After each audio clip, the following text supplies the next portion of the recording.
Dr. Mark Holland here. Can you believe that it's already day 3 of the Business Brilliance Summit?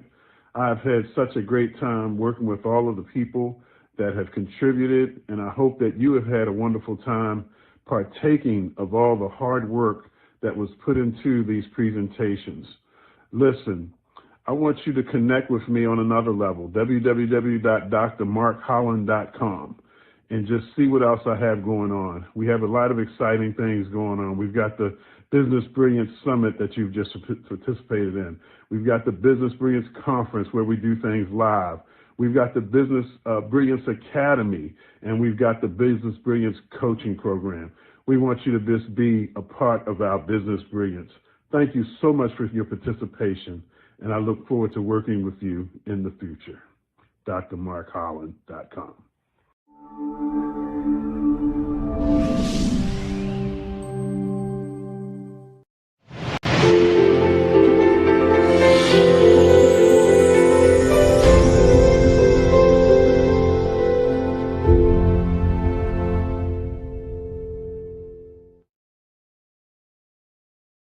Much love, everyone. Much love. My name is Donzelo Brown. I am the founder and CEO of Uncaged Consulting, LLC. And today, we'll be speaking about the power of coaching, identifying the purpose coach. I have a question for you all. What do Michael Jordan, Cristiano Ronaldo, Serena Williams, and Iron Mike Tyson have in common? What do they all have in common? They all had coaches. They all had coaches. Michael Jordan had Phil Jackson. Cristiano Ronaldo had Sir Alex Ferguson. Serena Williams had her dad, Richard Williams. And of course, Mike Tyson had Constantine Cus D'Amato. Now, I know you might be thinking, but Don, I'm not a professional athlete. I can't shoot a J, right? I can't dunk a basketball. I can't play tennis. I'm not the best boxer in the world. I can, do a little something. But I have a question for you now. Another question. Are you a student? Are you a business owner? Are you an entrepreneur? And if so, my friends, this is for you. This is for you, okay? Now, keep in mind, every single coach has different qualities. If you're looking for someone that will take you to the next level, there are a few qualities that you want to find in a coach. In this particular coach that I'm talking about, they're going to have what we call perspective, okay? Perspective allows the individual to see where you are. They'll help you to identify obstacles in your path, and they'll help guide you towards your destination. More importantly, they'll keep you from being stuck in your own limitations. Now, of course, I'm sure everyone here is smart, skilled, and motivated, but without insight and accountability as a coach, you may not be able to tap into your fullest potential. So again, the type of coach I'm talking about has perspective. They help you see where you are. Sometimes we get so focused, or as the saying goes, we get so caught up with the tree, all right? We don't even see the leaves, all right? The coach helps you see where you are, and most importantly, where you're going. Also, this particular coach helps you identify the obstacles in your path. Oftentimes, they'll see things within you that you won't see within yourself. And lastly, they help guide you. They don't tell you what to do. They don't push you. I mean, they push you, but they don't do the work for you. They guide. They assist. This type of coach I'm talking about, friends, is the purpose coach. But let's talk more about what we can see in a purpose coach. I mean, we see one in front of us. Of course, the purpose coach keeps you from being stuck. Now, I know what you might be saying.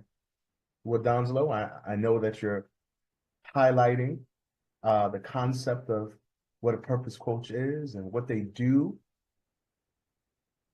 But how can I find the right coach? Because quite frankly, all those individuals I mentioned earlier, Michael Jordan, Mike Tyson, Serena Williams, Christina, the soccer player, got his name. They had wonderful coaches. Okay? They had phenomenal coaches. So you don't just want anybody, right? You need someone specific. Okay? You need to know how to identify the right coach for you because you are a superstar. You are the next best thing. Now, one of the things you want to ask yourself when you identify that coach, that purpose coach, is have they gone the distance?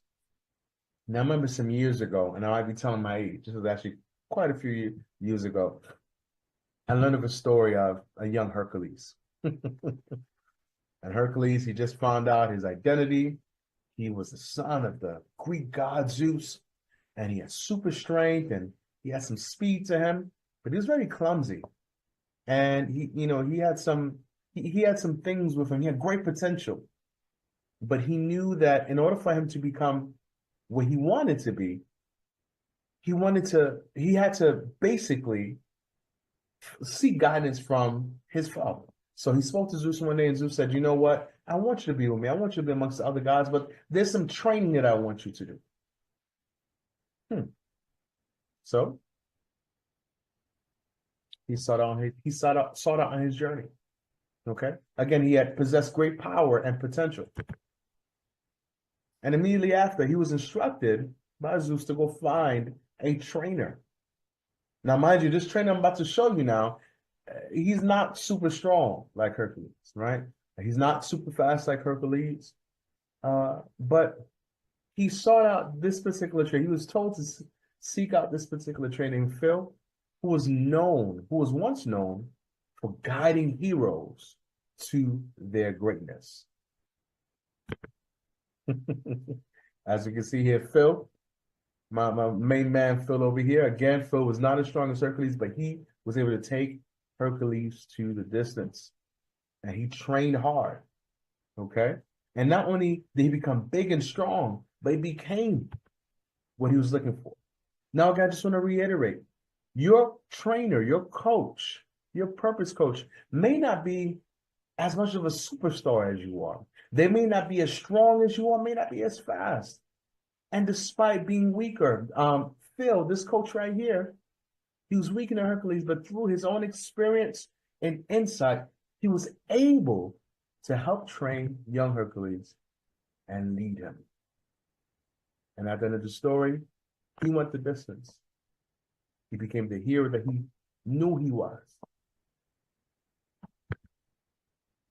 Again, friends, when we're seeking out a coach, in this case, a purpose coach, you don't want to work with someone who has no life experience, no real accomplishments, and no battle scars to show for their journey.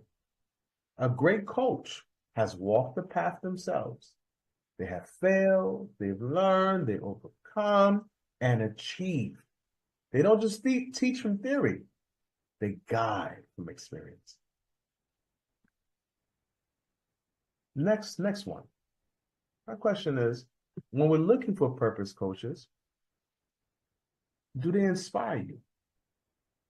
There's a lot of us here who are looking for great success. The first thing you can do is, when you're looking for great success, emulate other successful individuals. And when you're emulating them, you want to make sure that these are people that indeed inspire you. Now, what does it mean to be inspired? Because a lot of people may assume that inspiration or being inspired simply means I feel good, I feel great, I'm just going to do a few cartwheels and everything is going to be all right. No friends. Inspiration, the process of being mentally stimulated to do or feel something, especially to do something creative. Oh my goodness. I hope somebody here is inspired already based on the few content I've provided for you so far. That individual that you're looking for, are they inspiring you to be greater than who you are already? Are they inspiring you to unlid, remove the lid, the cap from your potential and go the distance? All right. You might be looking for a coach like Ted Lasso. Your coach should be someone whose presence challenges you. They should inspire you to rise above your current level and push beyond your comfort zone. Think about the people you admire, the ones whose success makes you say, if they did it, I can do that too. That's the kind of person you want coaching you. Now, here's some of the things that we talked about so far. When seeking out a purpose coach, did they go the distance? And did they inspire you? I think we're doing pretty good so far. The next one, are they empathetic? Is your purpose coach empathetic? I remember there was a time where I was dealing with, or rather I was listening to one of my clients. And in that conversation, they shared their concerns with me in regards to their career, their job situation. Okay. Like a good purpose coach, I listened. All right. You see, when you're empathetic, you're not just listening to listen. You're listening, and you're also giving feedback, and you're also aligning with how they feel. You're being sensitive to the fact that they feel what they feel, and they're justified in what they feel, and you're also providing feedback to help them get out of the rut that they're in. So the conversation went like this. They called, and they said, Downslow, there's so much going on. I'm working so hard, and it's so chaotic here. And again, as they were talking, I'm listening, and I wasn't being sympathetic. I wasn't just having an emotional response. Again, as I said, I aligned with them. I listened. Okay. The next thing I did, aside from listen, is I acknowledged what they were saying. I acknowledged their feelings, as I mentioned before. I acknowledged their feelings. I acknowledged how they felt. I acknowledged the circumstance. Okay. And the very last thing I did was I responded with my understanding of their feelings. You see, this particular person I was working with, I've been working with them for some time, and I knew what their why was. I knew the reason why they were doing what they were doing. I knew 5 levels down exactly why they were doing what they're doing. And that's why it hurt them so bad. That the situation, what it was, it hurt them because they knew that this was throwing them off from their why.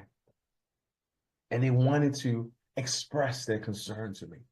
So again, I listened to them. And, pretty much the conversation went like this. After they spoke to me, they shared with me what they were going through. I said, I see how frustrated you are. And that makes sense. You've been putting in the effort, and it feels like, there we go. And it feels like you're not seeing the results you want. That must be discouraging. Let's explore what's been working, what hasn't, and how we can create a strategy that aligns with your goals and strengths. You see, the purpose coach, again, listen, acknowledge, and responded with understanding of their feelings. And then I also rebutted by redirecting them back to what their why is, so that we can now come up with new strategies on how to take it to the next level. All right? We can survey what's working and what's not. Now, my favorite one is your purpose coach keeping you accountable. Does your purpose coach keep you accountable? My goodness. I remember years ago, I had a fitness coach, and I remember he used to randomly text me. He would say things like, uh, "What did you eat today?"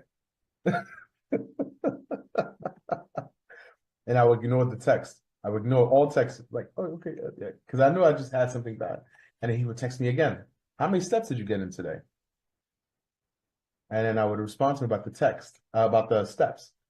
And then he would say, "Okay, let's go out for a jog. I'll meet you at 6." Oh, man, you caught me. You caught me. Yeah,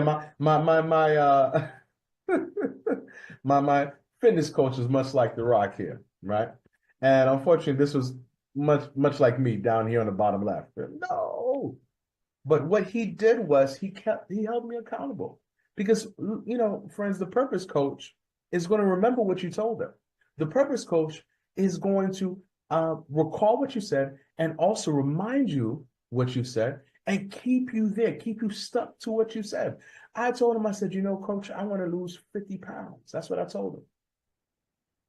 I said, coach, I want to lose 50 pounds. And oftentimes we say things and, we don't often stick to it. But the purpose coach, much like my fitness coach, kept me accountable with those text messages. How many steps did you get in? What did you eat today? Let's go out for a jog. I'll meet you at 6. My goodness. Looking back, that's exactly what holding someone accountable is. Making someone responsible and mindful of their actions or decisions. I had a fitness goal, and my fitness coach was exactly what I needed to stay on top of my goals and reach my destination. Your purpose coach won't let you off the hook. They hold you to the greatness they see inside of you. And friends, I tell you, even in this video, I know in my heart that everyone that's watching this, you have greatness inside of you. You gotta get it out. The next thing I'll say is, are they invested in your purposeful change? Or rather, your purposeful success? And notice, I said purposeful success. A lot of times we come to coaches and we say, well, I want to do this, I want to do that, and this is what I want to do. But the purpose coach is mindful and discerning, and they see that, yeah, I know you want to do A, B, and C, but I also see you have a D, E, F inside of you. And I want to take you to the F. And if I can go even further, I'll take you to X, Y, and Z. Many people, again, seek out coaches to help, all right, based on what they want. But a great coach, as I mentioned, will get you where you're meant to be. They see beyond the surface level desires and guide you towards your true purposeful success. Purposeful success isn't just about achieving goals. It's about fulfilling your destiny, operating in your gifts, and making the impact you were created for. A purpose coach is truly invested in you and will go above and beyond to show that you don't just win temporarily. Come on, who wants to do that? They make sure you're walking in lasting success. I love it. I love it. Friends, my name is Downslow Brown. I am the founder and CEO of Uncaged Consultancy. I'm your partner in purpose. I am the recipient of the 2024 Presidential Lifetime Achievement Award. I'm a father of 4 wonderful superstars, and I am an inspirational, empathetic purpose coach who has gone the distance, and I still have a ways to go. Will you join me? If you're ready to unlock your potential and step into the next level, do me a favor and text me at 201-340-1802. Also, let's connect. I want to meet you. I want to talk to you a bit. Okay? I'm on most social media platforms. You can find me on Facebook, LinkedIn, Instagram, as well as TikTok. And should you want more information about my organization, Uncaged Consulting, feel free to visit me at www.uncagedconsultancy.com. Much love, family. All the best.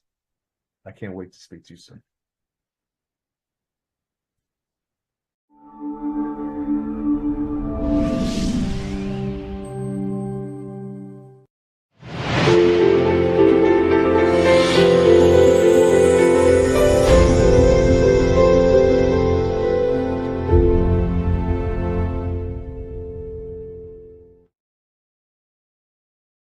It's a great day. My name is Shay Brown, the happy entrepreneur, and our company is Sales Team Guru. And I want to welcome you to this conversation we're going to have, which is how to build a 7-figure sales team. And we have one mission.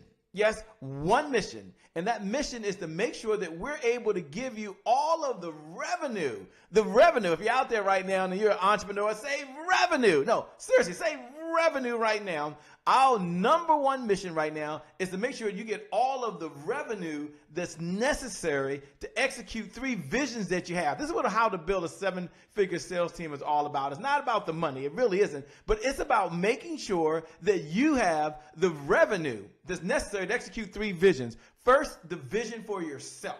I know there's a certain way that you want to live. I know there's a certain home that you want to be in. I know right now there's certain clothes that you want to wear. There's even a certain food. I know it's organic. And it's going to take some resources, which means you need some revenue. And that's what the 7-figure sales team is going to help you do. Yes, I know.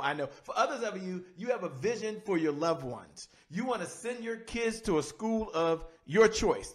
I get it. You want to write a check for someone's health care insurance or write a check for a cause that you believe in. I have the benefit of taking care of Mother Dear. She's still here. She's 74 years old at the time of this recording. And it's a blessing to be able to make sure that I can help her get what she needs and what she wants. And some of you are like me. It takes resources. That means it takes revenue. And let me tell you the third. I'm going to get into some good stuff. Don't worry. But I believe there's a third vision you have. You have a vision for the people you were called to serve right now. And the only way you can execute that vision is to have the resources. And I always start with the story of Noah in the Bible. And you don't have to be a believer. You don't. Don't worry. I'm going to get into how to build a 7-figure sales team. But if you're out there right now, I want you to know it's much bigger than that. So imagine you're Noah, whether you're a believer or not. I'm not going to impose my faith on you. And you tell yourself, you know what? I'm ready to get going. And before you get going, there's a knock at the door. And someone says, hey, Noah, I'm sorry to be poured over here, but there's no hammers in the house. You say, no worries, no big deal. I got all the experience. I got all the expertise. God's given me everything I need. And then there's another knock at the door. You're like, what's going on? No, I might report there are no nails either. No hammer, no nails. I'm okay. Rule number 1, don't panic. Oh my gosh, there's that third knock at the door. The third knock at the door, you know what that means. That means that ain't good news. Hey, Noah, I might as well let you know there are no people. And by the way, there are no wood. Good luck on this mission.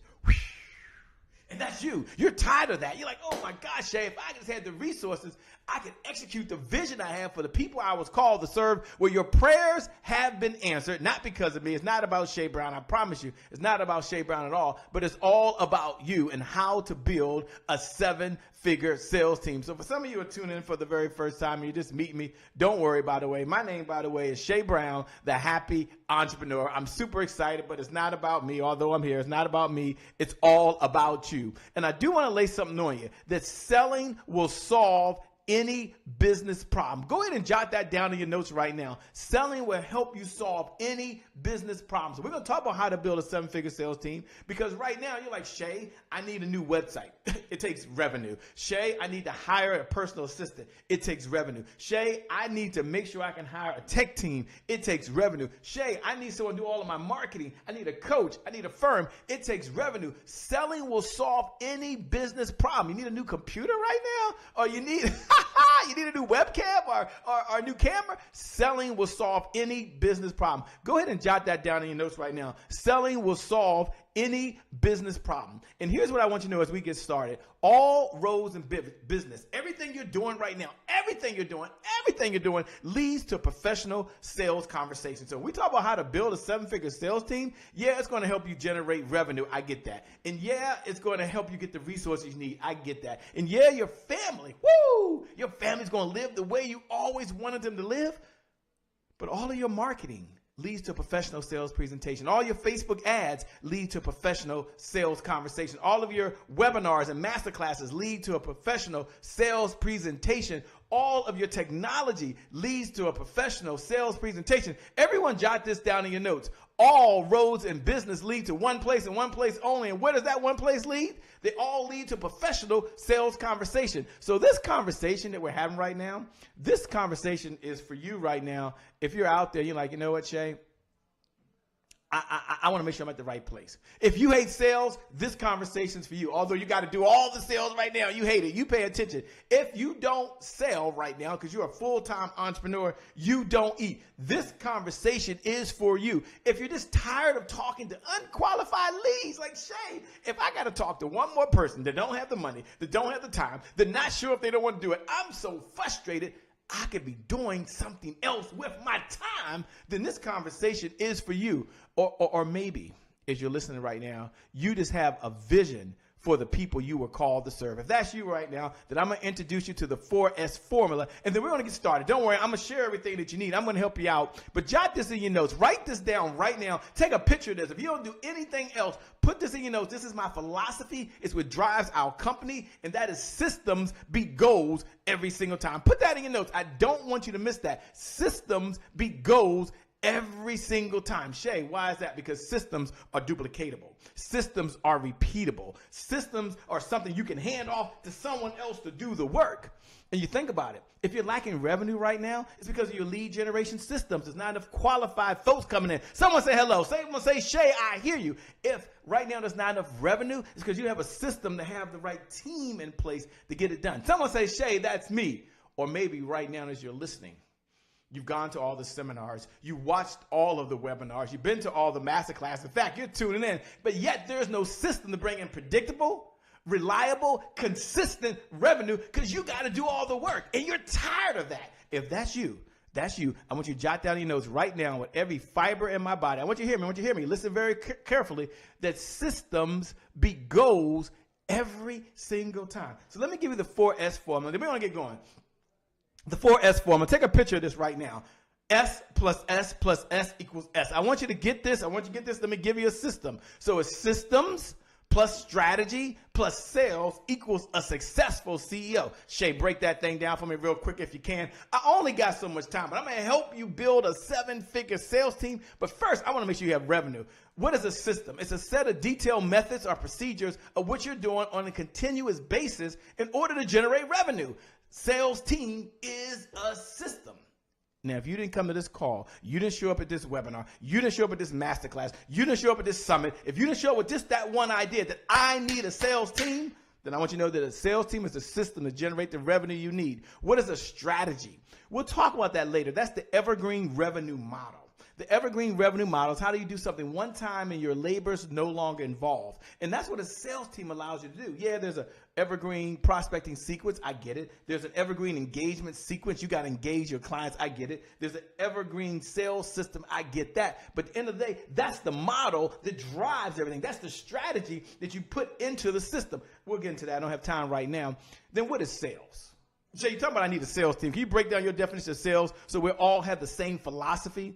Sales is a source that provides the revenue to purchase the resources that are necessary to execute the vision for yourself. Did I start off that way? The vision for your loved ones. Did I start off that way? And the vision for the people you were called to serve. So Shay, if you're talking about that and you're going to get into how to build a 7-figure sales team, I'm feeling you. I'm smelling what you're cooking in the kitchen over here. I'm with you all the way. But Shay, what is a successful CEO? Can you break that thing down for me? Sure. A successful CEO, this is you, has more cash flow, has more profits, and has more freedom to spend time with the loved ones to do the things they really want to do. So right now, if you don't have any freedom because you're working all these hours, then I want you to pay attention. If you're someone that don't have the revenue, because if you don't be there, you can't stop to go to your daughter's recital. You can't go to your son's football game. You can't even right now go to the doctor without having your phone like this. Then you need a system. You need a sales team. You need someone to help generate revenue. See, a successful CEO has more cash flow. That's money coming in, more profits than money going out, and they got the freedom.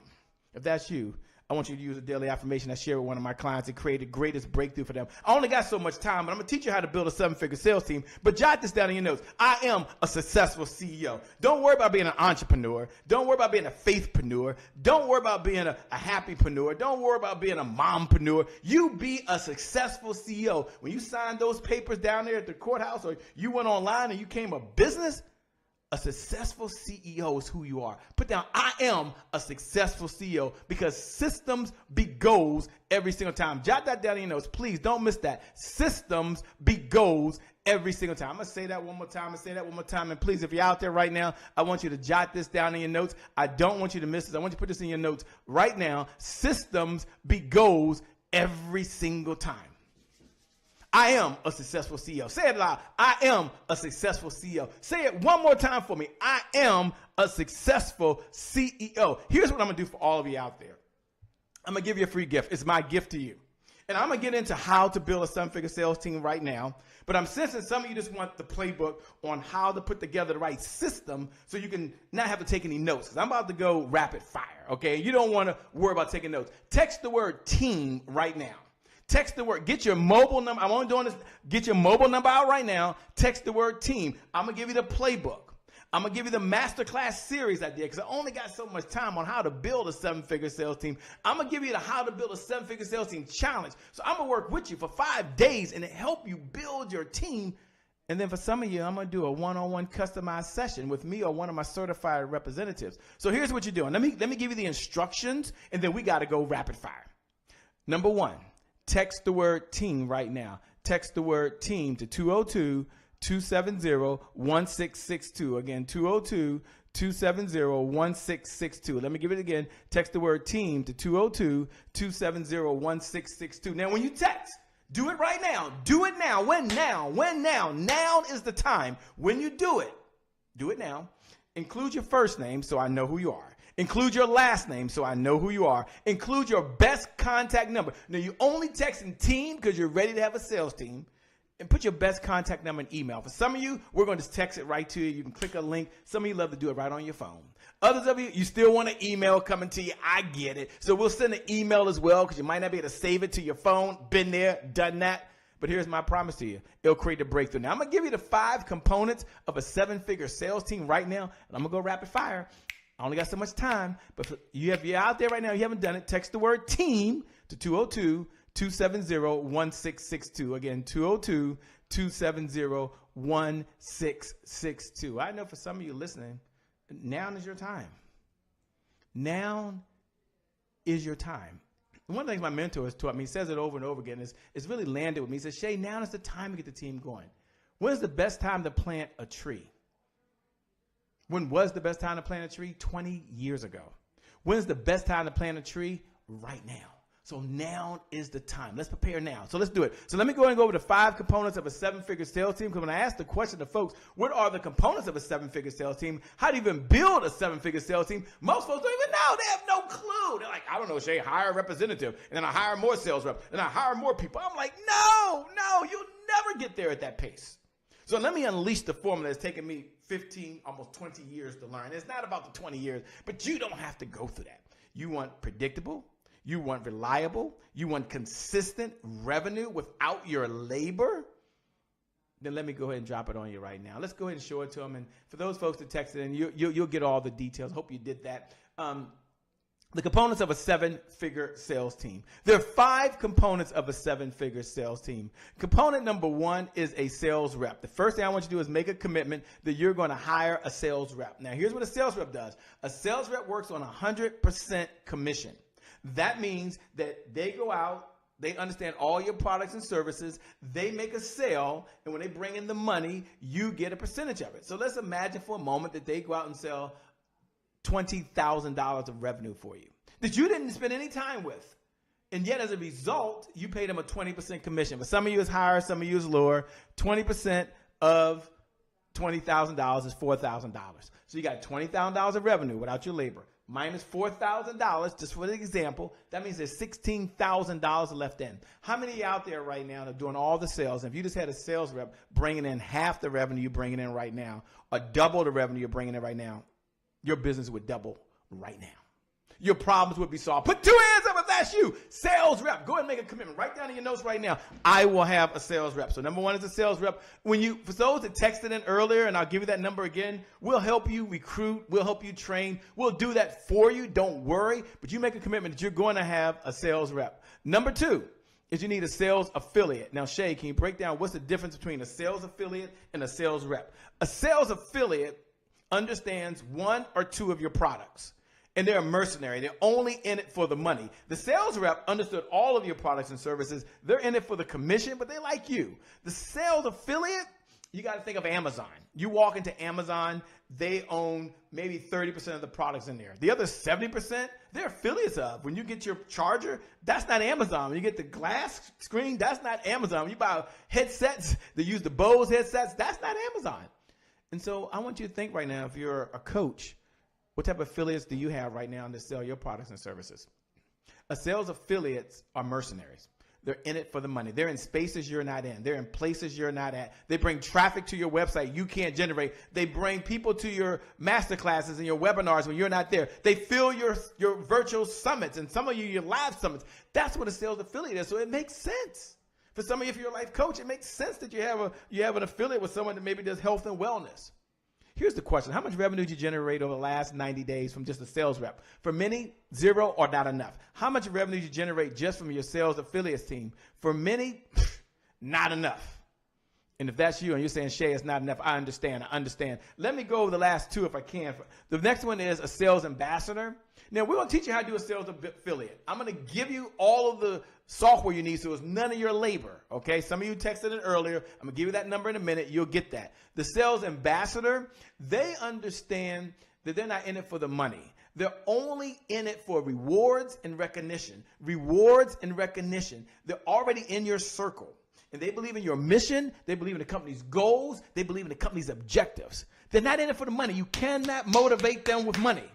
You can motivate them with a free iPad. You can motivate them with an Apple Watch. You can give them gifts and recognize them for just believing in the mission, goals, and objectives. How much revenue did you generate over the last 90 days just in that one area? For many of you, not enough. Just not enough. So I want you to have sales ambassadors. We're going to teach you how to do that. Digital sales solution.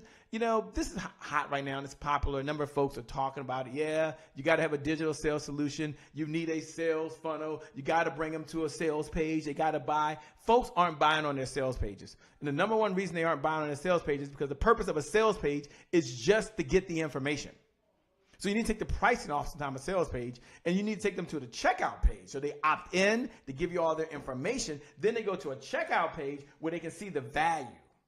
Now that's important because price only matters in the absence of value. So if you can get the value to be there, and then you take them to checkout, now you have all their information. If they don't buy, you can follow up. I was working with a client recently. They said, Shay, I don't even know who went to my page. I had 3,000 people that went to my page. No one bought. We couldn't follow up with anybody. Because none of them opted in. They saw the price, didn't buy right there. For some of you, this is a breakthrough. Look, to build a seven-figure sales team, it's going to take a sales rep. It's going to take a sales and affiliate team. It's going to take a sales ambassador team. It's going to take a digital sales solution team. And I know it's going to take your sales cheerleader, which I don't have time to get into that, but the sales cheerleader, their number one focus at the end of the day is making sure that we tell the story of all your successful clients. Here's what I want to share with you. You can build a seven-figure sales team. Do you have to do all five at one time? No. But I want you to make a commitment right now that you're going to take your labor out of it. You will not be the number one salesperson. You will not be the number one marketing person. You will not be the number one project manager. You will not be the number one tech person. You will not be the number one Facebook ad person. You will not be the number one collaborator. You will not be the number one marketer. You will not be the number one recruiter. You're going to take those hats off. You're going to continue to do that. I want you to focus on just being you. Let your sales team do the work. Let the sales team bring in the revenue without your labor. If that's you and that really resonates with you and you're like, Shay, that resonates loud and clear, then I want you to do me a favor. In the time we have left, I want you to text the word team right now. I'm going to help you, give you free access to the playbook. I'm going to give you the masterclass series. I'm going to give you the challenge, and I'm going to work with some of you one-on-one. You've got to take action. The university rewards people who take action differently than those that don't. Text the word team right now to 202-270-1662. Include your first name. Include your last name. Include your best contact number. I'm requiring that. Now, I'm going to share this with you, and I'm going to help you on this journey. But at the end of the day, success is a team sport. You can only get so far by yourself. I love the quote. As many of you are texting in right now, I love the quote. You can build a ship by yourself, but it takes a team to sail that sucker. And that's what's going on right now. We're all out in the same ocean. Now, the question is, who's on your team? Build your sales team. Text the word 202. Text the word team to 202-270-1662. Include your first name, include your last name, include your best contact number and your email. I'm going to send you the playbook. I'm going to send you the masterclass series. I'm going to make sure you join the challenge. And more importantly, we're going to have a one-on-one session. With that being said, my name, by the way, is Shay Brown, the Happy Entrepreneur. Remember, time is long. Life is short. You got to live in the moment and you got to make it count. God bless. I'm out of here. Peace.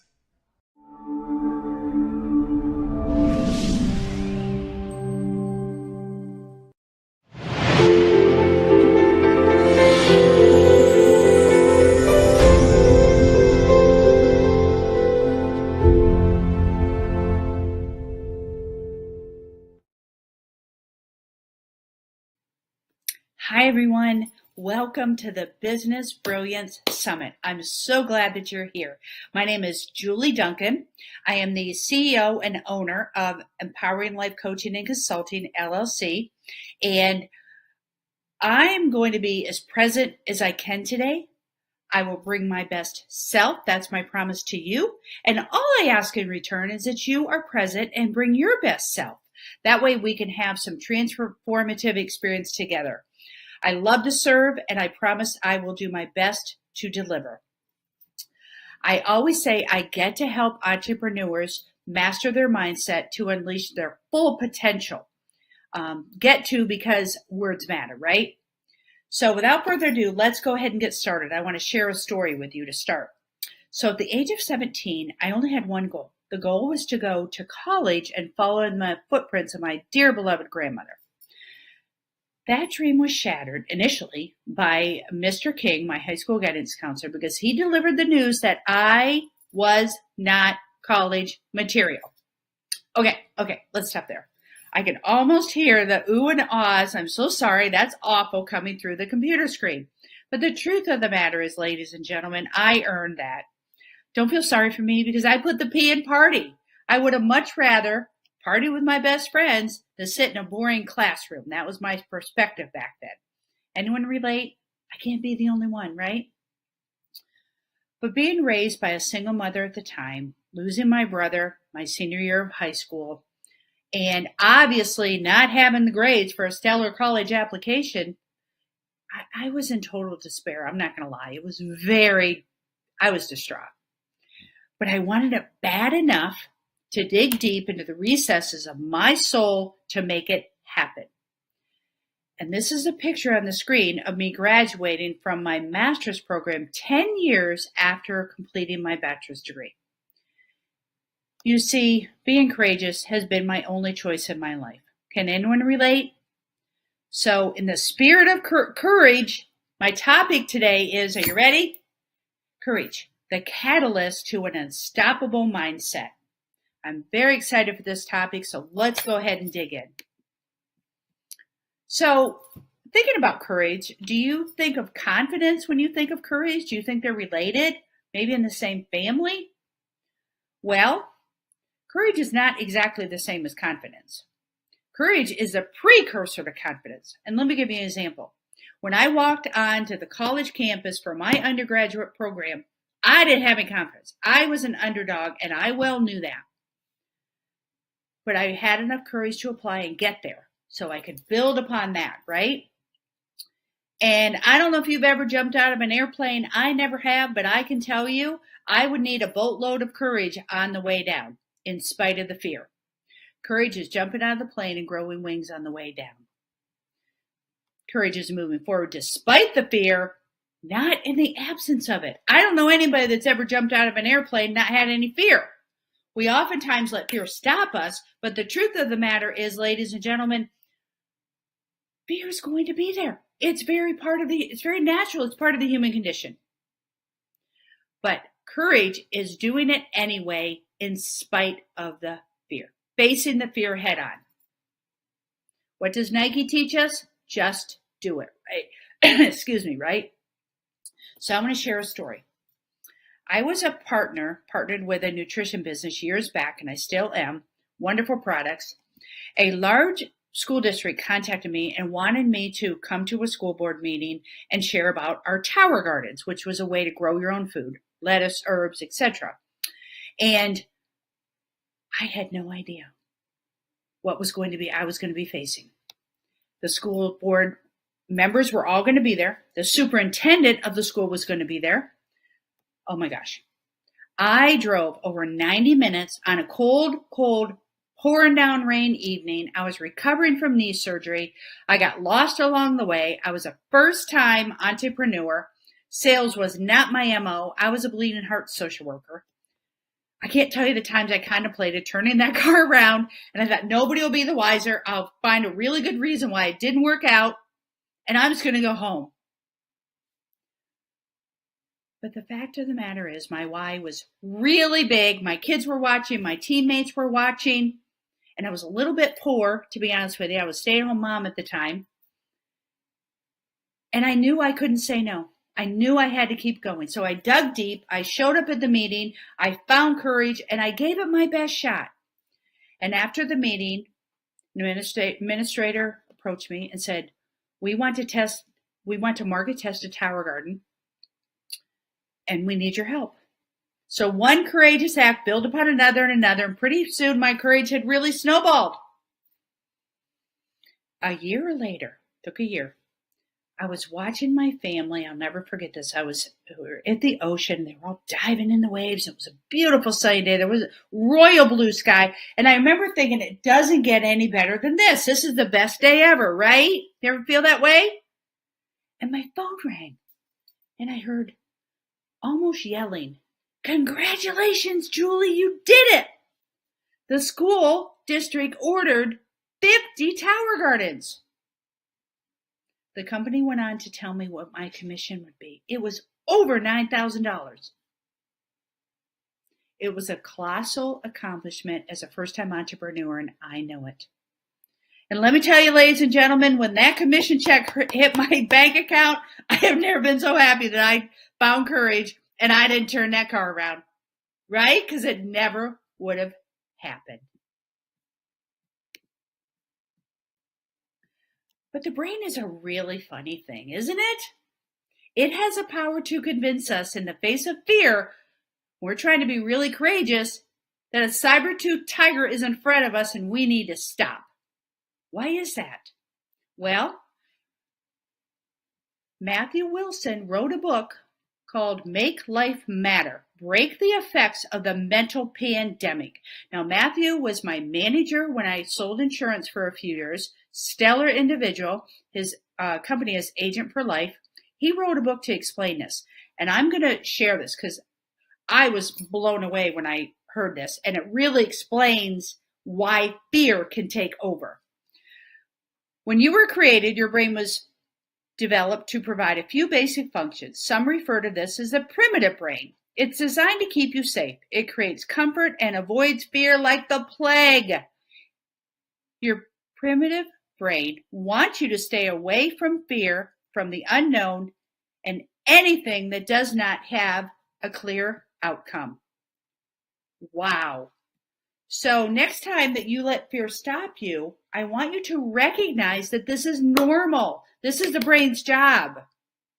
But it's up to us to push through the fear, understand this as short-term safety the brain's trying to teach us or hold us back. But we have the power to say, no, I'm in this for long-term growth.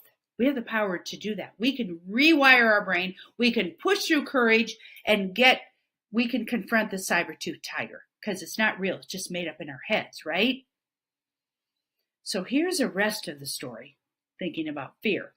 Tower Garden 2.0. I'm going to read you a short clip first. I made a deal, just one, then stopped. My confidence had dropped. I couldn't see the way ahead. Doubt filled my heart and hope it fled. The path was blurry, hard to trace. I lost my nerve. I left the race. A fleeting chance it came. It went. A moment gone, a spark unspent.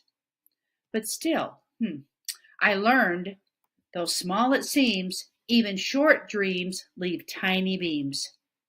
Next time, I'll push past the fear and hold my course, my vision clear.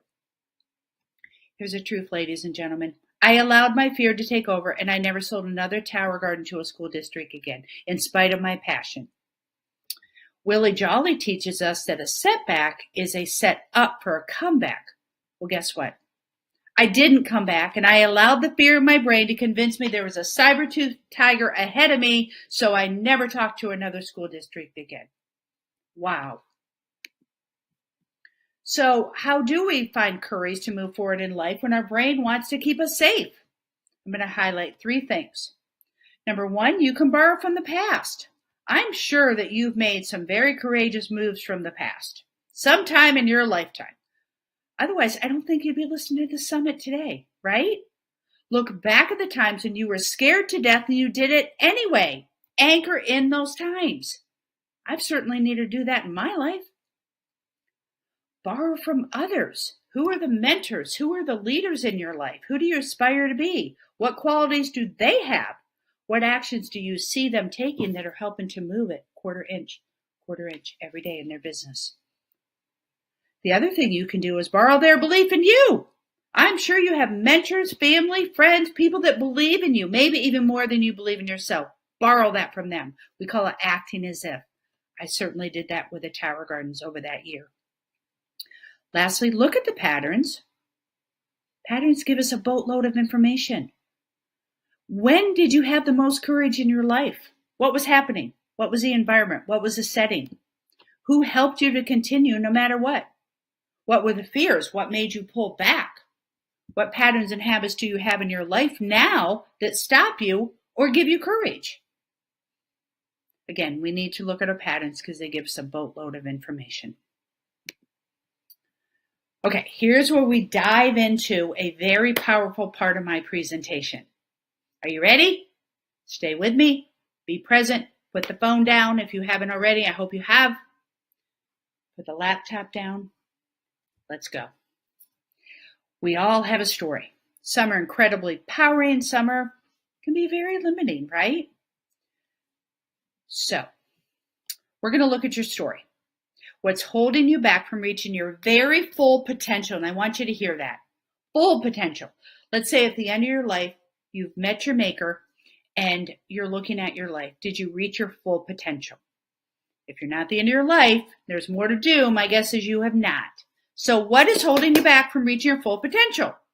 There's a myriad of things that can be going on.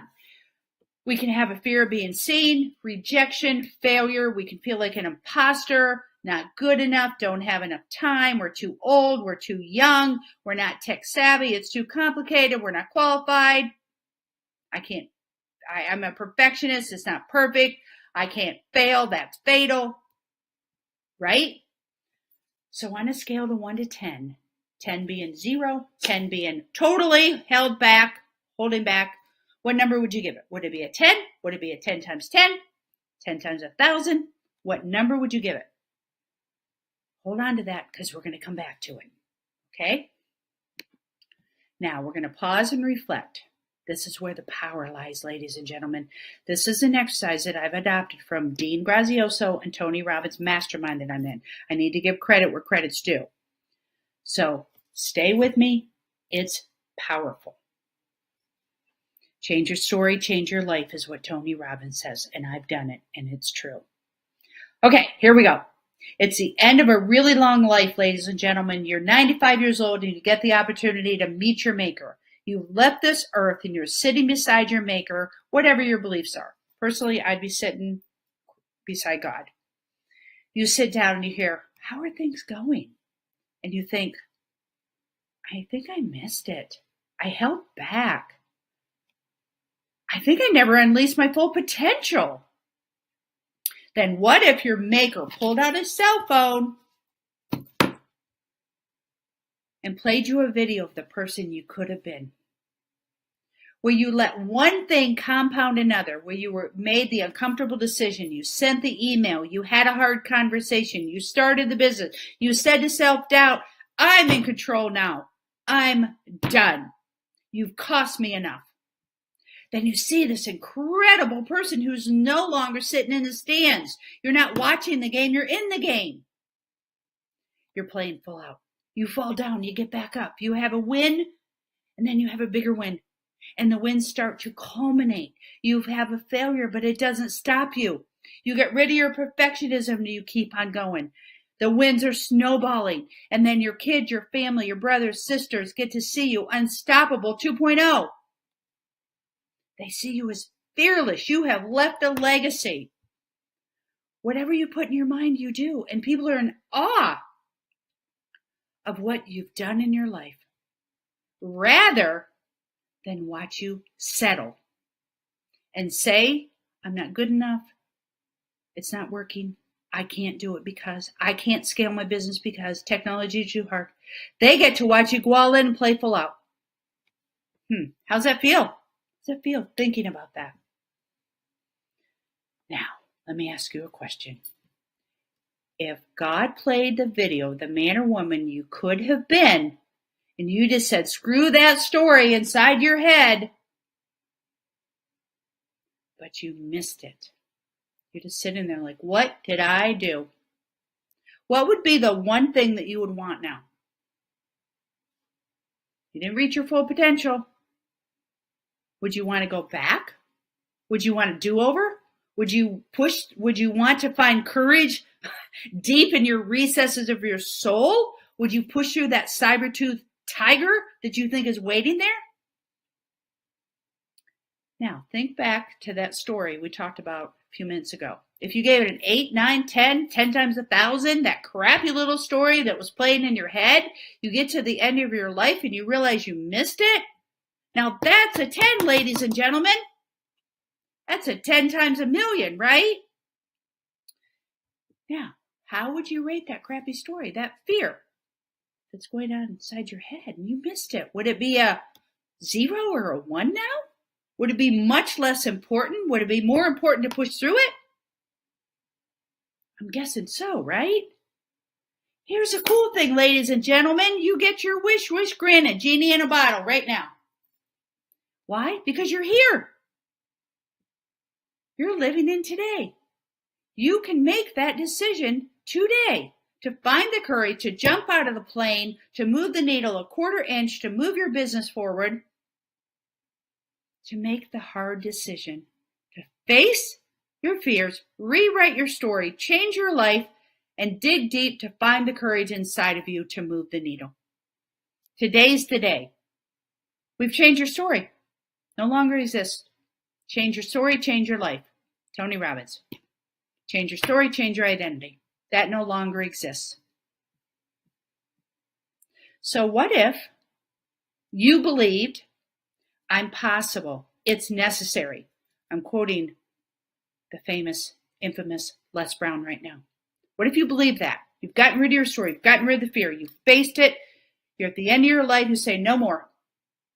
And you believe, I am enough, I know enough, I have the skills, I have the tools, I have the network, I have the leaders, I have all the tools I need to move forward.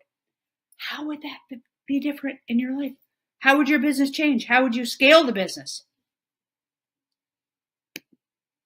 Because this is the thing, ladies and gentlemen. When people say mindset is a little thing, they couldn't be further from the truth. Mindset is everything. We just proved it with that crappy little story. It didn't matter, did it? Once you change your mindset and you saw the end of the life scenario. Have things shifted? Are you more courageous today? More courageous now? I'll end with this, ladies and gentlemen. Superman isn't real, and he's not coming to save you.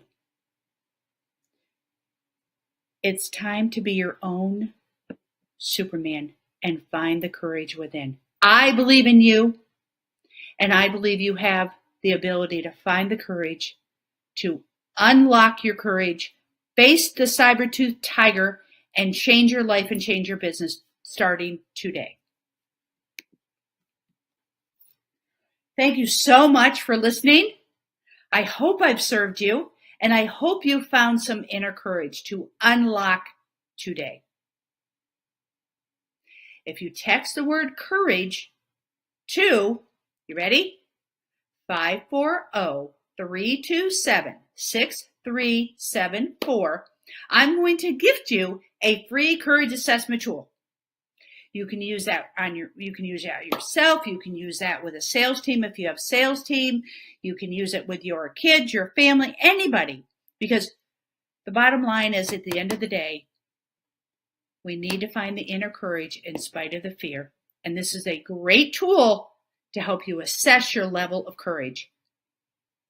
Ladies and gentlemen, it's been an honor to serve you. It's been an honor to spend the last 20 minutes with you. And I wish you all the best in your courage. It's time to go and be business brilliant. Have a great day.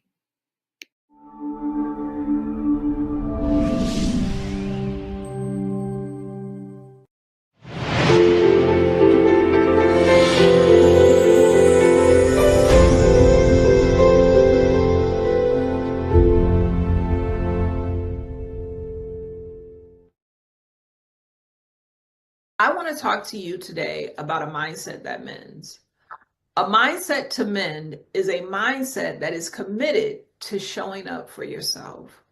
How do we show up for ourselves? We show up for ourselves by learning the intricate makeup of who we are.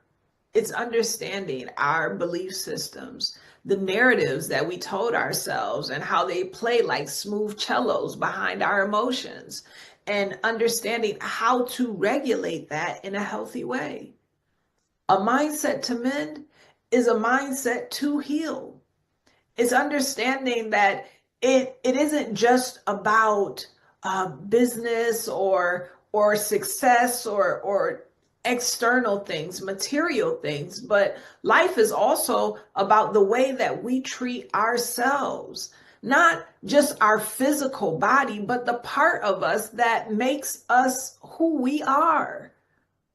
A mindset to mend is like turning your mindset into your own personal immune system, right? Like the immune system of the body, whenever there is something that threatens it or is an invader in the body, a sickness, a virus, anything, it gets these little white blood cell soldiers and sends them to attack it and rid it so that the body won't be affected. Well, a mindset to mend is like that to me. And what I mean by that is you decide that no matter what, I'm going to choose me. No matter what, I'm going to choose myself. No matter who rejects me, I'm going to accept me. No matter who walks out of my life, I'm going to stick in there with me. No matter who tries to silence me, I'm going to continue to speak out on behalf of myself.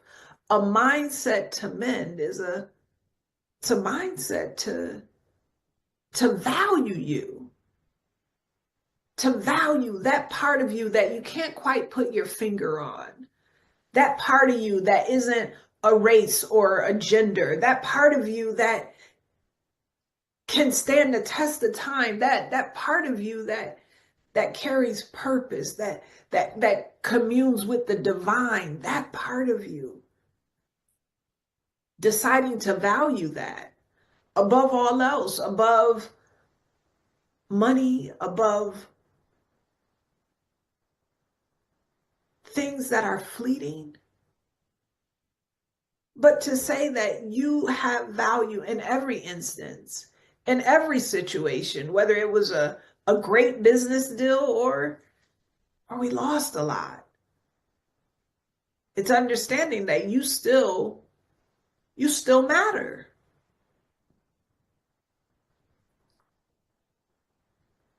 Your value is unchanged. Bank accounts can change. Appearance can change. Social economic status can change. Locations can change.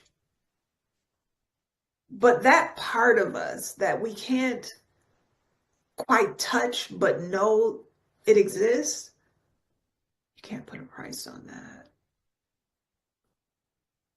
And a mindset to mend is saying, I'm going to value that.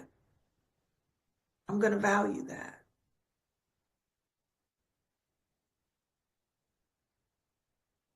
oftentimes when we experience something, a trauma, if you will, it tells us, or we in turn tell ourselves something about that, right? Every time something happens, we make up a story to ourselves to comprehend exactly what happened. And so, in the instance of trauma, where there is a bit of disorganization, depending on how we respond emotionally, right? Because things can become foggy during that time. What happens is we tell ourselves a story. And oftentimes when we tell ourselves stories as children, there's a lot of blame and victimization because children are egocentric. So it's, I'm bad, I'm not enough, I'm not lovable. And so if we never revisit those stories, if we never adopt the mindset to mend, and we don't revisit the narrative and reshape the narrative, well, it plays like a smooth cello beneath emotions. And we behave in a certain way that I'm sure, we may validate and justify because we have not yet done the work. We haven't adopted the right mindset to mend that area in the heart, to mend that area in the soul. It's interesting. One of the things that I always ask my clients is, how are you managing your heart? How are you managing your heart? Because oftentimes I don't think we think about that.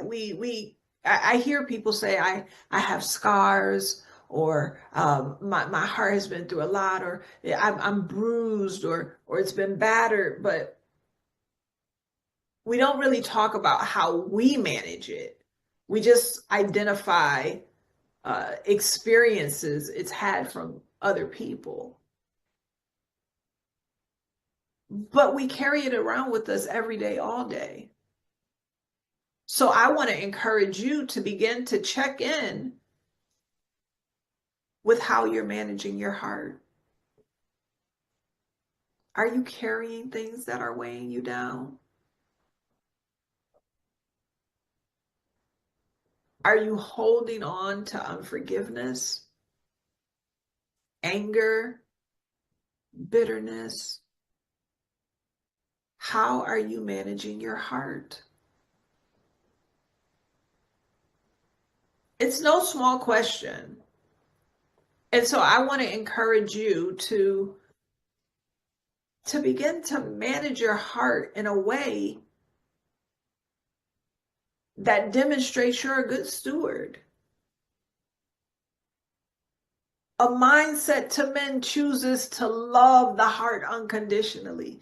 In fact, I encourage you to fall in love with every facet of your heart, every scar, every bruise, for you to cradle it because it's yours and it's survived. It's made it far this long. A mindset to mend is a mindset that forgives. There's a song that says, a heart that forgives is a heart that lives. Nelson Mandela used to say, unforgiveness is like drinking poison and expecting the other person to die. We have to let it go. It does not serve us. It doesn't serve us emotionally. It doesn't serve us spiritually. And it certainly isn't helping us manage our heart, to hold on to the anger, the hurt, the resentment. Why are we carrying those bags? It happened already. A mindset to mend is a mindset that forgives. Say that with me. A mindset to mend is a mindset that forgives. You can mend. You can mend.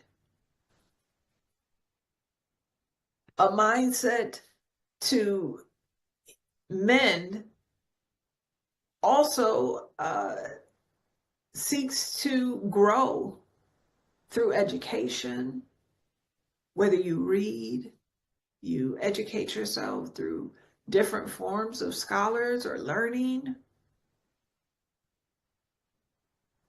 You desire to move beyond where you are. We are evolving beings. We're always changing. Even now, cells are falling off and new ones are being made right in front of our eyes.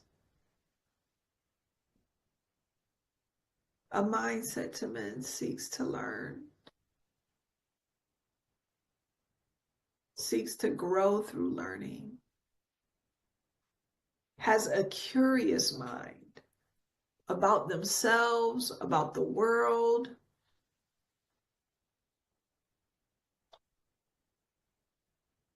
Educate yourself to move beyond where you are and go from one space to the next, to the next, to the next, to the next.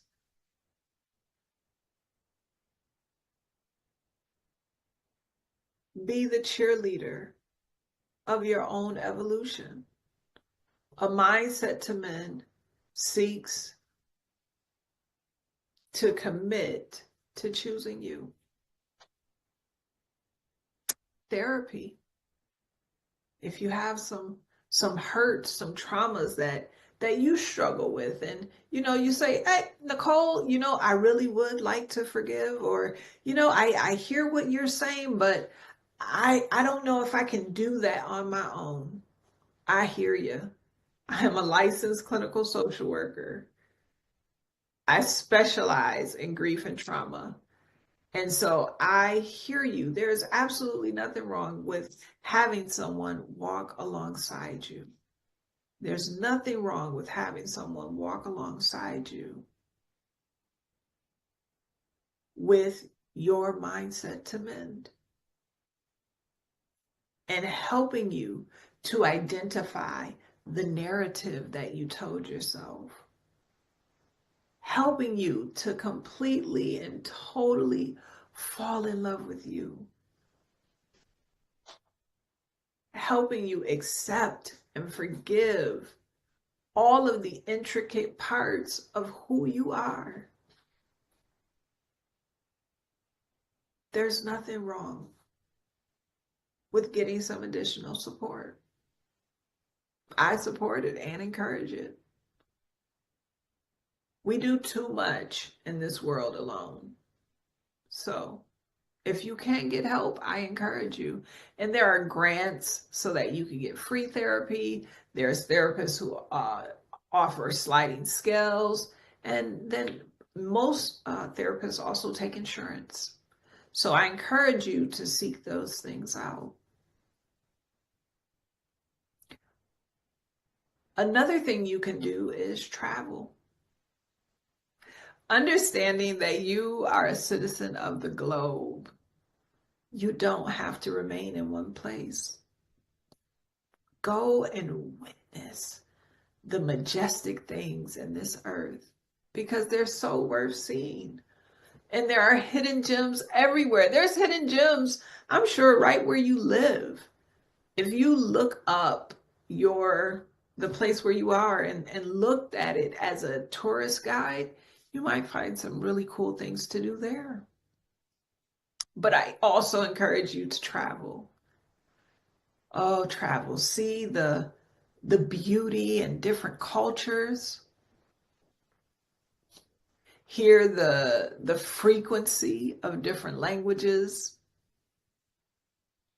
Smell the flavors of different types of food. These things too can help you to grow and find you and see exactly who you are in those instances.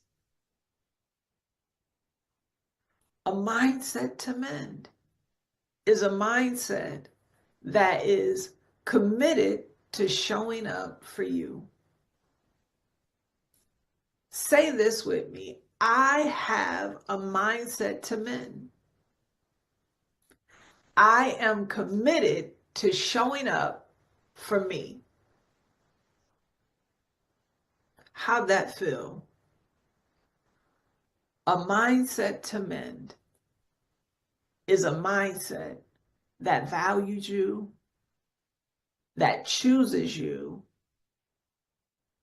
that manages the heart, that loves the heart,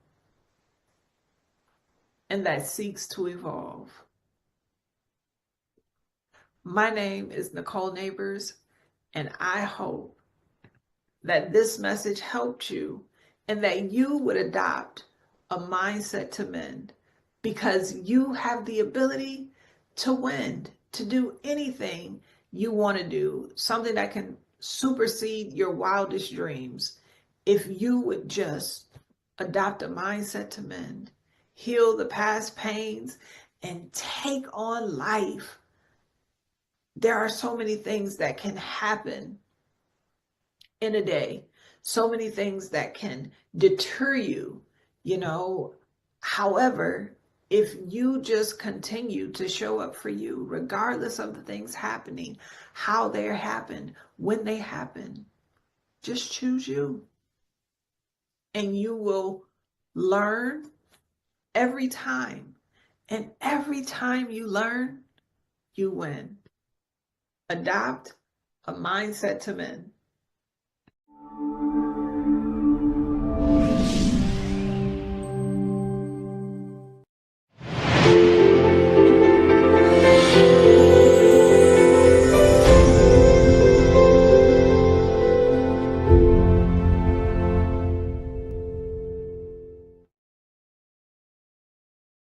I am Dr. Q Parnell, and right now we're going to dive deep into how to make a monumental impact in business, in leadership, and in life. Let's get this party started. So this is just a brief table of contents of what we're going to discuss in this 20 minutes or so conversation that we're going to have on today. First, we're going to talk about who am I? Who is this Dr. Q? Then we're going to discuss visions, dreams, desires, the number one reason for failure. This idea that I call monumental mode, MODE, and how to take action today. So, who am I? Thank you so much. I'm glad you asked. I am Dr. Q Parnell. I am the CEO and founder of Monumental Mentality. We are an organization that aids organizations, big and small, to cultivate a culture of excellence, focusing on executive leadership development so that it can drive peak performance and productivity among your team.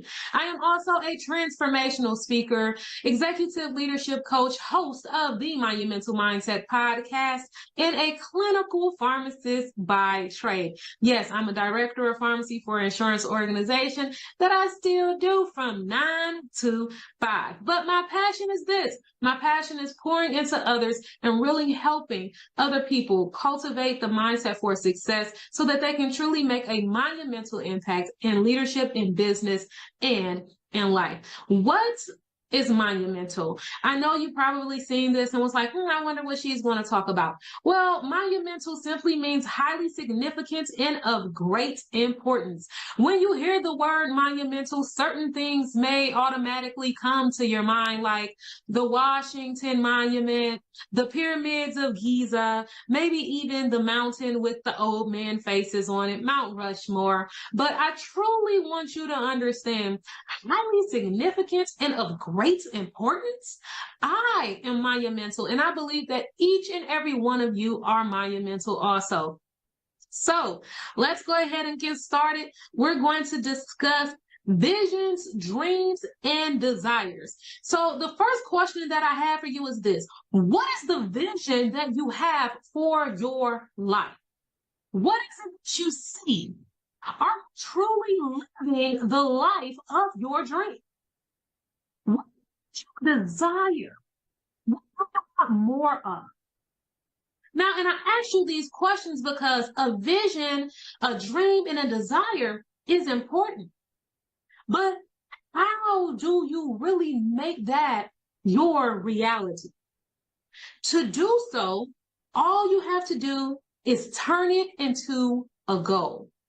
Now, goals are important. And they say have a vision and make it plain, write it down. There's power in writing. So I'm here to encourage you right now. If you have a vision for your life, my vision is to start my business. My vision is to write a book. My vision is, or my desire is to be one of the top sales persons in my organization. My desire is to expand in my business, to pass my performance goals.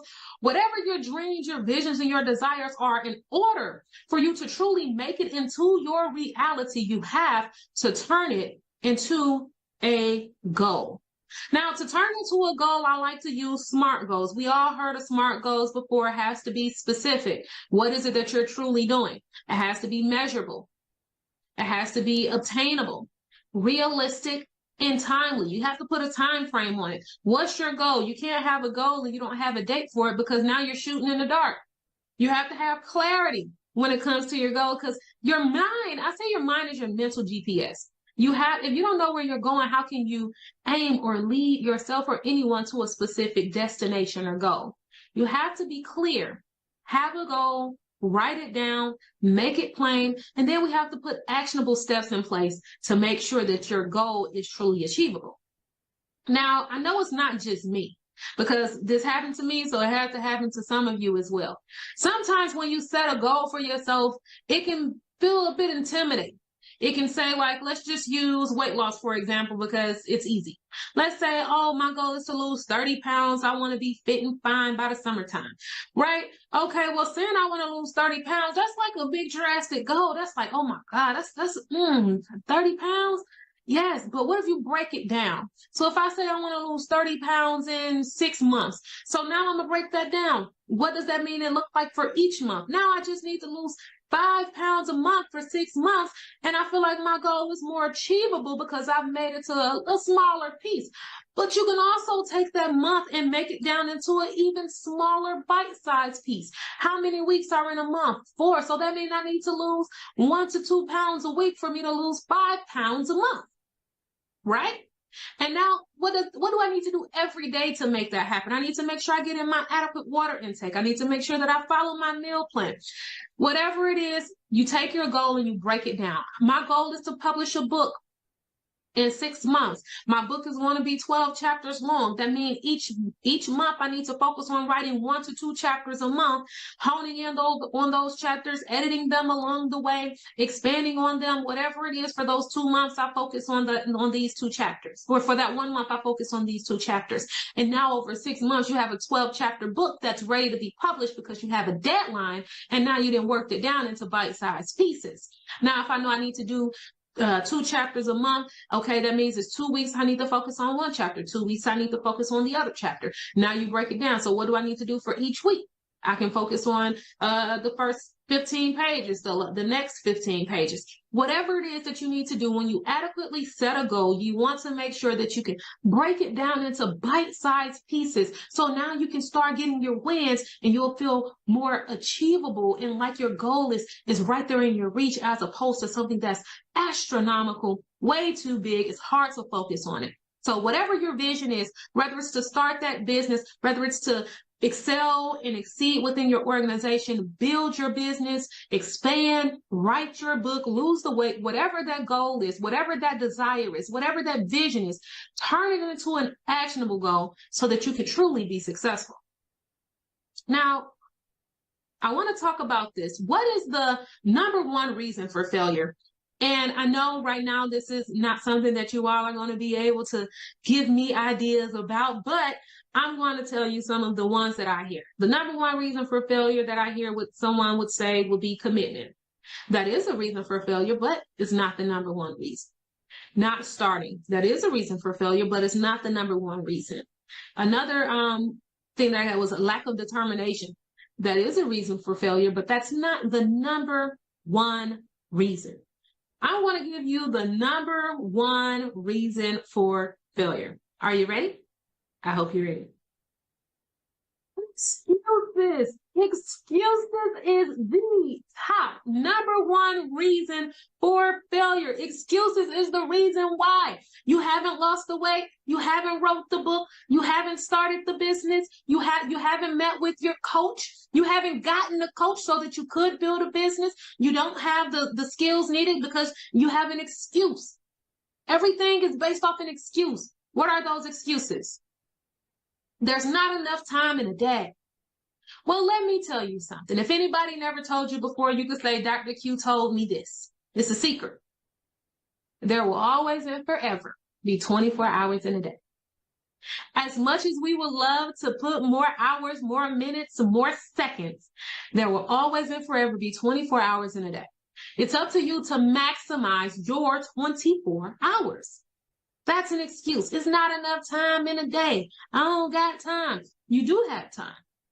You have the same amount of time as everybody else that started the business or that wrote the book or that had their coaching session or that met with their advisor so that they can go back to school or whatever it is. You got the same 24 hours in a day. What are you doing to maximize your 24 hours? The next, I love this excuse. It's a work in progress. How long you been working on it? Are you truly working on it? You can't say it's a work in progress and you're not putting in the work. See, and that be the issue sometimes. Sometimes we like to come up with these wonderful excuses as to why we haven't done what it is that we know we want to do or supposed to do, or we're not living in our purpose, or we're not fulfilling our dreams, we're not fulfilling our visions or our desires because it's a work in progress. But you really ain't doing the work. You have to do the work. It's always somebody else's fault. Well, if Susie, Sally, John, whoever else didn't do this, then I'll be able to do that. Listen, let me tell you a secret. This is another secret. I'm giving y'all all the nuggets today. This is the secret here. The only person that's responsible for your success is you. And the only person that's going to be responsible for your failure is you. You have to take responsibility and control of your own actions and of your future and of your goals. It's your responsibility. It's nobody else's. You have to hold yourself accountable. Sometimes we feel like, everybody want an accountability partner or an accountability coach. That's fine. But if you're not doing the work, you can't blame it on the coach. That's just like going, for example, we're going to use the workout example, going to the gym. The workouts ain't work. It's his fault. No, it ain't his fault. You ain't do the work. He wrote it down for you. You didn't do the work. Oh, it's somebody else's fault the book is not done. No, it's your fault the book is not done. Find the time. It's nobody else's fault but yours. You're responsible for your success. You're responsible for your leadership. That's important as well. I don't have the money. Now, sometimes we hear this too. Oh, that's too expensive. I don't have money for that. But you have money for what you want to spend your money on. So that's when you decide what's a priority for you. Is it a priority for you to go get the newest bag that came out? Or is it a priority for you to get the leadership development training that you need so that you can be successful within your business? Is it more important for you to go to the Beyonce concert, or to go to the movie theater, or to go to the Super Bowl, or to go to the whatever hot thing is happening in the world today, or get those new Jordans that came out, or Louboutin came out with some new heels, girl. I want to go get this, or I want to go get that bag. I want to go get that Renaissance perfume. Whatever it is, you find money for what you want to find money on, or what you want to spend money on. But you can't say you don't have the money when your future and your development is truly counting on it. And the last thing is this: it's too risky. You haven't wrote the book because it's too risky. You don't know if anybody's going to buy it. You haven't started the business because, it's too risky. I don't know if I'm going to have any clients. I don't know if I'm going to have any customers. I haven't started the business speaking because I don't know who's going to listen to me. It's too risky. Well, guess what? Anything worth having is worth taking the risk. You have to jump. You have to do what you have to do to be where you want to be. No one got to where they are by playing it safe. Take the risk. Invest in yourself, invest in your future, invest in your development, invest in your leadership. Take out the time that's needed to do what it is that you got to do to truly be where it is that you want to be. Now, how do you get over these excuses? How do you get yourself to a point where you can truly do what it is that you said you want to do, where you can truly live the life of your dreams, the vision that you see for yourself and the desires? How do you relentlessly go after those goals so that you can be successful? Well, I'm so happy you asked. You get into what I call monumental mode. Monumental mode is an acronym, MODE. We already know what monumental is, highly significant and of great importance. Now, if you're going to attack your mindset, you want to have a monumental mindset and get into monumental mode. The M is for motivation. We're going to break this down real quick for you. The M is for motivation. Motivation is your why. It's your driving force. Why do you want to write the book? Why did you start? Why do you want to start the business? Why do you want the promotion? Why do you want to go back to school? It is your driving force. You have to know your why so that you can keep going. The O is for optimism. Now, optimism is important because that's the belief that everything is going to happen in your favor in the long run. Now, contrary to popular belief, it doesn't mean that everything will be cupcakes and rainbows. But what it does mean is that even though you may face any trials or obstacles, you know that in the end, everything is going to work out in your favor. You have to be optimistic. Now, and I say that because of this. You can't have a negative Nancy and a terrible time mindset and you think that everything is going to work out in your favor, because it won't. If you wake up in the morning, you say today is going to be a horrible day, or I can't wait, I don't want to go in here and see these people, I'm tired, I don't need to. Listen, you already setting the tone for your day. We don't do that. We have a monumental mindset. We get into monumental mode. We're optimistic about our goals. We truly believe that we can be a bestseller. We truly believe that our business can touch the masses. We truly believe that I can excel in meeting my Q4 goals for the business for this month. I truly believe that I can enhance and elevate my leadership skills so that I can lead my team effectively. You have to truly believe and be optimistic on what it is that you're working towards. Now, the D is for determination and discipline. And I had to put these two together because they dope together.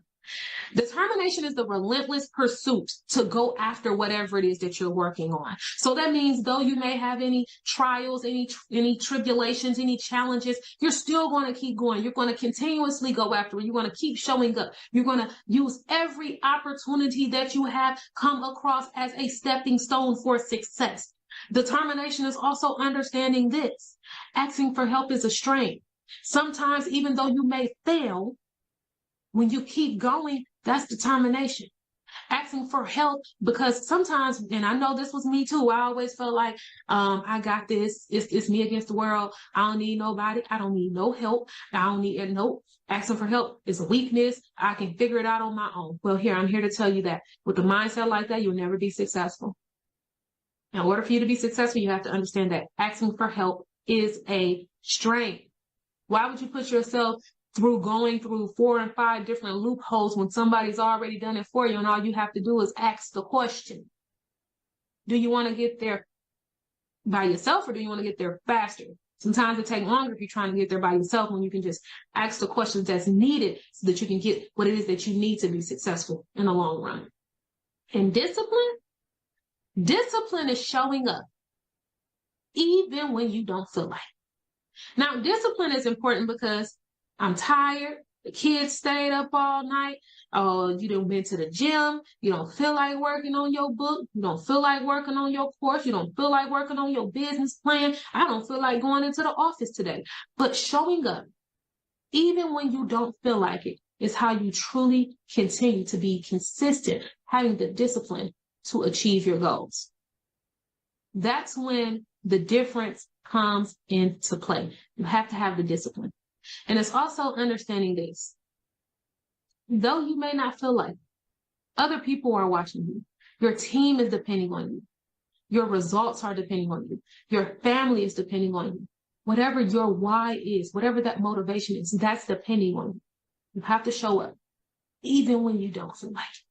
because that's when you know you're truly dedicated to achieving whatever goal you have set for yourself.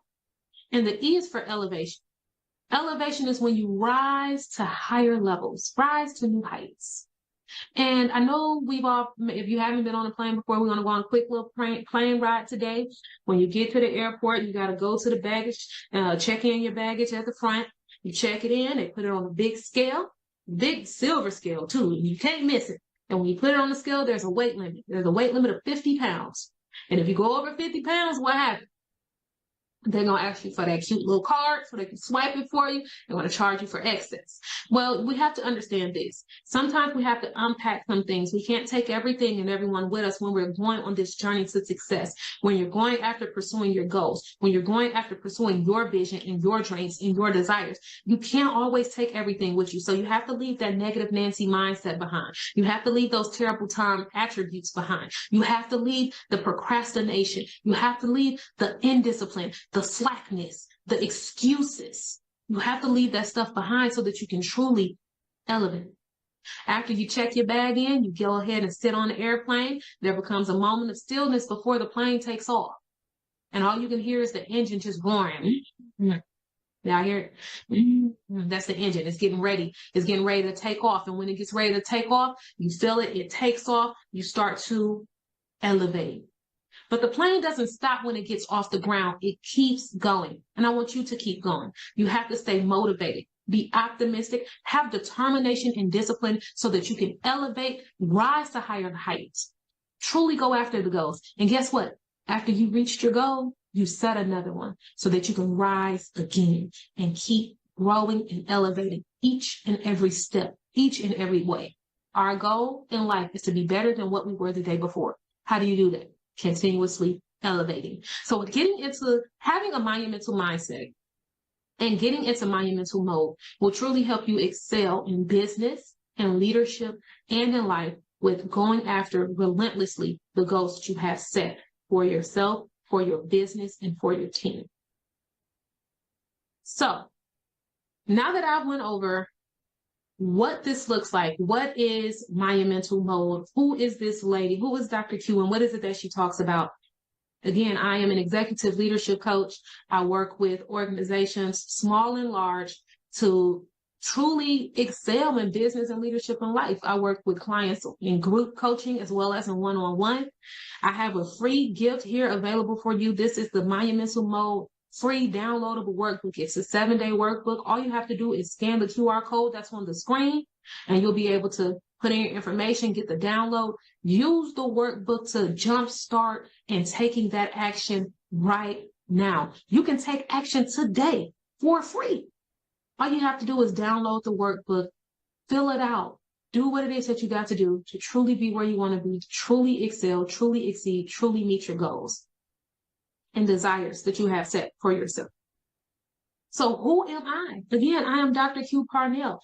I can come in if you're looking for someone to do a keynote presentation on leadership, on business, on excelling, having a mindset to do so. I'm your girl. Please feel free to reach out. I also host and MC events. I facilitate developmental workshops within organizations, small and large. I work with college and high school students as well, helping them cultivate the mindset for leadership success before they even enter the work environment. And if you enjoy what you're hearing, please go out and listen to Monumental Mindset by Dr. Q podcast. It's available on all podcast platforms, Apple Podcasts, YouTube, and so much more. Go out and listen to it. Get the information that's free and that's available for you so that you can truly be monumental. I want you to be monumental. I want you to excel in business and leadership and in life. Thank you so much for joining how to make a monumental impact in leadership in business and in life with Dr. Q. If you have any questions, my contact information is listed here. You can visit me on my website, www.drqthecoach.com. You can email me, text, and follow at Dr. Q the Coach on all social media platforms.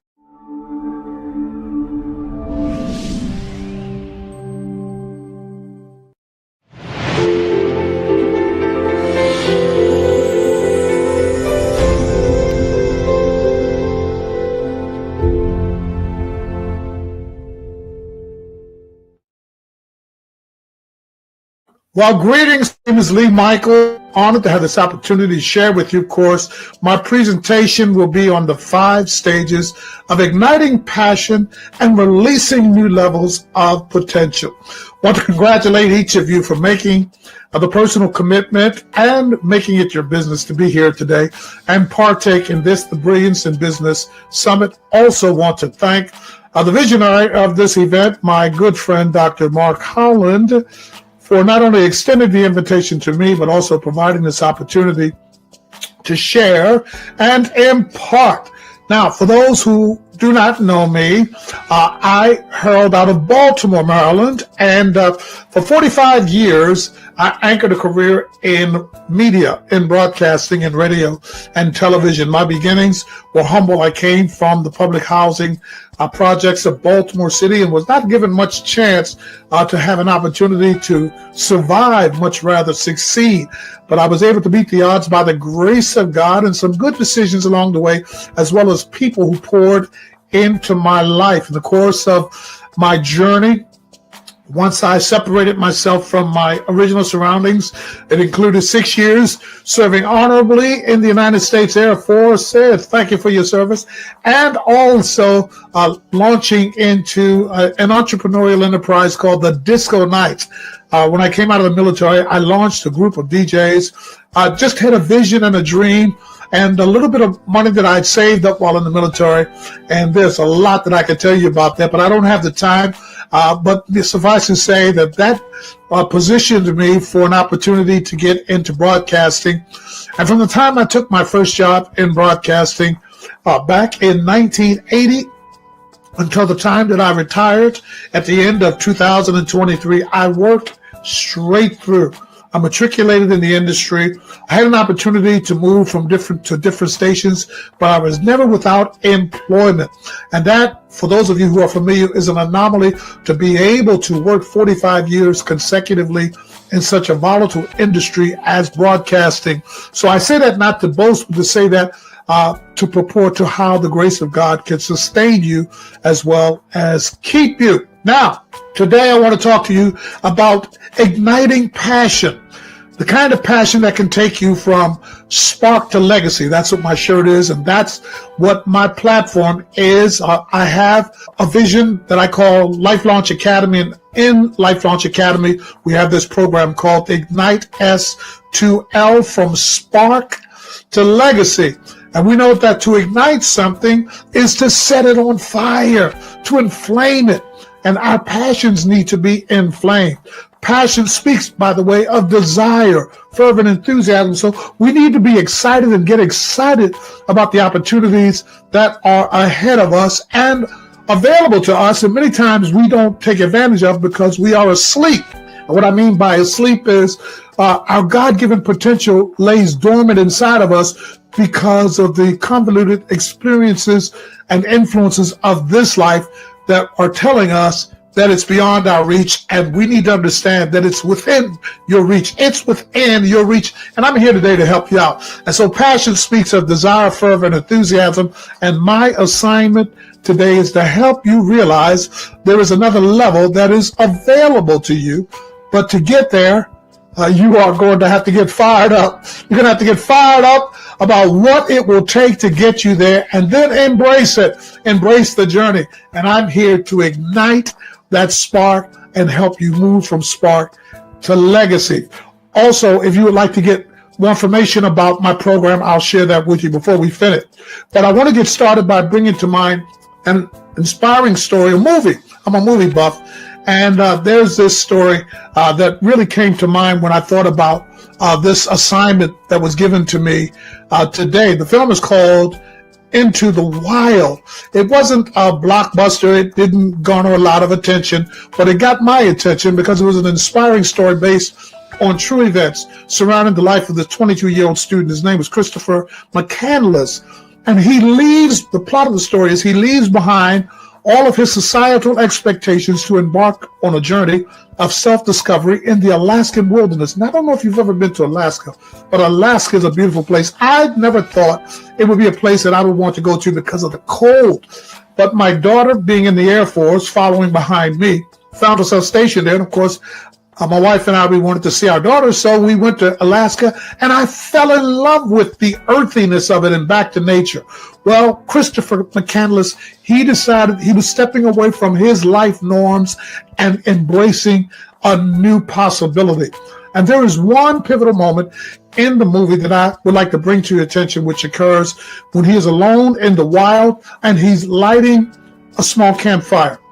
Now, as he carefully ignites the flames, and they flicker and dance, it brought to mind symbolically where he was now in his life, and that the place he was in was not just about survival, but the awakening of his true spiritual and God-given potential.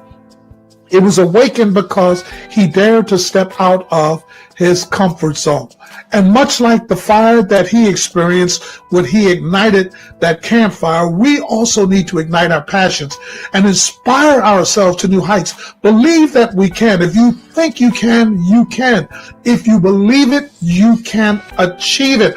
And so we need to get fired up about the possibilities that await us when we embrace passionately this new passion that will take us to new heights and go beyond just surviving, but create in us the fire to aspire to new levels of opportunities and success. Are you with me? Stay with me, because I don't have but so much time. And so today I will share with you 5 principles I personally discovered that are designed to help you ignite that passion within you, help you unlock new levels of potential and release it into your life, that you may, out of that reaching those new potentials, experience new horizons, new realities. All of that can be, and new results. All of that can be yours simply because you dare to believe and ignite the passion necessary to achieve. So let's explore how we can transform your professional landscape by harnessing this inner fire. First of the 5 principles that I want to share with you is significance.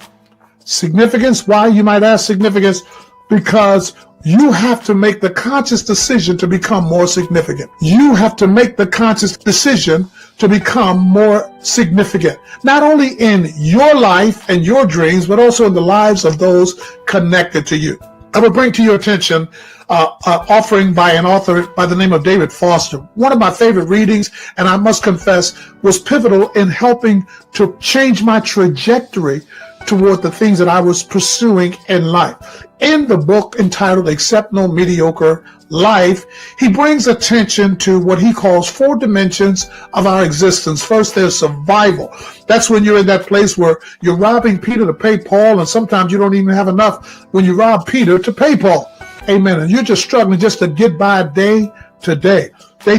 Needless to say, it's hard to embrace any visionary thinking when you're just struggling to survive. But then the second stage is security. That's when you get yourself a little piece of a job that enables you to pay some bills, maybe get yourself an apartment or a place to stay, put a few goodies in the refrigerator, and you're able to at least have a level of security. You don't have to worry about being on the streets. Don't have to worry about something to eat. You may not have a car yet or transportation, or if you do, you got a hoopty, but you got a degree of security. And then from there, now you can start embracing the possibility, well, maybe I can do better. Now I can start dreaming toward what I envision as success. He chronicles the next dimension as success. But he says many of us fall into a trap in the pursuit of success because we have been so adversely influenced by the surroundings and the world in which we live that we define success in the material. In other words, I can buy the brand new car. I can live in the big house. I got a few dollars in my bank account. I can splurge. I can build my wardrobe. We equate success to the material. And because we equate success to the material, we find ourselves many times in a place where we're unfulfilled. And although we have a lot of stuff, we're not happy. And he says that's the trap that too many people are consumed with, pursuing success defined by material gain. He argues that when you recognize that your peace, your joy, your fulfillment, and your happiness is not in just surviving, not just in having a little security, not even in material gain or success, but in finding a way to make a significant impact, your life takes on a whole new meaning. And so that's why I say significance is the first. You have to recognize that in order for you to be the best version of you, you have to find a way to become more significant. Learn that significance is the most prominent dimension of existence in your life, and it elevates you in a sense of purpose and impact. For me, it elevated me to a place where legacy became important. My efforts every day now are all about what I have deemed as significant. For me, in this season of my life, what's significant is being able to create a legacy, amen, from spark to legacy, create a legacy that will be generational. Not only for my children, but for my children's children and my children's children's children. The Bible speaks of a just man leaves an inheritance for not only his children, but his children's children.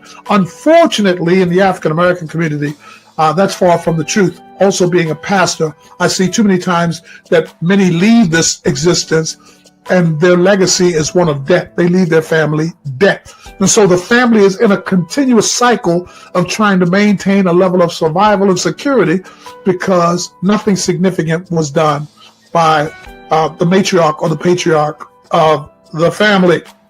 So significance is the first. For me, that led me to accepting the call of ministry and also community outreach. And so I would challenge you as you reflect on this first one, significance, that you reflect on your current situation. What contributions are you making? What difference are you making in the lives of those that you love and those that you are connected with? Identify how you can increase your significance, whether through your work, or your family, your community, or other personal relationships. And then embrace this affirmation: I choose to lead a significant life, making a meaningful impact in the world around me.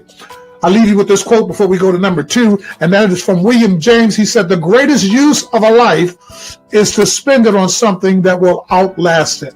So if you want to be significant, identify what you can do and the impact that you can make that will outlive you. The second, continuous learning. Why? Because as long as you're alive, you should be learning. Commit to lifelong learning and personal development. Albert Einstein said it this way: intellectual growth should commence at birth and cease only at death. You should be learning constantly. And so set a goal to learn something new each day or each week or each month. Just be continuous. If you can't learn every day, make it your business to learn something new. And in the course of your day's activities, you can learn something. The thing is, will you be open enough to receive it? Many times our growth is stunted because we get fixed in what we feel that we have figured out, and in so doing, we block out everything else that could come that could enhance and enlighten and enrich our lives in such a way that it can help us grow to another level. Somebody say, I'm trying to go to the next level. Well, if you're trying to go to the next level, not only learn how to be significant, but also continue to make a priority to learn. And let this be your affirmation concerning principle number 2. I am open to learning and growing every day. I am open to learning and growing every day. Think about a tree. A tree continues to grow, reaching upwards towards the sunshine. And the more we learn, the more we expand our branches, allowing us to reach higher and fulfill our potentials. Even the Bible says in Proverbs 18, the mind of the prudent acquires knowledge, and the ear of the wise seeks knowledge. Be wise as it relates to your own personal aspirations, dreams, and goals, and commit yourself to continuous learning. So not only significance and not only continuous learning, but dare to embrace risk-taking. I'm not talking about foolish or careless risk-taking, but I'm talking about embracing calculated risk that can lead to personal and professional growth. As an entrepreneur, I'm reminded the co-founder of Lincoln, Reid Hoffman, said the only way to start a company is to jump off a cliff and assemble it on the way down. And although that sounds a little drastic and extreme, the point is simple. You've got to be willing to step out. You've got to be willing to step out. And you've got to step out in a calculated way. That's where your continuous learning comes into play, because as you learn and seek knowledge, what it does is it helps you assemble an understanding necessary to take those calculated risks.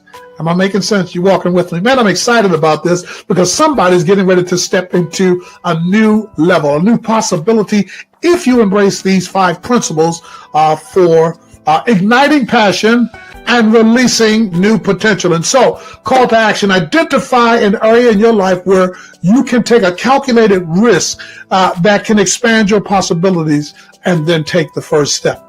And here's the affirmation for that: I choose to step outside of my comfort zone and embrace new challenges. I know the Bible says in Jeremiah 29, and I love referencing the Bible because it's so profound, and yet it's wisdom that has survived through the ages. For I know the plans I have for you, declares the Lord, plans to prosper you and not to harm you, plans to give you hope and a future. Jeremiah 29 and 11.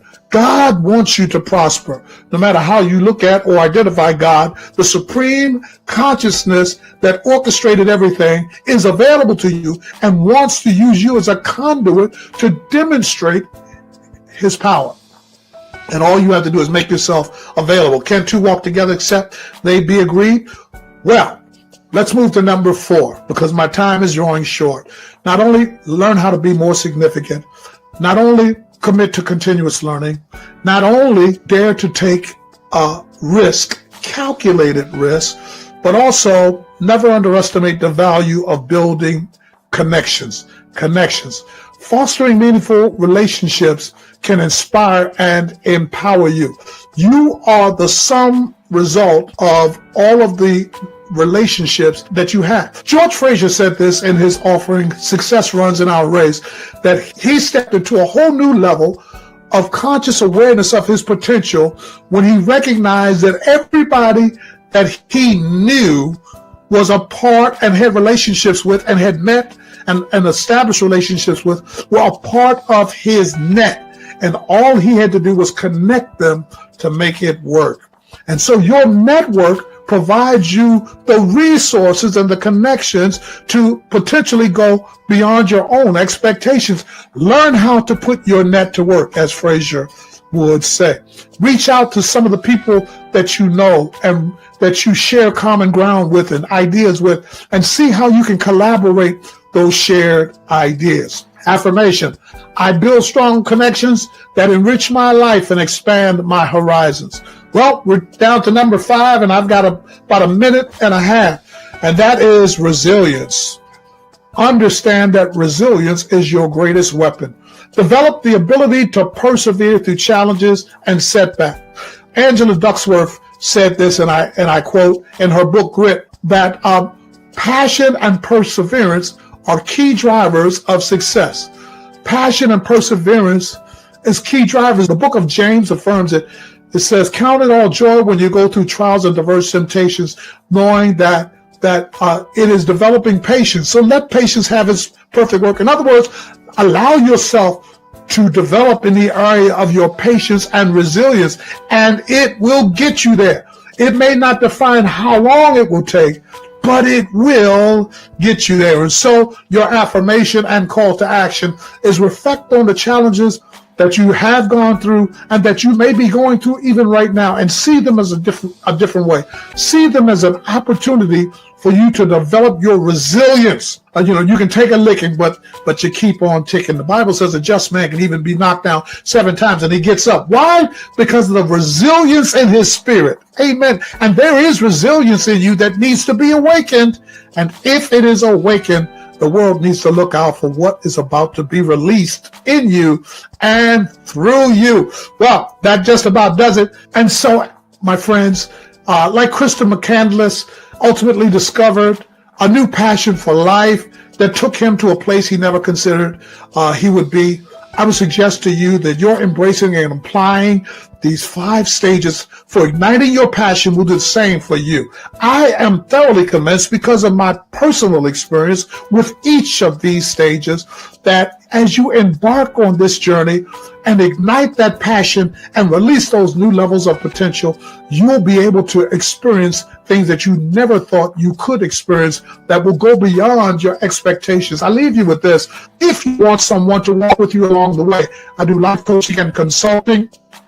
through my program, Ignite S2L. And someone said, well, why would I need a coach? Well, I'll tell you why. The same reason Tiger Woods had a coach. Tiger Woods had the potential, but the coach helped maximize it. Michael Jordan had the potential, but a coach showed him how to win championships. And you have a winner in you. You can go to new heights, and there's a champion in you that's waiting to be released. And if you need a coach, someone to help you along the way, I'm available to help you.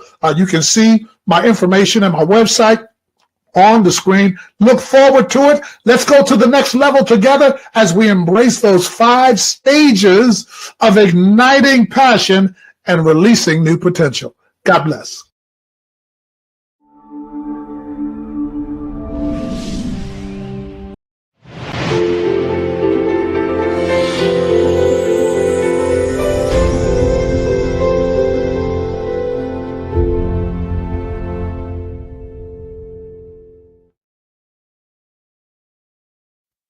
Aloha, everyone.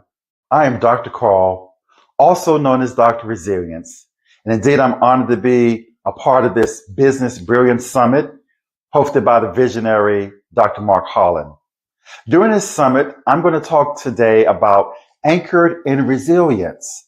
Steady your course and rise strong, not weak, but rise strong in life's storms. Imagine this. You've built a thriving business or career. Things are finally beginning to click. And then, out of nowhere, a storm hits. Maybe it's an unexpected setback, a market meltdown, a failed deal, or even personal struggles that threaten your very momentum. Well, for me, that came when I was aboard the USS Denver in San Diego, January of 1997, after being on board the ship about 3 months. And I decided that I wanted to get out the Navy to pursue being Navy chaplaincy. You see, I was at the 15-year mark of my career, and you're talking about, rising, being strong during a storm. Well, that storm came because after about 15 years of my career, 5 years been away from retirement. On board that ship, I put in a request to my commanding officer, yes, to get out the Navy. Now, mind you, I just raised my right hand to support and defend the Constitution against all enemies, foreign and domestic, and asking to get out, getting ready for a 6-month deployment, and I asked to get out the Navy. Why did I ask to get out the Navy? I'm so glad you asked that question, because I was at the point where my age was going to be cut off for applying for the program. So what I had to do was say I had to be a civilian again before they would even discuss the process of me being in. But I took a chance. I took a chance because I was so hardcore about doing this until I call it having crazy faith. There's some things in life you just have to do because the timing is right, the season is right. So I felt that this was the time to do that. So I put in a request to my commanding officer to get out. I had to get out my 4-year contract. I was headed for a 6-month deployment. Long story short, 9 months later, January of 1997, I walked off that ship a free man. No benefits, no retirement, but I had to do that to apply for the program as a civilian, not as an active duty member. Well, I got accepted in the program, and what I did do once I was commissioned and got those butter bars as an ensign in the United States Navy, I went back to that ship and I thanked that commanding officer because the commanding officer was the only person that said yes. So many of you out there, you only need one person to say yes to your dream, your vision. Well, I was at the right place at the right time, and that's what happened. I felt like a ship caught in a relentless storm. And it was a relentless storm because I had a decision to make. Do I stay or do I go? Sometimes those storms toss back and forth. You don't know which way to go. But even though I felt like I was tossed by the waves of doubt, fear, and uncertainty, at one point I questioned whether I had the strength to continue. And on this journey, we do question ourselves. Doubt does question you. What am I doing here? I had the strength to continue. But at that time, I didn't feel like I had the strength to continue. Do you have the strength to continue what you're doing to pursue your dream? But here's what I realized. Those who survive and thrive in business and in life aren't the ones who avoid storms. Let me repeat myself again. Those who survive and thrive in business and in life aren't the ones who avoid the storms. They're the ones anchored in resilience.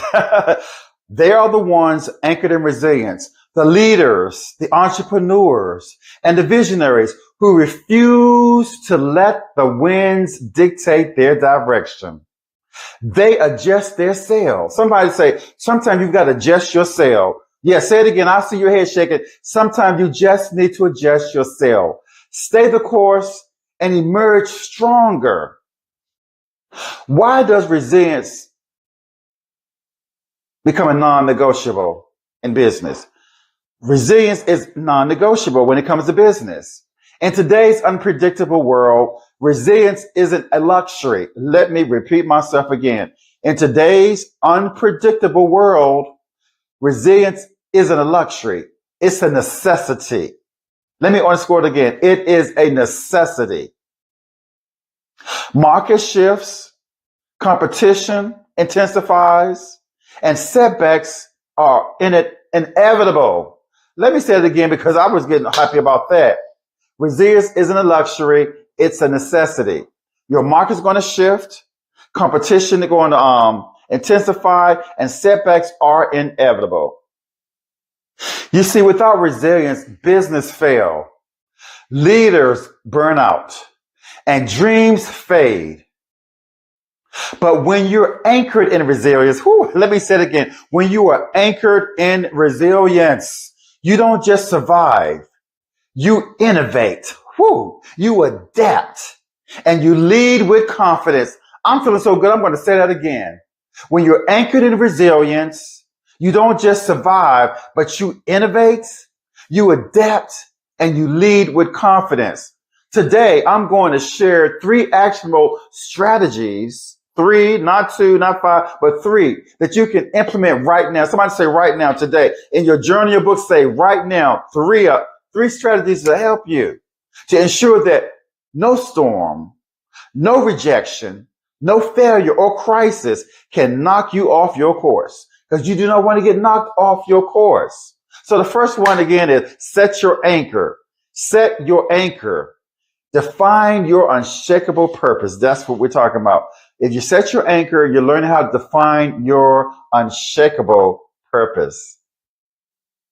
Well, many of you are saying, well, how come you talk about this anchor and ship, all this nautical terms so much? You see, I spent 35 years of my life, my adult life in the United States Navy in uniform, going from the lowest ranks of E1 senior recruit to E6, then from O1 ensign to senior officer, which is Commander 05. So I know this backwards and forward about nautical terms, been in the Navy, been on a plethora of ships from aircraft carriers to frigates to destroyers, amphibious, been there, done it, got the t-shirt and several ball caps.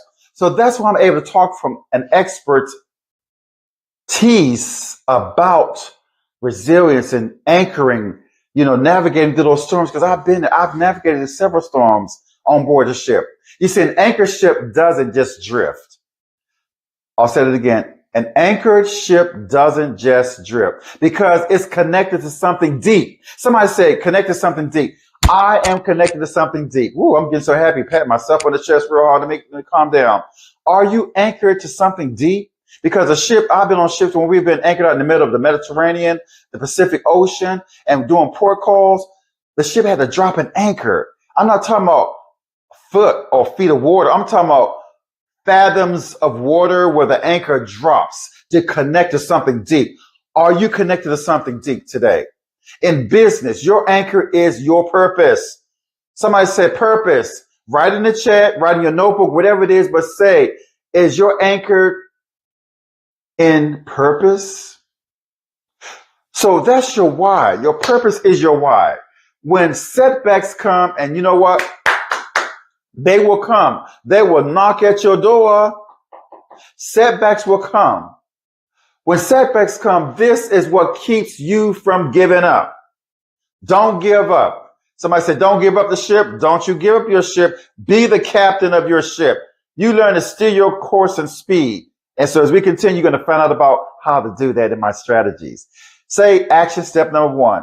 Action step number one, put in the chat, put in your journal, wherever it is, but say action step number one. I want you to take 5 minutes today. Today, not tomorrow, not next week, but take 5 minutes today after you listen to the summit in its entirety to revisit and write down your core mission. What is your core mission? Mine is in front of me, plastered on the wall right there. So ask yourself, 5 minutes, that's all, just 5 minutes. I want you to revisit and write down your core mission. Why do you do what you do? Let me get a tongue twister out the way. Why do you do what you do? Who do you serve? And when challenges hit, remind yourself of why you started doing what you're doing in this business. Because purpose refuse perseverance. Oh, let me say that again. Purpose. Somebody say purpose. Refuse perseverance. Purpose refuse perseverance. Next thing we're going to do, point number 2, setback strategy number 2, setback strategy number 2, reinforce your haul. Hull. Reinforce your haul. I might have a different accent from the South, but you know what I'm trying to say. Build a resilient mindset. Bottom line, build a resilient mindset. Let me say that again. Build a resilient mindset. Repeat after me. Build a resilient mindset. You say a strong ship weathers the storm. A strong ship weathers the storm. And I've been on some ships where we went back and forward. I mean, there were times we had to strap ourselves in our rack because why? The things we sleep in, because the ship was going through some storms. And guess what? Some equipment broke. Things came out the bulkhead, which we call a wall, because guess what? We were going through a storm. A strong ship knows how to weather the storms. You see, I've been on the bridge as a master helmsman, driving a ship during those turbulent times when those storms arose and people, the crew members were on board those ships. So remember, a strong ship weathers the storm, not because the waves stop, but because its structure holds together. I like that. I'm going to say it again. A strong ship weathers the storm, not because the waves stop, but because its structure holds together. You see, if you allow doubt, fear, or failure to crack your foundation, now I'm feeling this. Don't let it crack your foundation. The storm will sink you. Plain and simple. If you let your fear, your doubt, or your failure to crack your foundation, the storm will sink you.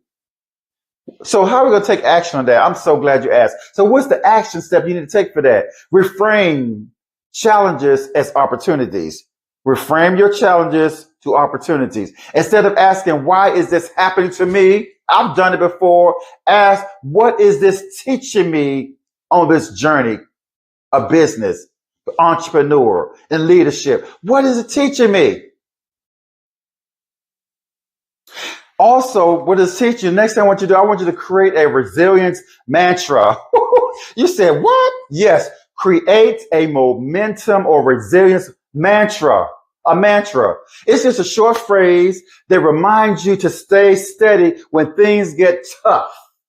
And they're going to get tough. That knock on the door is going to come. Say it daily. Whatever that mantra is, get it in your DNA, in your spirit. When you wake up in the morning, when you do your devotion or prayers, your meditation room, your prayer closet, think about that. Create a resilience mantra. It's got to be, it don't have to be long, something short that's memorable that you can write down, put on a sticky, paste it wherever it is on your mirror in the bathroom, wherever it needs to be at, that you see this every day and remind yourself to stay steady when things get tough. When things get tough, I'm going to repeat my resilience mantra. Also, next strategy is going to be adjust your sales. Adjust your sales. Stay adaptable and keep moving. Ooh, you know what? Stay adaptable and keep moving. Now's the time to get stuck. Stay adaptable, ladies and gentlemen. In this Business Brilliance Summit, you got to stay adaptable, but you got to keep moving. Don't stop. Do not pause. Keep moving. But you need to adjust your sail. Ships that survive storms don't fight the wind. Let me say that again. Ships that survive storms don't fight the wind. They adjust their sails. Woo, those things, you know that? If any navigators out there, people got boats and yachts out there. I know you do. You busy you got some yachts out there. Yeah, I see your head shaking. Yes, you do. Yes, you do. And guess what? You have to adjust your sails. Remember, ships don't survive storms. They don't fight the wind. They adjust their sails. In business, the most resilient leaders pivot instead of panic. Woo! They pivot instead of panic. I panicked before. I know what it means to panic, but all I need to do is just pivot. Resilient leaders learn to pivot instead of panic. So what action step must I take there, Dr. Carl? Identify one area, not 5 or 10. Just identify one area in your business or your leadership acumen where you're stuck. Now I hear Dr. Les Brown saying, getting unstuck. I got those tapes. I remember that word he said, getting unstuck. And sometimes we do get stuck. But just identify one area in your business, in your leadership. And guess what?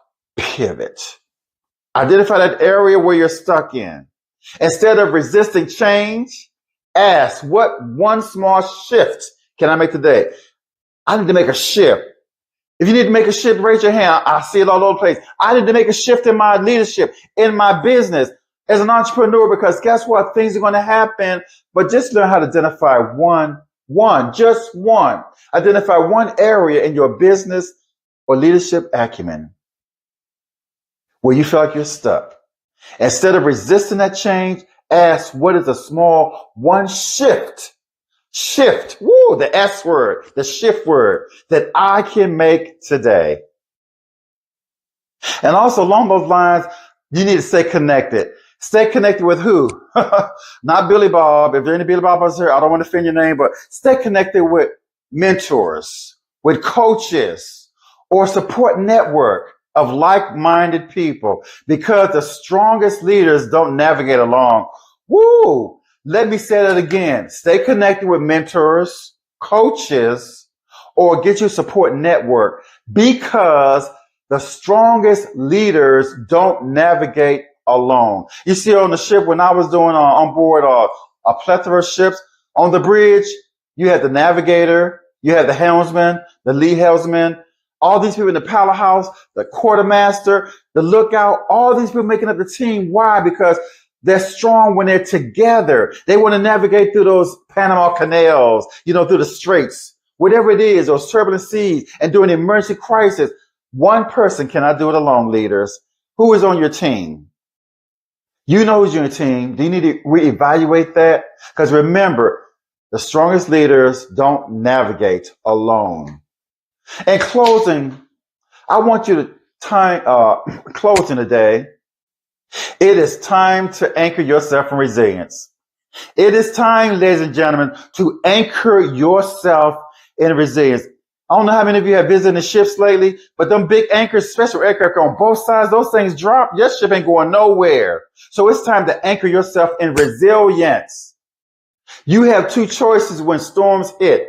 You're going to drift aimlessly, hoping for calm seas, or anchor yourself in resilience and navigate and move forward with purpose. So what will you do today? What will you do right now? Will you set your anchor? Will you strengthen your mindset and adjust your sails? The storm isn't the end of your journey. It's just the proving ground for your greatest success. So stay anchored, stay resilient, and rise stronger. So ladies and gentlemen, let's make waves. Let's make waves. Write it down. Let's make waves. And for possible penetration, the storm isn't the end of your journey. I'll repeat it again. It's just the proving ground for your greatest success. Stay anchored, stay resilient, and rise stronger. Now let's go make those waves.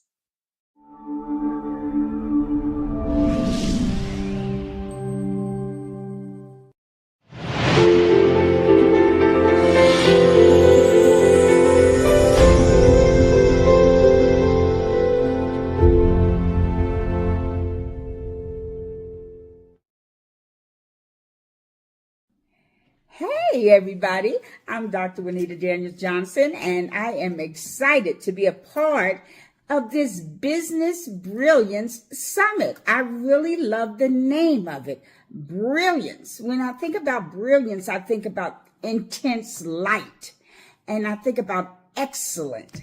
And so this is going to be an excellent time. It's going to be intense. People are going to be teaching from their heart.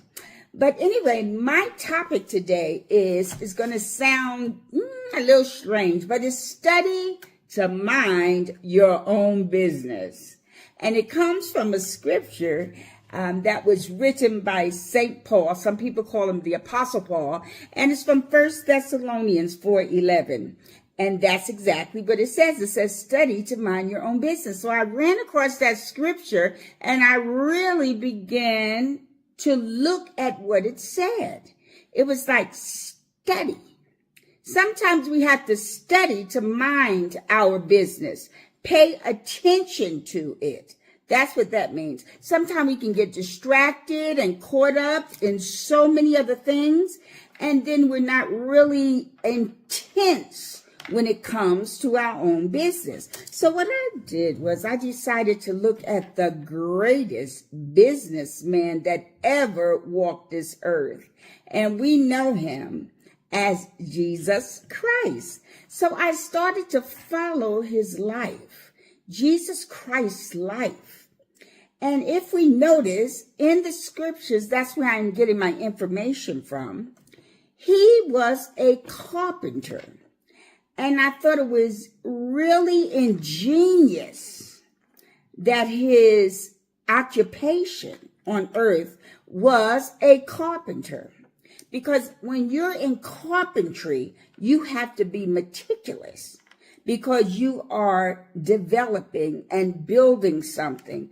And that's one of the attributes and the characteristics of a good businessman. He is articulate, or a good businesswoman. He is building, he is developing. And so you have to be very keen with measurements. When you cut those wood parts out, you have to be really, really good with your measurements. So you're using numbers. You're also using science with this building. So he did that on earth until he was 30 years old. But the real purpose, as written in scriptures, Jesus Christ was sent to build a kingdom on earth. And he had a kingdom message. And his kingdom message would have to be spread to the whole wide world. So he had to sit down just like he did when he was a carpenter and configure these things. He needed to know what he needed, how to get it, when to get it, why to get it, so that he could do this thing that he was called to do on the earth. I wonder what the transition was like to go from being a builder, moving naturally with your strength, to actually moving spiritually in a spiritual strength. Well, I began to watch him, what he did. What this man did, firstly, was he went into the mountains, and he would get up early in the morning. And he would go out there and he would talk to the Father in heaven. This was the first strategy that this is what we saw him doing. Not only did he do that, he implemented something that brought on an intense, a brilliant strategy, which was fasting. He wanted to move strategically in his mind and think of techniques and strategies. So he, along with his prayer, he was fasting. And then you would see him up there. He would have an encounter while he was fasting, so that he can struggle with himself and struggle with the idea of tactics, of the things that happen to us on earth that come against his mission.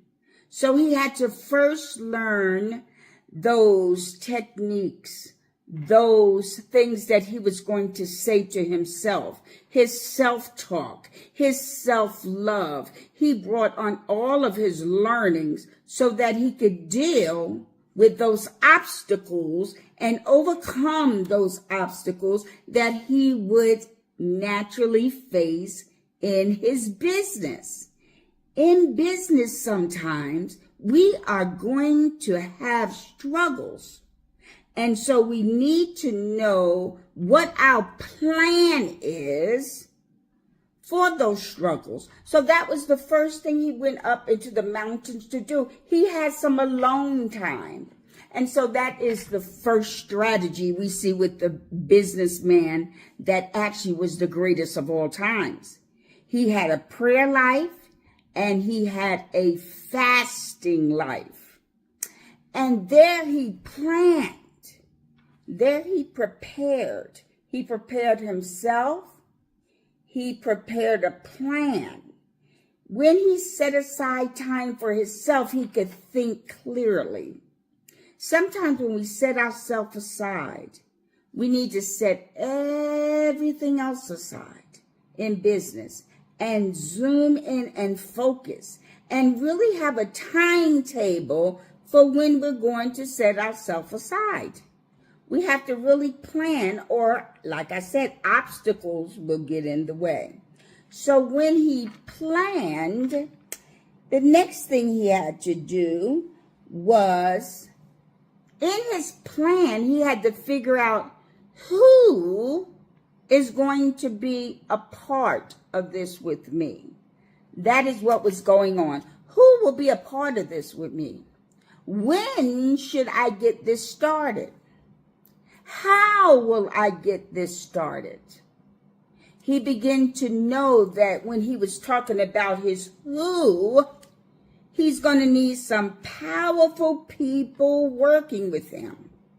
And so therefore, he began to go out into the field.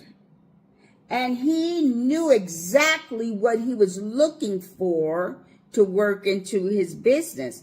These are the things that he had been praying about and thinking about and reflecting. Well, he went out and he gathered himself some disciples. When do I need to execute this plan? He needed to execute that plan in the now. Because if you follow his life, he only had so many years to be on earth. So he had to number his days. And so he says, I have to do this now. But why? He had also why? This is my mission. And so we all come to the earth. It's only one of us. It's not another Dr. Daniels Johnson. It's not another you. It's only one of us. And all of us come to this earth with a mission. We have to be serious about why we came to this earth. And so he had to do it in the now. Where am I going to do this? Where will I begin to start? And so he began to start. It tells you in the Holy Scriptures, he began to start with the Jewish people. He was a Jew himself. Knowing that when he got his disciples together, they would go out into the world. They would understand how to spread the gospel. They would understand what signs needed to follow them.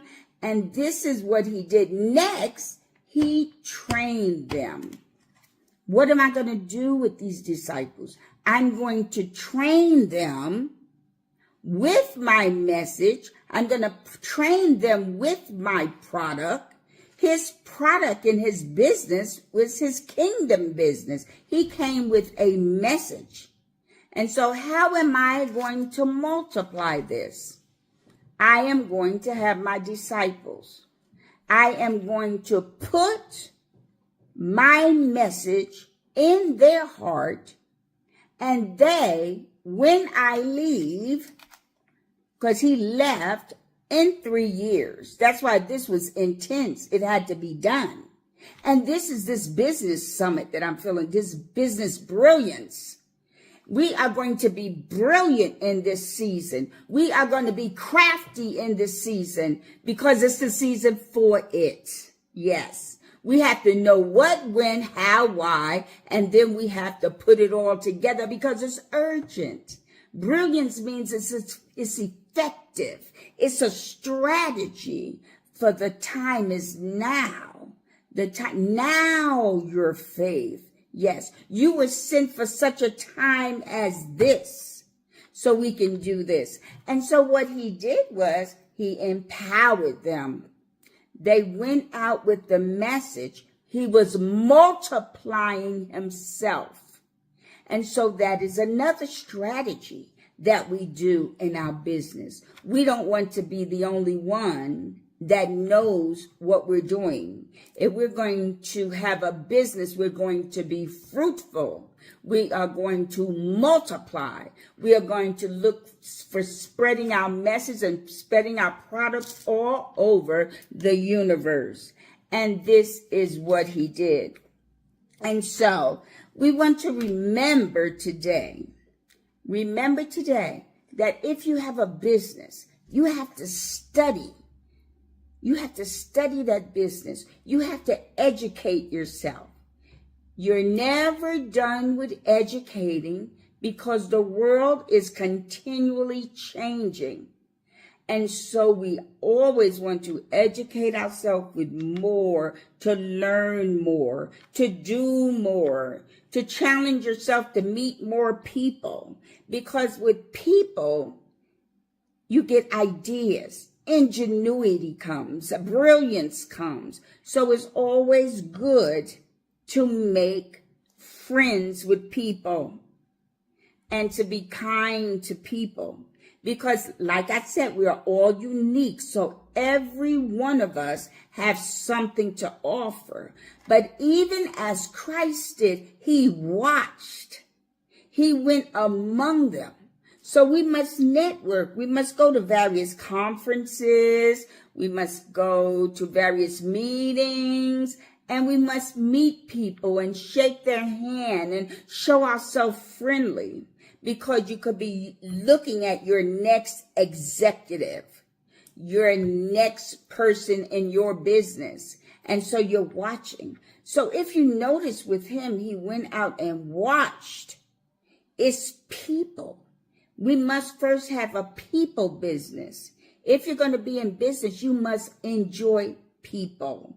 So he watched and he looked, and I'm going to just name one disciple. He saw Peter, and Peter was out there. They called him Jonas. He was out there fishing. And so Christ Jesus wanted to be a fisher of men. And so he said, oh, this man is a fisher. What kind of characteristics does a fisher have?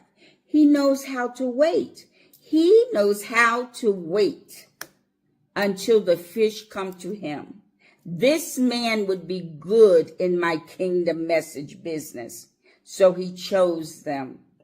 And so today, that I'm so excited to be a part of this brilliant conference, because it is a brilliant conference. And my topic was study to mind your own business. 1 Thessalonians 4:11.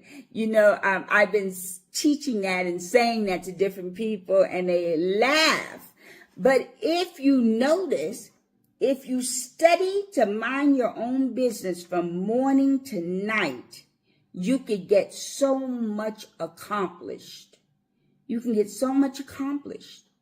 And it's a study. I have to study this. How am I going to do this? Even if you are a business person in your home, you have to set aside that time you're going to do business, and set aside that time that you want to work in your home.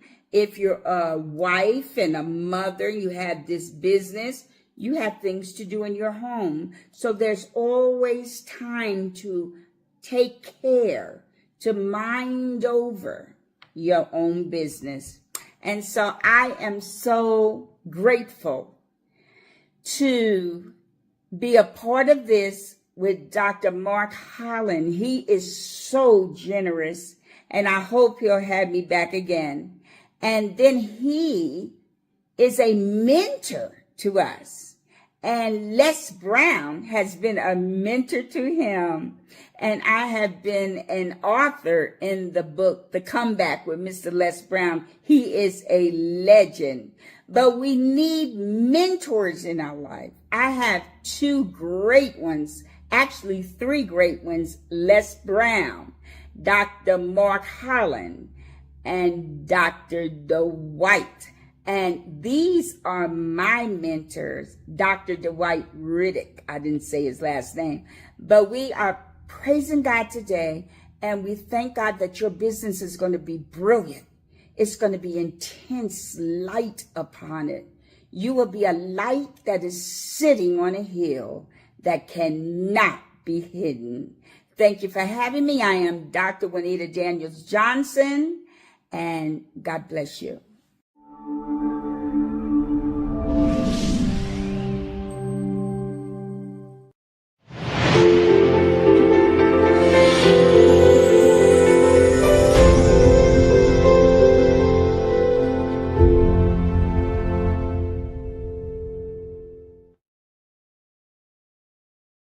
Hello. Thank you, Mark Holland, and all that wonderful group to accepting me to be part of this Business to Brilliant Summit. So my name is Jose Pereira, and I'm very honored to be here today talking about this topic that I called From Captivity to Leadership. So I want you to close a little bit your eyes and let's picture my memories. Imagine waking one day in a foreign country, away of your family, where you find yourself in a prison, held as hostage, and it takes you 5 years to come back because you're stripped from your reality. It looks hard, correct? That's my story. So that's what I went through in November 2017. And that became my story as part of the 606. So this is something that I had shared several times, but this is something that really is very close to my heart, how this is mirror with leadership is, because, the real leadership is, have you ever thought that if you go to any extreme situation in your life where you're out of your comfort zone, you're pushed out of your comfort zone, and then your floor is moving around, everything is crumbled, there's where your real leadership is going to be tested. That's what happened to me. Even I did a long career in the oil and gas, believe me, I was tested during my captivity. That really tested my leadership. Because today I want to tell you, there are some tools that you can use to help yourself to grow. Well, the first tool that I want to share with you is the resilience. The resilience is not only the, thriving from the adversity, it's really bouncing back and rising. How much time it will be needed, I don't know. But every time you fail, you have to bounce back and move forward. So adversity is not only that situation that can come, and the resilience is that the one that's gonna hold you and to have strength, to have hope, and to have faith. So resilience is that transformative power that will make you to be awakened to what is the true leadership. So those great leaders are not those that are above the challenge. Those great leaders are those that really that face the challenge, that they become their stepping stone. They become to make the setbacks to comebacks. That are the true leaders.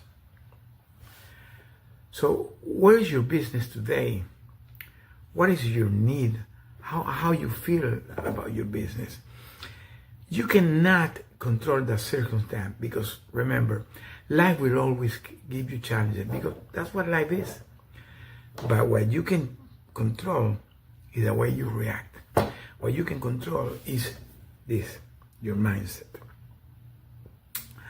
So now there is something that always is very close to my heart. Is that sense, the fuel that gives you, that fuels to keep moving.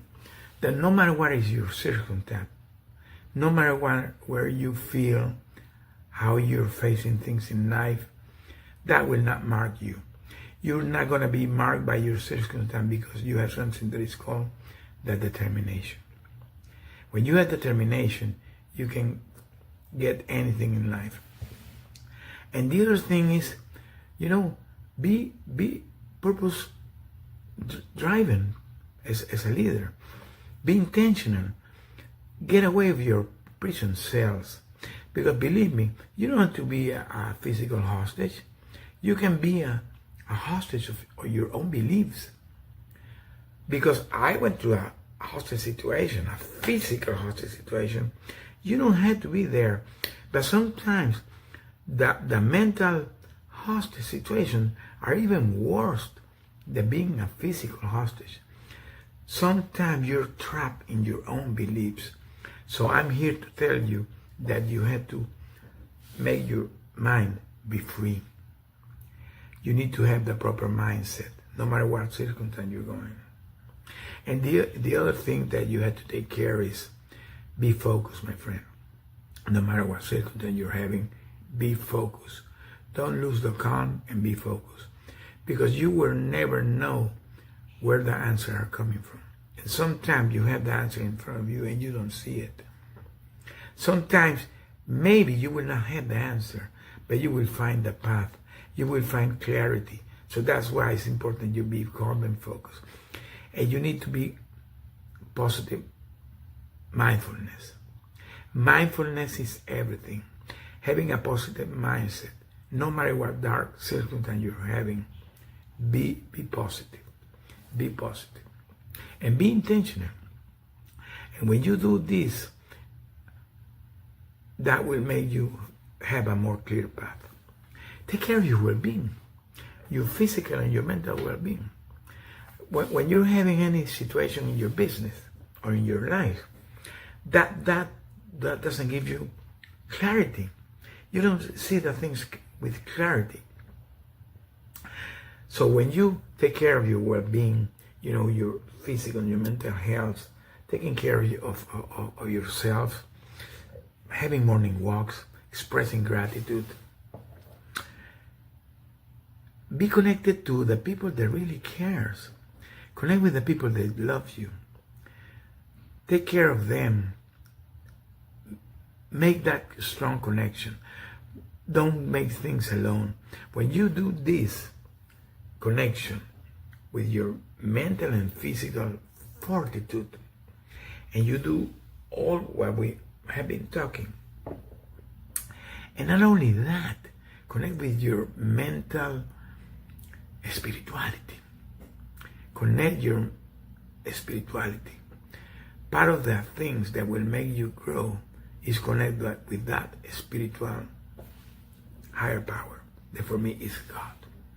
Connect with God, because God is what will make everything happen. Even you're going through any circumstance in your life, God will make things happen. So part of the business success is walking with the hands of God, walking with the grace of God. All this will make you be more connected with Him, more empowered, and that will unleash something that I call the unbreakable leadership spirits. Because unbreakable leadership spirits come when you tap into that grace of God, and that will make you be stronger, because now you're connected with the hope and you're connected to the faith. When you do this, everything is possible. Be courageous. when you're going to take decisions, be courageous. No matter what's going to be your circumstance. Remember, your story is not written. You're a work in progress. Your story is still being written.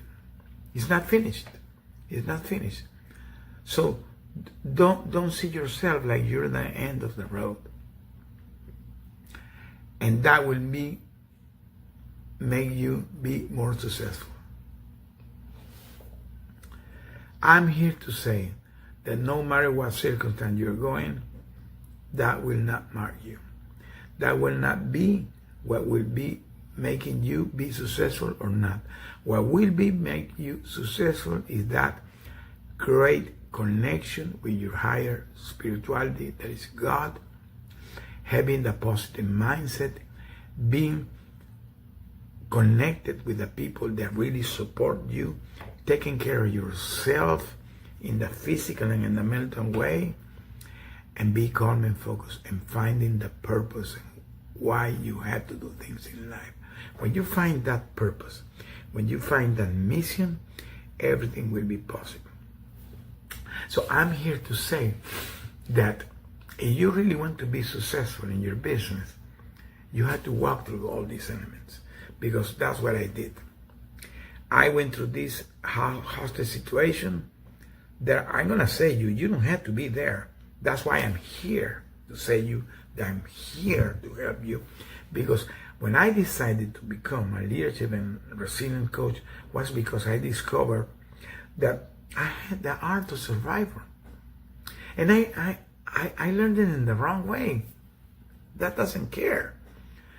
You don't have to go to the path I went through. You don't have to do that, because I'm here to help. So if you want to connect with me, just go to joseconnect.com and you can connect with me. Or you can schedule a call, joseconnectonline.com. Part of my journey today is helping others. I have a coaching program that helps C-suite executives, CEOs, business owners, or startups, how they can become better leaders in their business and in their life.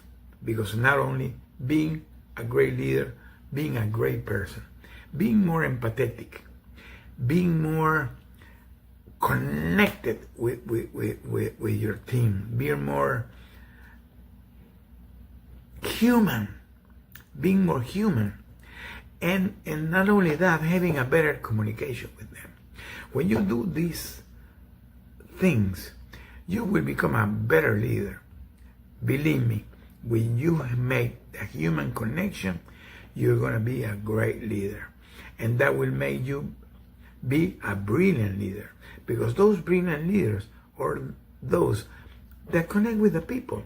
And this is something that I discovered, because I went through this hostage situation, but I did a long career in the oil and gas. So I already had the leadership skills. But when I learned the art to survive that I'm teaching here today, that's what made me be a better person, be a better leader, and be more prepared to teach others how to also become better leaders. One of the big mistakes that the people that are climbing the corporate ladder do, and when they're trying to become better leaders, is that they are so focused in climbing the corporate ladder that they forget that they have family, that they have a life, that they need to take care of themselves. So part of my coaching program is trying to reconnect how you can regain a balance between your business success and your personal fulfillment. Because when you have a business success and you have a personal fulfillment and a personal success, now you really are a successful person. Now you all are brilliant. Now you can say that you got the business brilliance.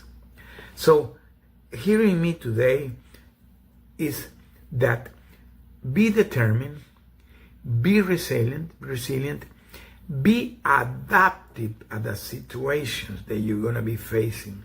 Be adapting. and be a better leader. So when you are resilient, when you are adaptive, when you are determined, and you are a better leader, you're going to have the tools to grow and to unleash that unbreakable spirit that will make you become a great leader in your business and in your life.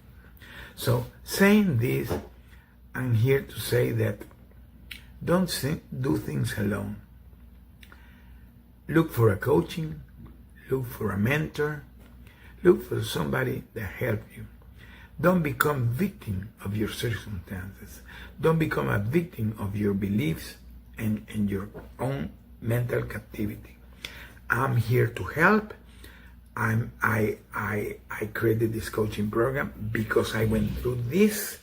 This is my personal journey that I'm sharing here with you today. Well, said this, thank you very much for hearing me, and thank you very much, Mark. Wonderful guy, wonderful event, and thank you for having me.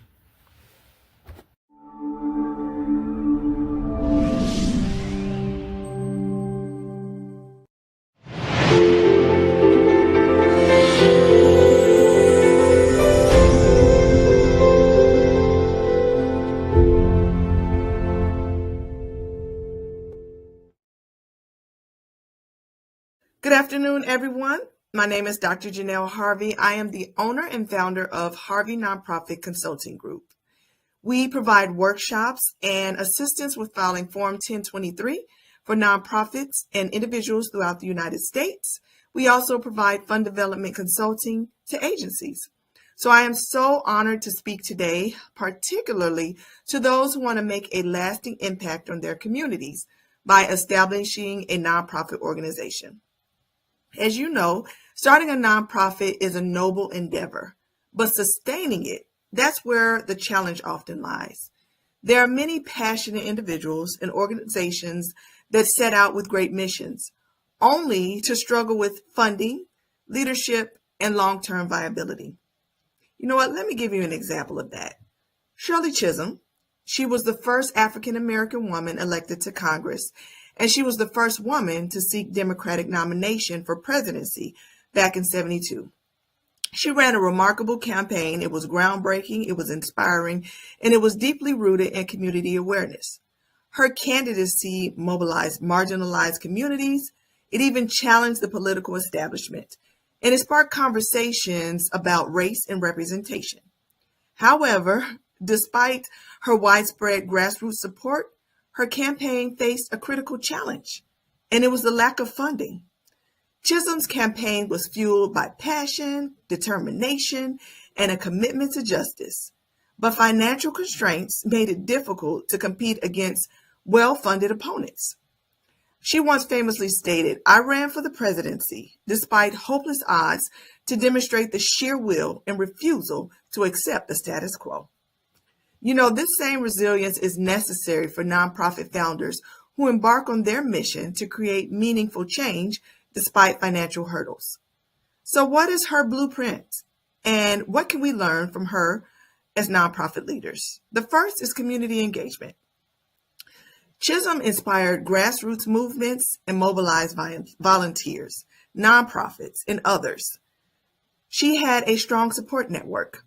So a nonprofit that cultivates deep relationships with its beneficiaries, donors, and volunteers will have a better chance of sustaining itself, even in times of financial difficulty. We also learned that resourcefulness overcomes financial limitations. Chisholm's campaign faced financial struggles, but she maximized available resources. She leveraged free publicity and inspired people to donate their time and talents. Nonprofits have to adopt a similar mindset by seeking in-kind donations, building strategic partnerships, and utilizing cost-effective marketing strategies to make an impact with limited funding.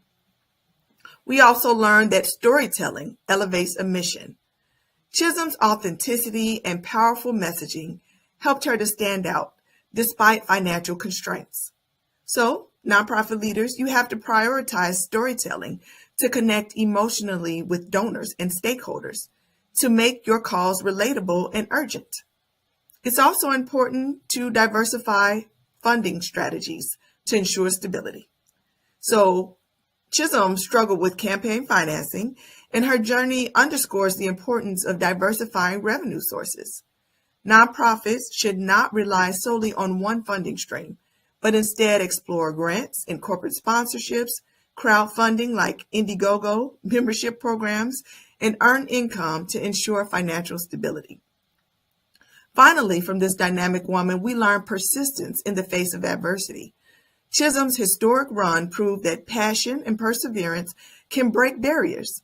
So similarly, nonprofit leaders must be prepared to navigate challenges, remain adaptable, and continuously seek new opportunities for growth and sustainability.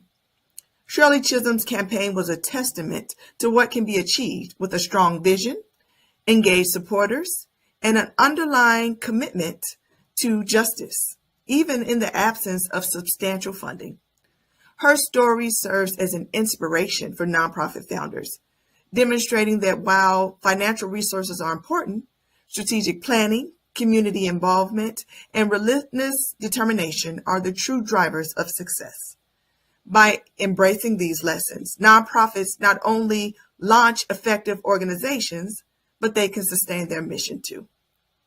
So now that we have like a historical look at the blueprint, I would like to give you a few additional keys for starting your own nonprofit and setting the catalyst for your own blueprint. Nonprofit establishment is not always a cookie cutter approach. You must create a strategy that works for you. Some things you cannot negate: feasibility studies, funding strategies that align with your organization, leadership development, and community engagement. These are critical strategies that you as a nonprofit leader must adhere to. So first, identify your mission and your vision clearly. Every sustainable nonprofit begins with a clear mission and vision. Your mission should be specific, addressing a distinct need in society, while your vision should articulate the long-term change you seek. A strong nonprofit does not try to do everything at once, but focuses on one key issue and builds from there. For example, my son owns a grassroots organization that deals with cyberbullying. And while his current goal is to look at how this is impacting youth presently, the overarching goal is to totally eradicate the issue. Second, conduct a feasibility study. Before you register your nonprofit with the Secretary of State and the IRS, conduct a feasibility study to determine if your idea is viable. This study should answer, is there a genuine need for my nonprofit? Who else is addressing this issue? And how can we be different? Do we have the financial and community support that we need to sustain our operations?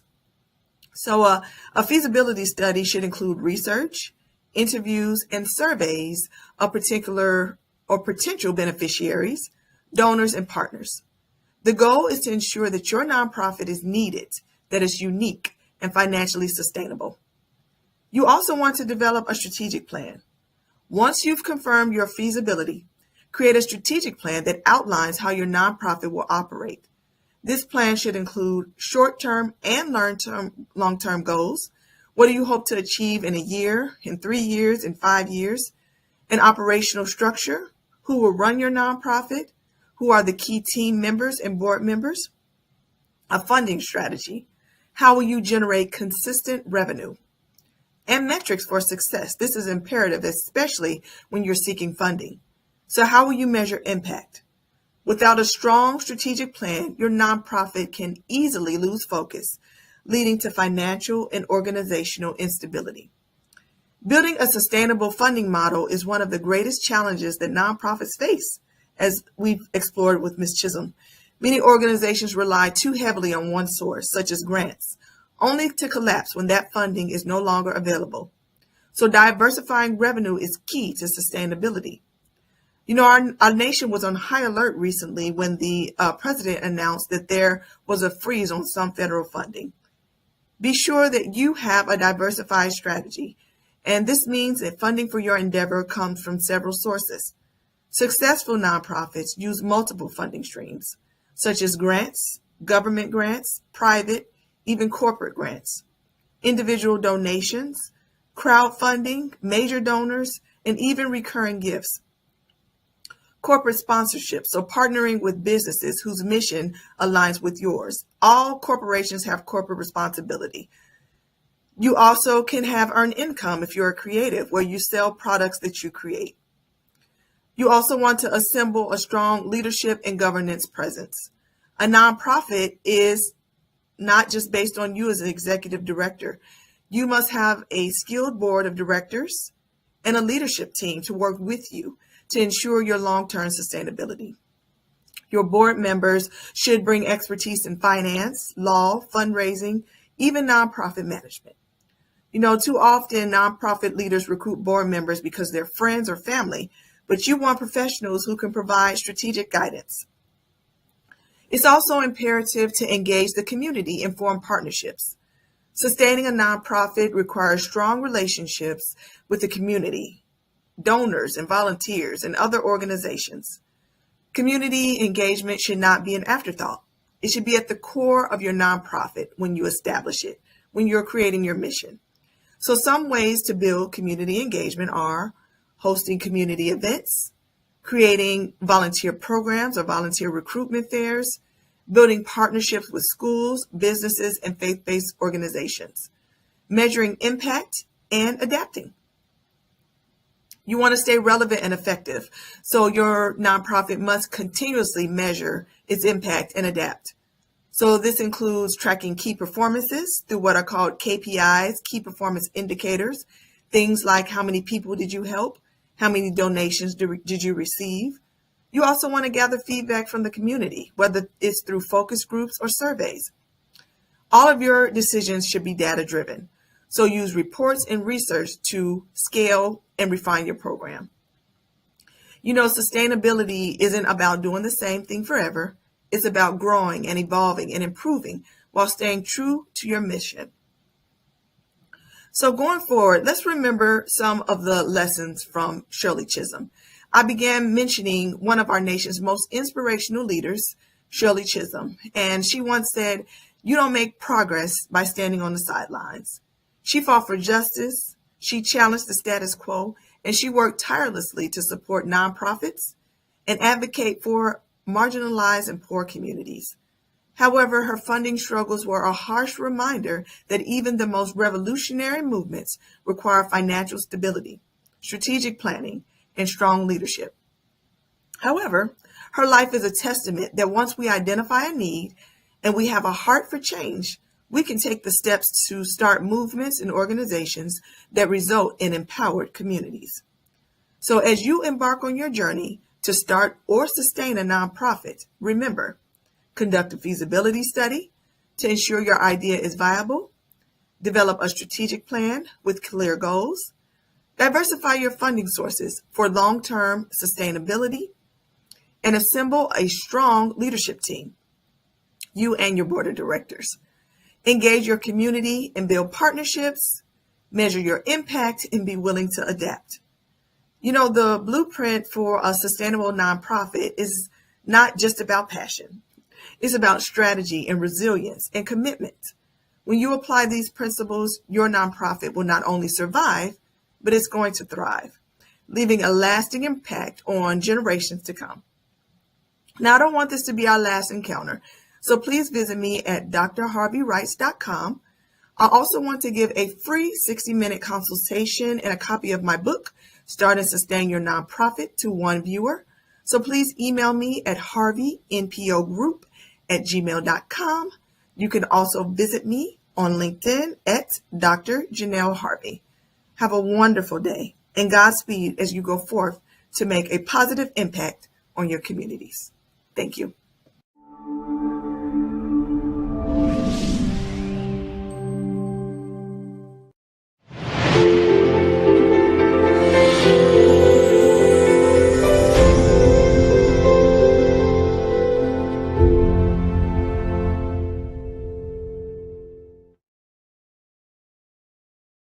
Hey, I'm really excited to be with you today and to be able to share something that I'm really passionate about.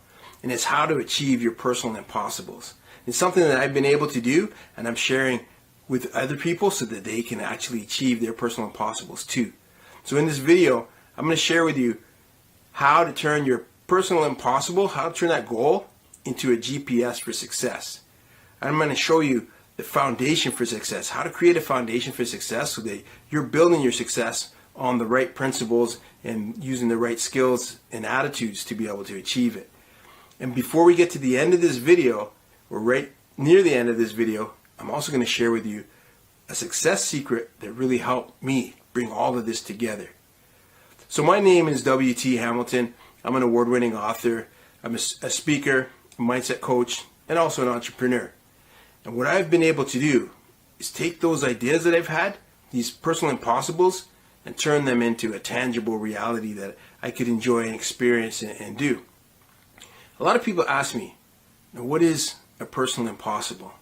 And a personal impossible is really something that you see other people doing that you wish you could do. You wish you could do, but you don't believe that you can do it.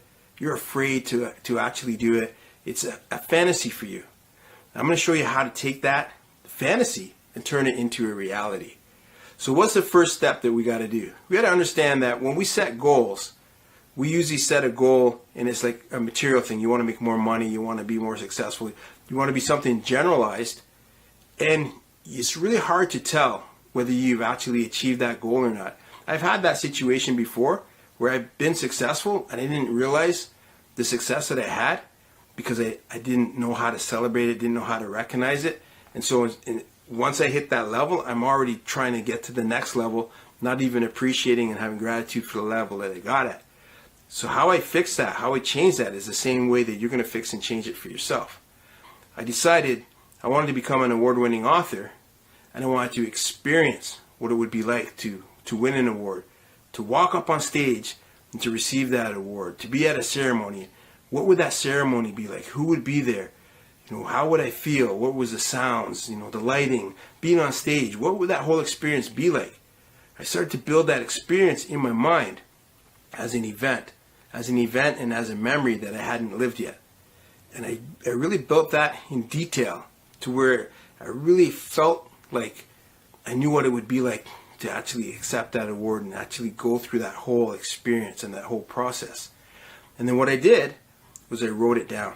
So once I built it up in my mind, and this took me a day or two to really get into that whole fantasy of what it would be like and to really put the detail in. And once I had a lot of detail in there, I wrote it down. And the reason I wrote it down is because this is going to become my GPS. This is going to become the thing that I'm going to be able to measure to know that I've achieved that goal. So it wasn't just about winning an award. It was about going to a ceremony and accepting an award, like jumping in a plane, flying to wherever the event was going to be, and then experiencing what it would be like to wait in anticipation for them to call my name and to go up on stage and accept that award. That whole experience became a GPS for me. And why this is important is because when you start doing something you haven't done before, it's going to be hard at first. It's not going to be quick. It's not going to be instant. And you're not going to be perfect at it when you first start. So those struggles are going to build doubt into yourself. Because you're going to try to do something you haven't done before, there's always going to be some doubt that you're carrying.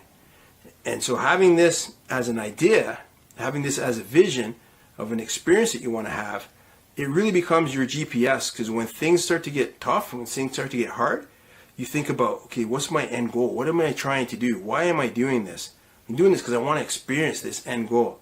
And I'm committed to experiencing that goal. This is something that I really want to do, and I believe that I can do it.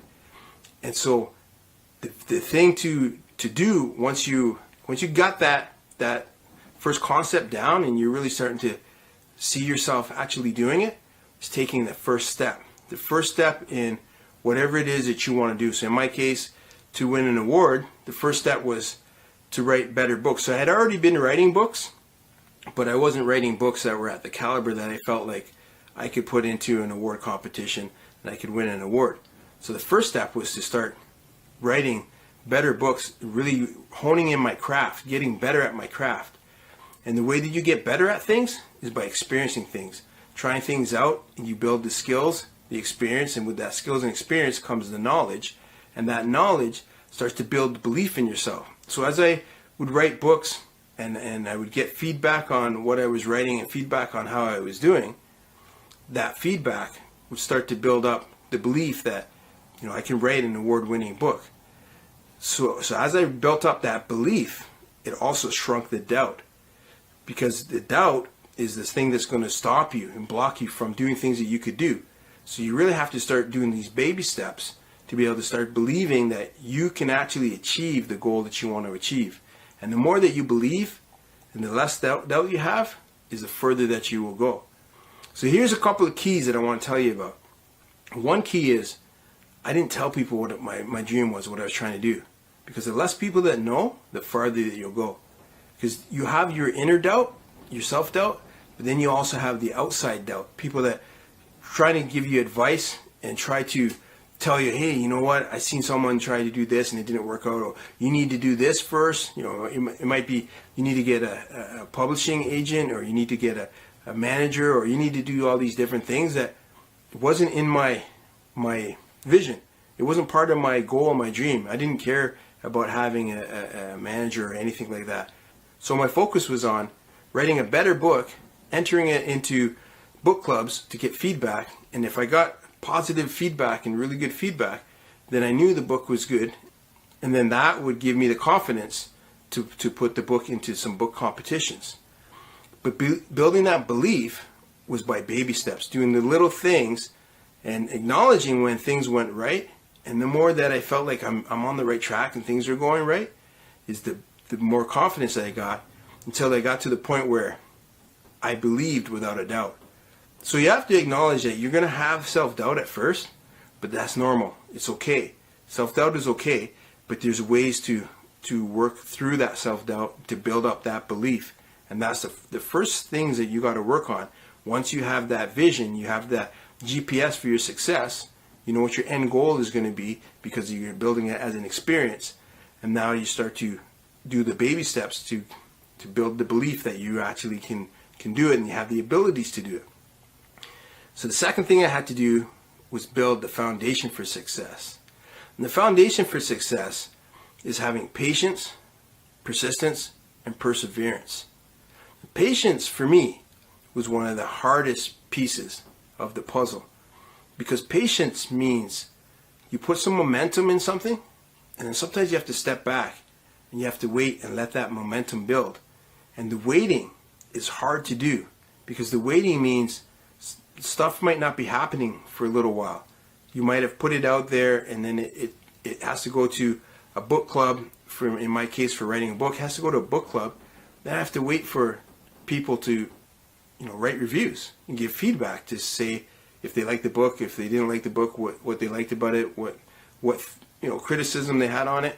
All of that stuff takes time, and while you're waiting, you don't need to do anything else, because you've put it into motion and you need to just wait. But the patience part was hard. And whenever you're waiting, there's always panic that's in the background. And panic is the adversary of patience.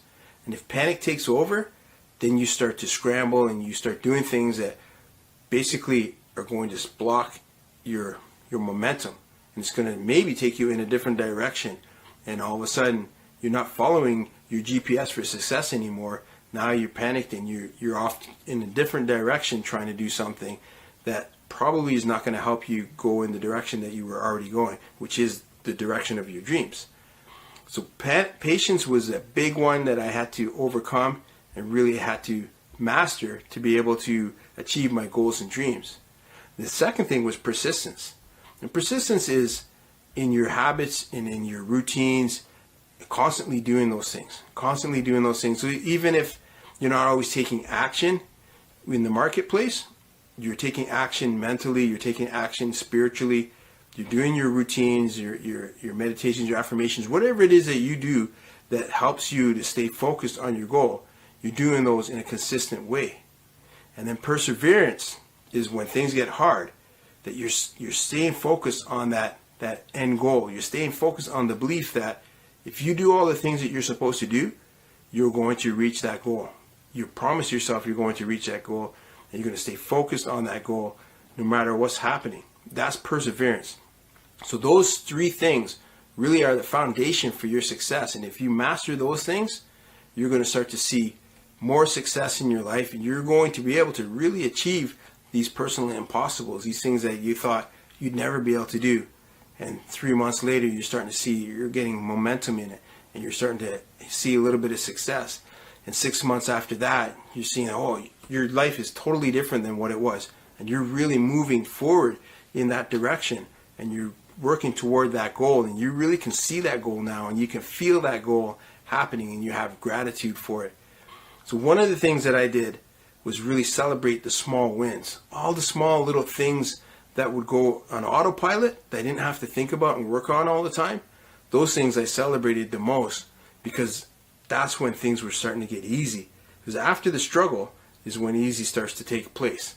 So once I understood the mechanism of it, I had to understand one more key thing, and it was time.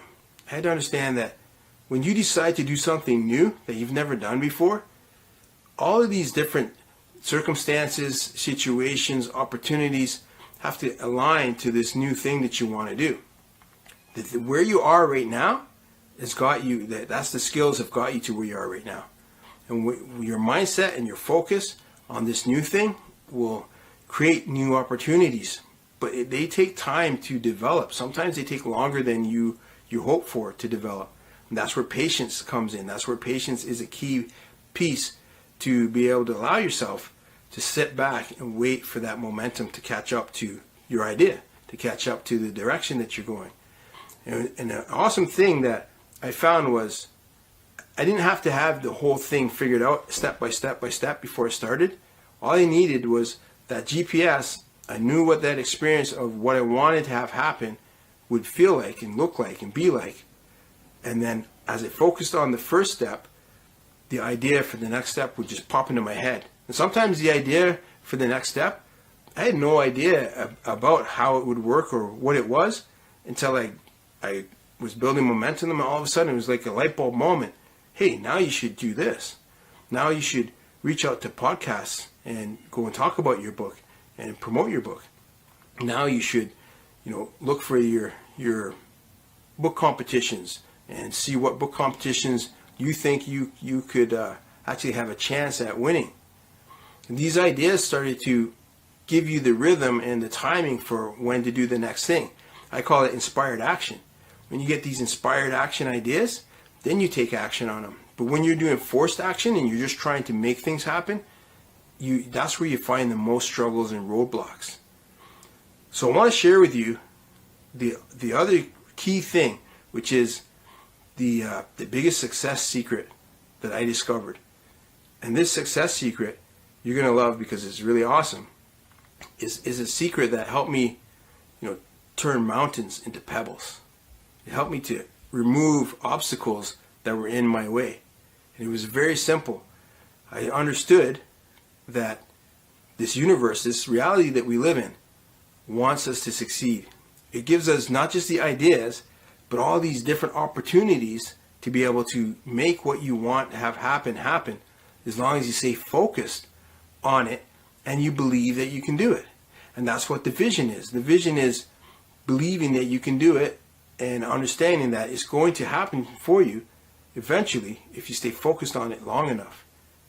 And once I realized that everything is divinely designed for us to be able to achieve our goals and dreams if we focus on them long enough, that was the secret to success. That was the secret to success because once you're focused on it, the mountains truly do turn into pebbles. And all the obstacles truly get out of your way because you find the solutions to get around or through or over whatever mountain is in your way. And it's designed that way. It's divinely designed that way. It's intelligently designed that way. I mean, think about it for a second. How can you decide that you want to do a personal impossible, something that was never able to be a reality for you until you decided to do it? And once you decide to do it, all of these opportunities and insight and ways to learn and build your skills and build your knowledge start finding you. And they kind of magically find you in different ways in different places, through conversations, through people recommending you read a book or you watch a video, and all of a sudden you find yourself moving in the direction that you're focused on, in a direction that a year or two ago, or even a month or two ago, or even a week or two ago, wasn't ever an option for you. Not until you decided you want to do it. And once you decide you want to do it, this reality is divinely designed for you to be able to start moving in the direction that you're focused on and be able to achieve your dreams. And the mountains become pebbles. And it's so miraculous, it's so awesome, and it's so true. I couldn't believe it. I was blown away. And once I understood that, it opened up the options for me to be able to really focus on whatever goal I want. And the only thing that would stop me is how much I believed I could do it. As long as I believed in my heart and I believed in my mind and I could visualize me actually doing that impossible, that personal impossible, it became possible for me. It was no longer impossible. It became possible, and then things would just fall into place and work out for me to be able to do it. And the key for it was staying focused, having patience, having perseverance, and being persistent in everything that I was doing. So that's what I wanted to share with you. This is the way that you can start to achieve your personal impossibles and start to turn mountains into pebbles by focusing on the thing, having that vision as an experience, and then using that for your GPS for success. So I want to invite you to a free download to learn how to use the unfair advantage to be able to achieve your goals and dreams, along with this visualization technique that I've just shared with you. So if you go to my website, mindsetforsuccesstraining.com right now, you can download this free giveaway. And it's an ebook and it's a video training that's going to show you how to use the unfair advantage for your advantage. I want to thank you for your time. Thank you for letting me explain to you and share to you how to achieve your personal impossibles. And I hope that you put this into action now and start moving forward in the direction of your dreams. Thank you, and I look forward to working with you at some point.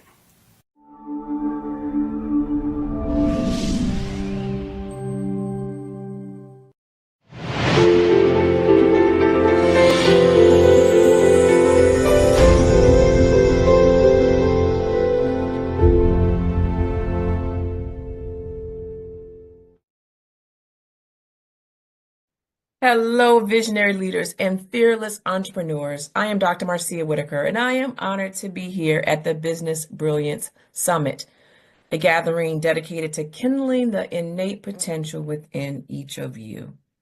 And today, I want to share a message that has transformed not only my life, but the lives of countless entrepreneurs who, like many of you, have faced the daunting challenges of business building.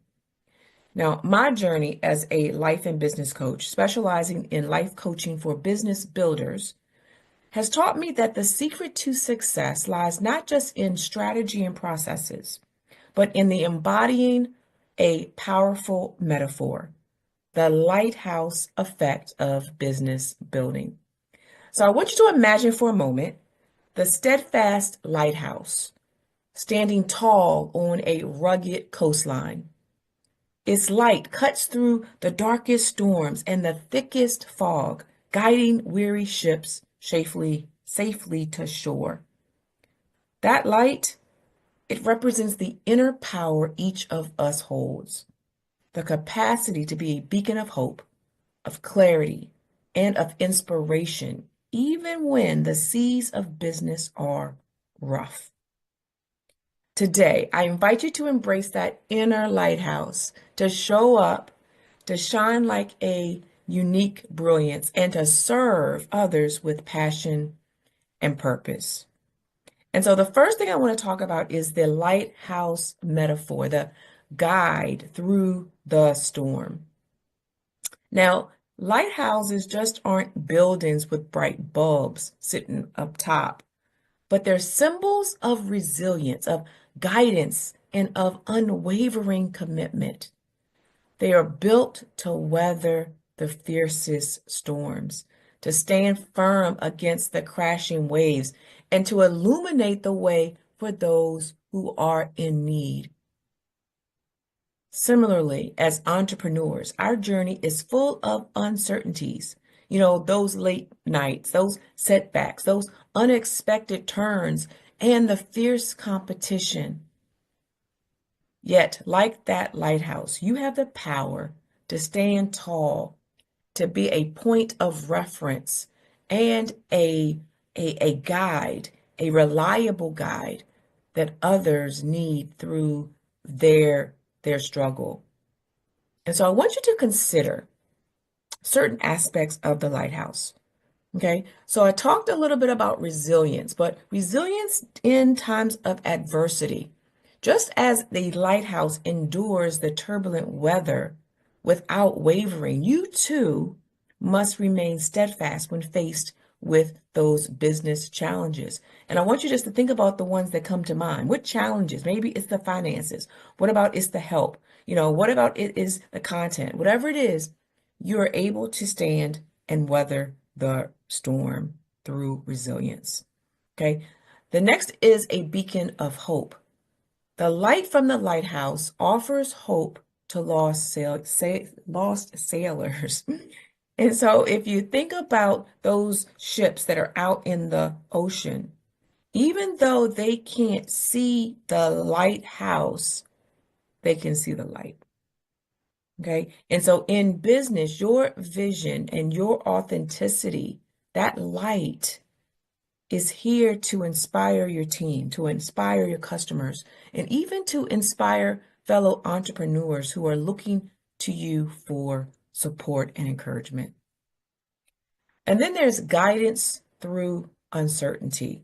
If you look at the lighthouse, it doesn't just exist for itself. It serves a higher purpose, and it illuminates the path for those navigating those dark and murky waters. Your business, when it's built on authenticity and purpose, becomes a guiding light. And so as we explore this metaphor today, I want you to remember you are not here merely just to build a business. You are here to create a legacy of inspiration and leadership. Your journey is a lighthouse in its own right. So part of the this paradigm of the lighthouse effect, the first is to start with the most fundamental pillar, and that is to show up. All right. So if you're taking notes, right, show up. How many times do we tap out? But I want to start by saying that showing up is more than just a physical presence. It's a declaration of commitment to your vision and to your values. In the world of business, we are all, as entrepreneurs, facing some unique challenges. But showing up means daring to take the first step despite the fear, despite the self-doubt, and despite any uncertainty. You've heard the saying, do it scared, right? You're still making progress, but this is very, very key.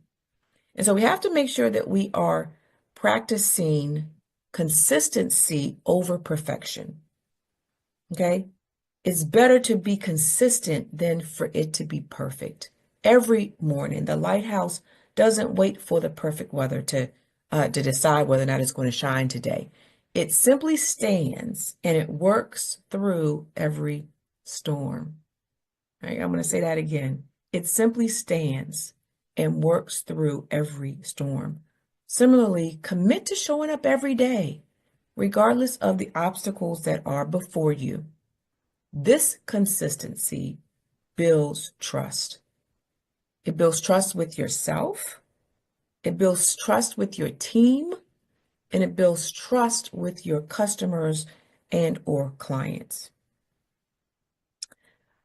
The next step is talking about owning your journey.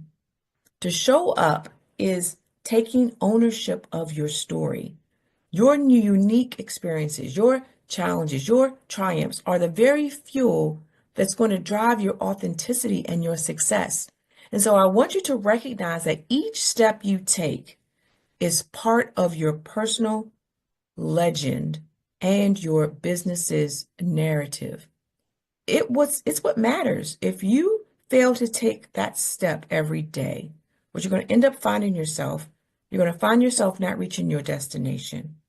You're going to find yourself not getting to the thing that you said you wanted, not enjoying life the way you said you wanted to do. Okay. But then the next part is accountability and strategy. In my work with business builders, I emphasize the power of accountability, whether it's through a structured daily routine or whether it's a trusted mentor or even an accountability partner. Find a system that ensures you're consistently present and engaged in the journey. So I want you to ask yourself, what does it mean for me to show up today? What does that mean? What does that look like? And it might mean you making that tough phone call, okay? Or making a tough call in general. Maybe you're having to let someone go. Maybe you have to launch a new campaign. Maybe you have to use a different system that you've been using. Maybe you're trying to use a strategy, a system, but it takes a little bit more work to do. Okay? Maybe it means simply affirming your vision through reflection.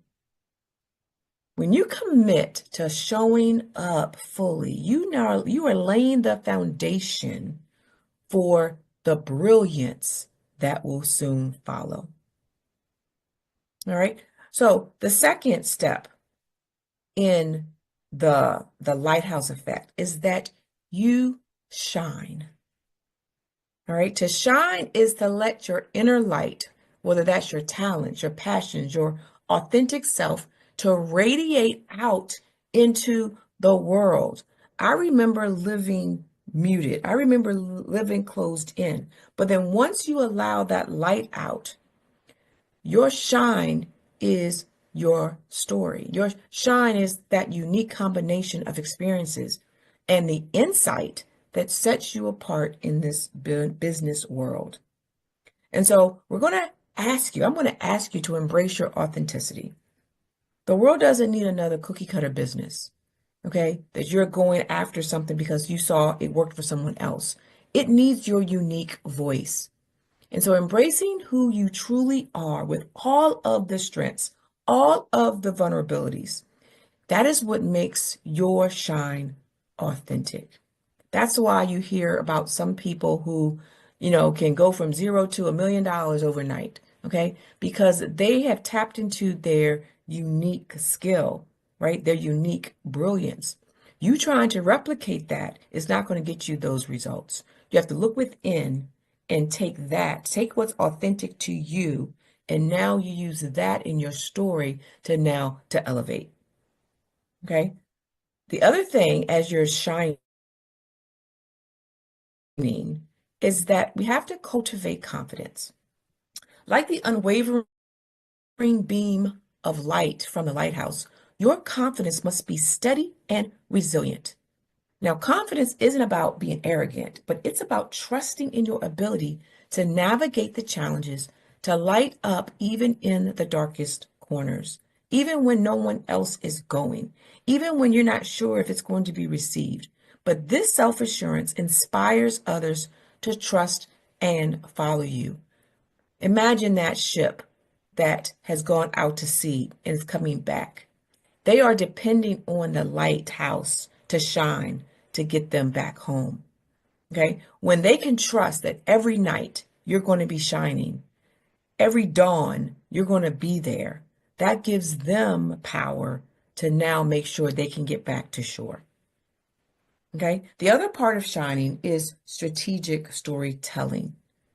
I talk about your story a lot because that is where the power is. That's the thing that decides what it is, what type of message that you're actually going to deliver.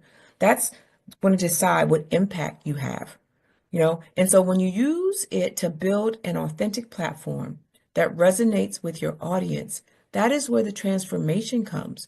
And so whether you're on social media, whether you're doing blog posts, whether you're public speaking, let your narrative, let your story be the light that draws people in. The number of times I share a story and then someone says, "Oh my gosh, me too." That's a moment where we have connected, and now it sets the framework, the groundwork for what's going to happen next. When you share your journey with vulnerability and courage, that's when you'll start to find that your shine not only transforms your life, but it also transforms the lives of those who follow you. Okay, so powerful. And so the last part of shining is implementing the process that highlights your shine. In business, the strategy, the accountability, and the systematic processes can help you harness your brilliance. And so it's time to develop a clear plan that aligns with your vision and use that structure as a platform to amplify your shine. When your inner light is paired with a solid business strategy, success becomes inevitable, right? You're not guessing anymore, but now you have some solid business advice that's going to get you to your destination. Okay, so remember, every time you let your unique brilliance shine, you now provide a model of authenticity and resilience. Okay, I want you to imagine, think about someone who has a powerful story and they decide to share it. It's different from what anyone else has shared. They tap into their emotions. They now have you sitting on the edge of your seat. Okay, that is transformative. That's the thing that encourages others to embrace their inner power and to step into their own light. So the third pillar of the lighthouse effect is serving. Okay, that's when we uplift others and now we create a ripple effect. Imagine you throwing a pebble out into a lake and you see the ripple start. Okay, you did one single act, but now it starts to resonate throughout the region. Okay, and so the lighthouse effect exists not for its own glory, but to serve, as I mentioned. It serves as a guide to others when they are navigating treacherous waters, when their life is on the line, when their struggle is about to overtake them. And so in business in particular, service is the ultimate expression of leadership. So when you commit to serving, you not only elevate your success, but now you become the catalyst for the success of others who are watching you and part of your sphere of influence. And so we have to focus in on several things with the service piece. One is that you have to purpose beyond profit. True business brilliance is not measured by just your bottom line. Yeah, it's important, but it doesn't stop there. It's about the positive impact you're having on your community. How does your work uplift others? And when you have the mission that's aligned with service, every success becomes a shared victory. Can you imagine? Everything you do becomes a victory. We also need to think about empowering others. Okay, as a leader, your service can take many forms, from mentoring those that are coming up in business, okay, to offering resources and then guidance. Our job is to empower those around us by sharing your expertise, by sharing your insights, by sharing your experiences. And by doing so, you create a ripple effect that extends far beyond your business. What does that mean? That means sometimes you go in for free. Okay? That shouldn't be your main business practice, but sometimes you do go in for free. Doesn't mean there's not going to be a benefit to you. It's just going to come a different way. Okay? So the next part is building community. Service in business is about creating connections and fostering a sense of community. We are to encourage a collaboration, celebrate the wins of others, and even be generous with our time and our knowledge. Again, go in for free, volunteer a time or two. But when we serve, we end up helping to build a network of support and inspiration that can weather any storm. When we're building community, we are building that lighthouse, okay? Maybe that lighthouse has gotten weak, and now we need to put in some bricks or some plaster or whatever lighthouses are made of, okay? But when we do that, we are now strengthening our bonds, strengthening our connection, and strengthening the impact that you're going to have, okay? As we are serving, we're also looking to integrate service with strategy, okay? It's not just enough to have a big heart, okay? But you also need to have a plan, a strategic plan that makes the heart's work sustainable. And so I want you to incorporate accountability measures and robust processes that ensure that your service remains impactful and consistent. Okay, what do I mean by that? Maybe say that you have a service that you provide. Maybe you partner with your local business region, or maybe it's the governor's office where you can now serve, but you're also adding to a greater impact. So when we do this, this strategic approach enables you to serve effectively, but it also helps you turn every challenge into an opportunity that's going to uplift someone else and have a greater impact. Okay, so I want you to think about your business as a beacon, okay, a beacon of hope, if you will. But when you serve, you provide a safe harbor for those that are in need, a place where others can anchor, where they can refuel, and where they can find strength to continue their journey. Service transforms your business from a solitary endeavor, and it moves it to a collective empowerment. Okay, and that is what we need, that's going to exponentially increase the impact that we have. So you're asking, now what, Dr. Marcia? What we're going to do is we're going to bring it all together, and we're going to be the lighthouse. Okay, and so the lighthouse effect of business building rests on the 3 pillars that I shared. First is show up, where we're going to commit to our vision and be present in every moment. The second is to shine, and that's when we're going to embrace our unique story and let your authenticity radiate and build a platform that reflects your true self. And then the third one is to serve. This is where we use our light to uplift others, to empower our community, and to create a legacy of positive impact. And so today I challenge you to look inward and to identify that spark that makes you unique. Whether you're at the beginning of your entrepreneurial journey or facing challenges that test your resolve, I want you to remember that you have the power to be a lighthouse. You can guide, inspire, and serve. And in doing so, you transform not just your own path, but the lives of those around you. And so I want to leave you with a few action steps that are going to ignite your lighthouse. The first one is to reflect and journal.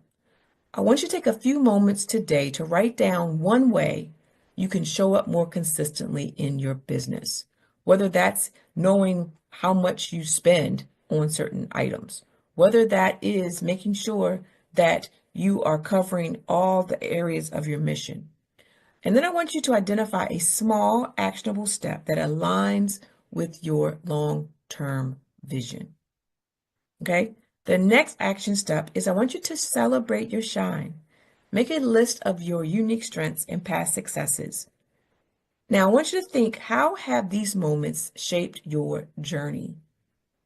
And I want you to recognize them as a foundation of your authentic platform. And then the final action step is to plan to serve. Consider how your business can contribute to the broader community. What service can you offer that aligns with your passion and your expertise? And I want you to develop a plan to integrate this into your business strategy. If you could do that right away, great. But if you need to plan that out, put that on your list for the next go round. Each of these steps is a beacon lighting your path. By committing to them, you build not only a successful business, but a legacy that inspires others to follow in your footsteps. And so as I leave this session today, I want you to carry on this mantra. Be the lighthouse. Show up, shine, and serve. And so let this mantra remind you that the light you offer is a guiding force for others navigating their own journeys. In the midst of challenges and uncertainty, let your unwavering commitment and authentic brilliance be the beacon that others rely on. Thank you so much for allowing me to share this journey with you. I believe in your potential. I celebrate your resilience, and I'm excited to see how you will transform your business and your community and everything else in your life. Now step forward, be bold, let your light shine, because the world needs your brilliance. I am Dr. Marcia, the CEO of InfoBloom Health and Life Coaching, which is the home of life coaching for business builders. Please follow me on all social media platforms at Dr. Marcia, that's DrMarcea. You can also check me out on my website at drmarcia.com. Okay? I look forward to seeing you, and make sure that you shine. Take care.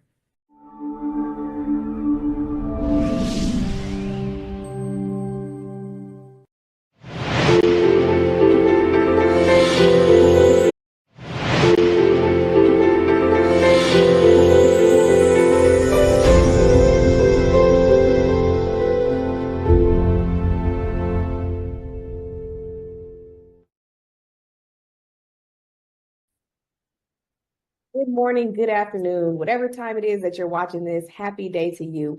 Welcome to the Business Brilliance Summit with Dr. Mark Holland, Les Brown, and myself, Coach Ablaza. I am your branding expert. What is branding? Branding is when you go to the store and you go to Walmart, you're like, should I get the Kleenex brand of the tissues or should I get the Walmart brand of the tissues? That's what a brand is. And so one brand is Walmart, one is Kleenex. That's what I do. I'm excited to meet you today just to tell you briefly about who I am, because why am I qualified to teach you about branding? 7 years ago, I was broke. I was broken, I was overweight, and just tired of life. Like sometimes I thought, should I end it all? Like, life be lifing. But I had 2 jobs at that time. I had 2 kids and I had $0. Is the mathing? 2 kids, 2 jobs, $0. I had a job working home health care where I washed up a 400-pound man every night. And I said, wait a minute. Your girl wasn't made for this. And so that was my first notion, like, what is life? What is a job? A job is also known as The Journey of the Broke by Les Brown. I didn't know that then, but it just didn't feel right. It didn't feel brilliant. And so I still had to get that second job, and I worked DoorDash, with my kids in the car.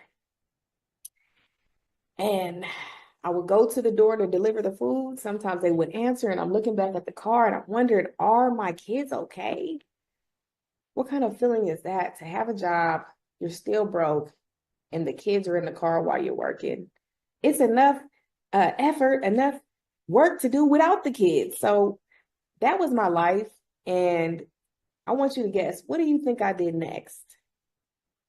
Clearly, I needed a change, right?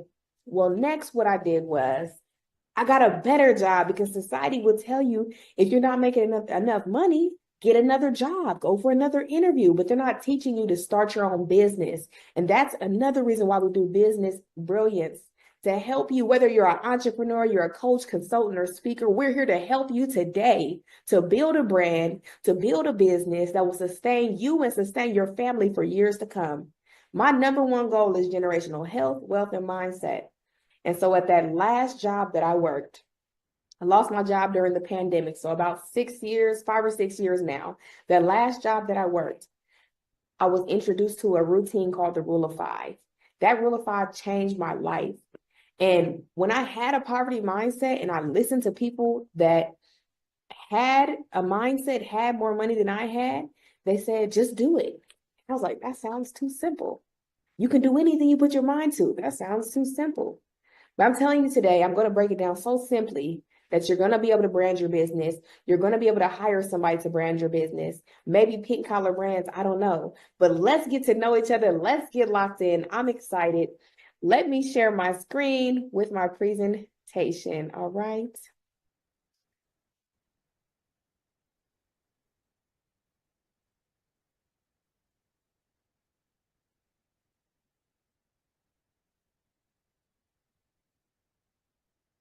Okay. 1 second. Okay, share. Let's see here. Okay, present. All right. Yes, perfect. Now you can see my screen. Like I said, my name is Coach Blaza. I am the owner and CEO of Pink Collar Brands. Pink Collar Brands means that you build your own business. We have pink collars around here. You've heard of white collar, you've heard of blue collar, but this pink collar, we're entrepreneurs. We're living our dreams. We're working on generational health, wealth, and mindset, not only for ourselves, but for our clients. That's what I literally want for my clients. So at Pink Collar Brands, we do logos, we do websites, we do brand discovery. If you don't know what your brand is, what it does, what you do, we help you discover your brand and your business. Our first branding tip for today is you have to be on every single social media platform. Okay, write that down. Okay, matter of fact, I want you to write everything down. Okay, single social media platform. Now, I'm going to I've never been a gatekeeper, okay? And so with that being said, today's class, I'm telling you that it's going to be like no other class that you've ever had. And it's going to be because I serve my purpose, okay? Write this down. Your purpose is doing what you love to do and helping others. So helping others, but still doing what you love to do. When you're working a boring job, you're depressed, you're anxious every day. It's because you're not serving that purpose that God gave you inside of your heart, that gift. Okay, look at your hand really quick. We all have different fingerprints. There's billions of people in the world, but we're all different fingerprints. My name is Coach Blaza. What is your name? I want you to know that you're the only one of one. It's one of one Coach Blaza here. Okay, I need you to know that you are special, you are important, you have a gift that's held up on the inside of you. And until you get that gift out and you help others with it, you're not gonna feel right. You're gonna feel uneasy. Okay. So today I want you to take notes on something called Notion. And I mean today. Like, I don't want you to say, oh, I'll download it tomorrow. Oh, I'm gonna write it on my notes. No, this is a digital note system, and it's spelled Notion. Take notes on Notion today. Label it Business Brilliance. Okay, that'll be your first page. And then you'll hit add a new page and you'll put Coach Blaza so that you have all the notes organized. All right, let's get into the teaching. And if there's any time you want to scan the QR code on your screen, scan it with your phone and just pause the video and we'll go from there. So let's go to the next slide. Okay, it's something that I told you earlier in the presentation. This is called the Rule of 5. The Rule of 5 is what changed my life. And like I said, when you're in the poverty mindset or whatever mindset that you're currently in, sometimes this list right here will seem simple and you'll think, oh, I've done this list, but I want you to do it all together. So the Rule of 5, complete it before 8 a.m. I wake up every day at 4 a.m. to do this list. Number 1, pray and meditate. Say what you're grateful for the day. When you pray for help, hope, healing. Don't always pray for money. Money is a piece of paper, okay? Everything in this world is made up, everything. So do not let anything stress you out. Pray for help, hope, health, healing, for what you need, okay? Because you only have one life to live. Number one, meditate. Meditate on your dreams and goals. Close your eyes. When's the last time you closed your eyes and just saw what you wanted for your life? Yes, write the vision and make it plain, but envision it. You ever heard of the word envision? This is so you can see your vision, so you can know where you're going. Number two, read books. I have a book right here. This book is by Dr. Myron Golden, okay? Boss Moves. These are 4 strategic moves that will help you succeed. If you follow me on Instagram at Coach Ablaza, and the link is in my link tree for you to get his book. And this is going to be another one. Do it now. Everything I tell you today, if you do it now, I promise you, it's going to help you change your business. It's going to help you have business brilliance. It's going to help you change your life. Okay. So when you pick a book to read, it should be educational, inspirational, or motivational. Right? Number 3, listen to audio teachings. It's the same parameters: educational, inspirational, motivational. Right? I listen to people such as Myron Golden, Les Brown, Eric Thomas, Terry Savelle Foy, and you can also listen to all of them in Coach Ablaza. Find me on YouTube. I'm on YouTube on Coach Ablaza or the Pretty Girls Don't Work podcast. Whatever you resonate with more, but find somebody you resonate with to inspire you, to educate you, to motivate you, and start. Y'all already know today. Do it now. Okay. After this Business Brilliance Summit. Number 4, write and review your dreams and goals. I have my planner right here. I know that my screen is probably kind of small, but every day in my planner, I write down my dreams and goals and I review them every single day. Check this out. The proof is in the pudding. My mentor, Les Brown, says, don't practice what you preach, preach what you practice. So I can sit here and I can show you in my planner. I write an affirmation every day. I write my goals down every day. My affirmation is, Lord, I do give thee thanks for the abundance that is mine. I don't care if it's the King's English. I want abundance. And I'm going to say it every single day. Whatever you say out of your mouth is what your life is going to be. Stop cursing yourself. Okay? God says, I am that I am. His name is I am. So anytime you put something negative after I am, you're basically cursing him. I am fat. I am stupid. I am slow. I am broke. Stop putting those statements after I am. I am strong. I am courageous. I am rich. I am that girl. Come on, Coach Ablaza. Hype me up. Okay. Number 5 is exercise. Your health is your wealth.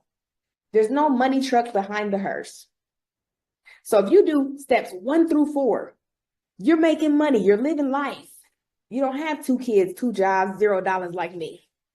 You're excelling, you're exceeding, but you don't eat healthy. You don't work out, you don't exercise. Your life expectancy is going to drop. So you have to exercise. When I wake up in the morning, I do 2 to 3 miles a day. I do an arm workout. I do an ab workout. I do something. You can even just go for a walk.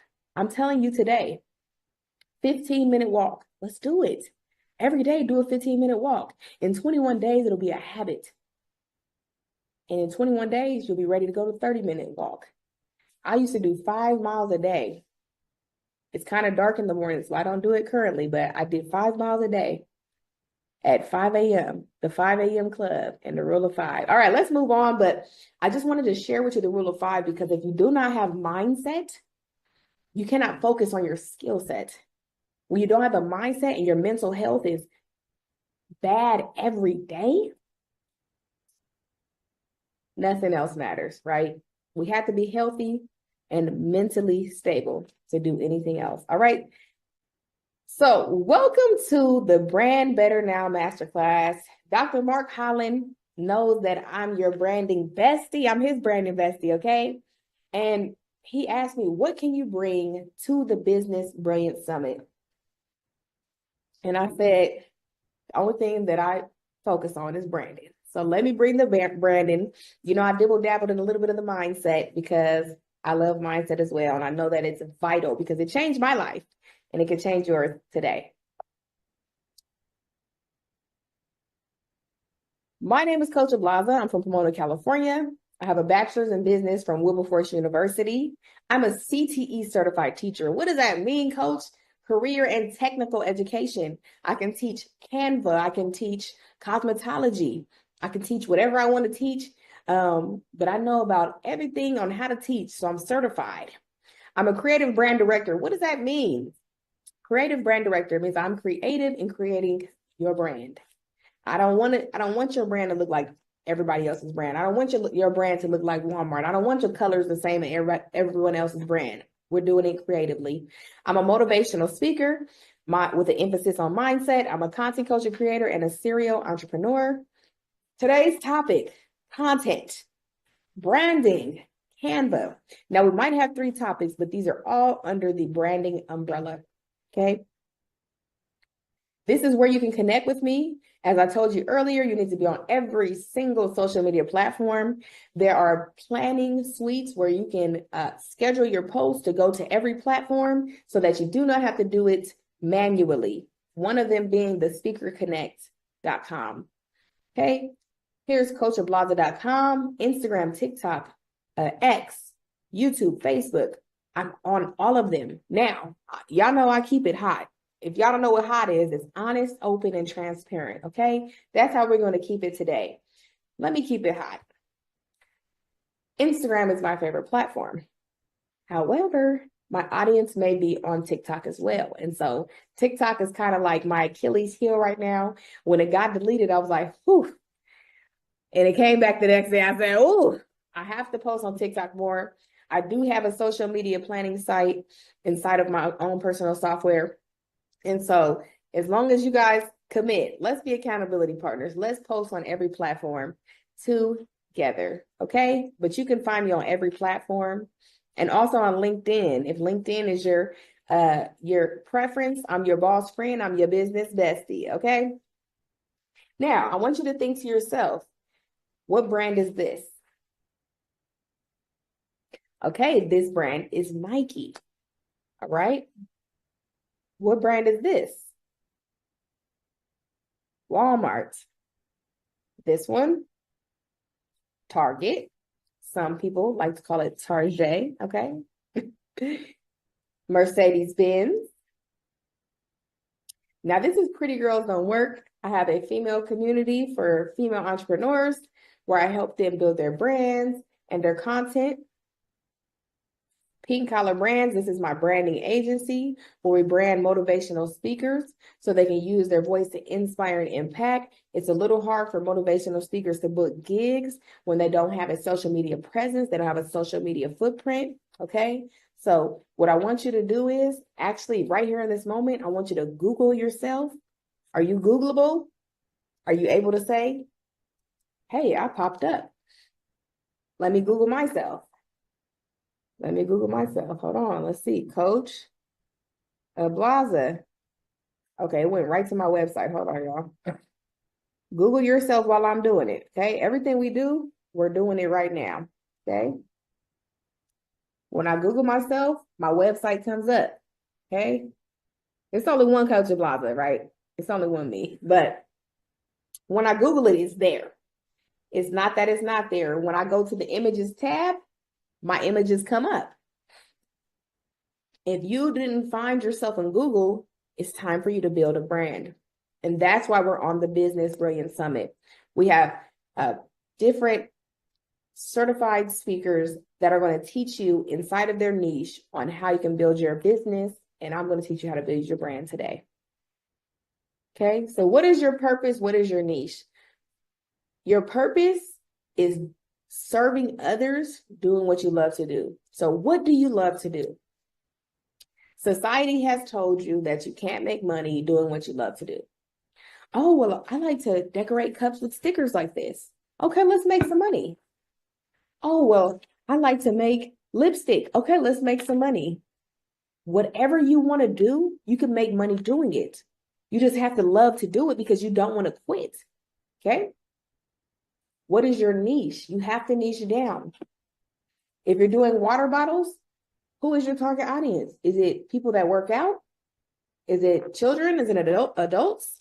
Now, you would think everybody uses water bottles, but still, when you do your marketing, when you do your branding, it has the appeal to someone, right? Like this is a Yeti. And I believe their original logo is blue.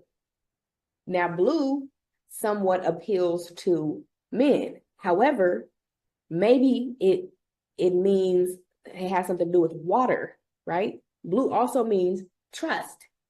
But because blue and water, they're locked in, that could be why Yeti's logo is blue. They deal with liquids. They have cups. Now they have coolers. Okay, do you get the point though? You have to niche down. Okay. Step one, define your ideal client. That's what we just spoke on. So I want you to make sure you're writing this down. So write that down. In Notion, do not use a regular pen and paper. We've already talked about this, okay? Define your ideal client. To attract your perfect client, you must first have a clear understanding of who they are. Take the time to define your ideal client by considering factors such as demographics, psychographics, interests, and pain points. This will allow you to tailor your branding efforts specifically to resonate with them. Okay, let's go into demographics and psychographics. Age, sex, location, neighborhood, where do they live? Where do they shop? What are their patterns? Okay, for me, let's see. I like to read books, right? And so I've been going to Barnes and Noble and I've been buying bookmarks for the past few months. I don't even have this many books. No, I'm just playing. I do, but I've been buying bookmarks for the past few months. Why am I doing that? Right? So there's something about how they market their bookmarks in the store that make you want to purchase them. Okay, then you get the first one. You're like, oh my gosh, that one was so cute. Then you get the second one. So what are the demographics and the psychographics of the people that you're working with? Because your marketing, your branding has to target them. It has to speak to them. A lot of times when we start a company, we're doing it because we want to stop working a job. We're doing it because we need money and we don't want to have to work for somebody else to get money.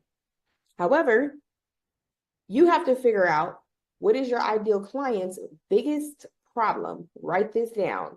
What is my ideal client's biggest problem? Not the smallest one. What is their biggest problem? Because this problem is the one you need to solve. Let's go back to Yeti, water bottles. The biggest problem is that they need something to drink. The biggest problem is that they're using plastic water bottles, and these are metal water bottles, so it keeps the water cold. Or if you have coffee, it keeps it warm. I have a coffee cup as well. And so that's the problem. Oh, I couldn't keep my drinks cold. Okay, Google, I need a cup that'll keep my drinks cold. Okay, that's what their ideal client is looking for. What is your client looking for? What is their biggest problem? What is their pain points? Okay, so if you sell lipstick, let's say you sell organic lipstick, okay?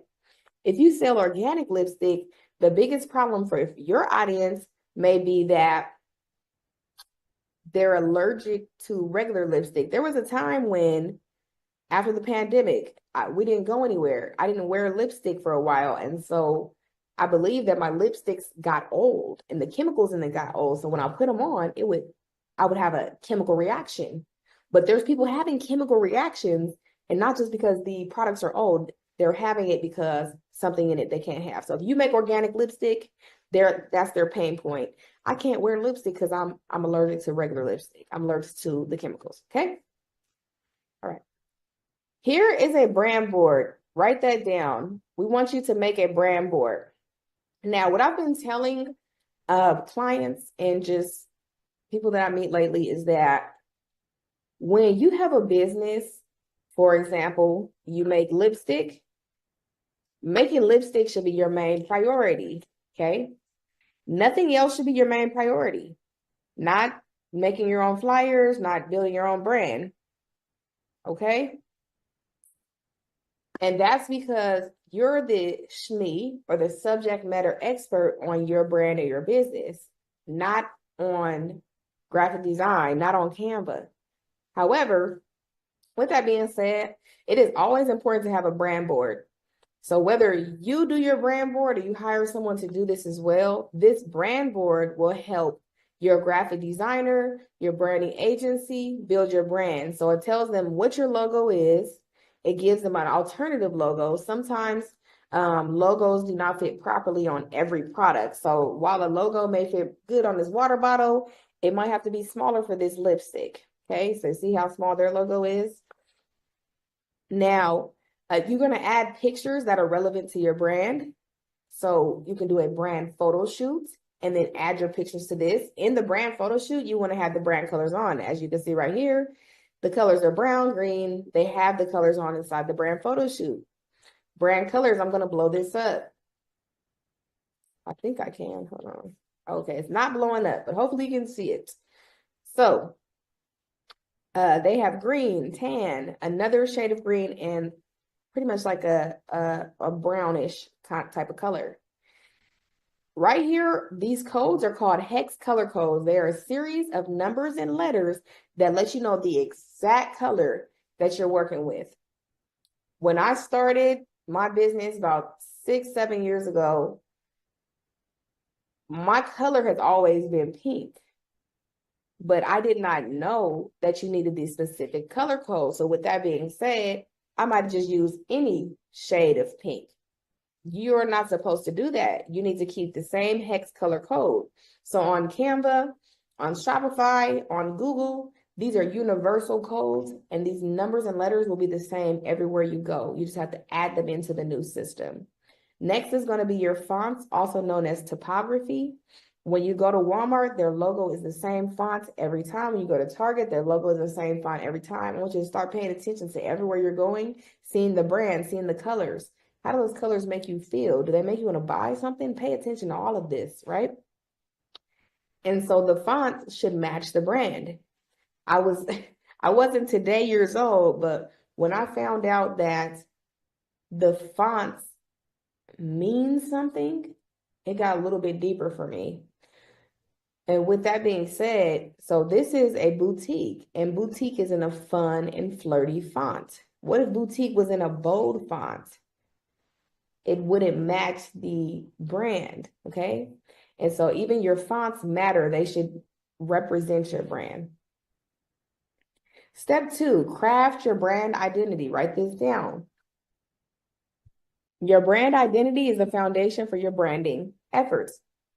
It encompasses your brand's personality, value, mission, and visual elements.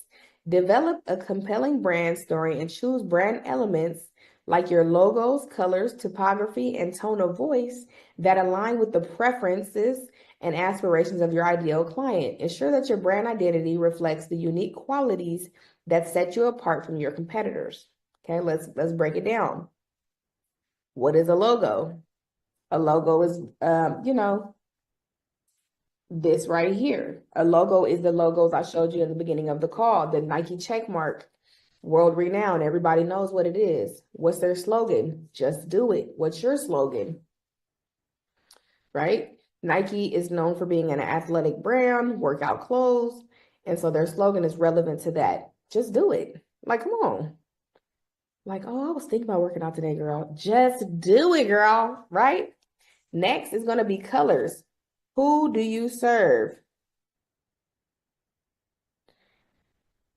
Who do you serve? My first target audience was women. That's why this presentation is pink. That's why my brand colors are pink. That's why I wear pink. If you follow me on Instagram at Coach of Blaza, pink. Welcome to the pink. Okay. Now, so with your colors, let me tell you a few things really quick. Your colors, matter of fact, let's go to the Canva website. 1 second, guys. You're seeing a little bit of the behind the scenes, but I do want to show you this.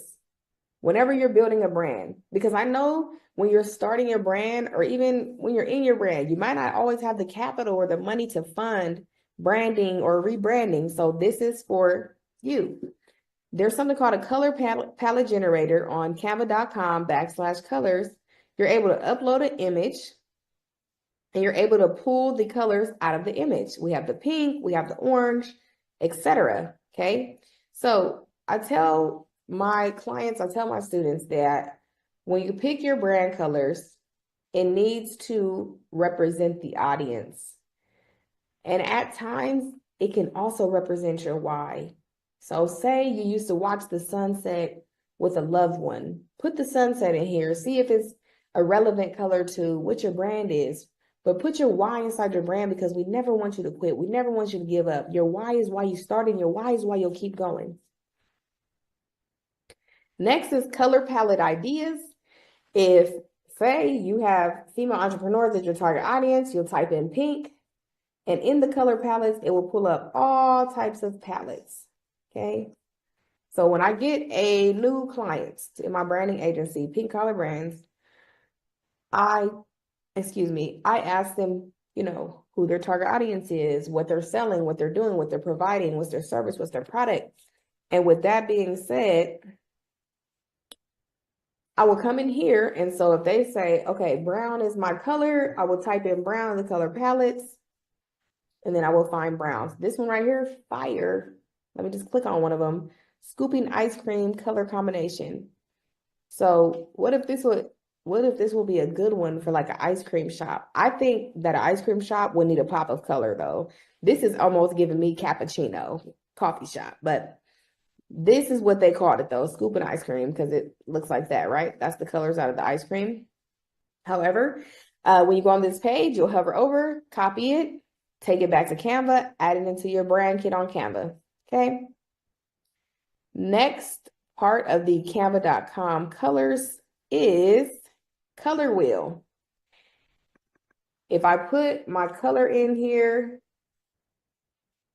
I don't know how I did my color. Oh, I think I was missing a D, and I wasn't. F-E-A-D.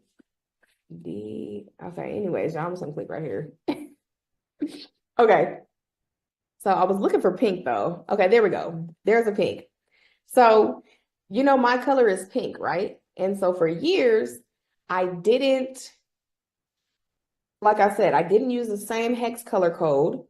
And then I didn't have colors that match exactly. Matter of fact, I had pink and brown, and they kind of match, but if I don't have the right hue, it doesn't look right. So my mom was like, those look like grandma colors. So she basically called me a grandmother, right? With those brand colors. If your target audience isn't grandmothers, then hey, don't go with them. Okay, so complementary is across from each other. So I get two colors that you can use together.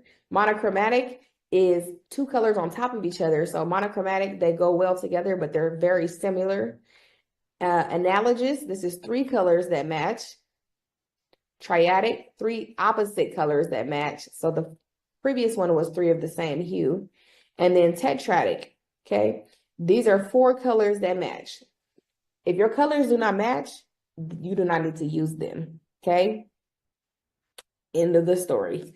However, you also don't want to use a million colors, okay? So pink, women, yellow, women, green, men, blue, men, what are we doing, right? Who's the audience? But this right here will help you match your colors, simply put.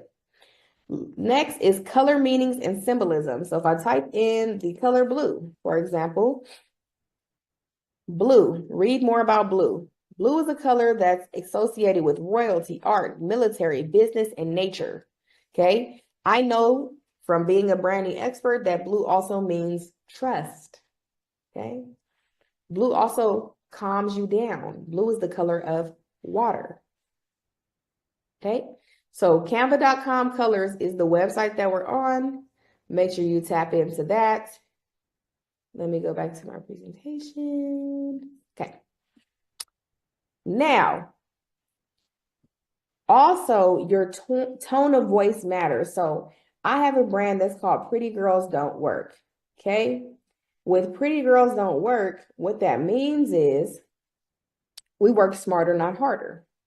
And the brand voice, part of my brand voice is that I call my community, I call the community members pretty girls or pretty girl, right? Or the saying, pretty girls don't work. This is the tone of voice that I'm going with. I'm speaking to women. I have to have the proper tone of voice, right? Lastly, right here, This is a expert branding tip. You can create a mood board to communicate your brand's colors, fonts, and elements. So that's similar to a brand board. So you can do a mood board or a brand board. Most definitely need a brand board, but you don't also have to do a mood board. It's really up to you. But mood boards actually are good for different projects, actually. So brand board to start the brand, and then mood boards for different photo shoots, projects. That'll help you out. Now, this slide right here is a few, not tips, a few resources, okay, that will help you. Resources / tips. So write this down inside of Notion. ChatGPT is AI, okay? They said AI is taking over. The only reason it'll take you over or that it's negative to you is if you don't use it. So get with it or get lost in the ocean, right? So the next tip is inside your brand voice, inside your brand mission, your vision, your statement. This is what you have to tell people. Your brand messaging is what this is. You're telling them who you are, what you do, who you help, how you help them. My name is Coach Ablaza. I help motivational speakers build their brand so they can use their voice to inspire and impact. Okay? So that encompasses everything on this list. Next, step 3, write this down. Develop a consistent brand message. The tips that I just gave you is what will do this, okay? Consistency is key when it comes to branding. Craft a clear and consistent brand message that communicates the value you provide to your ideal clients. Define your unique selling proposition and articulate it in a way that resonates with your target audience. Ensure that your brand message is integrated across all your communication channels, including your website, social media, and marketing materials. Okay, so your unique selling proposition. This is what makes you unique. What makes me unique is, okay, my name is Coach Ablaza. You never even heard of an Ablaza before. That's my last name, right? I'm just joking, y'all, but that's my brand name. So I don't use my regular name. I use my brand name, okay? Go on my page. All I do is wear pink, hues of pink, right? That's what you're going to see me in 9 times out of 10. The 1 out of 10, you're going to see me in my brand shirt. That makes me different. What makes me different is that I'm consistent. I have people tell me every day, every week, you're so consistent. I love it. And they give me the compliment, but are you consistent? Are they consistent?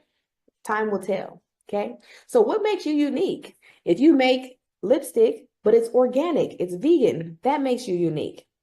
But you have to let your customers know what you do, because if they don't know what you do and how you can help them, they won't take your help for free. So let's communicate that brand message clearly. And lastly, it says on all platforms, all communication channels. On Instagram, you're the same Coach Ablaza. You're the same person in your business. On TikTok, you have to come across as the same person. You can't post 10 different businesses on one page. You can't post 10 different messages on one page or on all the platforms. It has to be consistent. People love consistency. Consistency is key. As long as they see that you're consistent, they will become to know, like, and trust you. If people don't know you, they don't spend their money with you. If they don't like you, they don't spend their money with you. If they don't trust you, they sure not spending a dollar or a dime with you. So you have to become known, liked, and trusted by your audience. And the only way you can do that is saying your brand message and being consistent with it. Step 4, enhance your online presence. In today's digital age, a strong online presence is crucial for attracting your clients. Optimize your website to reflect your brand identity and message. Create valuable and engaging content that addresses the pain points and interests of your target audience. Leverage social media platforms to connect with your ideal clients. Share relevant content and establish yourself as an authority in your industry. Also utilize search engine optimization. The reason that I was able to pull myself up on Google was because I have SEO, search engine optimization. Every website that I have, it asks you for SEO. What are your keywords? What's your title? What's a description of who you are and what you do? And that's why when I Google myself, I come up. So this is something that you need to work on. It improves your website's visibility and attracts organic traffic. Okay. There's one more thing that I want to address inside of this sentence. Online presence. Social media is free advertising. Social media is your online resume. I no longer use a resume.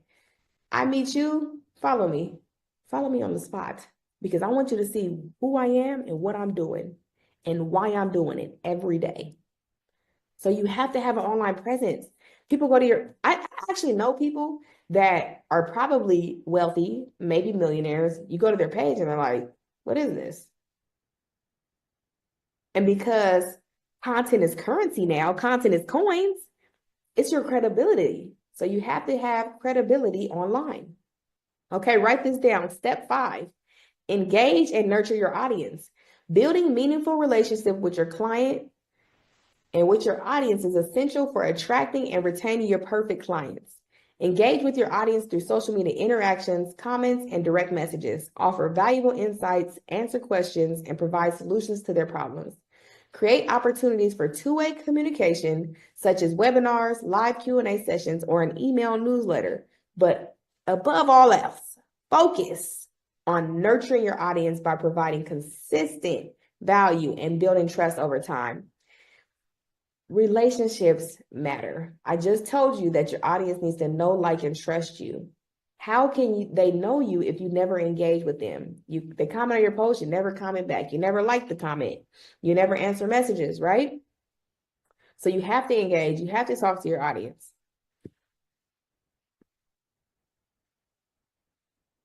Next is your live outline checklist. Write this down and take a picture of this screen. This is out of the content folder. You can find this on contentandbranding.com if you need a social media folder to help you do some of the things that I've been speaking on today. So right here is our list. 7 things you must do on live. Be confident. Build your self-confidence up. You cannot have a business if you're not confident in yourself because it spews over to the business, okay? When you're on live, set up a ring light. Right now, you can see me. It's not dark. It's well lit. It's not blurry. I look good. Humbly as possible, right? But if somebody comes to your live and it's dark and it's blurry, your Wi-Fi is bad, they're going to leave. So get a ring light. I have my Amazon store on my Instagram at Coach Plaza, and you can see all the social media tools that I use to be successful. And all the money I've made it from social media. From social media to referrals to return clients. I have not had to really advertise. I have ran advertisements. And to be honest, I should have run more, and I'm getting ready to run more in the near future. However, I have made a lot of money off of organic content and organic social media marketing. Next, you want to plan what you'll discuss and announce it on your feed at minimum an hour before. Maximum, announce it like a couple weeks earlier because you want people to show up on your live. If you're selling something, have your goal in mind on how much money you want to make. Share information. So like right now, I'm sharing a lot of information. I'm not selling anything currently on this Business Brilliance Summit personally, but if I was, I would give you information and I would say, hey, sign up for this, right? Next, you want to shout out your buyers. Whoever buys something from you, shout them out. Oh, shout out to Kimberly. I see she just ordered 2 lip glosses and a lipstick. Okay, girl. That encourages other people to buy. And honestly, your favorite stores, they bend the truth a little bit to get you to buy stuff. They'll say 50% off, but then they had already raised the prices a day before, right? So if you're on live and you're like, oh, shout out to Kimberly, and Kimberly doesn't exist, it is what it is, okay? Next, you want to create scarcity. So you got 10 lipsticks left is what you were saying on the live. We only have 10 lipsticks left. This is called marketing. Do not feel like you're lying because it's actually marketing. And I just told you your favorite brands, Walmart, Target, Express, Yeti, they're all telling us stuff in marketing that sometimes they're bending it a little bit. So you might have 50 lipsticks left, but today you got 10 on this live, okay? At the end of the live, ask them to comment on your Instagram. Just ask them to do something. It's called a call to action. Write this down. Call to action. You want them to do something. Follow me, like a post, share the post, but just something, okay? Now, before you're live, you want to engage with your followers so that when you go live, they'll see you pop up. You want a backdrop or a content corner. Right now, I'm recording this in front of a corner because the background is nice, right? It's inviting. I got on red. The background has red. It's beautiful, okay? This is how you can set up a content corner in your house. Now, you don't have to paint your wall. You can get a backdrop from Amazon, $15, $20. And set that up. When I first started, I had a dingy house. I had a dingy corner, and I got a beautiful painting from Ross for about $20. Everybody loved the painting. People that started with me, which I still have a lot of followers that were with me in the beginning, they'll tell you like, girl, I wanted that painting. That was beautiful. I still have it. Just don't have it up right now, right? Okay. Selfie lighter, selfie stick. Selfie light is for your house. Selfie stick is for when you're on the go. Add details to your topic before starting the live. I usually say mention to you so people will come in. Greet viewers that join. If I come on your live and you don't say, hey, Coach Blaza, I'm leaving. Just because it's social media doesn't mean that you don't have to be, engaging. Like, come on. If somebody joins your live, welcome in. Stay for a while, share the live. They can do anything you ask them to do if you say it nicely and you're nice. Ask viewers to can you share this live with about 15, 20 people? Me personally, I've changed since then. I've been saying about 5 because I know 5 is not overdoing it. So but it's your audience. So if you feel like your audience is like, oh, I'm about to 15, 20 people, boom, do it. But I just say 5 for right now. Thank viewers for their support. I'm so happy you're able to join the live today. If you can't watch the full live, watch the replay if possible. Pin your website link or a message to your followers. So at the bottom, you're able to pin a comment. You pin automation. I use something called ManyChat. Write this down. ManyChat. I used to tell people to click the link in my bio. We're done with that. We use ManyChat, okay? Or you can pin a comment on what you want them to do. Like this post, like the live, share the live. After your live is over, you need a live cover. I've gone away from just putting flyers on my live cover. I still do it. Like, go to my page, you'll see what I'm referring to on Instagram. But a live cover just like tells them what it was about. So if you had a flyer for the live, you can put that on the cover. And I used it on Canva, the Instagram story setting, to resize my flyer to put it on the cover. Okay, so Instagram post size to post it. And then when I need the live cover, I'll use the Instagram story template. Next, invite a collaborator. If you had somebody on the live with you, collaborate the post and then it'll show up on their page as well. I don't do this anymore because I had issues with this every time, but add to series. Let me see if series even exists still. 1 second, y'all. Some of the stuff like Instagram changes like every week. And so that's the only reason I'm wondering if they still have it. I don't see it. So they might not have the series. So yeah, if your page might have it, my mine doesn't, but I used to say add to series because say I do a Brand Better Now live every week. I can have a series to where you can watch all of them, right? Okay, add a caption. Make the caption problem, solution, action. Problem, solution, call to action. What did you talk about in the live? What did you solve? How did you solve it?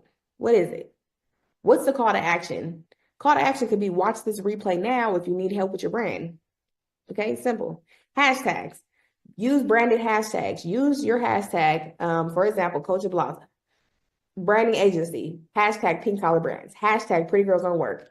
Use branded hashtags, but also use hashtags that have less than, I'll have to say, maybe less than 100,000 views or less than 50,000 views. And when you go on Instagram, you tap the hashtag, you'll see what I'm referring to.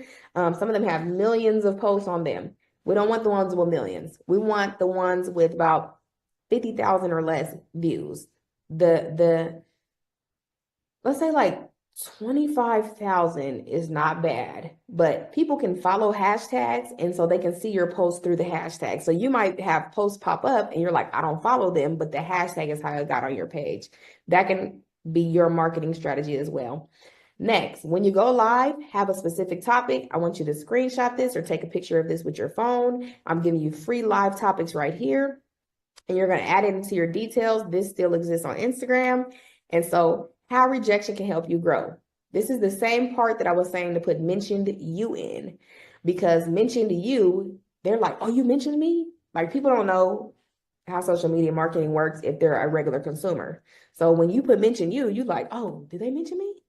Or if you're going live about how rejection can help you grow and you know your audience needs that, they can see the topic when they get on there and then they can join, right?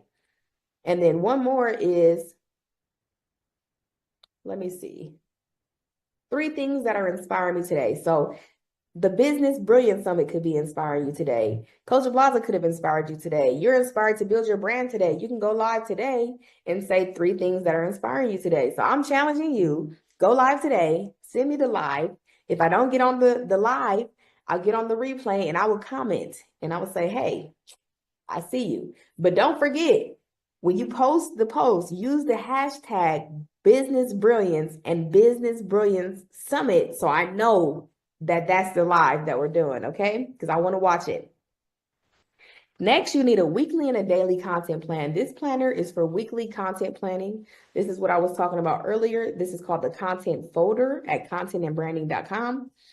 So when I first started doing social media content, when I first started doing branding, I was confused. I was lost. And so I had this one sheet that I was given from one of my coaches that does branding, Anetta Powell. And she was like, hey, if y'all want to redo this one sheet, I got this one sheet from Grant Cardone. I redid it with my brand, redo it with yours. And so this is how I actually made the content folder. And so I started from one page. I had a branding coach and I was like, oh, I love branding. I love teaching it. Like, I was already a graphic designer, but the next level to graphic design is like branding. Like, you should know branding before you design as a graphic designer, but if you don't, the next level is branding, right? You have to elevate every single thing that you do. So Instagram, Facebook, YouTube, TikTok, X, live streaming, blogging, and emailing. I can say for sure I wasn't doing at least half of this when I first started, but I held myself accountable and I did the weekly content planner. So on Monday, I would say, okay, I'm going to do a live about how to brand your business. Facebook, I'm going to do a post about 3 tips on how to build your brand today. You want to start today, right? YouTube, I'm doing a 30-minute video on graphic design in Canva. Like, this is how you build your logo for your brand. So these are the different things you do for the different platforms. And then lastly, email marketing, I was not doing that at all. So email marketing is following up with your clients, and your email marketing should always be branded and your brand voice, and just telling your clients what you're up to and what you're offering. You can also just have a blog, on the email. You can have it on your website, but you can send a blog out via email and just, talk to your customers. You don't engage and nurture. You don't always have to be selling something. Okay. So we're not going to do this activity, but I want you to take a picture of this screen. And what I want you to do today is plan out a whole day's worth of content. Take a few minutes to plan it out. And so I don't have a one person to share, but if you tag me or you DM me your plan, I'll take a look at it. And I'll say, all right, tell me who you are, what you do, and then what's your social media plan? You can write me on Instagram at Coach of Plaza, okay? And lastly, with the weekly content planner, if you fail to plan to fail. So make sure you plan out your content. This is a part of your brand and your business. Next is going to be your profile picture. Your profile picture should be bright, beautiful. You should have all your brand colors. It should be inviting. It shouldn't be you shouldn't have your hair everywhere. Put some makeup on. Live a little. Look a little good, okay? Clear, bright, beautiful, full body. I don't like doing full body. I'm just going to be honest. It's just not me. So, this right here is good. If you like full body, do you? I would even have to say that my opinion has changed a little bit, head to waist. We can't even see you if it's really your full body, right? So that's what I would say. I would suggest. Next is your story highlights. You see these right here? Hopefully you can see my cursor.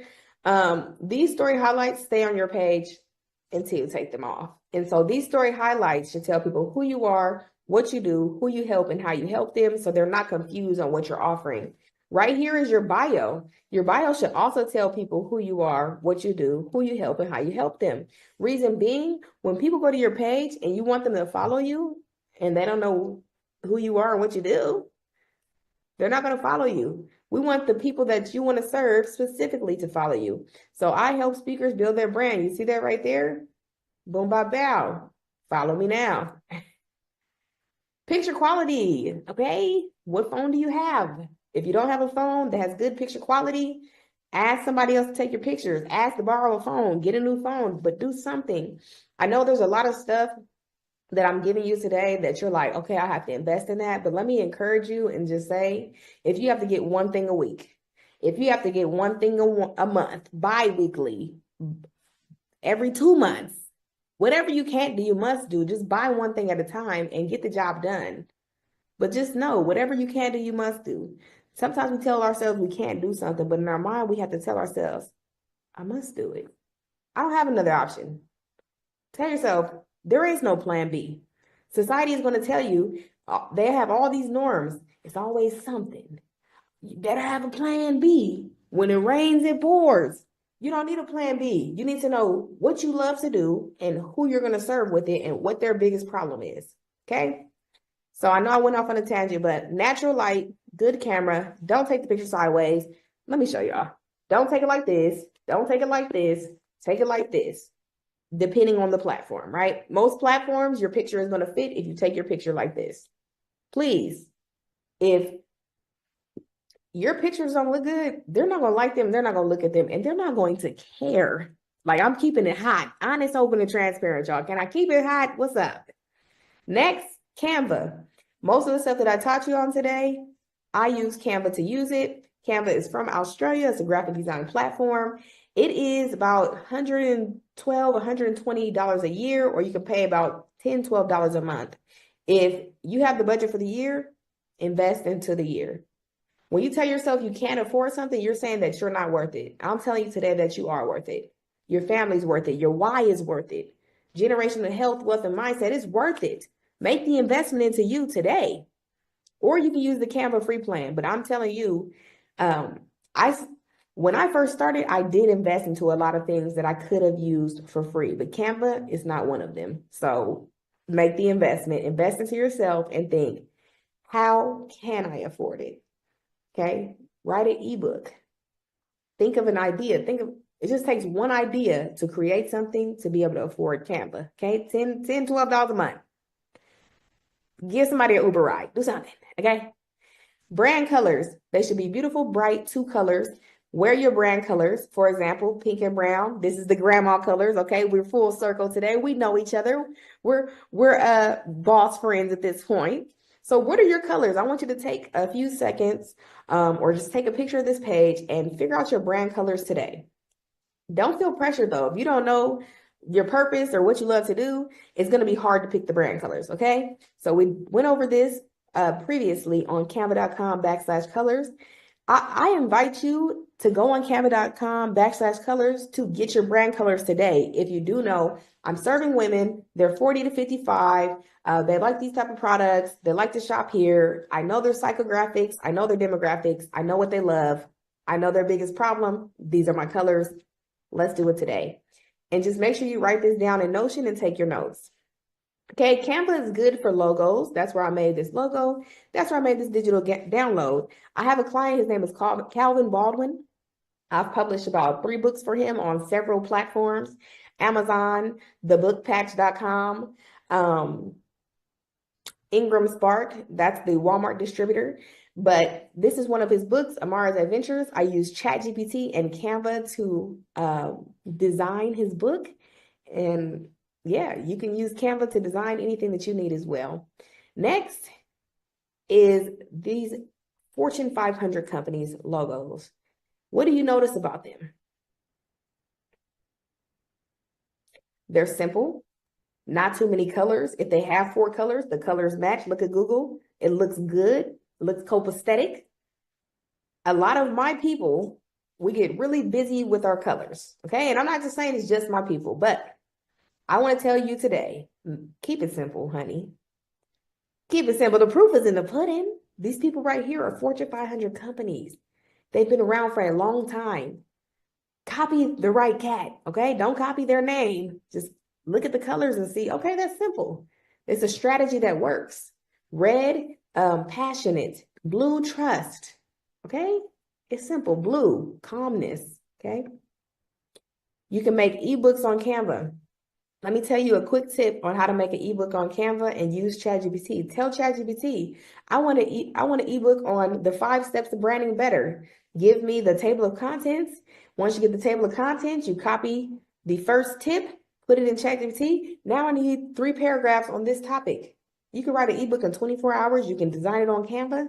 When you go on Canva, look for ebook templates, hover over it, make sure it has more than 1 page, and you're in the game. So let's get our ebooks going, okay? You can make flyers on Canva. This is adventureswithamara.com. This is where the book that I did for Calvin Baldwin is. I made his flyer on Canva as well.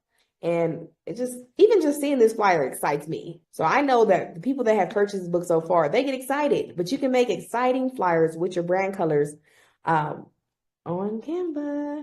And sometimes different projects that you have or different holidays that you're marketing during might have different colors, and it's okay to use those colors during those times, okay? Other than that, the brand color should never change.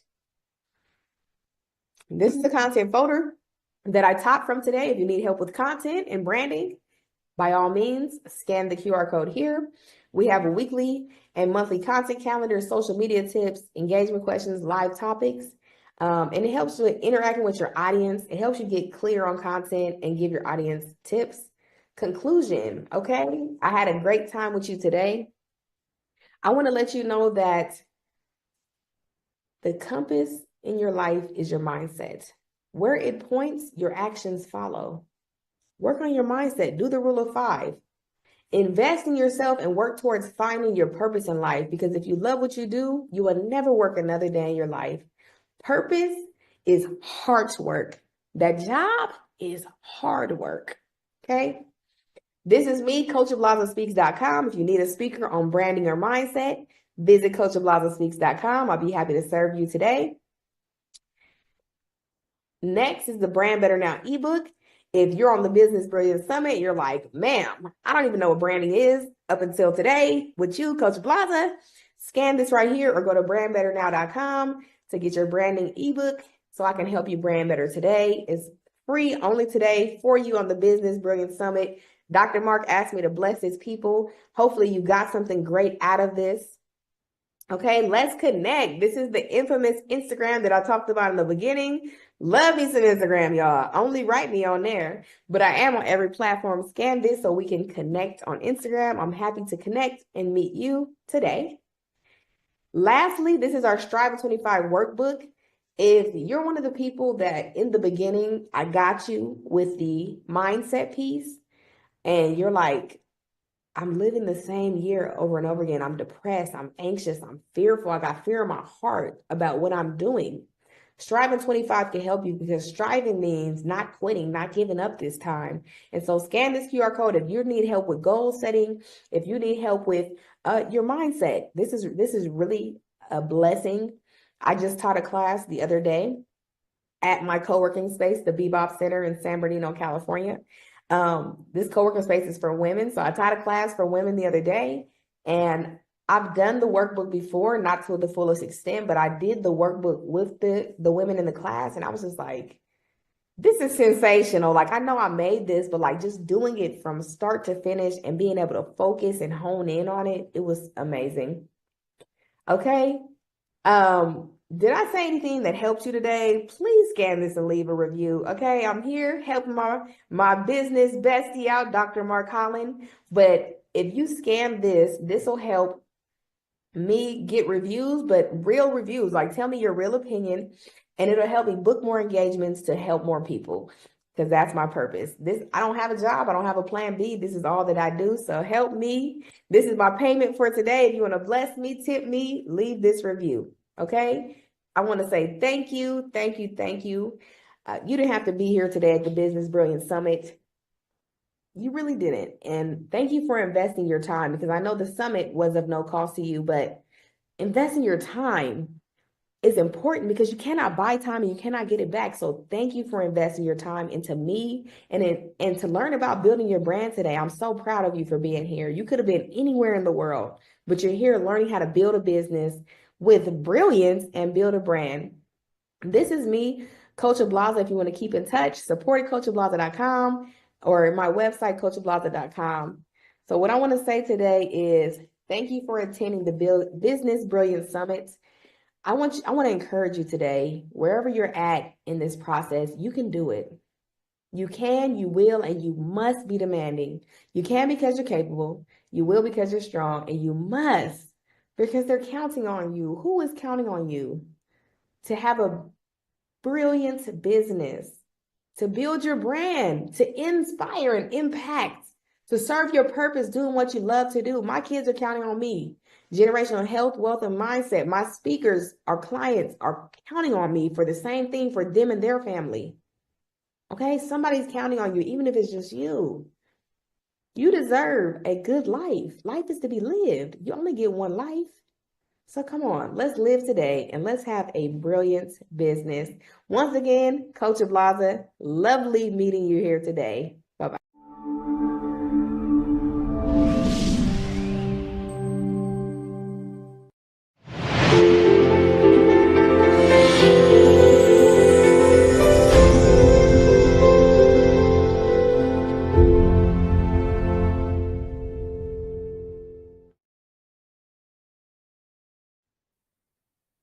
Hello, everyone. My name is Dr. Tabitha Russell, and I am the CEO and founder of Inside Inspired Women Global, which is the home of the Breakthrough Millionaires. I'm thrilled to be here with you at the Business Brilliance Summit, sharing with you a life-changing message about millionaire math and about one of the most misunderstood and underappreciated tools in business, and that's mistakes. Yes, you heard me correctly. Today, we're going to discuss why mistakes are some of the most powerful opportunities for your growth. In fact, I'd argue that every time your business misfires, you gain a chance to build a stronger foundation, sharpen your strategies, and catapult your business into an entirely new level. Now, make no mistake about it. If you're going to try to achieve 6- and 7-figure life, you need to stop fearing the fall, right? And start embracing the lessons. Some might say, learn from your mistakes, but I say, profit from them. By the end of this talk, you'll realize that your so-called failures can be the stepping stones for greater influence, impact, and income. Let's face it, if you've never made a business mistake, you probably haven't taken enough risk. And if you haven't taken enough risk, you're leaving money, opportunity, and innovation on the table. Mistakes are feedback from the real world telling us how to tweak our strategies for better results the next time. Each mistake contains clues and insights on where to pivot, where to hold firm, and where to double down. For example, consider Apple in the 1990s. Steve Jobs was ousted from the company he co-founded, right? That was a huge blow, a giant mistake in many people's eyes. But his experience outside of Apple, founding Next, as well as Pixar, directly fueled his creative genius upon returning. That mistake turned him into a more resilient and more innovative leader. Ultimately, Apple soared to new heights under his new vision. And let's just say that into the conglomerate that Apple is today. So your mistakes, your downfalls, and your painful setbacks might be the very fuel that powers your next breakthrough. So I say embrace them.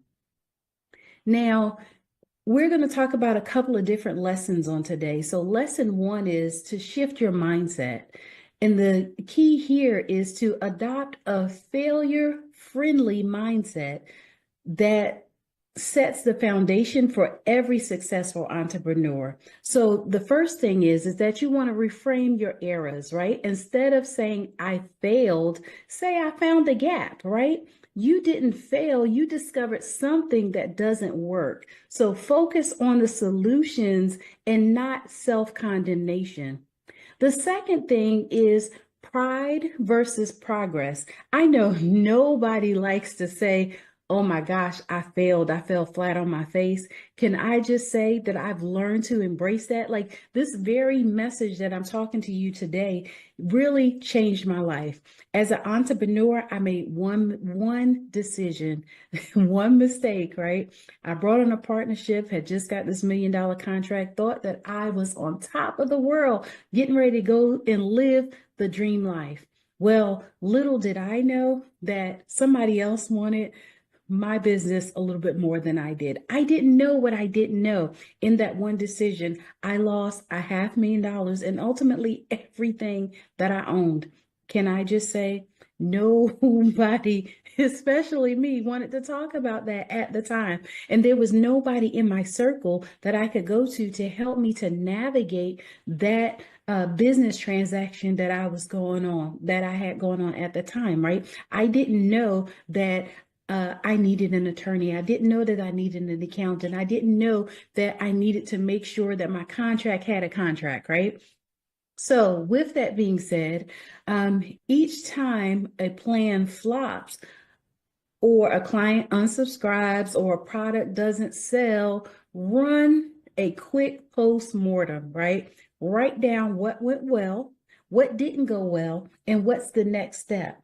That single action shifts you from devastated to determined, right? Because now you could take all of the things that didn't go well and come up with a game plan, right? A SOP if necessary, a systematic process on how you can do things better. So if your pride is too large to accept that you're wrong or that you made the mistake, you'll never see the profit potential hidden in the whole challenge that you just went through. So cultivate humility.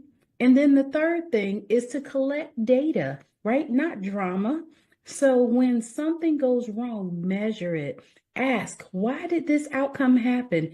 And turn the emotional turmoil into factual inquiries, right? It's okay to ask questions.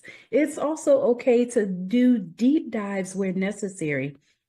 So your business can literally have you to learn its way to the bank, right? Lesson number 2 is to turn those mistakes into revenue. If you're willing to run experiments and systematically analyze each attempt, you'll be able to refine your products, your services, and marketing faster than you ever thought possible. And with this, we'll talk about 3 points here as well. So the first thing is that you want to leverage your customer feedback. Did you release a product that flopped? It didn't go so well, right? Don't just bury it in the graveyard of never speak about this again. Survey your customers, right? Figure out what went wrong. Was it the packaging? Was it the timing? Was it your value proposition? Or was it the market fit? Then use that knowledge to pivot. The second thing is be willing to refine your marketing message. Launch add-ons on a smaller budget, gather data, and see where your message resonates in the marketplace. If ad number 1 outperforms ad number 2, then figure out why.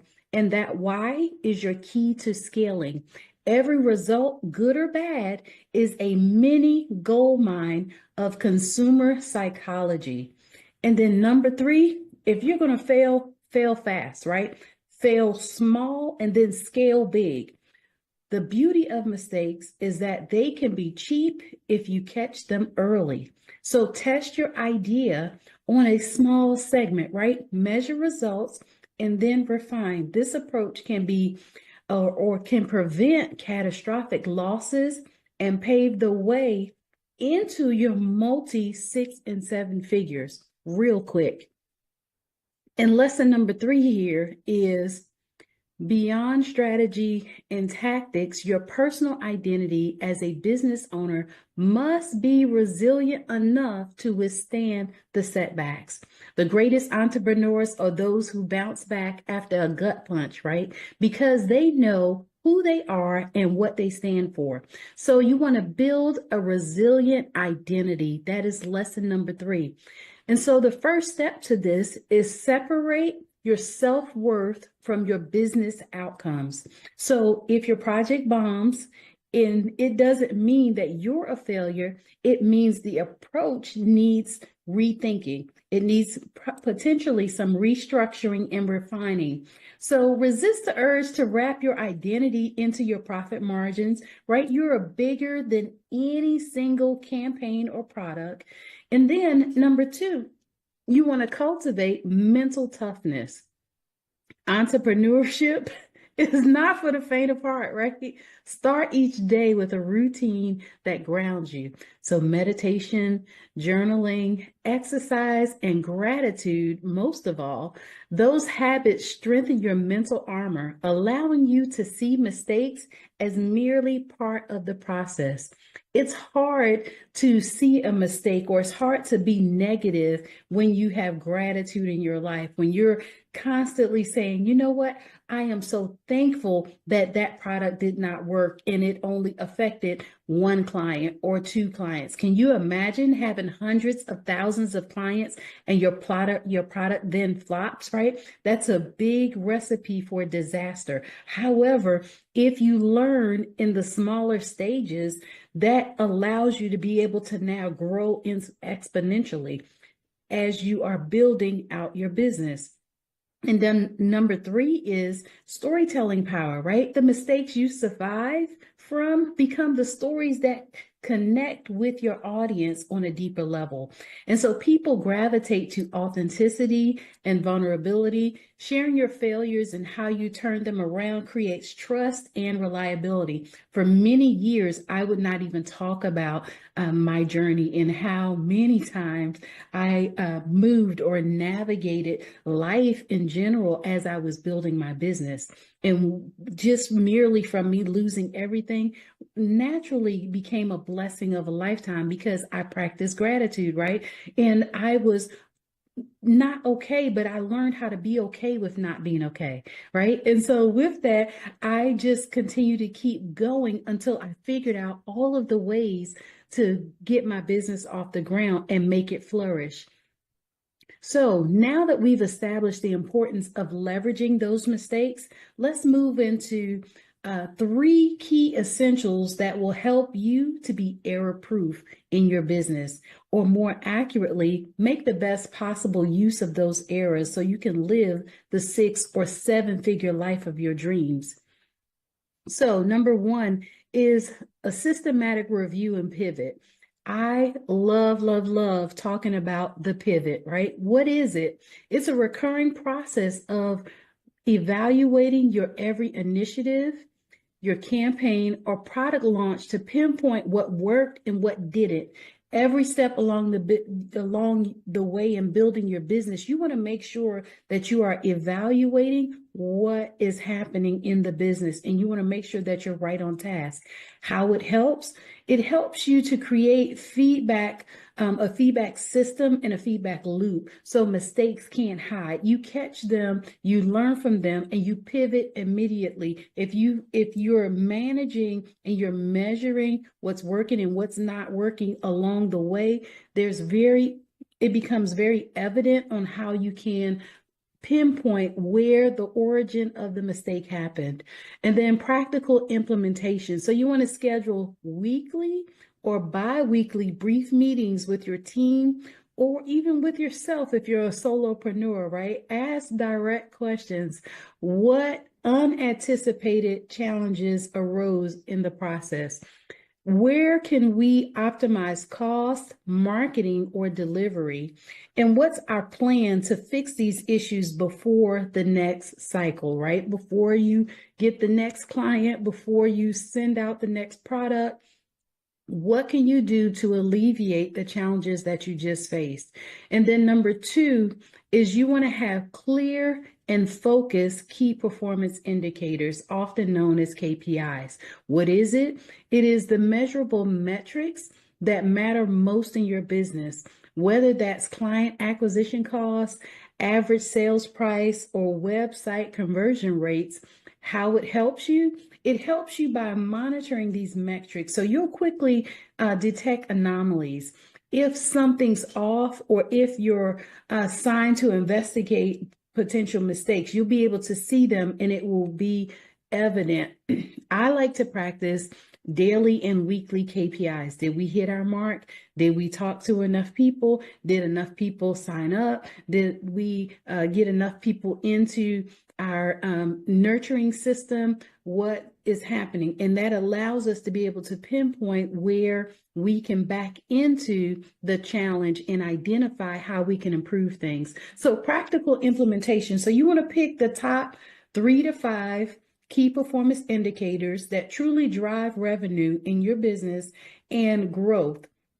So that way you can always notice the trends and you can keep an eye on it. But you also want to use a simple dashboard or spreadsheet to track them daily or weekly.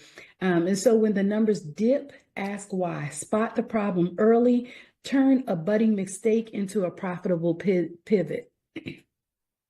Then you want to have an agile mindset and team culture. And what is this?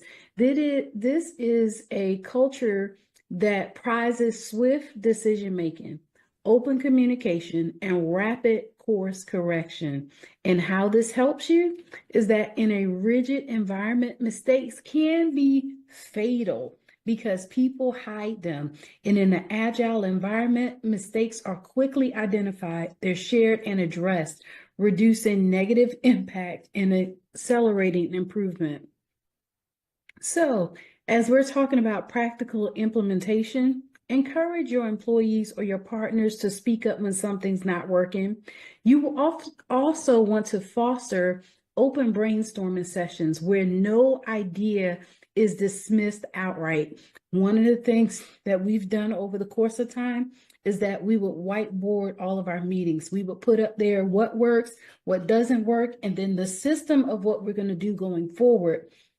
And then you want to give people permission to test out small experiments without fear of blame if the experiment fails. So by instilling these 3 essentials, systematic review and pivot, clear and focused KPIs, and an agile mindset and team culture, you effectively create a fortress around your business that turns any potential error into a gateway for improvement.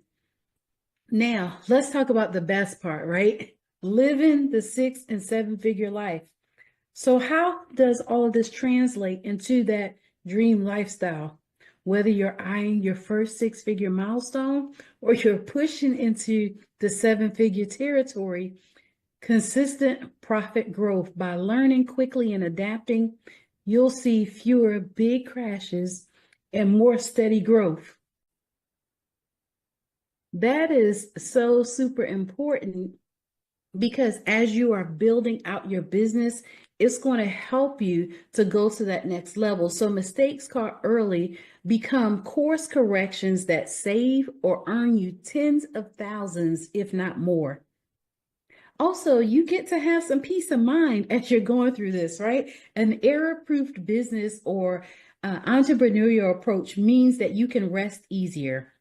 You know that if something breaks, your system and your team culture will fix it before it becomes a major threat. This is just like working in a production type of environment. You know that because everything is so automated or it's coming down the assembly line, if something is off, the potential that everything else coming behind it is off is huge. So you want to make sure that you mitigate the risk even in your business. If you're just doing one product, one service, one client, you can identify that quickly. And then you also want to make sure that you have confidence and credibility in your business. So when your audience sees your transparency about the mistakes and how swiftly you rectify them, they develop trust in you in your business and your products and services. So this trust transforms into more sales, deeper brand loyalty, and the ability to command premium pricing.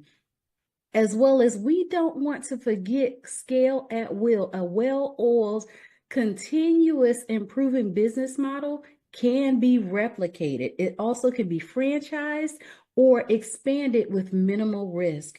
Your tested processes and robust feedback loops gives you the freedom to scale, which is how you move from 6 to 7 figures and beyond. And this is where the millionaire math comes in. You want to make sure that first you have your products, your services, and your system down. As you do that, you can now scale or afford to expand and potentially even franchise, right? Can you imagine being the next global brand like McDonald's or Burger King? What about Pepsi Cola and Coca-Cola, right? These companies have figured out their systems and they have something that's in place that now can be worldwide. What about you? Do you want to be a household name? Do you want people to think about you when they think about the products and services that you offer? So as we finish up on today, I want you to remember, embrace your mistakes as the best teacher you'll ever have, as well as leverage every failure for the golden insights that it provides. And then protect your business with the 3 essentials: systematic review and pivot, clear key performance indicators, and an agile mindset and team culture. Do this consistently, and that 6 or 7 life won't be just a dream. It'll become your reality because you're practicing millionaire math. And so your next steps is now to take a single issue or failure that you've recently experienced and perform a rapid debrief. Identify the cause, plan your pivot, and set your next KPI target, so your key performance indicator targets, and communicate that with your team. Put the strategy into action and watch how your mistakes become the stepping stones into your next level of success. My name is Dr. Tabitha Russell, and it has been a pleasure to share with you here on today how it is that you now can live the 6 and 7 figure life of your dreams. I'm glad that I was able to share with you Millionaire Math. And this is just a little bit about the strategies and some of the structure that we talk about in our Breakthrough Millionaires course, or in the inside of the Academy. If you're interested, you can contact with us at drtabitharussell.com. That's where we have a free resource also that you can download. It is the Millionaires Architectural Blueprint on how it is that you get to live the life of your dreams. Now, I will say, it's been a pleasure. And if you desire to connect with me, I look forward to seeing you on the other side. And don't forget, celebrate those mistakes all the way to the bank. Take care.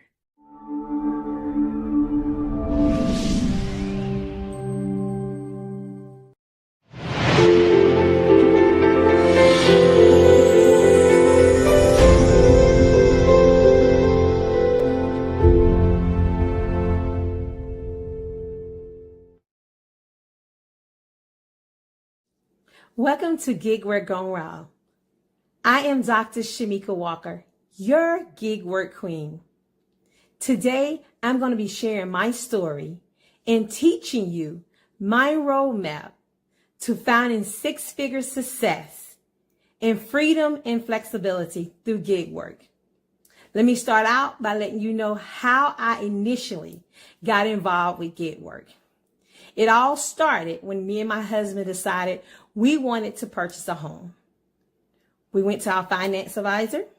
She pulled our credit and she let us know that we are conditionally approved. Those conditions were that we needed to pay down our credit cards and have more money in our savings in order to be able to pay for the mortgage if we ever have a rainy day. Well, that's where gig work came in. Me and my husband both decided he would do Uber, I would do Lyft. He would do Instacart, and I would do Shipt.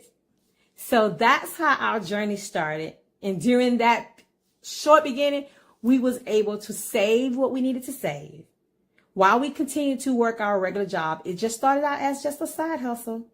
We were able to do that and buy the home of our dream because we were able to pay our credit cards down and had the required money in our savings. This is how that journey started. Now I want to share with all the things that I have been able to perfect over the years with you, so you too can gain financial freedom through gig work and time freedom. Those two things, financial freedom and time flexibility, has absolutely changed our lives. So today I'm going to tell you my acronym for hustle. Hustle means hustle into success takes leaps and earning. I'm going to say that again. You hustle into success takes leaps and earning.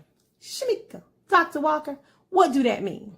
That means you keep hustling until you hit your major financial goals and target, like earning a six-figure income.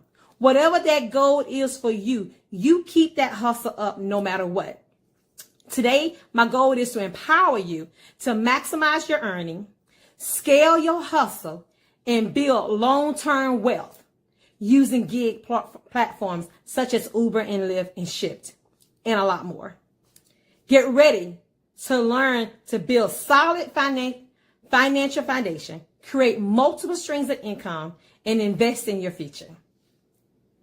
Next, I'm going to teach you how to maximize your earnings across multiple platforms in order to optimize your time to maximize profit. How are we going to do that? We're going to do that by working multiple platforms at one given time. For example, if I'm doing Uber, I'm also going to have my app on for Lyft. So whoever hits first or give me a client first, then that's who I'm going to go with. And what that does, that control my downtime. That doesn't leave much room to lollygag, I guess you could say, or to not have something to do. So same thing, if I decided today I'm going to do the shopping and delivering, I'm going to do Shipt and Instacart together because they're very similar. Whoever gives me the most gigs for the day, that's who I'm going to run with. But if it gets slow and that's downtime, then I'll jump on the other app. But most of the time, I'll run them simultaneously until I get a client. Once I get a client, I cut the other one off. It's the same thing for Uber Eats and DoorDash. Same exact thing for Spark and Roadie.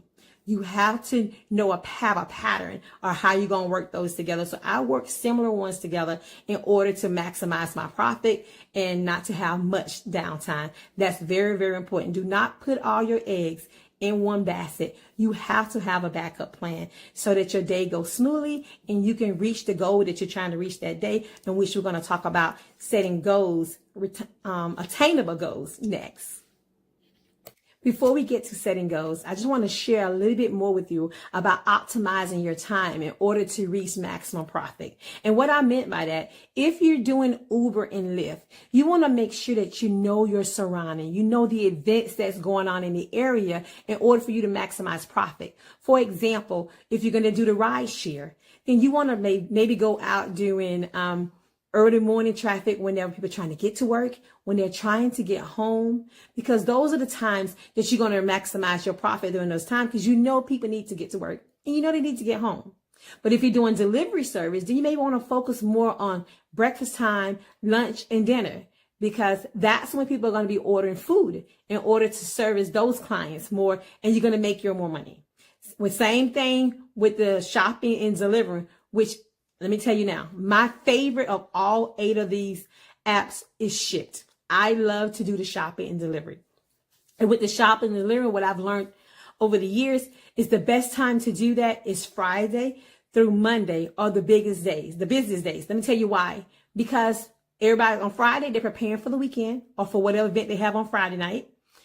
Football, sports events are normally on the weekends, even that's going to be on any level, high school level, junior high level, and professional and college level also. So, and then on Sunday and Monday, they're getting ready for the week. They want to buy groceries for that they already eaten over the weekend, or whatever it is that they're trying to replace for the week, make lunches for themselves or their kids. That's why it's so important to know your market. Knowing your market is going to help you plan your schedule effectively, no matter which app you decide to use or which gig work you decide to do for that day. It's so important to know your market and where you live at, whether you're in the metro city or whether you're in the suburbs. You still need to know all the events and things that's going on in order for you to maximize your profit. And so just remember, the more apps, the more opportunity, the more income. My goal is to teach you to work smarter, not harder. Setting realistic financial goals is crucial to your growth. Let me tell you why. Because you have to plan in order to know where you're trying to go and to also track whether or not you stand on the right track and if you need to make adjustments. And how do you do that? You do that by setting daily, weekly, monthly, and yearly goals. Whatever it is that you're trying to achieve. When I started gig work, like I said before, I was trying to purchase a home. I couldn't get the home of my dreams without lowering my credit cards and saving in my savings account. So if you're looking to just do gig work to save, that's fine. If you're looking to supplement income and pay down credit cards, that's okay too. But if you're looking to turn it into a full-time gig like I have done, then it's important that you set these goals because you want to set realistic goals so that you don't get depressed when you don't hit those goals. So don't try to jump all the way in the deep end until you learn how to swim. That's very, very important in your growth in the gig industry. So, for example, when I started, I wanted to do $300 a day because $300 a day times 365 days a year equals $109,500. I've reached my six figures just off a simple $300 a day. But if $100 do it for you, that's still $36,500 a year. That's a good savings, a good college fund, good paying down debt. Whatever that looks like for you, make sure that you set those goals, revisit those goals, and adjust as you need to. While you're setting goals, make sure one of those goals is saving for an emergency fund. And let me tell you why. It's very important to have an emergency fund for those days when you cannot go out and do gig work, especially if this is your full-time gig. Because you don't want to put yourself in a situation because you know when you're dealing with self-employment and working for yourself, if you don't work, you don't make any money. So while you are making a lot of money and you're hitting those goals, make sure you have a emergency fund set up. One of the easiest ways of doing an emergency fund and a savings account is to set it up on automatic draft from your account. Just let it set up automatically. You don't have to think about it. You don't have to worry about it. Just let it go automatically, whether that's $50 a week or $50 a month or $100 a month, whatever that looks like to you. You want to have that emergency fund. So for those rainy days or snow days when you can't go out and do anything, you're all snowed in. That's very important to plan for those types of occasions. Same thing if you wanted to purchase a home. Set it up on automatic draft. Make you a home fund. That account is only for when you get ready to buy a house or if you get ready to pay down those credit card debts. It's very important that you do have that emergency fund, savings account if that's what you want, funds for your home, and funds to just pay down debt. It's very, very important. Many always ask, Shamika, Dr. Walker, what are you doing for retirement? Just because you're not working a regular 9-to-5 do not mean that you cannot save for retirement, because you can. It's the same exact thing. You can enter money into a Roth IRA or a 401k plan without working for a regular company on a day-to-day basis, a regular 9-to-5. You can still do those things, or you can just put it in an interest-bearing savings account. However that looks like for your family dynamics. For me, I'm gonna give you the example of what I did. In my 20s, when everybody else was having fun, I purchased real estate. I can't remember who got me into purchasing real estate. I think maybe because I was a finance manager and I got a chance to watch the different method that it takes to purchase home. So I decided to do that. So in my lifetime, I've owned 4 homes and I still own 3. So I've come to the conclusion that if everything breaks loose and I can't do anything else and I can't go out and do gig work, I do have my real estate to fall back on because I've been paying for some of them for over 19 years and I have a lot of equity. I can always sell and have that as a backup. That's my part of my backup. But at the same time, you can still put money into a Roth IRA. You can put it, like I said, into an interest-bearing savings account. You can do an index fund. You can do an ETF and things like that. So, but to learn more, contact your financial advisor, and they can direct you into which direction to take according to your situation. Okay. Now let's talk about maximizing tax deductions. That part that most people don't like to talk about. What do I do when it's time to pay IRS? So what you want to do, you want to make sure that if you choose to do gig work, whether as a side hustle or full-time, that you keep really good records, because you want to be able to maximize or to say minimize how much you pay in taxes, but you want to do it the legal way. I would not advise anyone to do anything illegal. So with that, you want to track your mileage, monitor your vehicle maintenance and track it too, like anything that you pay for vehicle maintenance, your phone bill, and other work-related expenses. Remember what I said, work-related expenses, not made-up expenses, work-related expenses. And keep accurate records and save money come tax season. So that could be part of your savings, especially if you're making six figures and you don't have a lot of tax deductions. You're probably going to owe. So you want to be prepared for that. I'm not your tax advisor, so this is my disclosure. See your tax advisor for more information concerning the ways that you can save when it comes down to tax time, because you don't want the fact that you may owe IRS to stop you from using your hustle. Because I would rather hustle, make the money, and pay my taxes versus not to hustle just to not to pay taxes, but then I'm struggling financially to take care of day-to-day activities for me and my family. So remember, the more you track, the less you pay in taxes, the more money is in your pocket, because financial security equals peace of mind. So don't let possibly owing IRS stop you from doing your hustle, especially if this is your full-time gig. If it's just a side gig, you can still maintain accurate records in order to save on the amount that you will owe back in taxes, if you even owe any. But once again, don't take the word from me. Contact your tax advisor for more information and to make sure that you're doing the right thing for you and your family when it comes down to filing your taxes. Diversify your side hustle, which simply means have a backup plan. Gig work is so much more than driving, shopping, and delivering. You can be doing things such as freelancing, writing, tutoring, and even counseling others. Whatever that looks like for you, what you love to do as a side hustle or as an extra gig in order to supplement your income and reach those financial goals that you're trying to reach in life for yourself and for your family. That is your side hustle and that is your gig work. Don't get stuck in just a generic one like Uber and Lyft and Shipt and Instacart.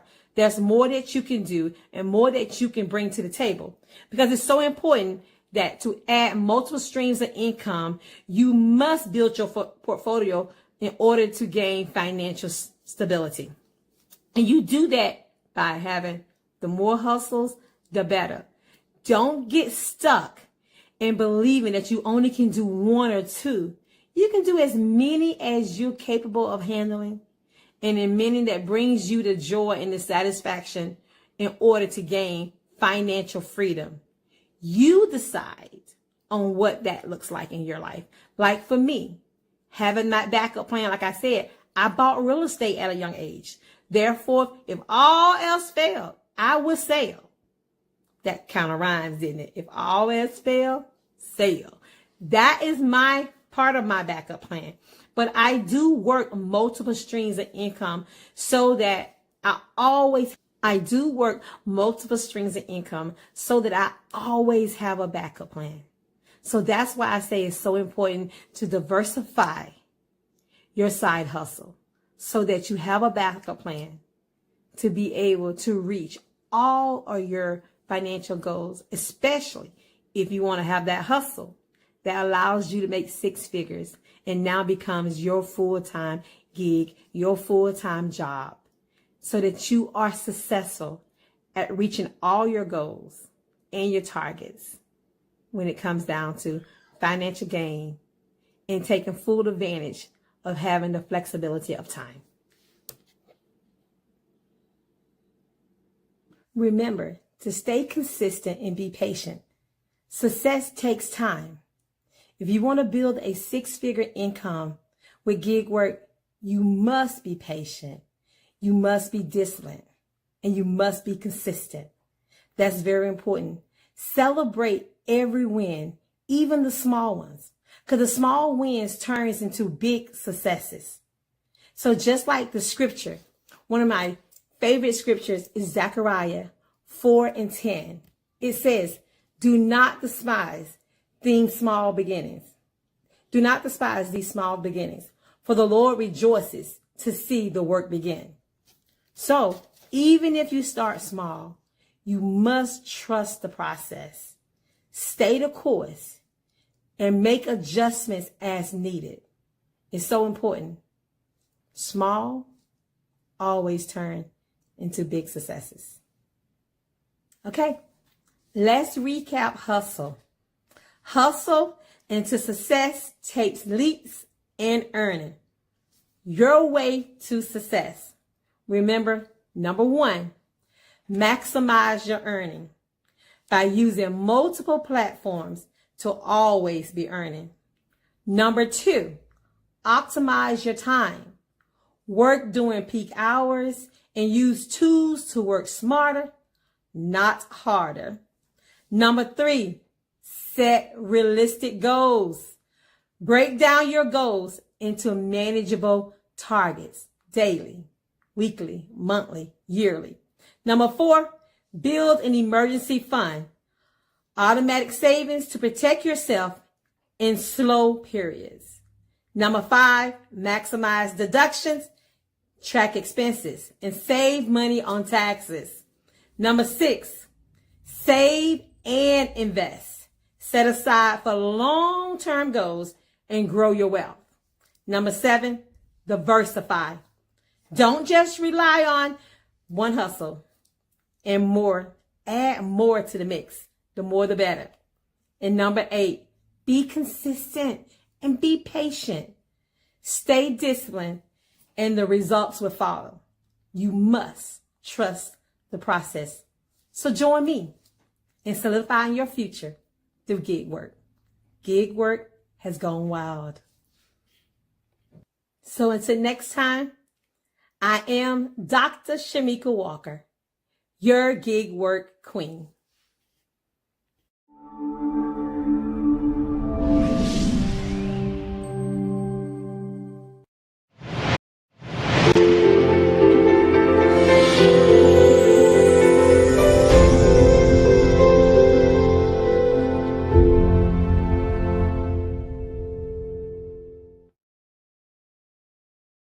What is your life purpose?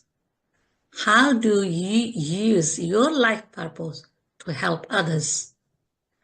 Well, I've been doing that for the last couple of years, specializing my life purpose to help others. So ask yourself a question if you are not clear. Why I have been created in this world? How I want to contribute to this society? What impact I want to make in other people's life? What legacy I want to leave? How I want people to remember me when I'm no longer here. So why life purpose is so important? Well, having a clear life purpose is essential because it provides direction, motivation, gives you the fulfillment. When you know your life purpose, you feel life is more meaningful. You see the bigger picture beyond the daily routine. It makes you feel that you are able to make better decisions, by aligning action with your values. It reduces your confusion and distraction by giving you a sense of directions. So knowing your life purpose keeps you motivated even during tough time. Help you to be persistent when facing life challenges. Now we know studies have shown that people with strong sense of purpose are happier and healthier.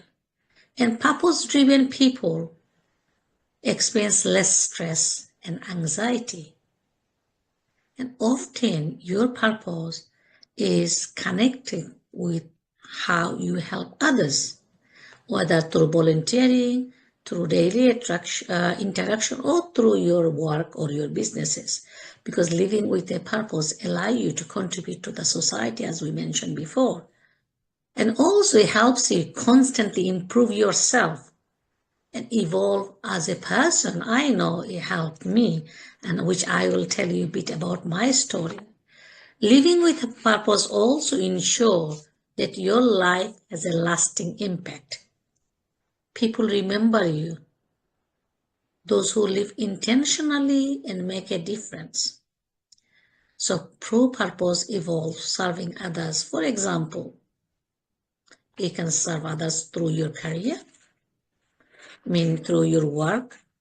You choose the field that you want to serve others, through volunteering, whether giving your time as a executive director, as a supporting a local community group with your skill set, mentorship, be a mentor, giving guidance, using your knowledge and experience to help others. Also doing everyday act of kindness, doing small things to help others.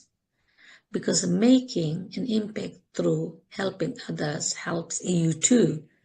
Because it helps you to step out of your comfort zone, manage your time more effectively, and also helps you to stay motivated.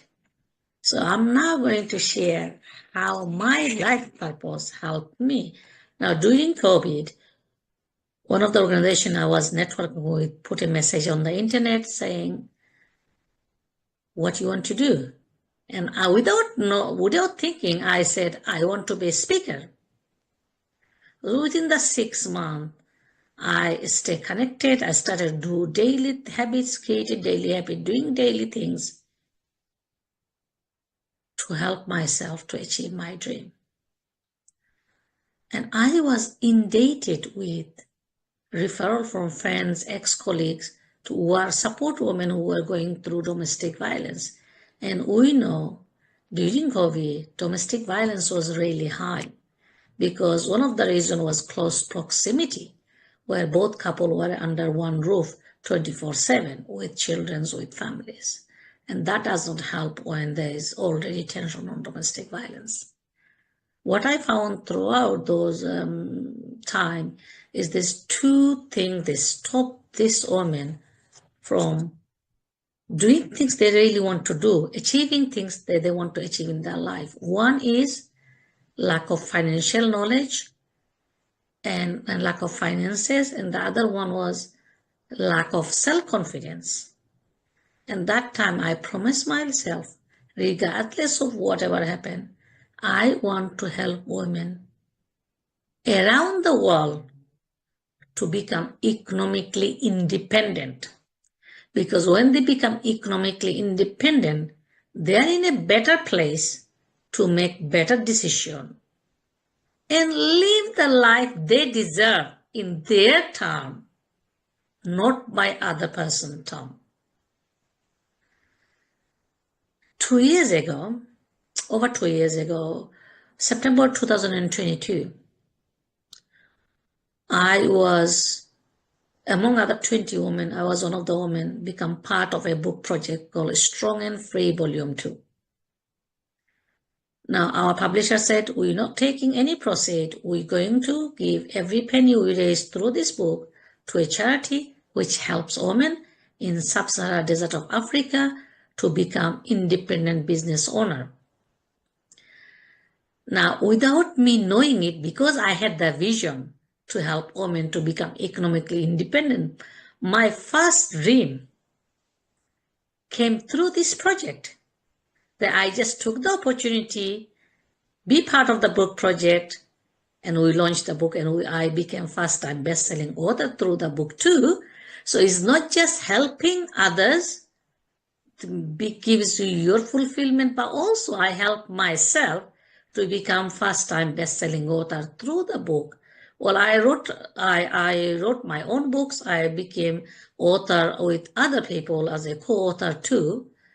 But taking one simple action, one opportunity could take you to help others by helping yourself to bring your dream into reality. So what I'm saying is, find your life purpose. Ask yourself a question: why I'm created in this world? Because when you find your life purpose, there's nothing else can stop you to grow yourself. Now, I'm a podcaster. I'm a life and leadership coach. I'm also an investor. My mission and my vision is to help women throughout the world and teenagers. Last year, I wrote another book as co-author with my friend Sarah Louise Campbell called Centuries of Innocence. The book has stories, true stories of all the girls and some boys too going through safeguarding issues. Now, we decided the proceed of that book will go to safeguarding education of girls and young women around Africa and Asia. So my life purpose has been always serving others and receive the fulfillment, because I always had the dream of serving others, especially serving those who's been marginalized in the society for different reasons, whether because they are female, because they are color, because of their disability. Nobody should stop anybody from achieving their dream. Now, message to women of the world. Wherever you live, whether you live in Asia or first world or third world countries, women always get oppressed, and we've seen it. Women always get marginalized in the society. But you know what?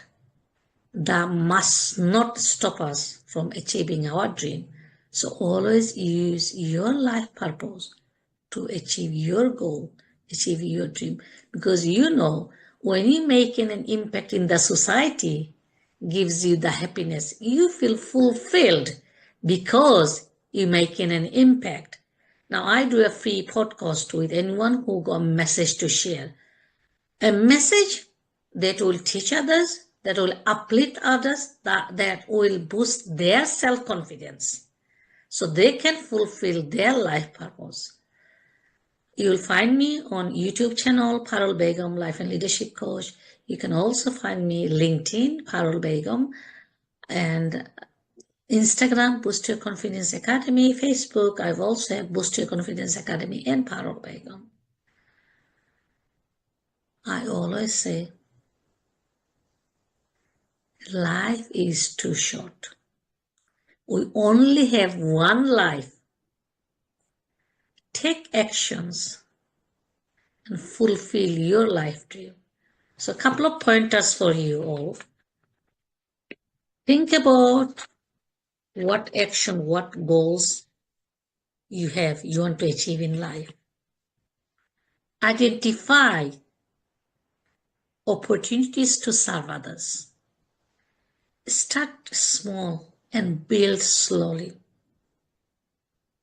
And most importantly, stay connected with positive mindset, positive society, positive community, that people who will uplift you, help you to uplift your vision, move your vision forward. I know you can't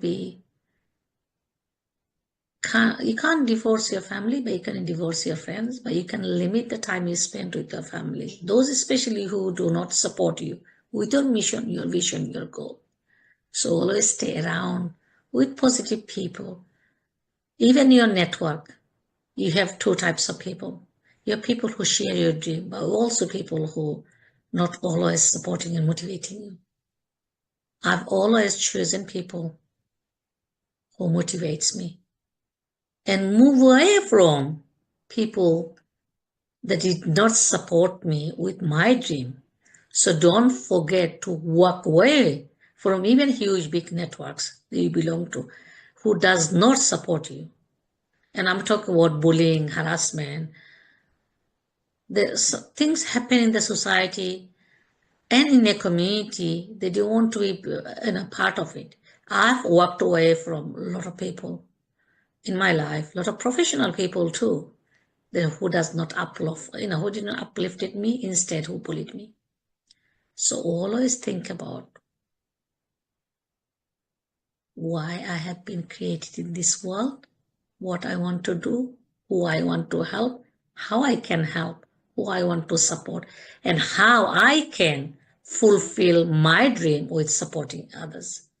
So find me, as I mentioned, Instagram, LinkedIn, or my YouTube channel, Paul Begum Life and Leadership Coach. Stay connected. Bye for now.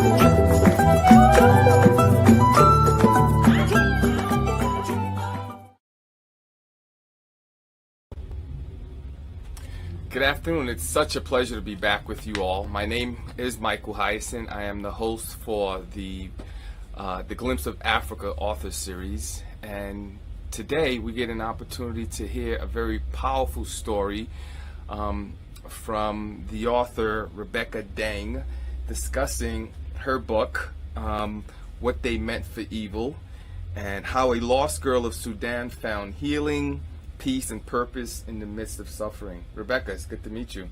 It's nice to meet you too, Michael. It's awesome to, as you and I were talking before we went live, just to hear your journey is just so powerful. I'd love for you to share with our viewers a little bit about yourself and perhaps what inspired this book. Mm-hmm.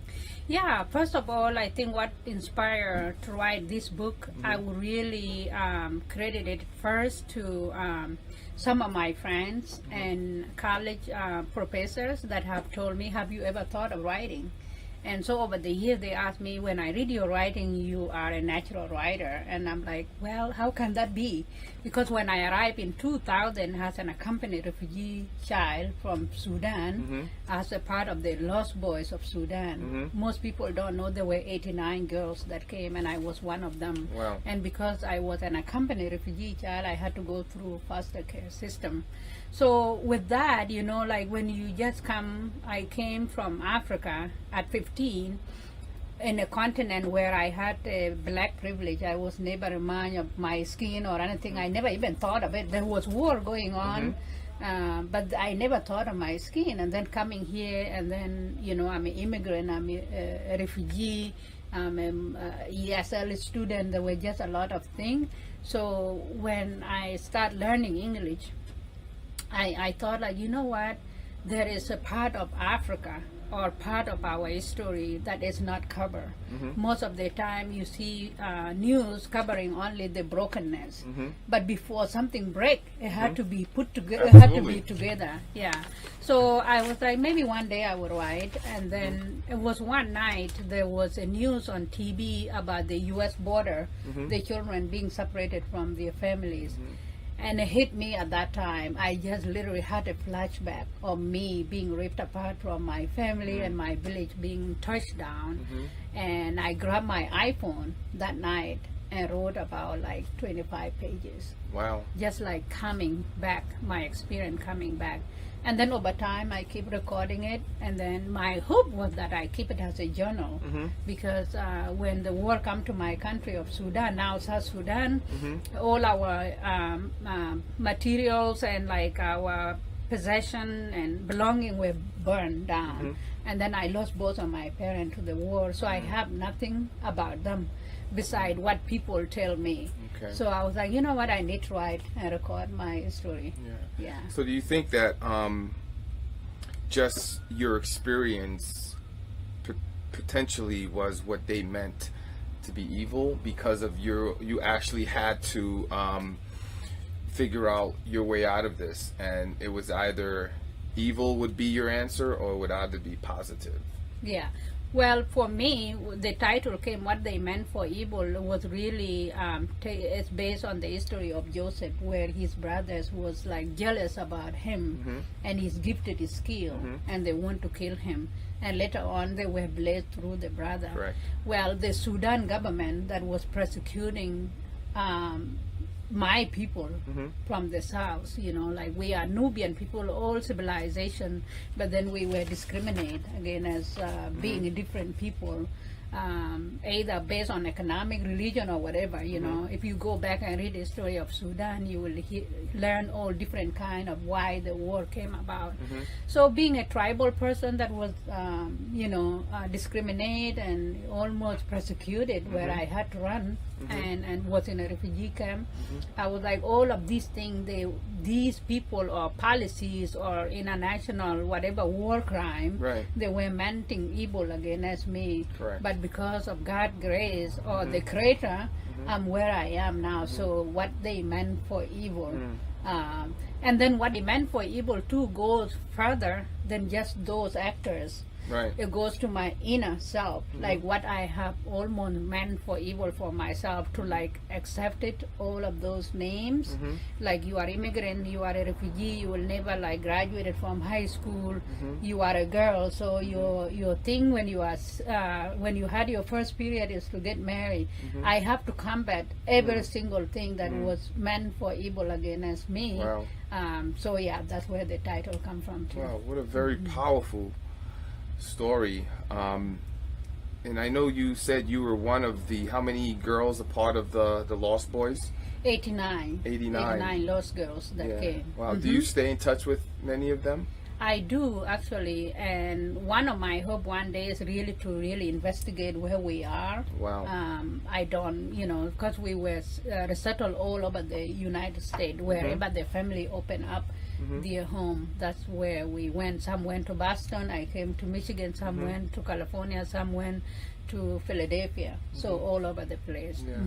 So what is it that you would like for readers to take from this powerful book?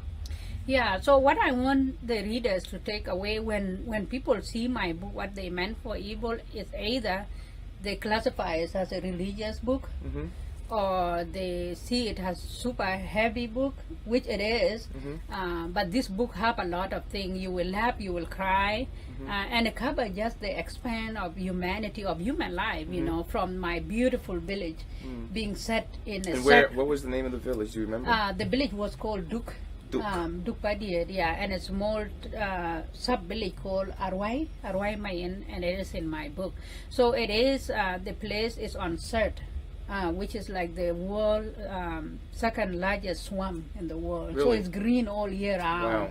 And when people see things like the scene in The Lion King where the wildebeest come, we had that where there's a season the wildebeest come and there's all kind of wildlife, so green next to the Nile, lush green, and like growing up, I had 3 meals a day, you know, and it was a simple village. We didn't have school, but we have uncles and aunts and our cattle. I come from Dinka tribe, which are cattle herders. So my family had over 500 cattle, and you can imagine if a family have that, they're very wealthy. You're considered wealthy, correct? Yeah. So is it, despite the tragedy and the chaos caused by the war, do you want to show us the beauty within the village that you were in as well? Yes, and that's why in the beginning of my book I begin it with the opening with me living in my village and never imagining myself being in another place to where the war come, to where I first heard of the word of refugee, you know, which was at the border of Sudan, now South Sudan and Kenya, and we were told you are a refugee, and I'm like, no, I'm not a refugee. My name is Rebecca Nyanundeng. I will and count because we were raised to count our genealogy to 10.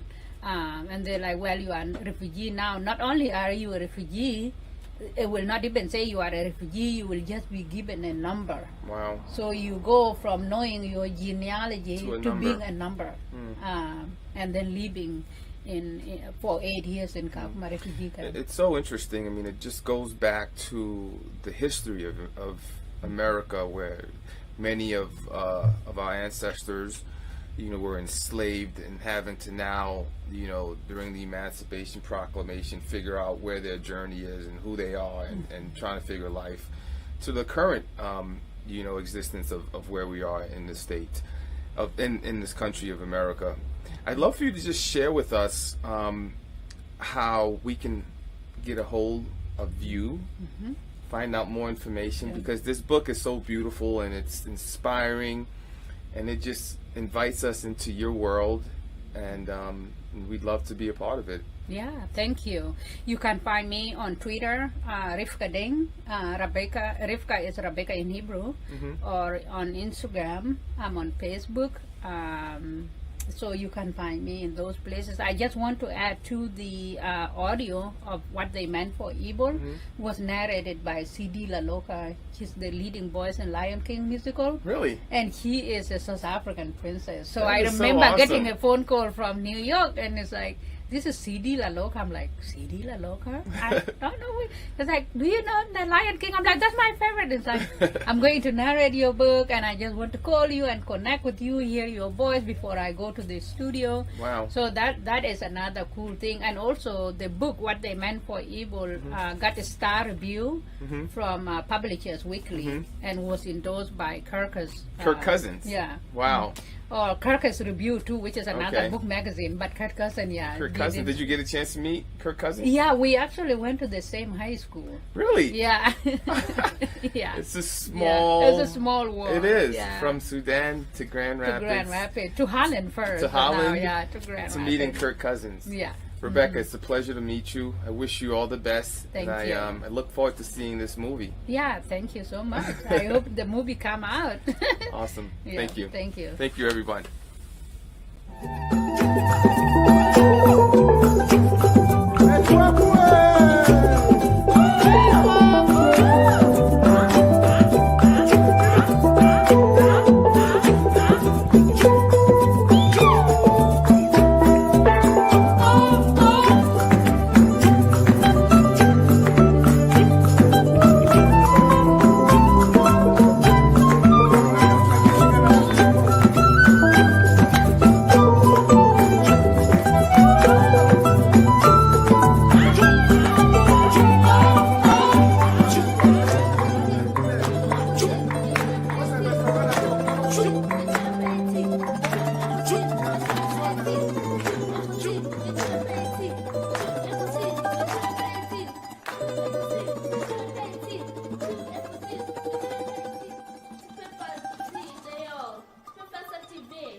Thank you, Les, for that kind introduction. I am Tom Shaw, and I want to talk to you today about something special. You have something special in you. You were born with greatness, and you have that in you today, and you can tap into it whenever you'd like to. Now, I was told one time by a mentor of mine that 1 out of every 3 people are beautiful. And since you guys are such a beautiful group of people, do me a favor. Look to your left and then look to your right. Well, if it's not either one of them, then, well, I'll let you guys figure that out. I want to talk to you today about what it takes to change your mindset. What does it take? How do you get from where you're at to where you want to go in the best possible way for you? I want to talk to you about what it means to have the right mindset, your best mindset. Some professionals would say, well, you got to have a paradigm shift. Well, I'm not here to talk to you about those kind of technical terms. I think we all understand what a mindset is, because we know, and I know, and all of you know, that when you go into a bad situation with a crummy attitude, you're just going to make it worse.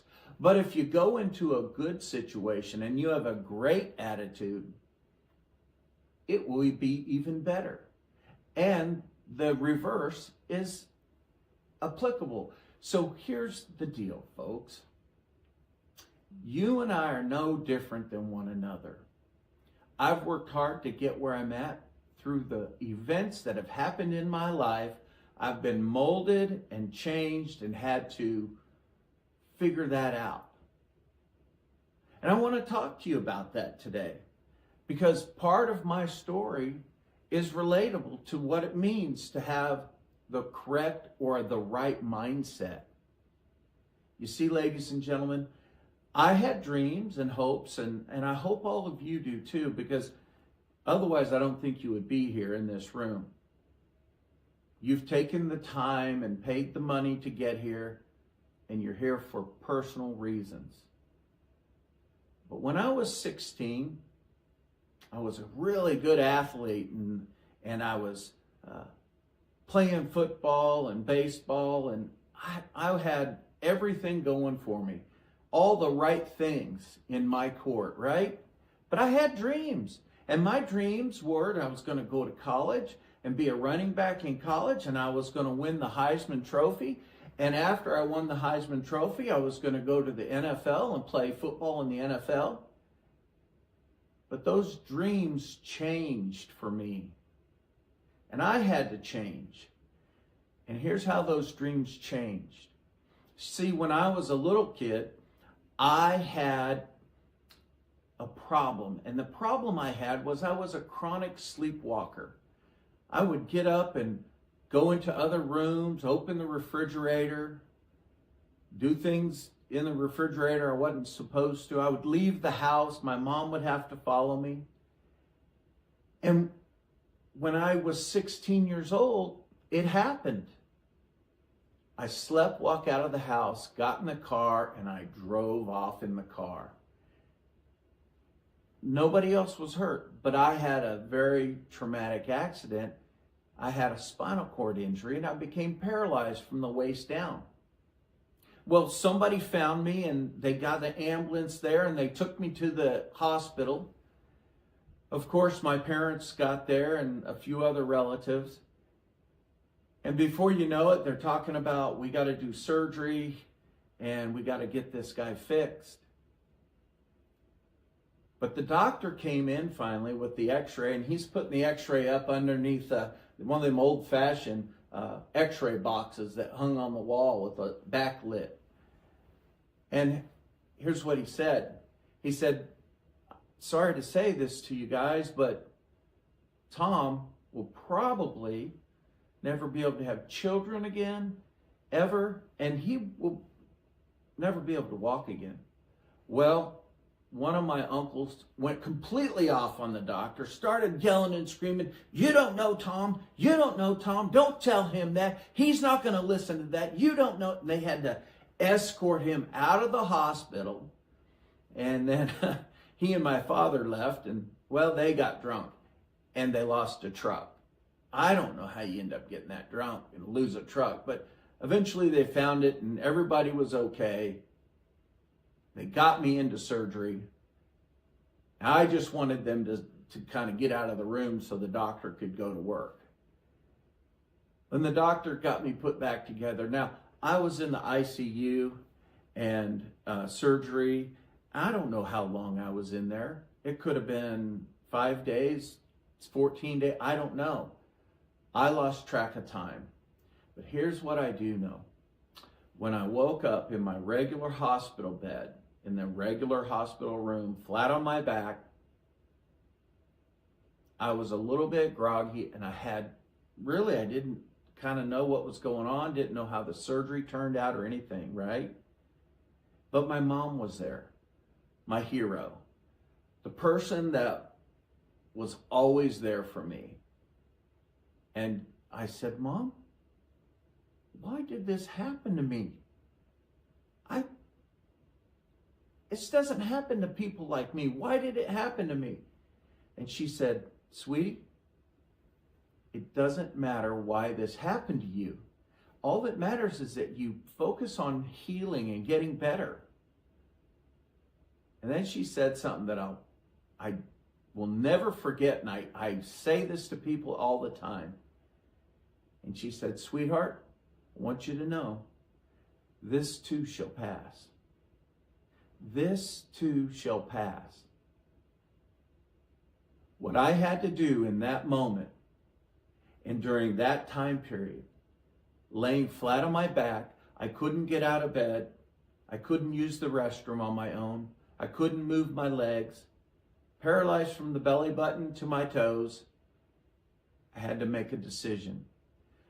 I had to make a decision about how am I going to take care of this situation, manage myself. How? What am I going to have to do to take care of myself? I've never been paralyzed before. Now that might sound silly to say, but it was true. And the fact of the matter is that I didn't know what to do. But what I did know was this, that I had to make up my mind and challenge myself with a mindset that was going to be positive, and that it was going to be a mindset for me to overcome everything that had happened to me. I was still alive and I was grateful. I had to be grateful for that. Because when you choose your mindset, and all of us have this choice, by the way, we all have the free will to choose whether we're going to be grouchy, whether we're going to be happy. How are you going to have an attitude tomorrow? Well, make up your mind the night before you go to bed, or when you get in bed and you're taking care of your personal time. You tell yourself tomorrow's going to be a great day. And most likely it will be a great day. But you've got to make up your decision on your own. Every one of you have this ability to choose what kind of a mindset you're going to have. And what kind of a mindset are you going to present to other people? Maybe you've got dreams. Maybe you've got hopes. And maybe coming to this conference was the one thing that you're going to hear that you're going to go, oh, I understand now. I get it. I understand what I need to do to move forward. Because I'm hearing these people speaking to us today. And it's okay to borrow the people's confidence. Any one of you guys can call me, text me, email me, and we'll have a conversation. Maybe we'll do some one-on-one coaching. But we're going to talk about you can borrow my confidence. Everybody in this room needs a mentor and a coach. I believe that with all my heart. And the reason I believe that is because that's what I've been doing for myself ever since I started real estate. And the reason I do it because it's a relationship business. But when I come out here and I'm speaking to you, it's no different. This is a relationship business. And what I want to tell you is you have the choice to make up your own mind right now, today. Don't wait. What are you going to wait for? If you wait, pretty soon you'll be 60, then you're 70, then you're 80, and then you've died and you've left all those dreams and hopes right where they were, no place, sitting on the couch next to you with large angry eyes looking at you like, why did you cheat us out of getting to do what you should be doing? Not only that, ladies and gentlemen, but you're cheating everybody around you. Maybe you want to write a book. Maybe you want to climb a mountain. Maybe you want to ride a bicycle around the world. I don't know what that is for you. But whatever it is, today's a day to make the choice to do it. And once you do it, and it's hard because it's going to be hard, guess what? You do it hard. There are going to be people in this world, mark my words, that are going to laugh at you. They're going to say, oh, you're just a dreamer. There are going to be family members who don't have confidence in you. And they say, well, you can't do it. And if you can't see it for yourself, nobody else can. So you have to have a mindset that you can see what you want and go after it. Borrow your mentor's confidence until you have your own. It's okay. The only reason people ask for help is not because they're weak. It's because they want to remain strong. That is a fact. You want to remain strong, not only for you, but so you can show all those naysayers, the people out there laughing and heckling you and making fun of you because you're trying something that they're not willing to do. They're happy with whatever mediocrity is that they're living. They're happy with their status quo. But that's not you. That doesn't have to be you. You're here, you're in this audience. You've made up your mind already to come to a conference where everybody here is going to talk about being positive and uplifting yourself. We're not here talking to you about how to bake a cake. No. We're here because we want to help you. We want to be your stretcher bearers. We want to be a part of your journey. And if the words that I'm speaking to you are words that are going to help you get started on your journey or complete your journey, then I'm happy to do it. I'm happy to do it. You see, I had to make up my mind. I had to make up my mind about how I was going to move forward in this event that happened to me. It wasn't the event that I was really focused on, and I learned this about myself later in life. It was, what am I going to do with the information I have? Well, I knew that I was paralyzed, and I knew I had some other issues to deal with. My back was broken, and that was a problem. Not being able to walk is a problem. Okay? It's not an inconvenience. That's a problem. Here's what I had to do. I made up my mind at that moment when I was talking to my mom after I woke up that I'm going to have a great mindset. I'm going to utilize the athletic training that I had gotten all my life since fourth grade to do this, to tackle this journey that I had just started. Tough journey.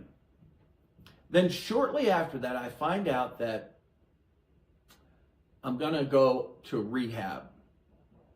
And they take me to rehab. Now, keep in mind, I get to rehab and I'm there and I'm utilizing my visualization skills. A great skill. I still use it to this day in my business, and I use it when I'm doing my quiet time. I utilize it when I'm thinking about speaking to people. I visualize this whole scene, start to finish. I visualize it. How do I want it to come out? I have that imprinted in my brain over and over and over, and the visualization skill works. And it does help provide some confidence in your mindset. So they get me over to the rehab center. And while I'm there, they're tough. Every day is a grind. And my very first day there, they take me to this meeting with these doctors. And these doctors, they're saying, hey, Tom, tell us what your goals are. I'm like, okay, I'm going to walk out of here. And listen, I was 16 and I was cocky, okay, let's just say. And I had not lost all my confidence, but I had lost my mindset. So I got my mindset back in it, and I said, I'm going to walk out of here, Doc. He said, after looking at my file, Tom, that's not realistic. Based off your prognosis, you go back, think of a new one, and come back, let us know. I said, well, then this meeting's over. I turned my wheelchair around and I left. I never returned to that meeting. Never, ever. Ladies and gentlemen, don't let somebody else's opinion of you determine who you are and the way you think. Only you and God can determine the prognosis. The doctor can only determine the diagnosis. And I say that because I'm in charge of me. And little did he know, he lit a fire underneath me. A fire so hot that I utilized what he said to me as part of my motivation. Along with some other things, I used music, I used visualization. I had all these tools that I could use to help myself daily. Then when I physically get to the rehab part, I'm working hard. I'm doing the physical rehab. I'm stretching. They're eventually getting me up in between the walking bars where I'm trying to take steps and I can't hardly do that. But what I do have, they're trying to strengthen. Ladies and gentlemen, 31 days later after I got there, I walked out of that hospital with braces on both legs up to my waist, crutches on my arms. But ladies and gentlemen, I walked out of there. I walked. Let me just say that to you one more time. I walked out of that hospital. Ladies and gentlemen, look to somebody your left and your right and tell them this. You've got this. Okay, now I want you to do the same thing and say, motivation is your friend. Ladies and gentlemen, I used whatever it took because there are going to be days that you can't find motivation and you're going to have to find a resource within yourself or something in your environment to help you get the motivation to get your butt in gear to do what you need to do. That is the difference. That's what I had to do. I had to use my own imagination and motivation.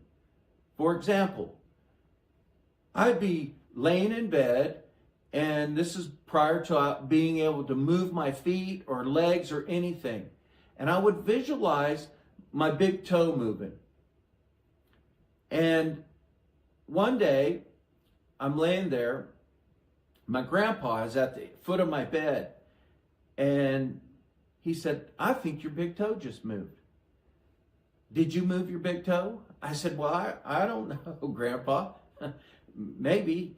He said, do it again. Try it again. And so I'm closing my eyes and I'm concentrating like heck. And he said, it moved. I saw it move. Well, I thought to myself, if I could move my big toe, then maybe I could start concentrating on my other toes. And then once I could wiggle those just a little bit, I started to concentrate on my ankle and so on up my body. And I did that every single day. And then I eventually got strong enough that I could walk with crutches. And then I could walk with a cane. And then I could walk with none of those, just a brace on my right lower leg. But here's what happened. I got to the point where I was where I was going to be. And the doctors told me, they said, you know, once you're at 5 years from your surgery date, then whatever you have is what you'll end up with. Hey, in the grand scheme of things, 5 years could look or sound like a long time period, but it went by really fast. And so I was really trying to work hard to get as much as I could before 5 years. I walked at my own high school graduation and got a standing ovation. How many of you have ever been through a trauma? A trauma that you didn't know what you were going to do to move forward? Raise your hands. Yeah, a lot of you. Those traumas could be losing a family friend, a family member, breaking your back, having a leg or an arm amputated, having a car accident, going through rehab for drugs and alcohol. Whatever that trauma is in your life, it's not the last thing, and it will never be the last thing. You have what it takes. You have greatness within you. Most of everything you want to do in life is between your ears. You just have to tap into it. You have to tap into it and put it to work. Make sure that you are allowing other people to support you. I've talked to you about finding the right mindset. We've talked a little bit about motivating yourself, allowing other people to motivate you. You know, after I had my accident, there were about 4 or 5 people in my life, besides family, friends, that I found out who my real friends were. And these guys, they were my football buddies. They treated me just like we were still on the football field. They didn't cut me any slack. They put me to the test. They said, Tom, you're not crippled. Do it yourself. Now, they weren't saying that to be mean. They were saying it out of love because they knew what I was capable of. They gave me a reality check every time we hung out. Several of those guys went above and beyond. And I'm going to tell you right now, after I got years out beyond my surgery, I reached back and found these guys because, you know, you lose track of people because of life happening. And I found these guys and I made sure they knew what they meant to me and how they affected my life. They changed my mindset. They helped me with that. They allowed me to be who I am today. You see, just because I had this one tragic, unfortunate accident doesn't mean I'm immune to having another one. And neither are you. And the support system you have around you is vital to helping you stay healthy, happy, and successful. From my accident in 1985, there were pharmaceuticals involved. And just so happens that that was around about the time they started feeding people opioids. Now, I didn't know at the time, and I don't know that anybody really knew at the time what the effects of opioids were going to be, but today we have a crisis. And if you're taking opioids and you want to talk to me, you can call me, text me, email me. I'm happy to talk to you. And I will share my experience with you and what I went through. You see, I had a support system, but 33 years after starting the opioids, I detoxed. Now, I had the help of a doctor, wean me down, and I did take myself off of them when I was on the really teeny tiny dose, which was a mistake. But I also married to my best friend in the world and the love of my life. And she's a nurse. And because of that support that she provided me, I went through hell going through this detox. But it wasn't near as bad as it could have been because I had her and my kids. But I detoxed in 2018. You know what else I did in 2018, ladies and gentlemen? I wrote a book about myself, about my story. This story that I'm sharing with you, you can read it and get the details for yourself. But that year was a banner year for me, so to speak. You know, that's the year where I had a coach. And this coach said to me, Tom, what do you want to do? Why are you coming to my office and seeing me? I said, well, I want to write a book.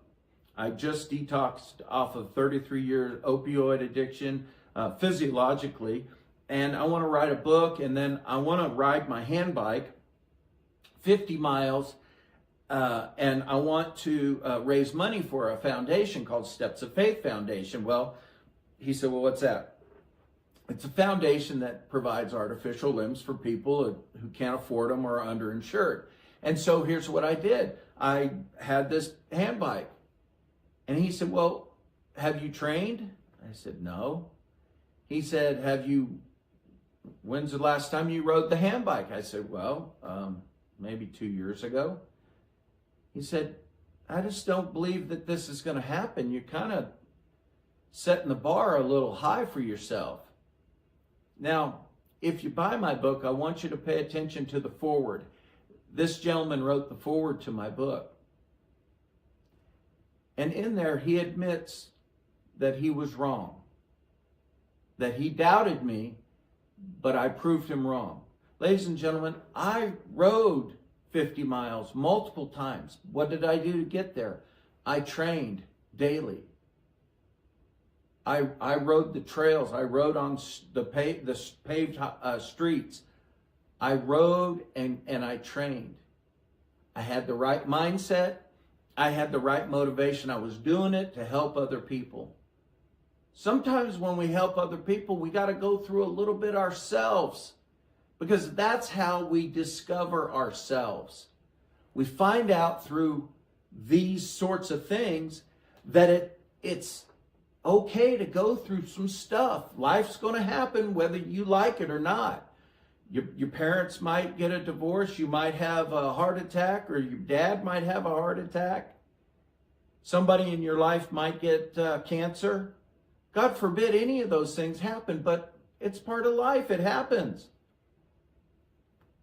So I did this. And then I opened a real estate company. And then by the end of 2018, I released my book on Amazon. You can still get it there today, amazonbooks.com or whatever that is. And I'm just telling you this because I know that you have a book in you. You've got a song in you. You've got poems in you. You've got things in you and ideas in you that were given to you, and only you. Those are yours. They're not mine. I can't finish them for you once they're gone. You're gone, and you got them halfway done. I can't finish it. Your family can't finish it because they're not you. See, you were given these gifts that I told you about earlier. You were endowed with the greatness of being a human being. You're unique. You see, a tree can't be nothing but a tree. A dog can't be nothing but a dog. You can be whatever you want. Have whatever you want. Be whatever you want. You see, ladies and gentlemen, as I'm here speaking to you, I'm pushing this energy out onto you. And this is the kind of energy that you got to have. You got to have what it takes. You can't just think that things are going to come into your world without taking action. It don't work that way. As Les Brown would say, it ain't that kind of party up in here. And as you do the things that you need to, some will call it a plan, then things will start coming into your world. The mindset and the motivation are the things that are driving the bus. The visualization skills. You got to see it for yourself, because nobody else can see it for you if you can't see it for yourself. It's just the things you have to do. Are you willing to do that? I want you to turn to somebody on your right side or your left side and say, are you willing to do what it takes? That's right. You all are, or otherwise you wouldn't be here in this auditorium with these other 499 people. You see, I've been through some stuff. I've been through a divorce. I've been through a tragic accident. I've been through addiction. And I may go through some more stuff in the future. And there's a real good chance that you're going to go through some stuff. But how you go through that stuff is what's going to determine your future. The past is the past. You cannot change that. Right now, you're in a spot where you are doing what you need to do to change your future.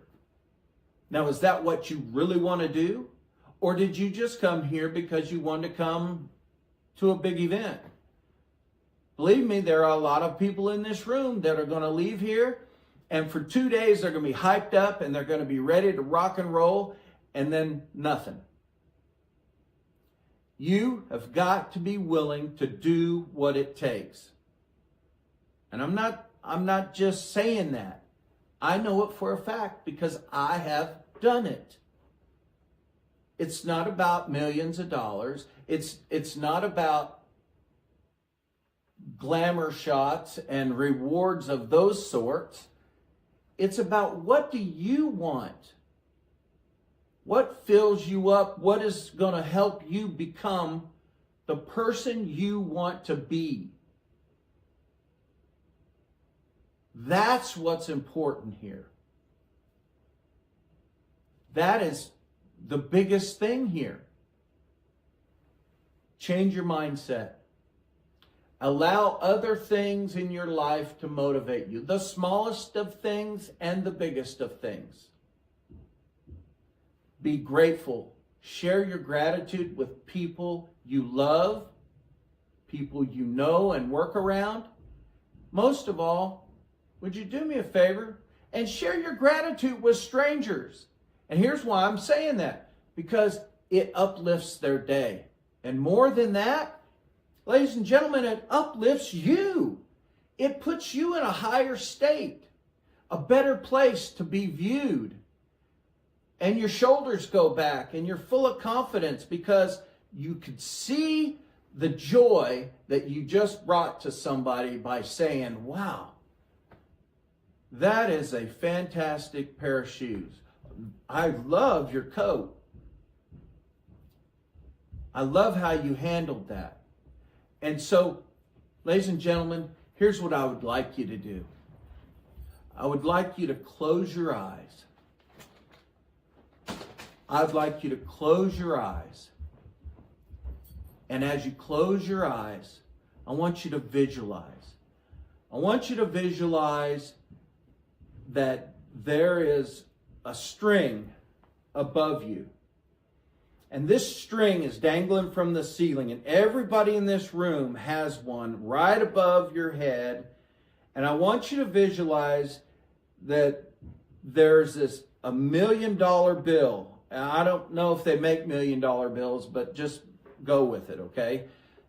Visualize this $1 million bill dangling just barely out of reach. You can't quite reach it, and there's somebody pulling the string.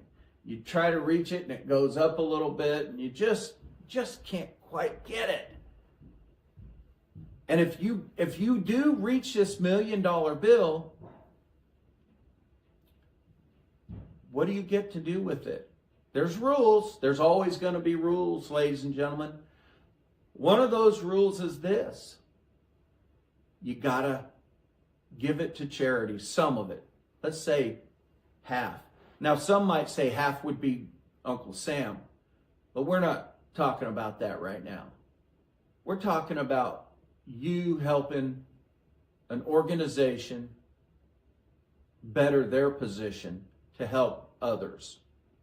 You get that credit from the universe when you do that, okay? Now, keep your eyes closed. And I want you to visualize that $1 million bill. It's hanging down there. You can't quite reach it. Oh, and you're trying. But here's what I want you to do. I want you to put your shoulders back. Take a few deep breaths.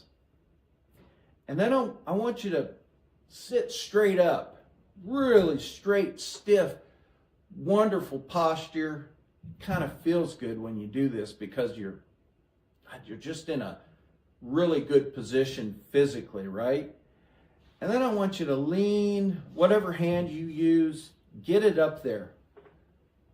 But I want you to visualize your fingers just you getting to that $1 million bill and grabbing it. You've got to see it.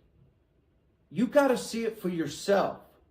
You got to believe that you can reach it. And then once you grab a hold of it, it's yours. You've worked hard for that. What are you going to do with that $1 million bill? How are you going to rip it into pieces and spread it out for the betterment of yourself and the people around you and others? A servant's heart. What are you going to do? My challenge is this. You take half of it and you give it to a charity of your choice. You take the other, out of the other half, 1/4 of it, and you invest it so you have a nice retirement. And then that last quarter, you do something for yourself. You start your business. You grow your business. You take your family on a vacation. You take your wife on a vacation. You buy that house you've always wanted. You buy that car you've always wanted. It's okay. Money's not bad. Many of us have been without money and we've been with money. And most of us prefer to be with money. I can promise you that. Oh, my friend Zig Ziglar would say, it's not cold, hard cash. It's warm. And it goes with every color my wife wears. You see what I'm saying? It's not just money. It's the tool that's going to help you get where you need to go. So when you get into these conversations with the hypocrites on Sunday who are out playing golf and drinking beer and then they go to church on Sunday to get forgiven, and they start talking to you about, oh, you're always talking about making money, it's okay. Don't you be forgiven, or apologetic rather, for earning money. You've got a dream. You've got hopes. You've got goals. You need to go after them. It's yours to go after. It's absolutely yours. Now, we're kind of getting towards the end here, and I want to say this. You know, the doctors in 1985, I've never been angry with them. They did their job. They fixed me up. I ended up having 4 major back surgeries. And I'm grateful that I had them. And I'm grateful that I got to go to the University of Kansas Medical Center and have them there. Because a lot of things happen. Life happened. But here's one thing happened in my first marriage. I had 3 beautiful, wonderful children. I have a son and 2 daughters. And man, if we had the time, I could sit here and tell you all about them and how proud I am of them, because I couldn't be prouder. The other thing that I'm so grateful for is the fact that I was at KU and I met my future wife there. And then we didn't talk to each other for roughly 20 years. And then guess what? We got married in 2009 and have been married ever since. Life happens. No matter whether you're on point or you're on the sideline. You know, Les Brown tells a story about, have you ever been in your car and the emergency brake is on and you're pushing the gas pedal down, the car, it won't go anywhere. And you don't realize it's on. You push the gas pedal, you mash it down, it doesn't go anywhere. And then all of a sudden you're hitting the gas and you pop the emergency brake and choo, off you go. That's the way your life is going to happen. If you need to pull over at some point and sit on the side of the road to gather your thoughts, that's okay.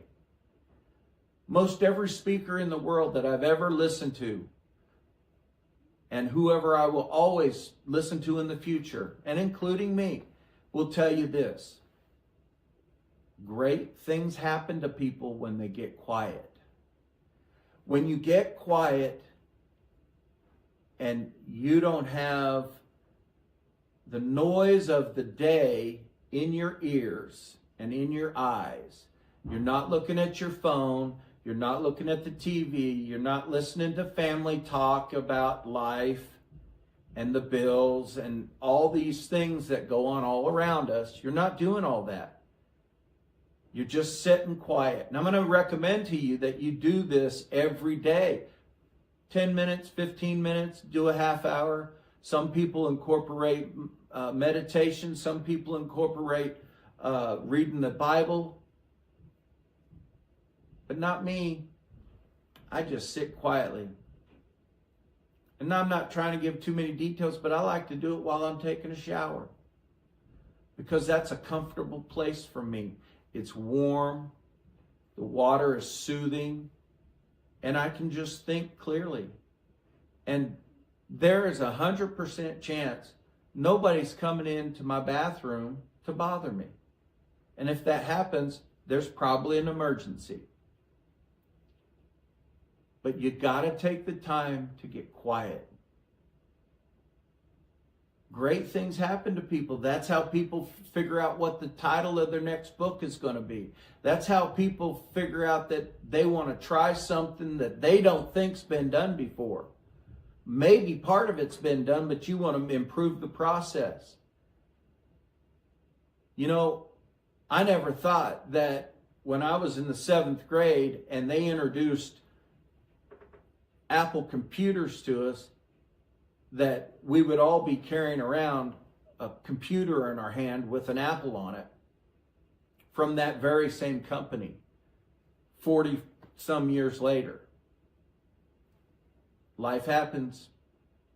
But everything is in the universe already. It's already been created. You have to pull it out of your mind and your mindset and yourself and get it done.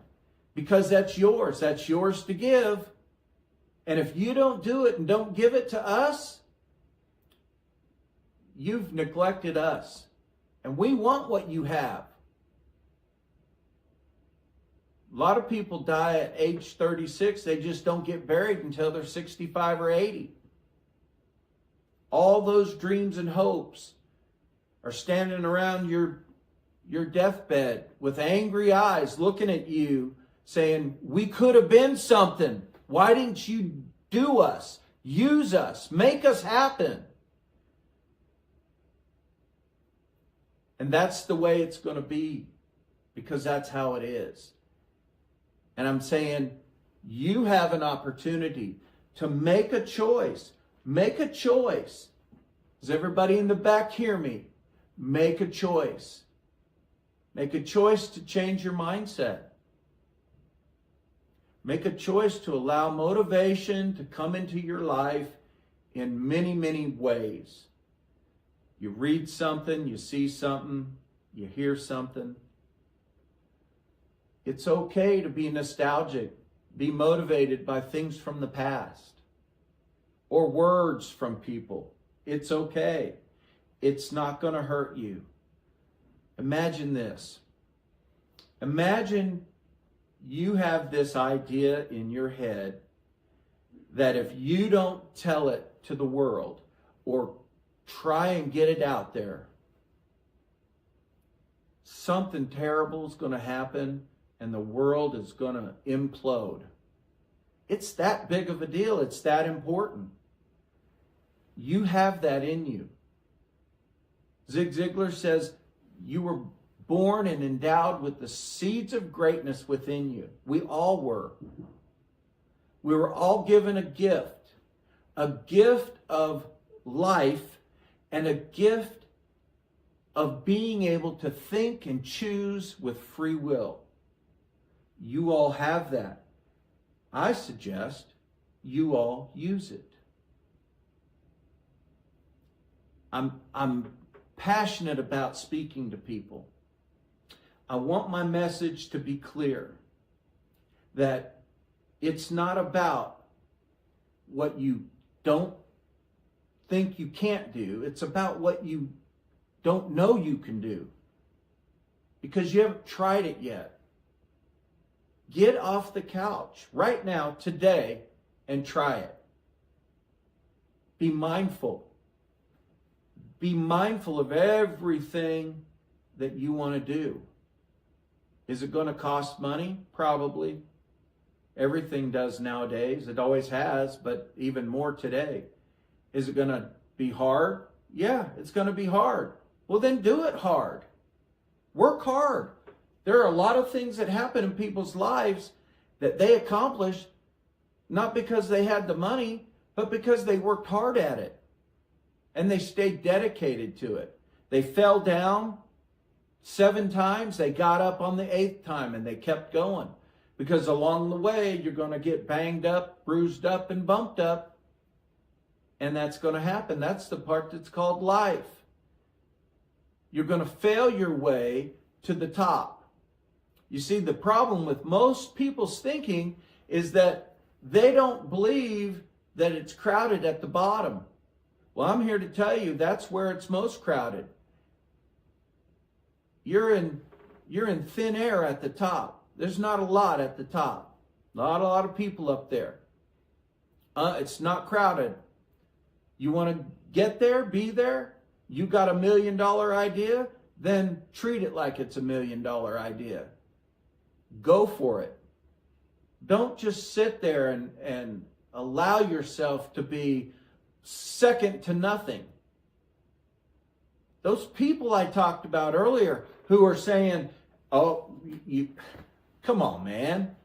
You can't build that. You just can't build that. That's impossible. Apple Computer was started in a garage. I've never been to their headquarters, but I hear it's quite big and fancy. And that same person, after you find a little bit of success and you prove to them that you can do it, they're coming back to you and they got their hand out and they're saying, hey, you think you could get me a job at your company? Yeah, that's what happens. Again, you can't allow somebody else's opinion of you determine who you are. That's not what it is. We're not going to play those kind of games around here. You've got to have a mindset that is like steel. Steel sharpens steel. Ching ching, you know what I'm saying? You've got to believe in those things because they're real. Do you believe in faith? Faith is determined to be something that you believe in, but you can't necessarily see or grab a hold of. It's like an invisible thing. But I have faith. I have faith in everything I'm doing. And I can see it for myself. I've come through life. I broke my back. I walked. Then I graduated high school and got a standing ovation. And then I got married and had kids. I went through a divorce. Then I had all these surgeries. I had 4 surgeries, big old surgeries too. It was serious. And then I got divorced, and then I got remarried. And guess what? Life kept on happening. But I couldn't see where it was going, but I believed it was going there. I had faith. And I still have faith. I have faith in the fact that I know that I believe in this universe. And I know that I was born and I'm going to die someday. Those are things I know and I accept. But you've got to have faith. If you can't see it for yourself, no one can see it for you. Be mindful of that. Be willing to turn yourself into other things that you need to be.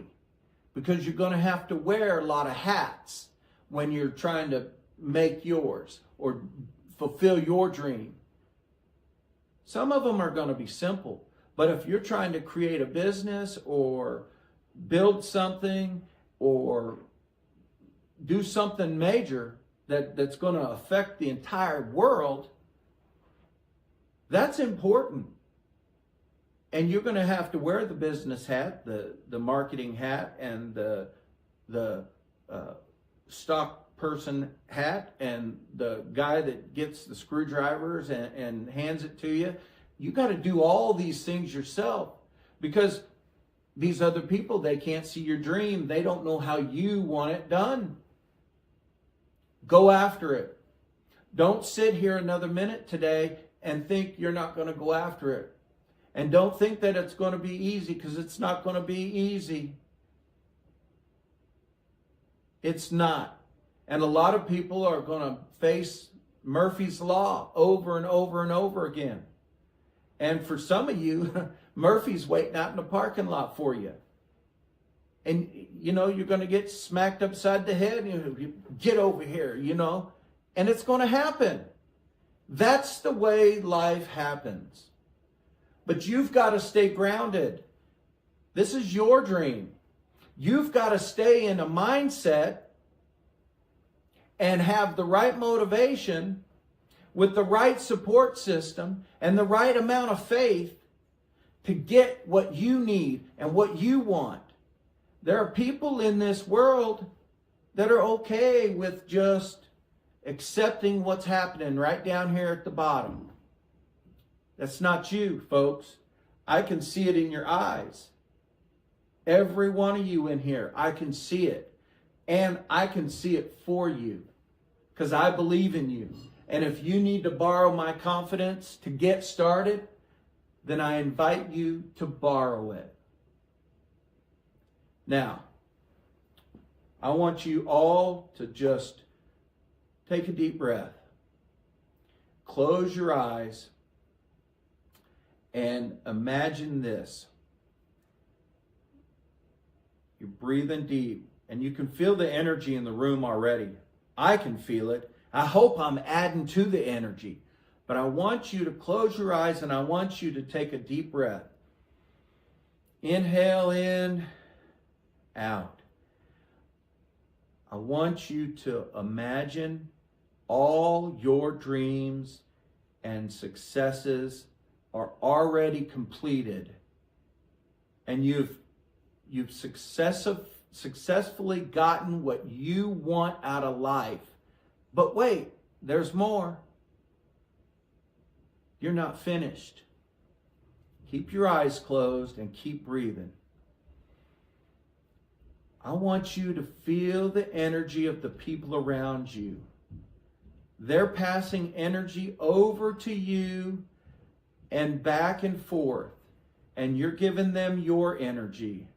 And as a group, we're all providing this energy for each other that is keeping the room bright. Keep breathing. Take this moment to dream and believe that you are done. You can accomplish everything you want. You have everything in your toolkit to get started. You know what your mindset is. You know what your motivation is. You know what your support system is. Take another deep breath. Allow yourself to have everything you dream and hope for. It's yours. You deserve it. Everyone here deserves what they're trying to get. It's your idea. It's your song. It's your book. Don't allow it to slip through your imagination and not have a chance at being real. You have what it takes. Life's going to happen. Take another deep breath. You're an overcomer. Take another deep breath. You're a believer. Take another deep breath. You are the one. Now open your eyes. Now, as I told you before, you're getting all this energy from all the people around you and from me. We're giving it back and forth. And believe me, if you can't feel the energy in this room, then there's something wrong with you. We got great energy in here. Don't let it slip away.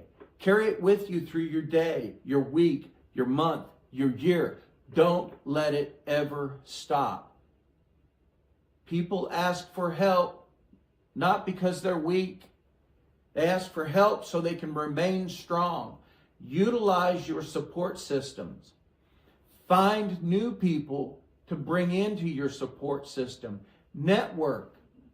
Become known around your circle of friends that you're the one that's going to do it. And that is a fact.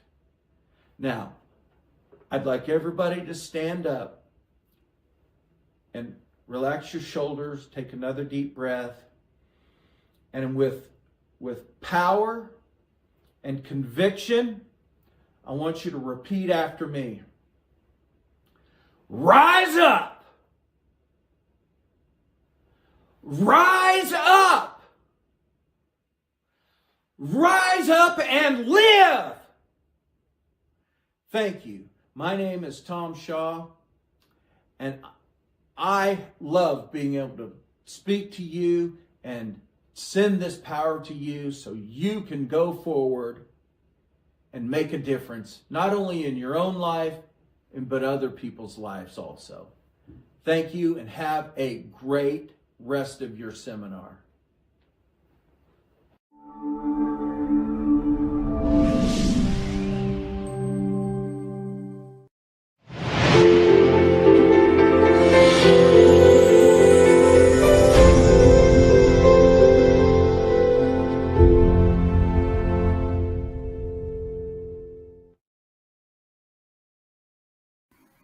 Hello, everyone. My name is Sabrina Graham, also known as Mrs. Perfect Credit, and I am the founder and CEO of Excelling Credit LLC. And today I am going to empower you to learn the Spark method. Fuel your business by mastering credit. A little bit about me. I'm originally from Florida, and I currently reside in Texas. I educate you to go from good credit to excellent credit so that you can leverage it to buy a new home, to start your business, and to generate wealth. I also own multiple businesses, including real estate, and I achieved that rare perfect credit score. And as you can see there, I've reached the perfect credit multiple times.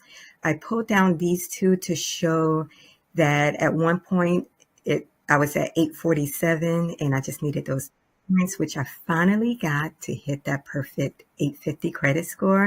And then there was another occasion where my credit score had dropped, as you can see, all the way down to 768. But I knew what to do and how to fix it. And that caused me to get an additional 82 points, which I hit that perfect credit score again. Let's take a look at our session roadmap. As you can see, we've already finished the welcome and introduction, and I'm wrapping up as I get ready to show you the session roadmap. So we're about 75% done with that.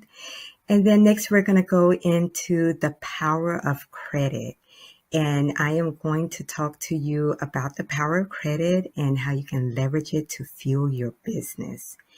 And then we're going to get into the SPARK method, where I'm going to go deep into breaking down the SPARK method and how it can help you to master your credit.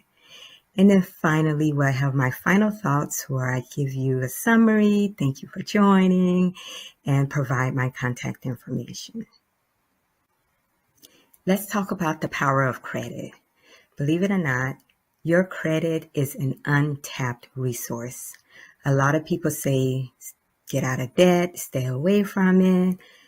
But for me, I've learned that I can leverage it to get the things that I need to start my business, to generate wealth.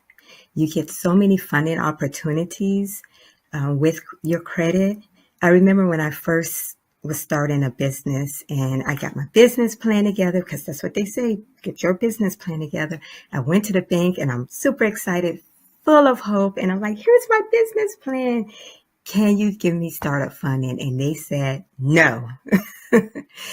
And then they said, but maybe we can help you. What's your personal credit like? I'm like, yeah, sure. Go ahead, run it. And they came back and said, no, my personal credit was not so well as well. So I didn't get funded, and that business went to the side and was put on shelf because I didn't have business credit, and also my personal credit wasn't good enough to be able to fund my business. But I will say, once I got to excellent credit, the doors of opportunities swung open. I've had so many opportunities, and I was able to fund my business. I was able to buy property so I can go with my real estate business. This is another business I created. I was able to fund it, and I was able to co-author a book with the legendary Les Brown, right? I was able to fund some other businesses as well. But you don't have to believe me or take my word for it. Let me give you some examples. The first one is Damon John. Most of you know him from FUBU. A lot of people know him also from the Shark Tank, right? But did you know that when he first started out, he utilized a lot of his credit cards to fund the startup of the business, to buy a lot of fabrics and clothing and stuff like that so he can get his business started. And yes, he did go into debt, but look at him now. And next, I wanted to talk about Sarah Blakely. She's someone else who actually used her credit card to trademark her company, which is called Sphinx. She trademarked it with her credit card. And that's a whole nother subject for another time about the power of a trademark. It's an asset to your business, but she was able to do that. And eventually, I believe it's in 2021, she brought on another group who acquired a majority stake in the business. And at that point, the company was valued at over $1 billion, right? And then we have, of course, Larry Page and Sergey Brin. They are the co-founders of Google, and they actually financed like the purchase of essential equipment, servers, hard drives, all with their personal credit. And that led them into creating Google. So lots of examples out there. I just wanted to list those few, but there is so much power in credit. And so as we move along on our session roadmap, you can see we just finished the power of credit and how you can leverage it to fuel your business. Next, we're going to talk about the SPARK method, and we're going to do a deep dive to go through the acronym and help you master your credit. Let's talk about the SPARK method. Have you ever been in a situation where your car battery dies? I know I have. And you turn the key and nothing. So frustrating. And it just won't start. But then you call up your family member or a friend or someone pops up and they pull out those jumper cables and they go and connect them from their car to your car battery, and suddenly, boom, your engine roars back to life. That one spark of energy makes all the difference. Well, your financial journey is just like that car. If your credit isn't where it needs to be, it doesn't mean you're stuck. It just means you need a spark to get things moving again. And that's exactly what I'm going to give you today. SPARK stands for S, set your credit goals. P, pay on time consistently. A, analyze your credit reports. R, reduce credit utilization. And K, know your credit score. When you apply these 5 steps, it's like connecting the jumper cables to your financial future. The letter S in the SPARK method is set your credit goals. Would you start your business without a plan? Well, the same thing with your credit. Start with your goals and plan it out. So my question is, what's your goal? Are you trying to reach above an 800 credit score? Are you looking to get a startup loan for your business? Are you looking to purchase property? What is your credit goal? And then you can work on a plan to reach that goal. Now, Les Brown says, you don't have to be great to start, but you have to start to be great. I didn't always have a perfect credit score. My credit was really bad, to the point that when we got our first mortgage, we ended up with a balloon loan, facing the possibility of losing our house in 5 years if we didn't pay it off. And that's when I knew I had to be better with my credit so I can refinance my loan and don't have that worry of losing our home. And so that's why I started this credit journey. And I didn't start great, but I started and became great. Let's talk about the letter P in the SPARK method. Pay on time consistently. I always say, pay your bills on time, all the time, every time. Know that your payment history makes up 35% of your credit score. So if you mess this up, this can impact your score by up to 100 points, and it can stay on your credit report for up to 7 years. Now, you can bounce back over the years, but just know they'll still be able to see that on your credit report for up to 7 years before it drop off. So you want to make sure you do not miss this. Now, I know life be lifing sometimes. It happened to me many times where I had to maybe miss a payment. And when I first started with my credit journey, I would just miss the payment and just pay it whenever. but I've learned that communication is the key when life happens. You have to communicate with your creditors. Let's talk about the letter A in the SPARK method. Analyze your credit report.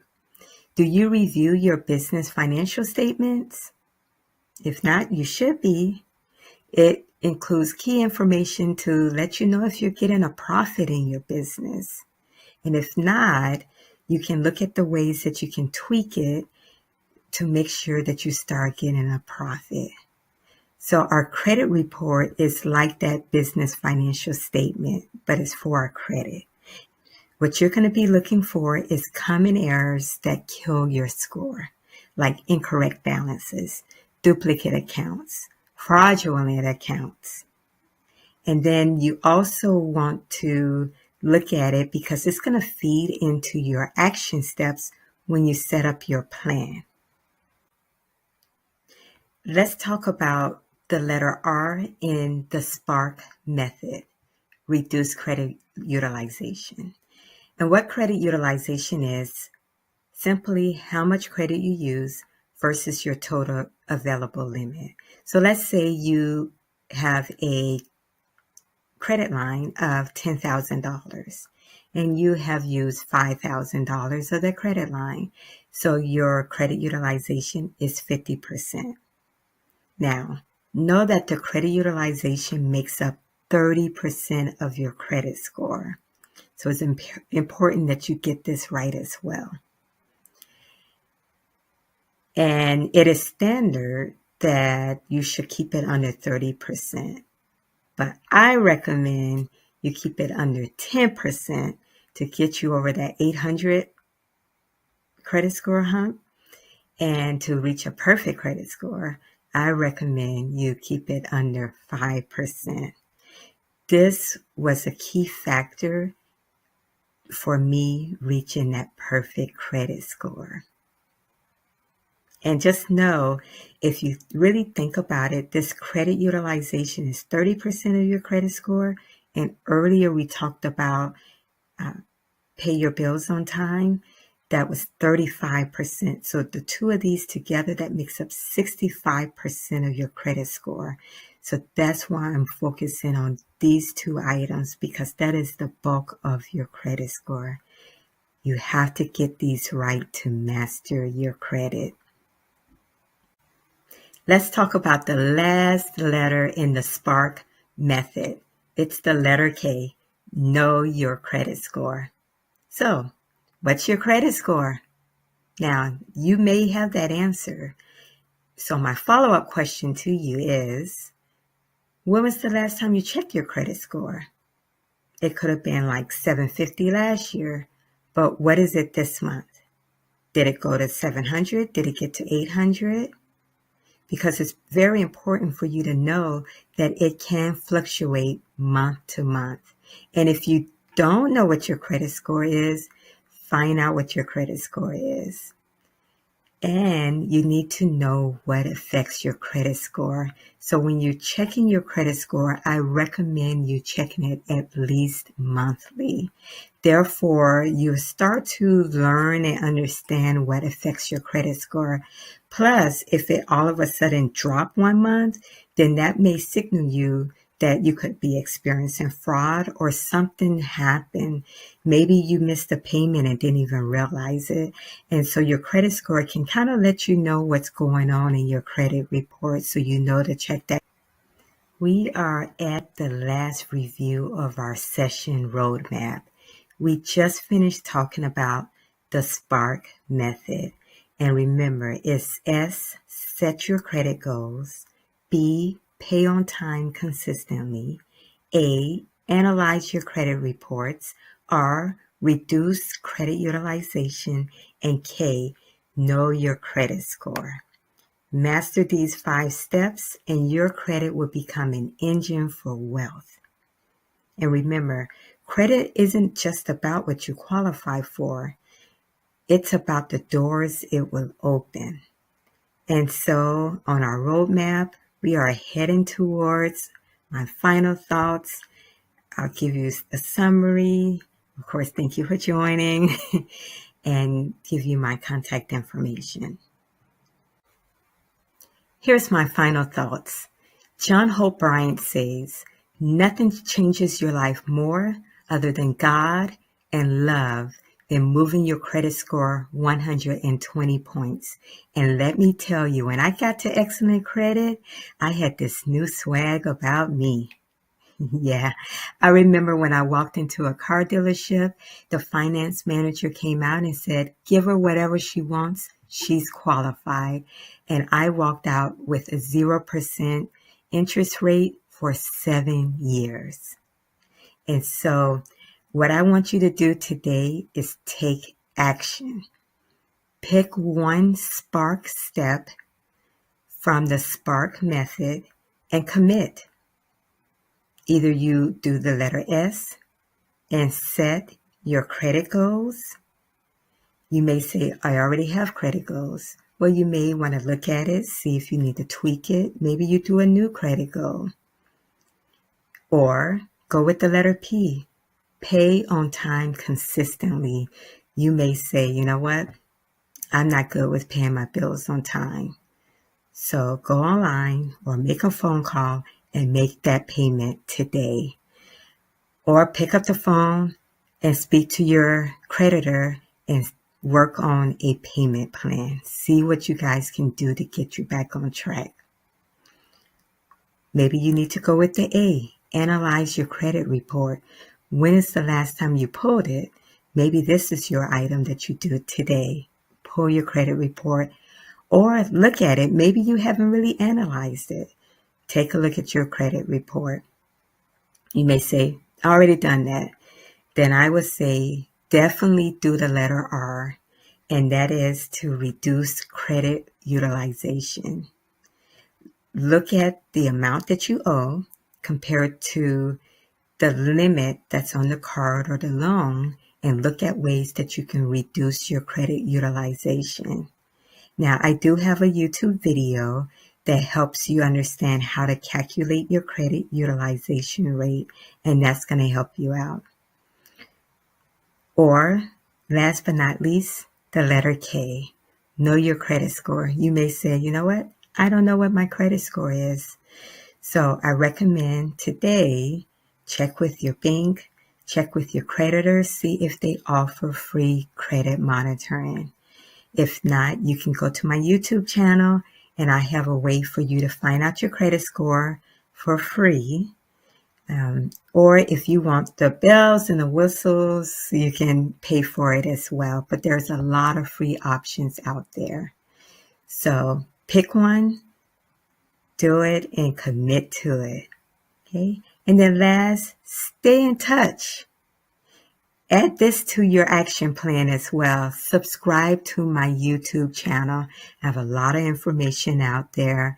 I actually do giveaways on my YouTube channel as well. So make sure you subscribe to my channel and then email me. I want to hear all about your credit journey. Put that as part of your action steps as well. Email me. Let me know how you're doing. Email me if you want to join my group accountability calls where I help you to get unstuck, answer questions, look at your plan, and make sure you stay on track to reach your credit goals. I want to thank you for joining this summit and listening to my session. My name is Sabrina Graham, also known as Mrs. Perfect Credit. And remember, credit isn't just a number. It is a tool to create wealth. Use it wisely and watch your business soar to new heights. Thank you.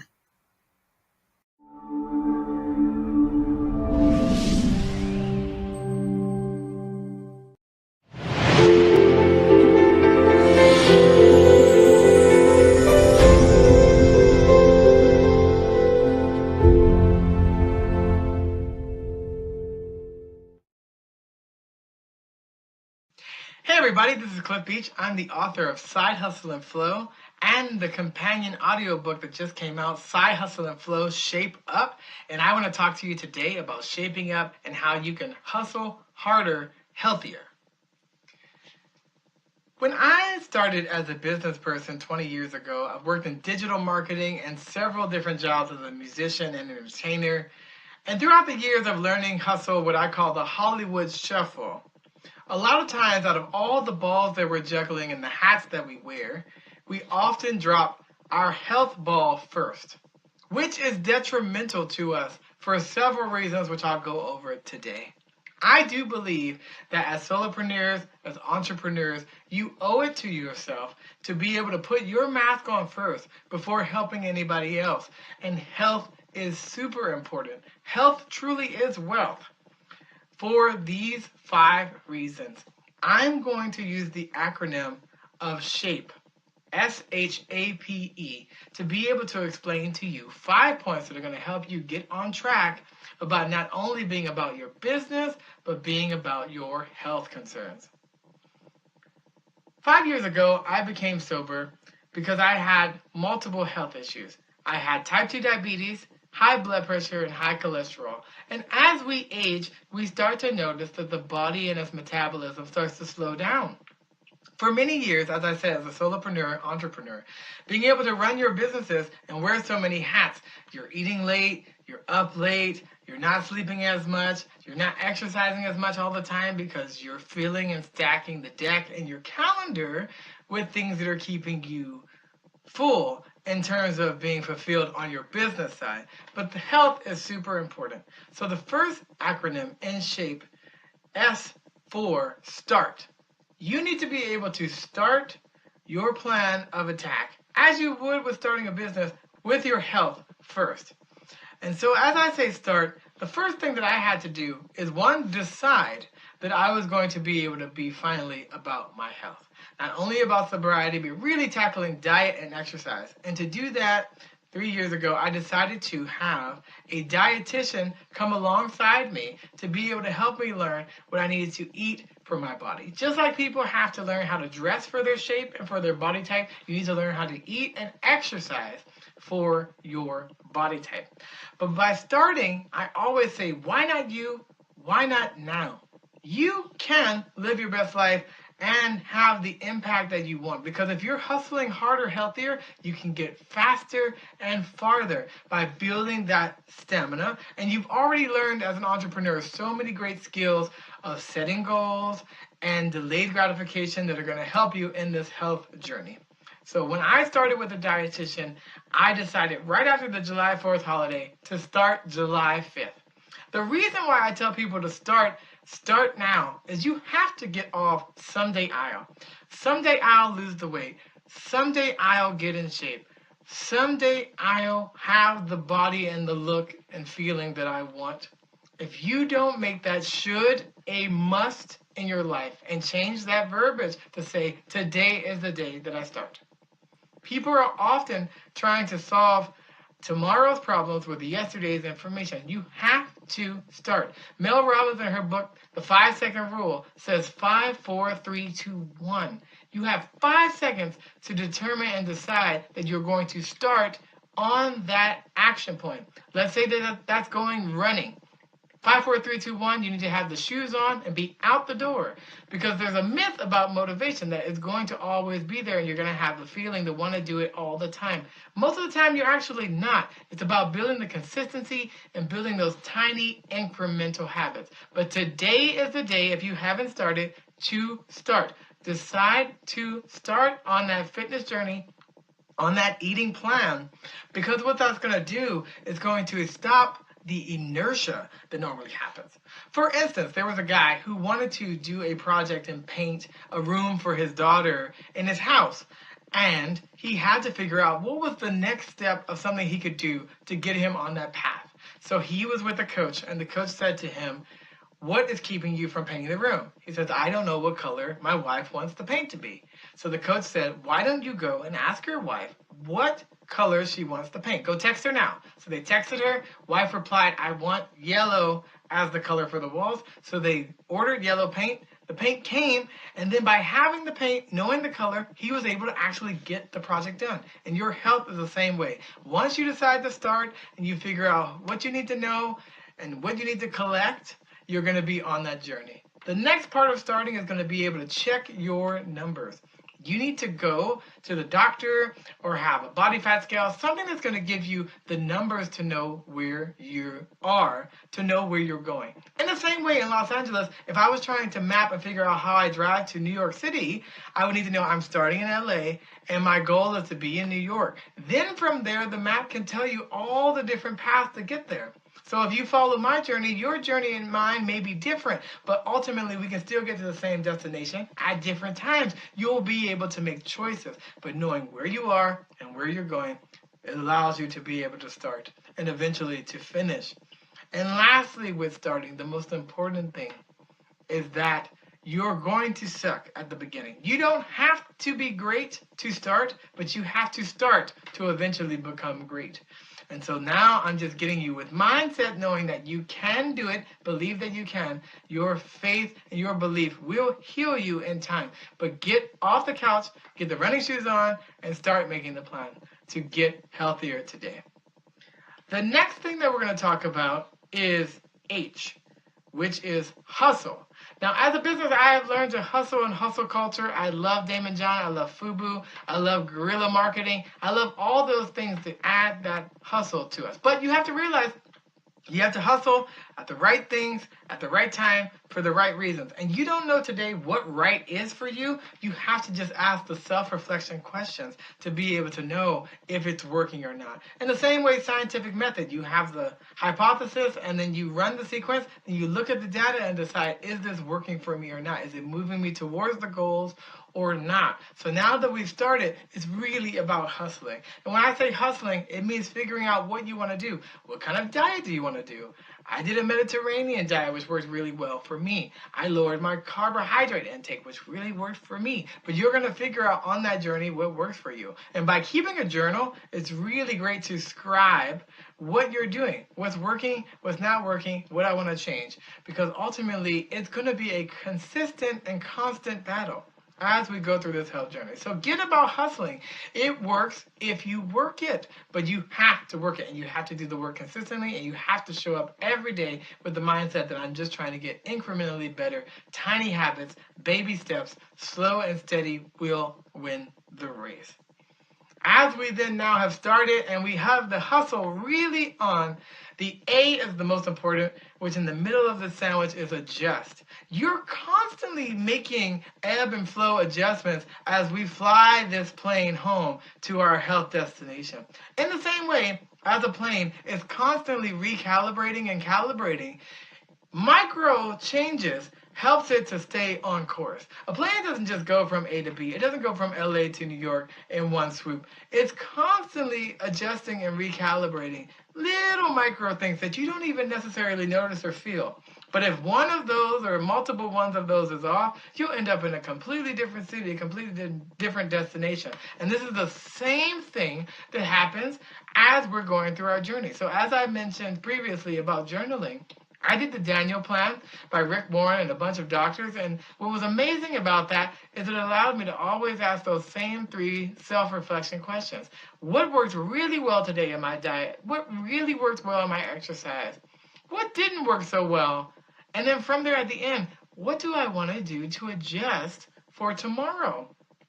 It's not about winning that day or at that meal. It's really about building the consistent habits for a lifetime. That's why never in this talk did I say diet, because I really want it to be a lifestyle change. Knowing that it's going to constantly ebb and flow. Your best is going to become better, but some days are better than others. If you're feeling sick that day, it rains that day, it affects the workouts, it affects what you do. You just show up and do your best and forget the rest, and don't be stressed. You just want to make sure that you're learning to adjust. And by constantly checking in with yourself and checking in with your journal, then you're going to make those adjustments. And then lastly, for people who go to the doctor, if you go only once a year and have one check-in to adjust, then you have one data point. But if you start checking in daily, you have now 365 opportunities to be able to see the health of you, just like you, Inc., just like your business, you're going to be able to see, okay, what adjustments do I need to make? What's working, what isn't working, and then how can I adjust for the future? Then we're going to move to the P, perseverance. I talked about busting that myth about motivation earlier, but it's true. Angela Duckworth, when she talks about true grit in her book and her TED Talk, she says that true perseverance is pushing past the point where the feeling left you a long time ago. When I have to track every meal in my MyFitnessPal that I'm doing, now for almost 600 days in a row, I do it because I built a habit and a consistency. But in the beginning, it was clunky, it was hard, I didn't know where to find everything. I had to upgrade from the free to the premium and the pro. But ultimately, what I learned in building that consistent habit is building perseverance, knowing that some days you're going to want to quit. Some days you're going to feel like I failed forward, I failed hard, and you're not going to want to get back up there. But when I was in my sobriety journey, when you go through a 12-step program, you learn about people getting rid of addictions, alcohol, drugs, overeating, whatever it is. Those are all symptoms of a larger problem. You want to get to the root of those. But ultimately with that, if someone slips up, they get derailed, they have a drink, they do drugs, whatever it is, you always tell them, get back on the wagon. Get back on there immediately. Talk to your sponsor, talk to your team, talk to your dietitian, talk to your doctor. Get back up there. And so perseverance really has that myth busted, because sometimes the motivation isn't there. Sometimes motivation is when you put the shoes on and when you're outside and you start moving. Because the getting there and the logistics and everything behind it, getting to the gym, driving over there, those create friction points, and they create different reasons of why you don't want to do it. Or inertia. You don't know what the immediate next step is, so you don't make a step. And that happens to people all the time. Just the psychology and the mindset around achievement.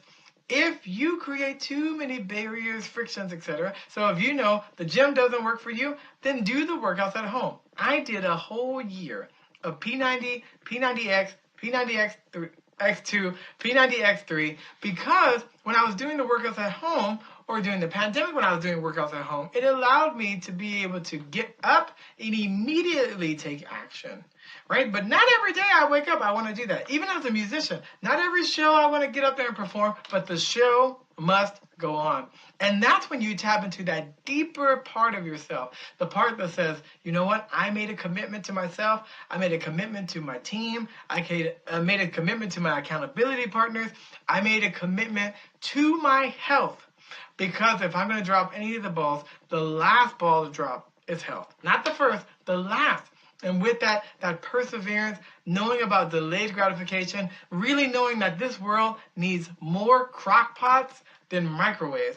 Everybody wants a quick fix. You have so many people now that are trying to take the short exit out by taking Ozempic and all these other drugs. And we haven't done proper testing to even know what that's going to be like in 10, 20 years from now. I'm sure there's going to be a lot of class action lawsuits behind it. But more importantly, the natural route, slow and steady winning the race, allows the tortoise to always beat the hare.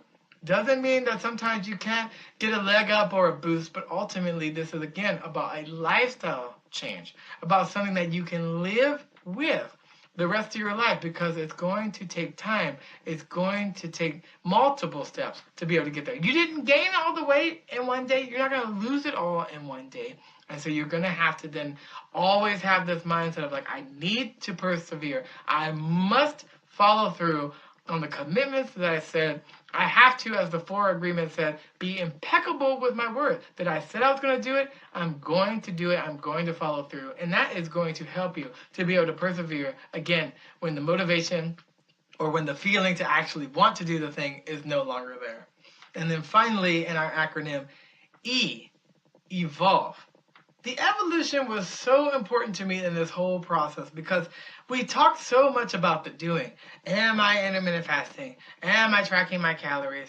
Am I eating the Mediterranean diet? But ultimately, all that doing helps you to evolve into the being, right? When I first stopped drinking alcohol, I don't say I am all these days of not drinking. What I actually say now is I'm a person who doesn't drink. I evolved. I evolved to a different, higher form of myself that no longer took this thing that was no longer serving me.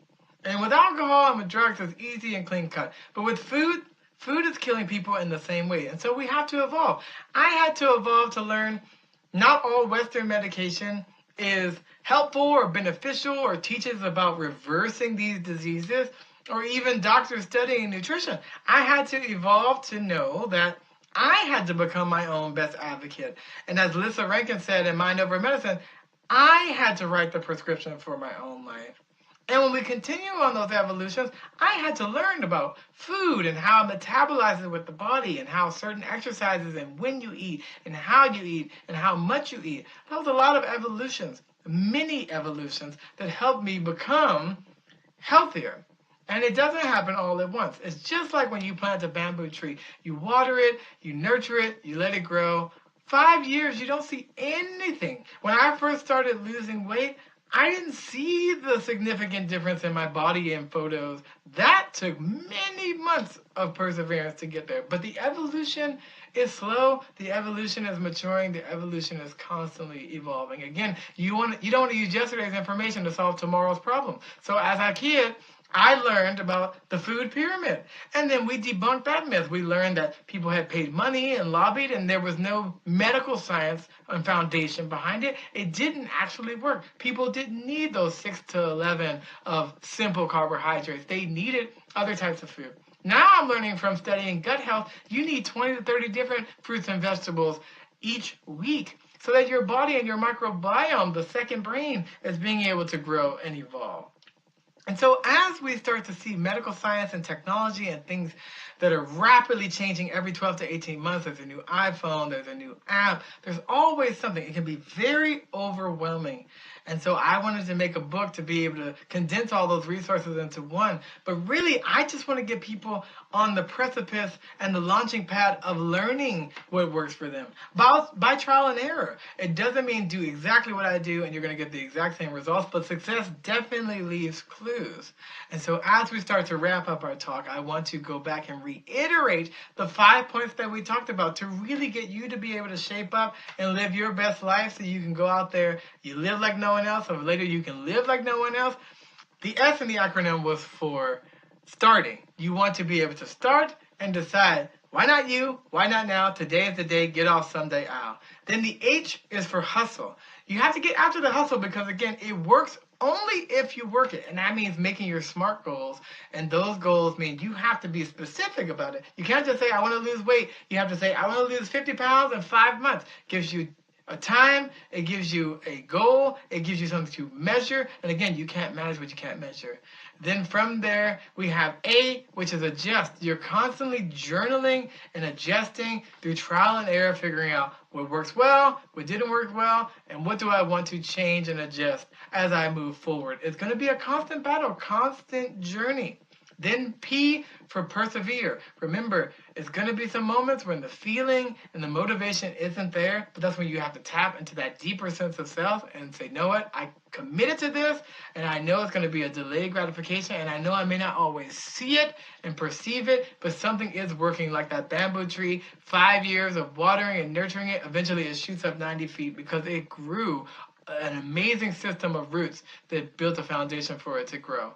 And then finally, evolve. The evolution, not just about the doing, lots of doing is happening in there, but eventually evolving to the being and evolving in your education of what you're putting into your mind, what you're putting into your body, and how that will help you evolve not only as a human being, but as a solopreneur, entrepreneur. Because ultimately, if you treat your body like you treat your business, you Inc. and that corporation that you're running is going to be successful. So if you do this, you can shape up and learn how to hustle harder, healthier. I'm Cliff Beach. There's going to be a freebie here. If you go to my website, sidehustleandflow.net, click on Shape Up at the very top. You can fill out your information and get a quick start work guide to be able to kick you off into this audiobook series.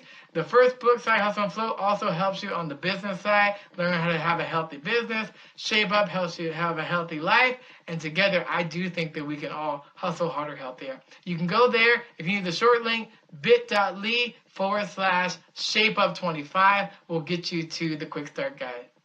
We'll see you then.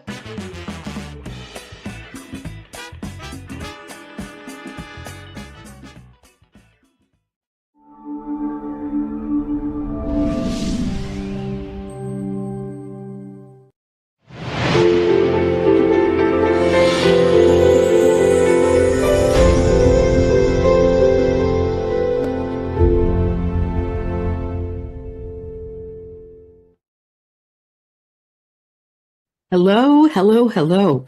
I'm here today to help you with your business. And what is greater than that? Not much, if you ask me.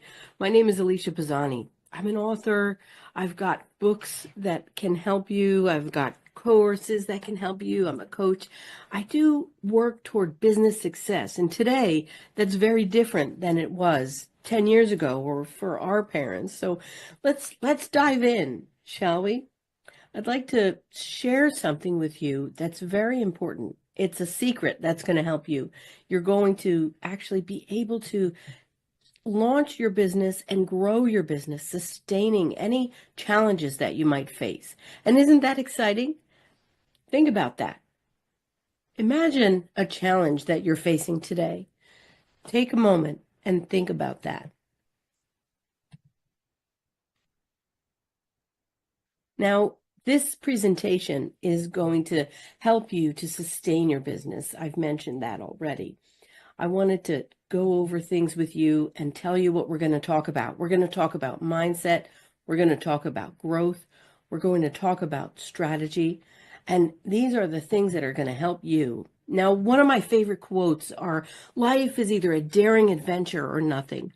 You may have heard me say this before, but the truth is that if you could imagine someone like Helen Keller, she was stricken blind, unable to see, unable to hear, yet she was the first woman who got a graduate program. She was able to go through that and make it. She was facing odds like no other. And I can relate to that because I also have found that. Now, if you're a person like me who's been through things and you're on a career path or a business path, I want you to take this worksheet that I've provided and I want you to write your dream on the very first spot. I want you to think about what it is that is your ultimate goal, your dream.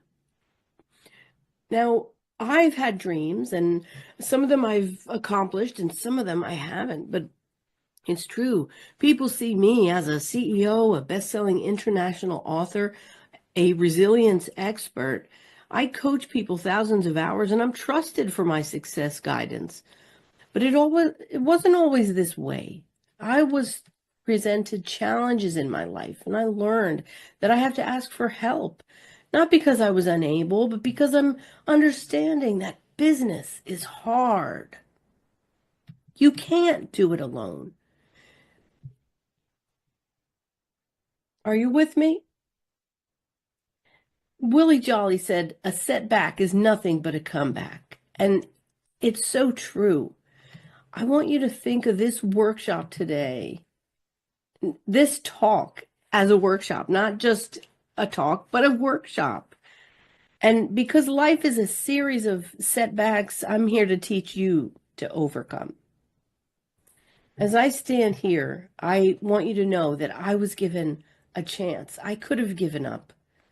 Just like my mentor, Les Brown, says, I could give up or I could get up. And I got up and I defined my business goal. And that's why now I have podcasts, I have business solutions and frameworks for people to lead with influence, make needed impact, and earn more income. So let me ask you, are you in a place where you're facing challenges? Do you know that your mindset matters? And business acceleration is about transformation. So write that down. Transformation. And the only way to do that over any challenge is resilience. So resilience is the way you adapt to change. It's the way that you stand strong and keep going in the face of adversity. Harvard Business Review says that 75% of people had a challenge, and it wasn't what you might think. It was managing difficult people or politics at work. And imagine the stress brought on when you're trying to navigate those different personalities, those different people coming from different generations with different beliefs. And there's no answers for those, right? There's not a guidebook for that. So only when you discover your core is when you can figure out what it is that's going to help you to transform. And the way to do that is through mindset. So you can choose, you can be the king of your comfort zone, or you can grow. Growth is the thing that's going to set you up. Growth requires you to set goals up here. And you may find that the first time you try something, you may fail, you might fall, you may lose money, lose relationships, contacts, connections. But if you get back up, that's the thing that's going to get you there. That growth is going to take you where you want to go. So as my mentor, Barbara Corcoran, shares, she shares that businesses who fail fast,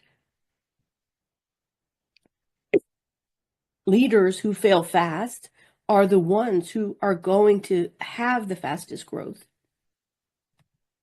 So if you're thinking that you are afraid to fail, just remember, you will learn how to go faster, stronger, more determined, and reach goals higher. When I started out, I was speaking to kids, and I didn't know that I was going to end up where I am today.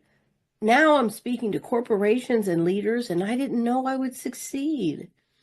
So I want to ask you to do something for me. On that next line of the worksheet, I want you to think about the order of the business steps that you want in order to grow.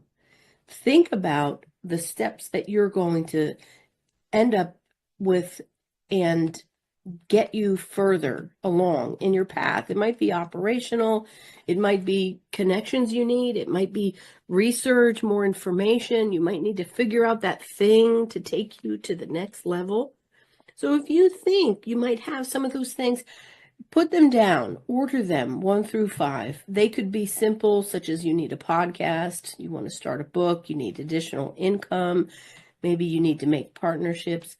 Write those things down.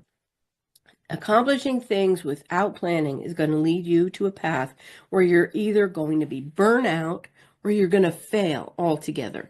And you don't want either of those things. You want your business to succeed. You want a strategy. And that's the lesson, that it's hard to stay on track sometimes. It's hard to focus.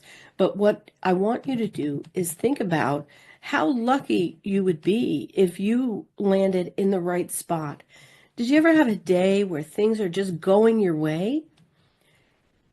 When I was younger, I wrote a resume for someone who was in need of a job, and that led me to helping people and becoming a career coach. It was one action that took me. I knew I was groomed for something. So even though I was following the steps that I had taken out of school, I had gone down and listened to people and took a job that paid well, it wasn't what was aligning with my heart and who I am. So if you think about this, I want you to take note that growth comes from you taking steps, failing fast, and getting where you would like to go. I have some things that will surprise you. When you filled out those things on that worksheet, you filled out your dreams, you filled out your goal, you filled out your, if you haven't done it, that there's a section for the top 3 things to ensure. But when you fill that out, you've actually written your story. You've written out the thing that's going to take you to that next step. It's going to take you to the place where you want to go. More customers, growing your business. You can take those things and use them. You can use them in a book. You can use them in a podcast, both of which will give you more credibility. They'll give you more income. And this is a surprise. So if you wrote down your goal, normally I'd pick someone from the audience, but I'll tell you a story. When I had my last presentation for business owners in Orlando, I came and I called on someone from the audience, and he was a speaker. He was a poet, and he wanted to know how to take his craft, his gift, and bring that into something. So I asked him, well, what were the 5 things that you wrote down? And he wrote down lead generation. He wrote down needing a marketing plan and needing resources. Then he told me his goal was to connect with people using his poetry. And I told him that he could take that. He could make a course, how to use your creative gift to get more leads or get more revenue or get more resources. And in that moment, the spark happened. The spark flew, and he went into this place of knowing that he could set his goals and he could reach it. So when you sit down and you look at what your gifts are, what your talents are, what you can do, you can train others. You can use that to tell your story. You can create solutions, courses, and at the same time, you can get things in this world today that people need. You can create books, you can create podcast tools that you'll be able to use. You can do webinars, you can do business offerings that grow your business to the next level. Constantly learning is going to help you sustain your business. You're going to keep going, and you're going to be able to look at things that might help you in your business and in your life. When you're thinking about your career, there's final takeaways I want to give you. I'd love to help you. I've got so much information for you, but for today, I want to give you this last 3 takeaways.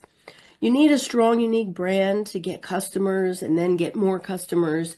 You need that framework as well. You need a CRM solution with all the funnels, all the strategy, all the emails, all the connections on socials. You need the automatic build up for your content online. It's not easy in business today, but there is a strategy and there is a path. You have to be mindful and wary of people who's going to sell you something that doesn't work. So keep in mind, do your research.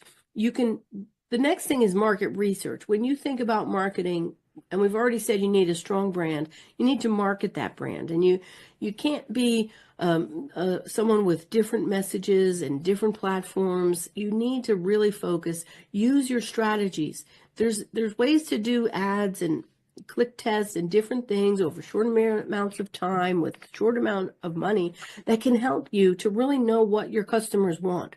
It isn't enough to say that you have an offering. You have to partner that offering with what your audience needs. And that is not easy, but you can do it.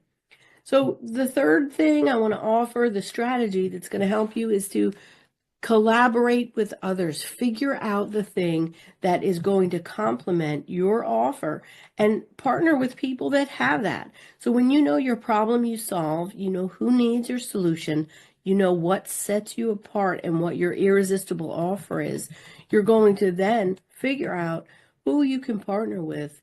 Whenever you partner with a cause that's greater than yourself, it brings people in. You share those connections with others. I've partnered with Feeding America and water.org and things that are so important to me because as a child, I didn't have food. I didn't have clean water or even sometimes a reliable place to live. I know that some of you are facing things and you think it's behind you, but it's still within you, and that thing might very well take you to that next level. So think about your life. Think about this wonderful world we live in.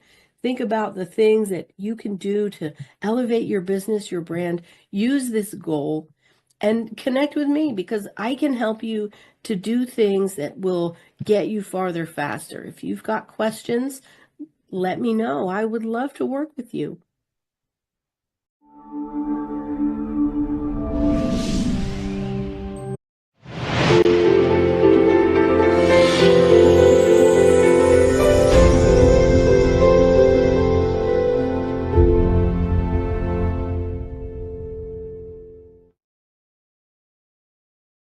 Well, hello, friends. My name is Dr. Dwayne Whitehead, and I am the president of the Whitehead Group, a leadership and professional development firm serving America and beyond. And let me tell you, It is such a privilege to be able to share with you for this year's Business Brilliance Summit.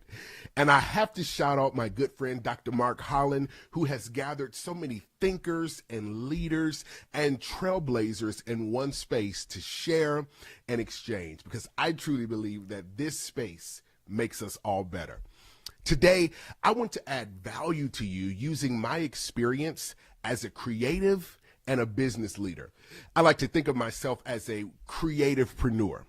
Now, my success has been at the intersection of leadership, business, and creativity. I have an arts in the background with theater and music, so I naturally think creatively. And this has really helped me to grow my business as well, grow my life and my leadership skills. And I want you to think about this reality, that all industries need creativity. Here's what Bob Iger says about creativity. He says this: the heart and soul of the company is creativity and innovation. You know, I remember when I first started out in my business journey, my mentor, John Maxwell, he asked me this question, and I'll never forget it. He said, Dwayne, what are you going to do to get out of the people pile? Well, what's the people pile? The people pile is the place where everybody sits. I want you to think about this. Here's the reality. Every single market today is oversaturated. Can we be honest? Most markets are oversaturated. You are not the only one that does what you do. Research your industry. Research the companies that are just in your city, let alone your state, let alone your region, let alone your nation, that do exactly what you do. You know, when John had this conversation with me, it made me realize that as a business owner, I could do one of two things with that reality. I could, number one, quit because there are too many people, or I could find my way out of the people pile. Well, I went with number two, and I found my way out of the people pile. And it really is from that vantage point that I want to build or shape our conversation today. And I want to talk to you about the three creative currents that every business owner needs. The three creative currents that every business owner needs.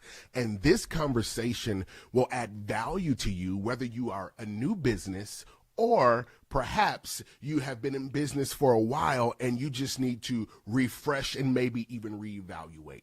Three creative currents that every business owner and leader needs. Here's number one. Every business owner, every leader must create your convictions. Number one, create your convictions. What are convictions? They are unshakable realities. I want you to think about your business. Think about your space, where you serve. And I want you to think about the end goal. Because here's the truth. You have to begin with the end in mind. When you think about where you want to go, then it becomes incumbent upon you to establish the necessary, unshakable realities. Now, when we talk about these unshakable realities, another term that I would use for it are core values. Anyone who knows me knows that I love to talk about core values. Core values are the pillars of an organization, the pillars of your life. Core values don't just make sure that you stand up, but core values ensure that you stand the right way. When I think about my company, the Whitehead Group, here are a few of my core values. Number one, integrity. Value, making sure that I add value to people. Another core value of mine is legacy. I want to leave a legacy in the earth. And one of the most important core values to my company and to my life is that all people matter. I've created my core values or my unshakable realities or my convictions based upon my end goal. Here's what I want you to understand. The strength of your impact will be directly connected to the strength of your core values. We, my friend, must be intentional. I want you to say that with me. I must be intentional. But we aren't just talking about core values when we're talking about shaping your unshakable realities. We're also talking about shaping and creating your why, W-H-Y. We're talking about shaping your why, your reason behind why you do what you do. You're a business owner. Why? You're a leader. Why? Here, come close. Get this reality. 1 in every 4 business leaders quit every day. Every day. Because of the pressure, the intensity, the disappointment. 1 in 4 leaders quit every day. We know that bad days will come. But ask yourself, what am I doing internally to prepare for the rough days? This is why you've got to create your why. I launched the company right at the top of the pandemic, and it was not going very well. And I was pushing, and you know all of the things that come with that. Well, a few years right after that, I ended up in the hospital with a rare type of pneumonia.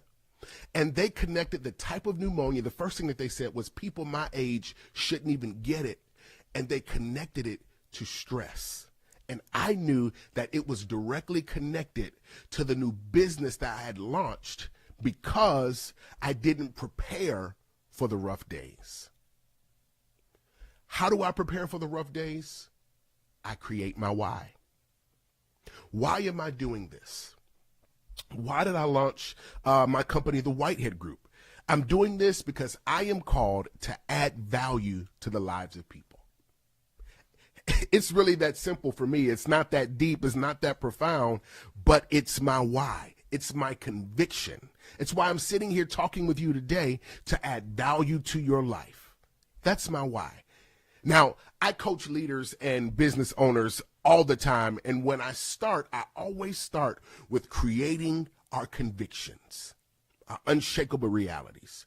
So if I were your coach right now, here are a couple of questions that I would ask you around creating your convictions. Number one, and I want you to think about this. What type of legacy do you want to leave? What does success mean to you? And how do you achieve longevity? Hey, listen, we got to move, but I want you to think about it. Number one, you've got to create your convictions. But number two, you also must create an experience. Great business leaders create an experience. Again, how do we start our conversation? You've got to get out of the people pile, because there are a lot of people that do what you do. You might be a great cookie maker. You might make finger-licking good cookies, and I want you to send me some if you do. But remember, there are some other finger-licking good cookie makers out there. So after you've mastered your amazing product, you've got to build a first-class experience. One of my favorite restaurants is 11 Madison Park in New York. I absolutely love this restaurant, and it's actually a vegan restaurant, but it's absolutely amazing. And the owner of the restaurant, Daniel Hume, he has an amazing story around how he became successful with this particular restaurant. A few years ago, they were invited to a ceremony where they were ranking the top 50 restaurants in the world. Now, obviously, everybody wanted number one. They go and they're going through the list, and they did not get number one. Now, they probably got ranked around number 10, but what they were going for was the number one spot. So Daniel, he wasn't satisfied. So when they got back to their board meeting and they began talking to their team, Daniel opened up the meeting by saying, hey, this is the last year that we won't be number one. So they begin to think, so what can we do differently? How do we make our product better? How do we make our food taste better? And Daniel told them, we are not changing the product. We are upgrading the experience. So they begin to strategize around, how can I build an amazing experience every single time? So they begin to look for opportunities. There was a gentleman who came in, he was on a work meeting. And here's what begins to happen. He was supposed to buy an I Love New York shirt for his daughter. He just happened to mention it to the waitress, but he had to catch a flight, so he wasn't able to do it. So they sent someone down the street to pick up a I Love New York t-shirt to give to the gentleman so that he could give to his daughter. There was another couple who they were celebrating their anniversary after having a trying time because they had just lost their daughter. And the story has it that as they come in to celebrate and they found out that it was their anniversary, they found out what their favorite song was. They began to play their favorite song over the speaker and created a moment for them to dance and enjoy themselves and enjoy each other. And they continued to find these moments to create an experience. And can I tell you what happened? The next year and every year after, they've been number one. Why? Because the focus wasn't just on building an amazing product. It was on creating an amazing first-class experience. Disney World is not just amazing rides. What you go and what you spend your money on is an experience. So again, if I were your coach, I would ask you to think about this question. Whatever your experience is right now, meditate on how you can take that to the next level, whether it's your website, an email, not just the product. And before 1 week is over, we got 1 week, okay? I want you to find one thing that you can do to take your experience to the next level. Hey, listen, we're running out of time, but number one, you've got to create your convictions. You have to create an experience. And lastly, great business leaders, they create solutions. Great business leaders must create solutions. I want you to look at your business and look at your product as a means to solving a problem. What kind of product problems are there in your area, in your industry, in your space? That takes observation, it takes research, but that's a part of the business leader's strategy for success. How often, or when is the last time you've taken time to research your industry? What are the changes? What are the trends? What are the turns? What are the tides? What are the innovations of your industry? And how are you staying on the cutting edge? One of the ways that you do that is by creating solutions. Your product should solve a problem.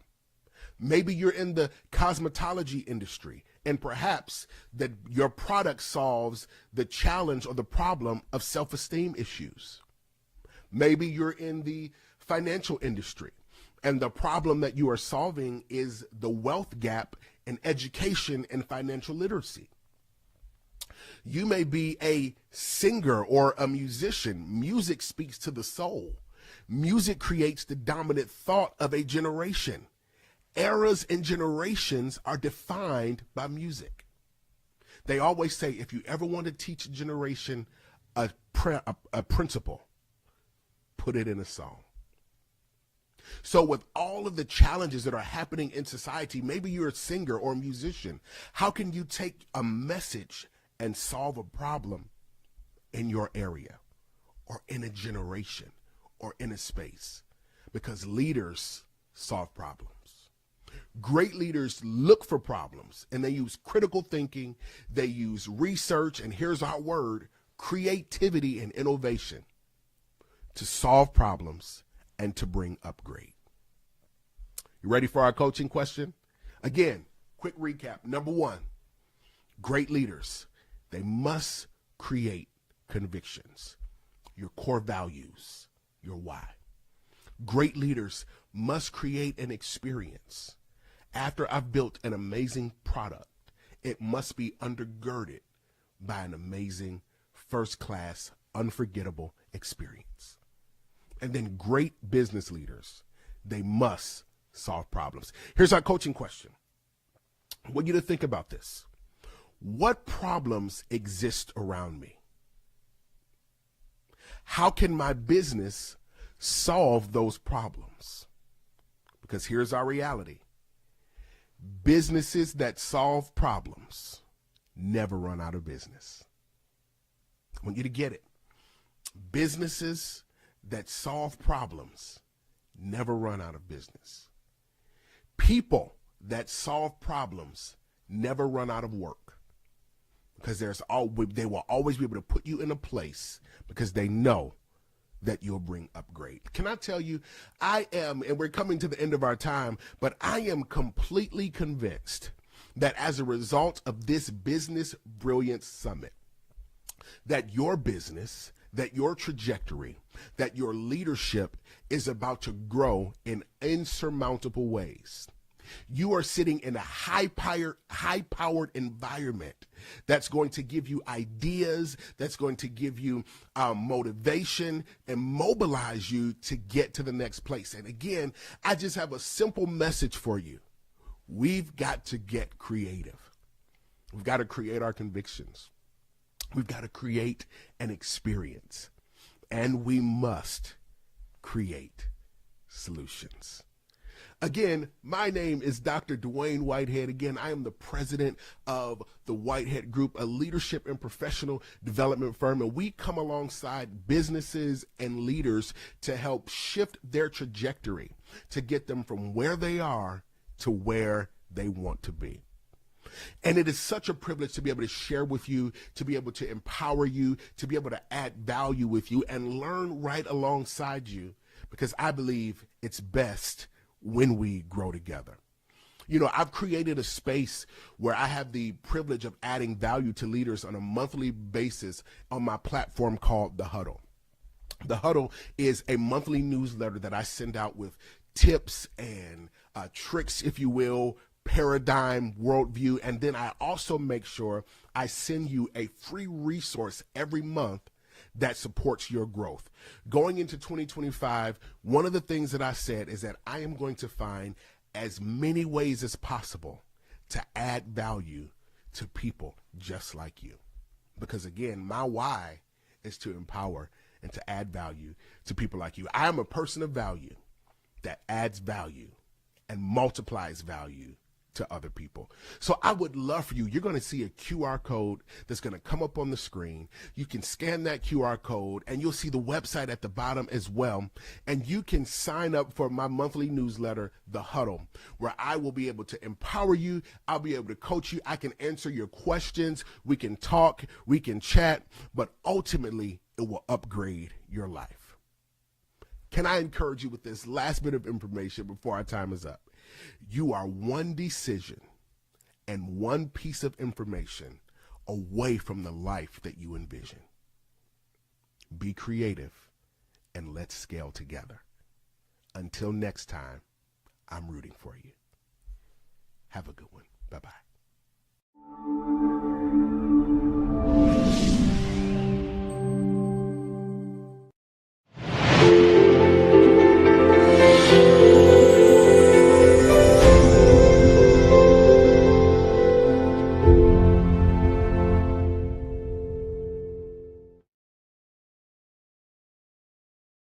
Hello, my name is Andrea Mason, your first choice, your global voice, alumna of Les Brown and the creator and innovator of Press Play, Plan Life According to You, LLC. Did you know that you can go from victim to victorious in your life? Many of us are trapped in limiting beliefs, fear, doubt, and the unknown and uncertain.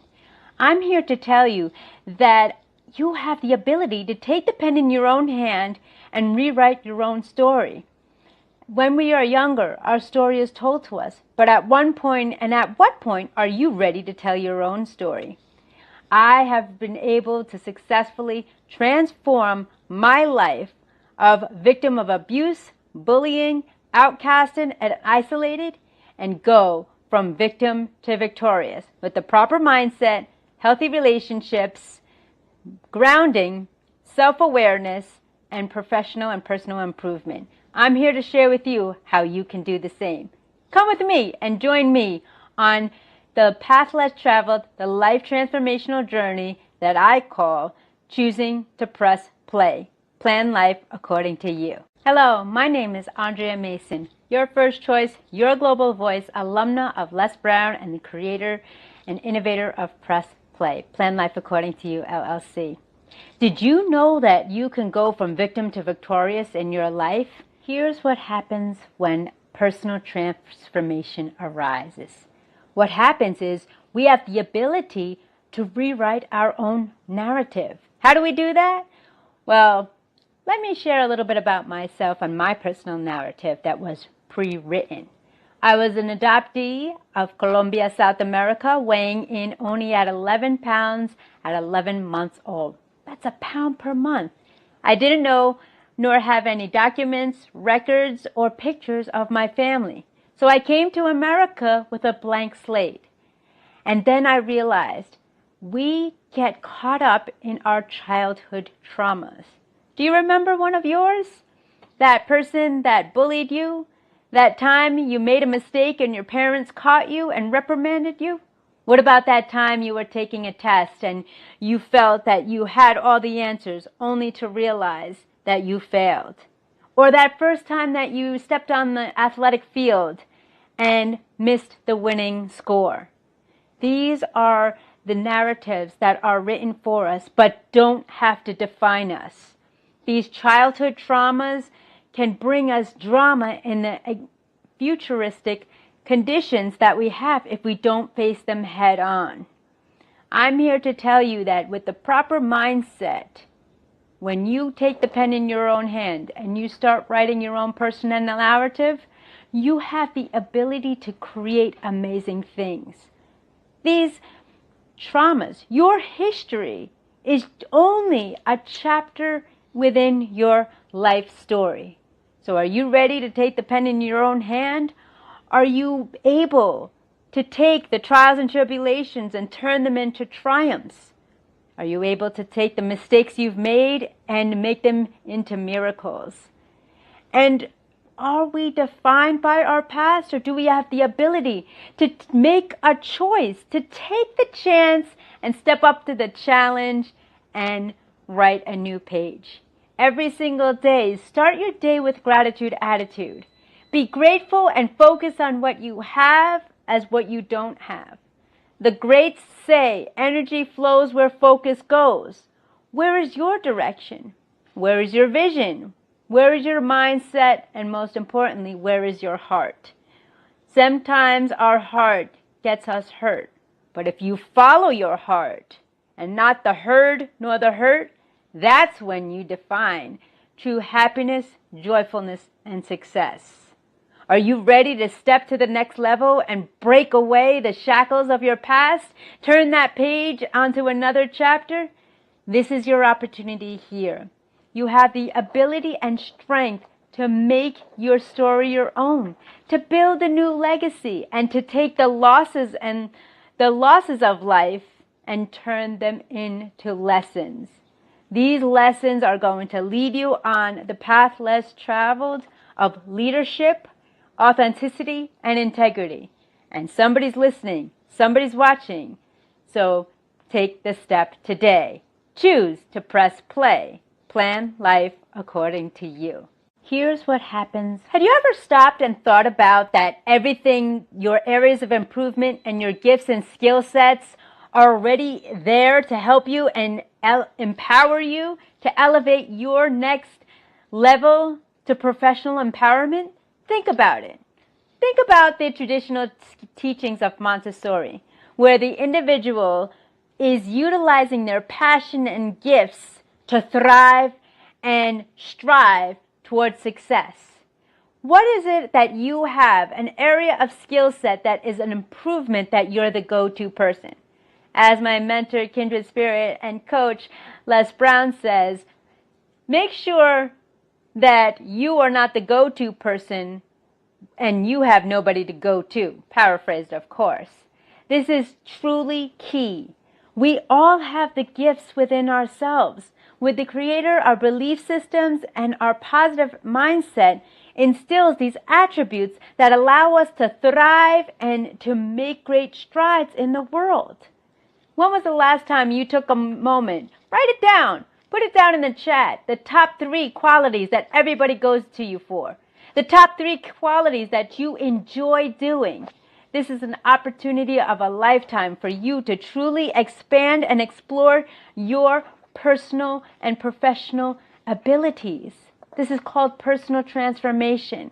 Taking the gifts and skill sets that you have within and elevating your game to the next level. It is truly important that you don't define yourself on limitations, that you don't set yourself for setbacks. It's important that you understand that you embody and embrace yourself. When I was being a victim of abuse and bullying during my childhood, I took the heartaches and those pains and turned them into gains. I obtained degrees in social work and psychology. Social work so I can understand the multicultural facets of everyone around this world, and psychology to understand the science behind why we do what we do and what we don't do. What are your gifts? Explore them today. And I was able to transform my life as I chose the path less traveled and chose to press play. Plan life according to you. Well, me in the situation. It is truly important that you understand your areas of strength as well as understanding your areas of improvement. Then and only then you will be able to make a symbiotic relationship and help each other out. I would encourage you today and going forward, when you're making connections, personal, professional, or in the community, ask yourself, how may I serve you? How can we serve one another? But most importantly, how can we serve others? This is pouring the foundation with the proper mindset, a positive attitude, having great passion for what you do and what you love, and always doing your best and showing up and never giving up. I believe in you. Take the first step today as you choose to press play. Plan life according to you. Thank you so much, and stay tuned for the next segment as I talk about the next step in this process. Had you ever stopped? It is time for us to step into personal revolution. What do I mean by that? In looking at the improvements of your personal life and making the adjustments and enhancements. How many times have you realized that you're a reflection of the people you surround yourself with? Les Brown talks about only quality people, and I wholeheartedly believe that in my inner core. It is truly important that we align ourselves with our purpose. We align ourselves with morals, ethics, and values, and that we are equipped with the tools that we need to thrive in today's world. Have you ever walked into a room and felt that you didn't belong, that you were being judged, that those false limiting beliefs of others really took power over you and control over your mindset?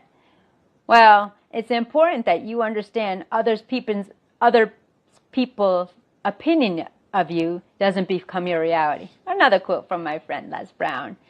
I have had struggling with this throughout my life.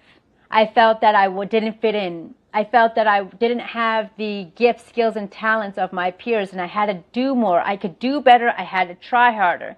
But ladies and gentlemen, I was trapped in that mentality of being a people pleaser, making sure that I would adapt rather than adjust, to react as opposed to respond.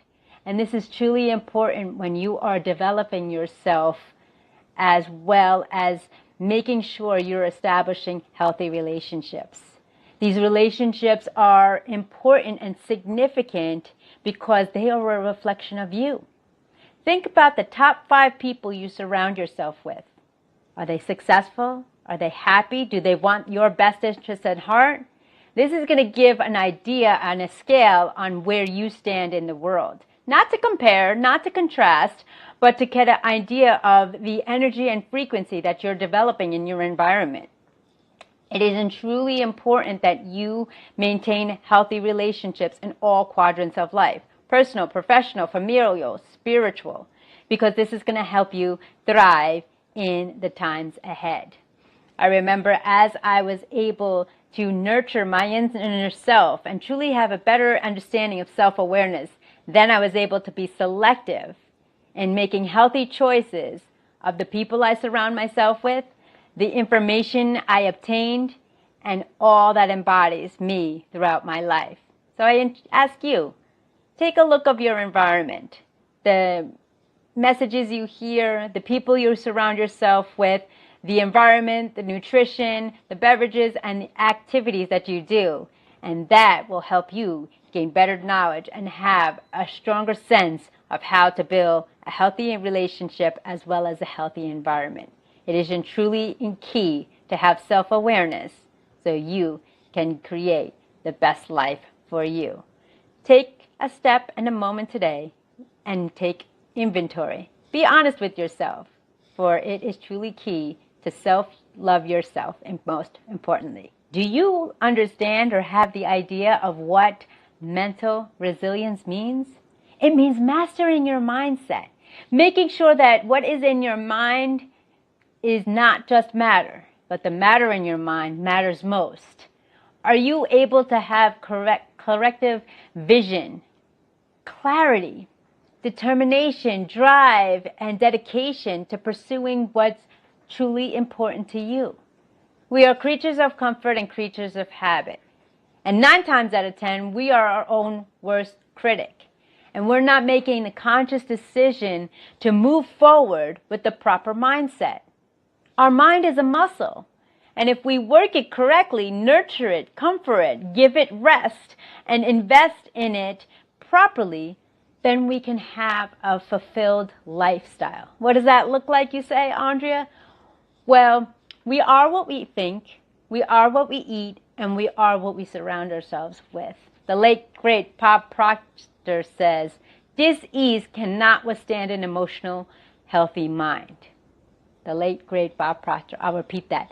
Dis-ease cannot withstand an emotional, healthy mind. So if you're on a positive frequency and you're believing that everything is working out for you and not to you, you have this life transformational shift where you have the ability to be selective and control the things you can and take away the things you can't control and understand and have a better managing of it as opposed to being reactive. You can be proactive.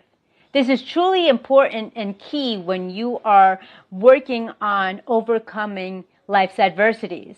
We all have adversities in life. We all have vices, but it's how we handle it and what the takeaway is for it. You ever think about the mistakes you've made in your past? Well, let go of that and move forward. I saw a media reel that says, instead of worshiping worry, worshiping wonderment, excitement, gratitude, attitude. Be grateful for all the things you have and work harder to gain the things you need and want. But it's important to have a healthy mindset because, again, our mind is our muscle. And if it is bruised, damaged, or hurt, it will take over our entire body. Believe you me, when my mindset was toxic and difficult and going through life's tragedies of the loss of my mother, my whole mind, body, spirit, and emotion took over. So give yourself the ability to press pause, take a breath, reflect, reset, recharge, reboot, and revive yourself to a life that you want to live and win. And remember, it just takes one step to begin. Be bold, be brave enough to give your younger self the best version of you. Remember to show up and never give up. I am here ready to walk beside you every step of the way. Do you understand or have the idea of what mental resilience means? It means mastering your mindset, making sure that what is in your mind is not just matter, but the matter in your mind matters most. Are you able to have corrective vision, clarity, determination, drive, and dedication to pursuing what's truly important to you? We are creatures of comfort and creatures of habit. And 9 times out of 10, we are our own worst critic. And we're not making the conscious decision to move forward with the proper mindset. Our mind is a muscle. And if we work it correctly, nurture it, comfort it, give it rest, and invest in it properly, then we can have a fulfilled lifestyle. What does that look like, you say, Andrea? Well, we are what we think, we are what we eat, and we are what we surround ourselves with. The late, great Bob Proctor says, dis-ease cannot withstand an emotional, healthy mind. The late, great Bob Proctor. I'll repeat that. Dis-ease cannot withstand an emotional, healthy mind. So if you're on a positive frequency and you are believing that everything is working out for you and not to you, you have this life transformational shift where you have the ability to be selective and control the things you can and take away the things you can't control and understand and have a better managing of it as opposed to being reactive. You can be proactive. This is truly important and key when you are working on overcoming life's adversities. We all have adversities in life. We all have vices, but it's how we handle it and what the takeaway is for it. You ever think about the mistakes you've made in your past? Well, let go of that and move forward. I saw a media reel that says, instead of worshiping worry, worshiping wonderment, excitement, gratitude, attitude. Be grateful for all the things you have and work harder to gain the things you need and want. But it's important to have a healthy mindset because, again, our mind is our muscle. And if it is bruised, damaged, or hurt, it will take over our entire body. Believe you me, when my mindset was toxic and difficult and going through life's tragedies of the loss of my mother, my whole mind, body, spirit, and emotion took over. So give yourself the ability to press pause, take a breath, reflect, reset, recharge, reboot, and revive yourself to a life that you want to live and win. And remember, it just takes one step to begin. Be bold, be brave enough to give your younger self the best version of you. Remember to show up and never give up. I am here ready to walk beside you every step of the way. I thank you for listening. I thank you for watching. And I want to end on a positive note. I want you to know that every second of the day you have a choice to choose to press play. It is important. Are you ready to take the first step? Are you ready to elevate your game and enhance your quality of life? It doesn't have to be easy. It doesn't have to be hard. But all you need is taking that first step. I extend my hand ready to walk beside you. I thank you for listening. I thank you for watching. And I want to end on a positive note. I want you to know that every second of the day you have a choice to choose to press play. It is important. Are you ready to take the first step? Are you ready to elevate your game and enhance your quality of life? It doesn't have to be easy. It doesn't have to be hard. But all you need is taking that first step. I extend my hand ready to walk beside you. I thank you for listening. I thank you for watching. And I want to end on a positive note. I want you to know that every second of the day you have a choice to choose to press play. It is important. Are you ready to take the first step? Are you ready to elevate your game and enhance your quality of life? It doesn't have to be easy. It doesn't have to be hard. But all you need is taking that first step. I extend my hand ready to walk beside you. I thank you for listening. I thank you for watching. And I want to end on a positive note. I want you to know that every second of the day you have a choice to choose to press play. It is important. Are you ready to take the first step? Are you ready to elevate your game and enhance your quality of life? It doesn't have to be easy. It doesn't have to be hard. But all you need is taking that first step. I extend my hand ready to walk beside you. I thank you for listening. I thank you for watching. I thank you for listening. I thank you for watching. Join me on your life transformational journey as you take it to the next level and choose to press play. Plan life according to you. Thank you, and I look forward to connecting with you real soon. Be safe and be well.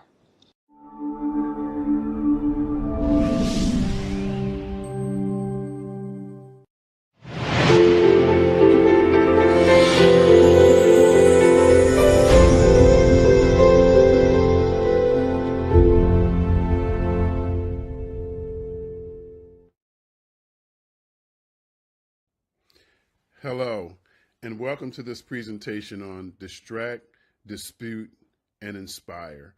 My name is Dr. Mark Holland, and the purpose of stories is what we're going to talk about today.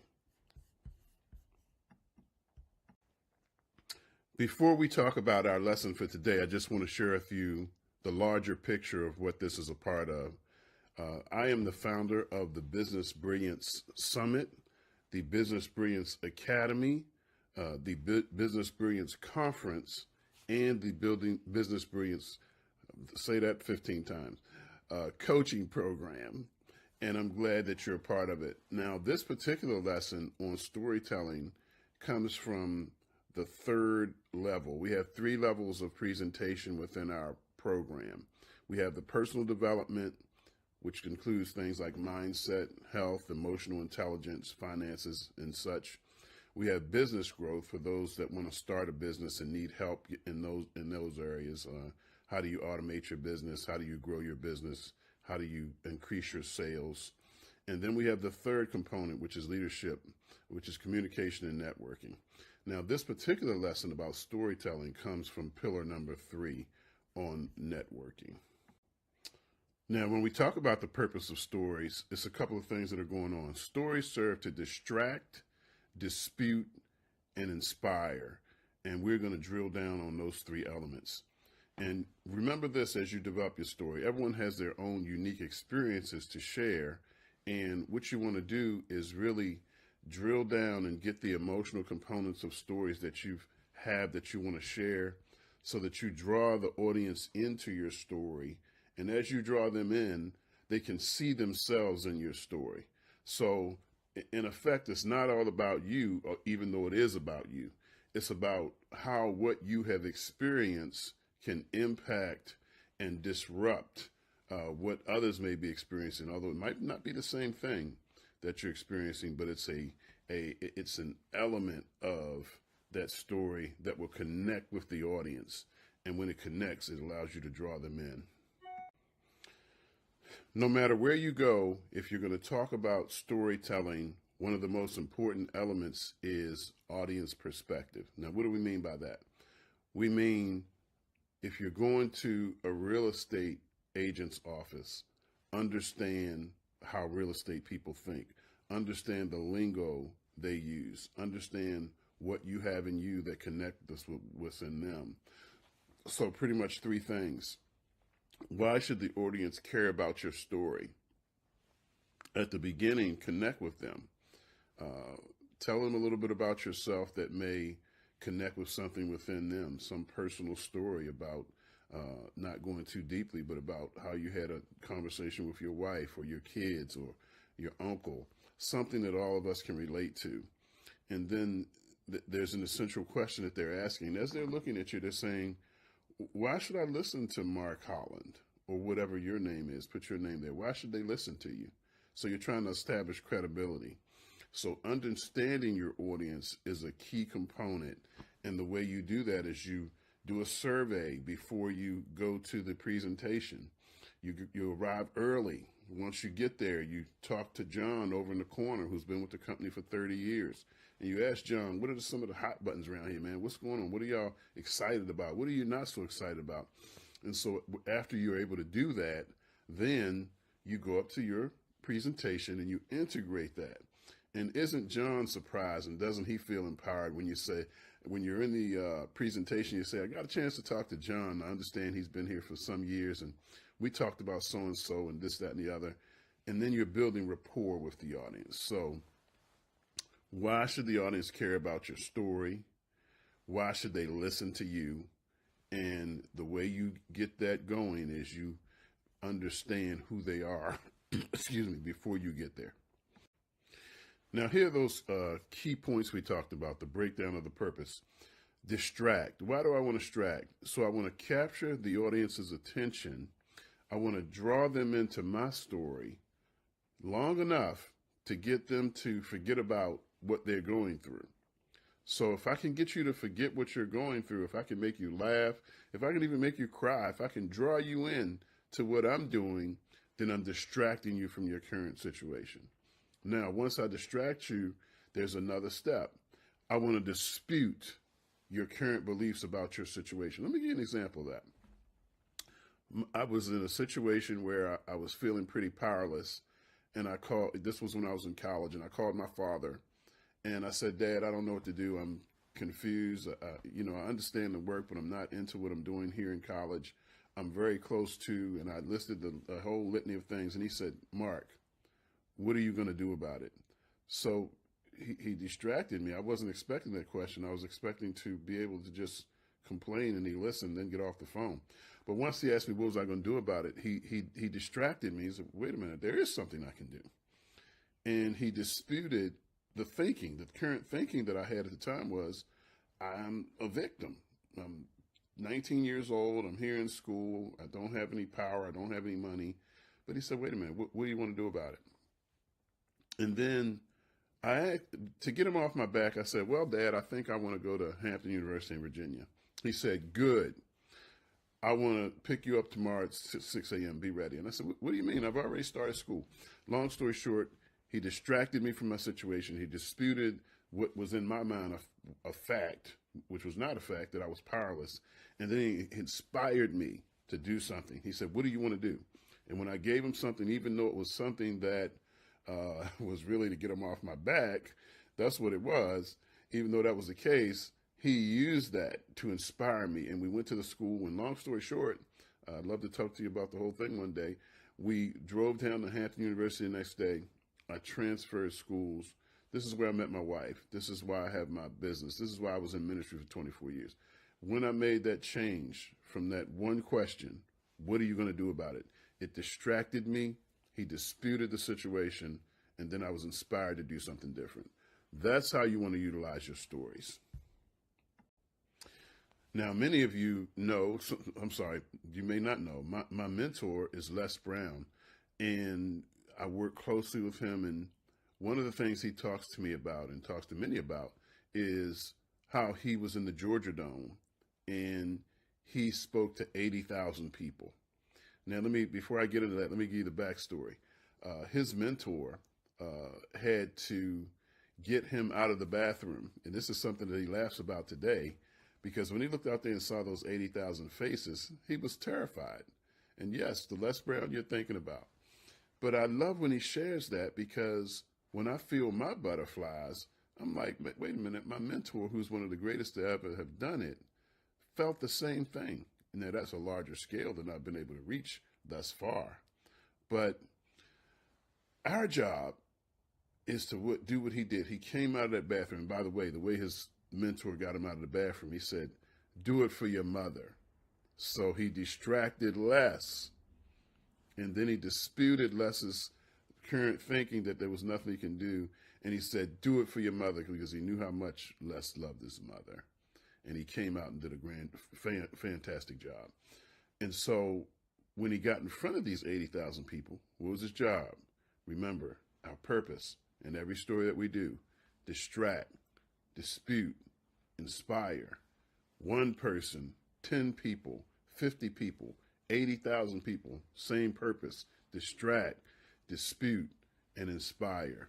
That is our job, because we have to get the audience's mind off of us and on to the reason why we have them there, to pull them into a different reality, distract them from what they're going through, dispute the reasons why they're going through it, and then inspire those people. So that was this is one of the greatest examples in history of that. Now, again, that important element of understanding your audience. Now, we got to realize, just think about that previous slide where Les Brown was in front of 80,000 people. He doesn't know what their problems are. He doesn't know but guess what? The audience may not even know what their problem is. But we still have the opportunity to distract them from whatever's going on in their life right at that moment. Dispute whatever they're thinking. I'm powerless. I'm not smart enough. I can't do it. I'm the wrong color. I'm the wrong weight. I'm the wrong age. Whatever we need to dispute. And then we say, I'm standing here and I had some limitations in my mind that were not real. You may have that same thing. Let me talk to you about how I overcame. Let me talk to you about how when my father got me to go to a school, my whole life changed. Let me talk to you about how when I left the job that was keeping me down and I started my business, let me tell you how now I have a six-figure per month business. Let me tell you about this. And so you tell the people, as that normal guy, Mark Holland standing up here had the same had many challenges. Many may have been the same as what you have had, but you can do it. There's power in you. There's greatness in you. You're sowing into them that they can do it. And you know they can because you did it. You overcame. You saw. You conquered. You continue to do so. Now, as you teach different principles, I want you to remember that one of the biggest ways that we learn is by repetition. And so guess what I'm getting ready to tell you to do? Distract. These are just our simplified principles. Capture the audience's attention. Put some work into how you're going to open so that you grab their attention. I have this poem I love. It's by Benjamin E. Mays. I use it often, sometimes as an opening, sometimes as a closing, sometimes in the middle, but I have it with me. And I want you to think about somebody opening it like this. I have only but a minute, only 60 seconds in it. I didn't seek it and I didn't choose it, but it's up to me to use it. I must suffer if I lose it, give an account if I abuse it. It's just a tiny little minute, but all of eternity is in it. Now, when I use that as an opening, it grabs their attention. Anyway, where is he going with that? So I distract them from whatever they're thinking about, the roast in the oven, the argument they had this morning, the kids doing something crazy. I distract them and I grab them. And once I grab them, I have to tell them something that's going to challenge limiting beliefs. And once I challenge those limiting beliefs, they might think that they're not smart enough. I might say something like, when I was in the third grade, and give you a story about how I, fared in the third grade and what was not working for me and what was working for me. Whatever your story is, you want to challenge their limiting beliefs because now you're the one in front. You're the one on stage and they can do it too. And then you want to inspire them. You want to give them a charge. Hey, do this. You were made for this. You were born for this. And you give them what they need to move forward. Now, as I said, the Business Brilliance Coaching Program, for those of you who I will have the honor and the pleasure of working with, we'll talk about a powerful story, how it engages the audience. We'll talk about the use of anecdotes and creating connection. Sometimes I use a poem. This poem is called, let me just share it with you. Two natures dwell within my breast. One is foul, the other blessed. The one I love, the other I hate. But the one I feed will dominate.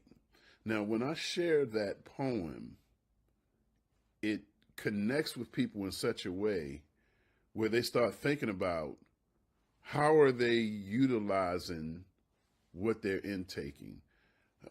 Are they realizing that they have choice and that some of the things that they're watching or reading are not helping them? Are they going to make a change?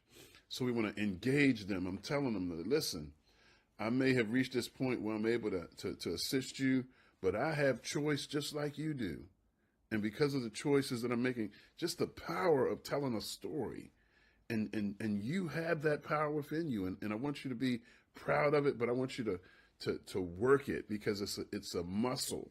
Storytelling is a muscle, and you have to be to the point where you're developing that muscle and you respect that muscle. And so I want you to be thankful that you have it, and then be a steward of it. Because when you're a proper steward of something, you treasure it. And you not only treasure it, but you grow it. So that powerful story that is within you, and there are many stories within you, but the wide wisdom is that people tell you that to teach this, including my mentor Les Brown, is get your signature story. What is that one thing that people know you about?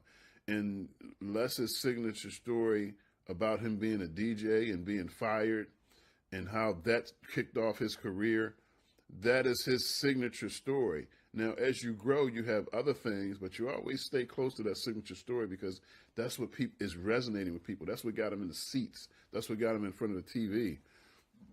And so you use that, but then you use principles to help them to develop themselves. Why?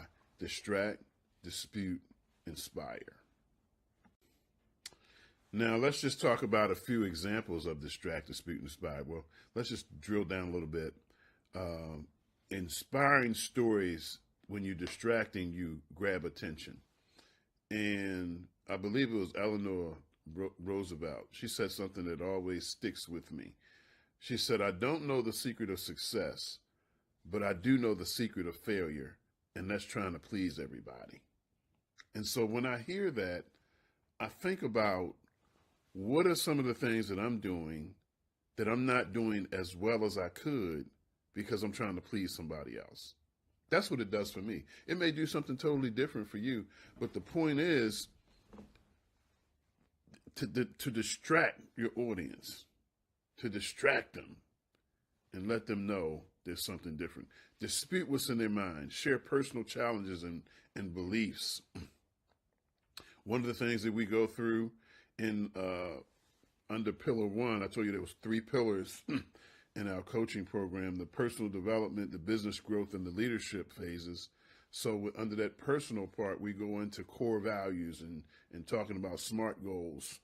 And we get to share there how you pull out these things. And then inspire. We want to motivate. I don't know what is going to motivate you, but I know what has done things for me. So I can tell you about them and I can weave them into my story. And as I weave these things into my story, oh boy, things are going to be transformative. That's one of the things that I do. I was a pastor for 24 years. And when I left pastoring, because I wanted to support my wife and what she was doing, what happened there was that I became a transformative speaker. So when I talk to people all over the world, it is my goal to transform them by doing these 3 basic things: distract, dispute, and inspire. And just as I'm doing that, you can do it. And I hope that I'm able to help you in my coaching program to do just that. Now, what we want to talk about now is tweaking your story. Here's the deal. Basically, every time I tell my story, even parts that I may have said over and over again, it becomes greater. It becomes wonderful. For example, the part of the story where I tell when I was leaving Baltimore and I was the baby and my mother and I dropped tears. This is connected to the story at the beginning that I told you about me leaving and going to Hampton University. You know what happened? I ended up calling my mother when I was 3/4 of the way to Hampton. And when I called her, I heard, "If you believe in love, let's get it on." So my mother had gotten into her older music and she had gotten comfortable. Her son was gone. So she was just fine. And that resonates with people. What is it within your story that's going to resonate with people? Because we're all connected and we all have different views. And some people are going to hear it from me, but there are many people that are waiting to hear it from you. So adjust your narrative to hit key points after you've done your study on the people and what they're doing within their firms or as individuals or as teams. You get to adjust your narrative, and then it's important to repeat, review, and reinforce what you say. In everything we do, we must measure. And so the metrics for this presentation are exactly what we started with. Distract. What captures attention? How am I going to distract this audience? Dispute. What beliefs are challenged? Are they limiting beliefs? Are the beliefs that I'm too old, I'm too young, I'm too skinny, I'm too fat, I'm too this, I'm too that? What are you challenging? You've done your study and you find that out. And then inspire. What's going to motivate you into action? You can do better. There's greatness in you. Find the keys and bring them home. And in conclusion for this segment, and there's so many more segments that I hope you've enjoyed this one on distracting, disputing, and inspiring, but there's so many more I want to share with you, so many anecdotes. And I had the opportunity to go down to my mentor, Les Brown's home and interview him. And I just wanted to close with just a piece of what we talked about, because we talked for a couple of hours, and this is just a piece of that. And throughout the courses that I have are pieces of that interview that were impactful. So remember, as you do your story, distract, dispute, inspire. You can do this. You could be one of the best at it ever if you continue to practice. I want you to be encouraged, because there certainly is greatness within you. Look at this film coming up, and we'll talk soon.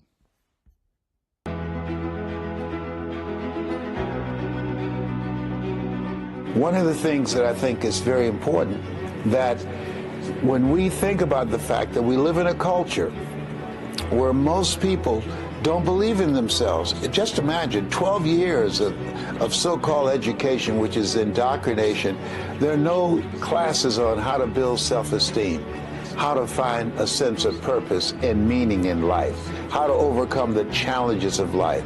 No classes on how to increase your sense of worthiness. I remember as a kid, I would hear constantly, Lord, I'm not worthy.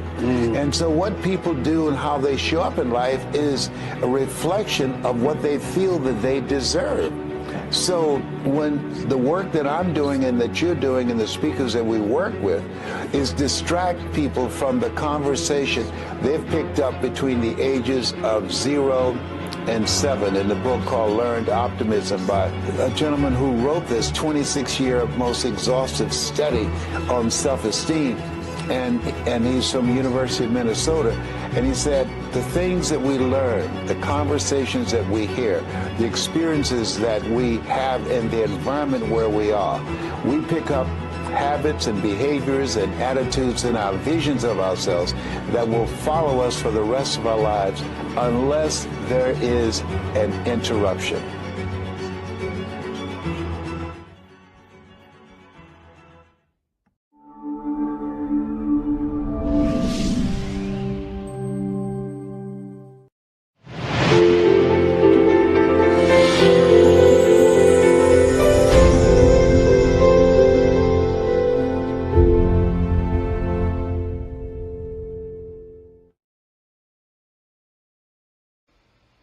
Hello, beautiful people. I am so excited to be here with you today as we discuss how to thrive in relationships by breaking cycles.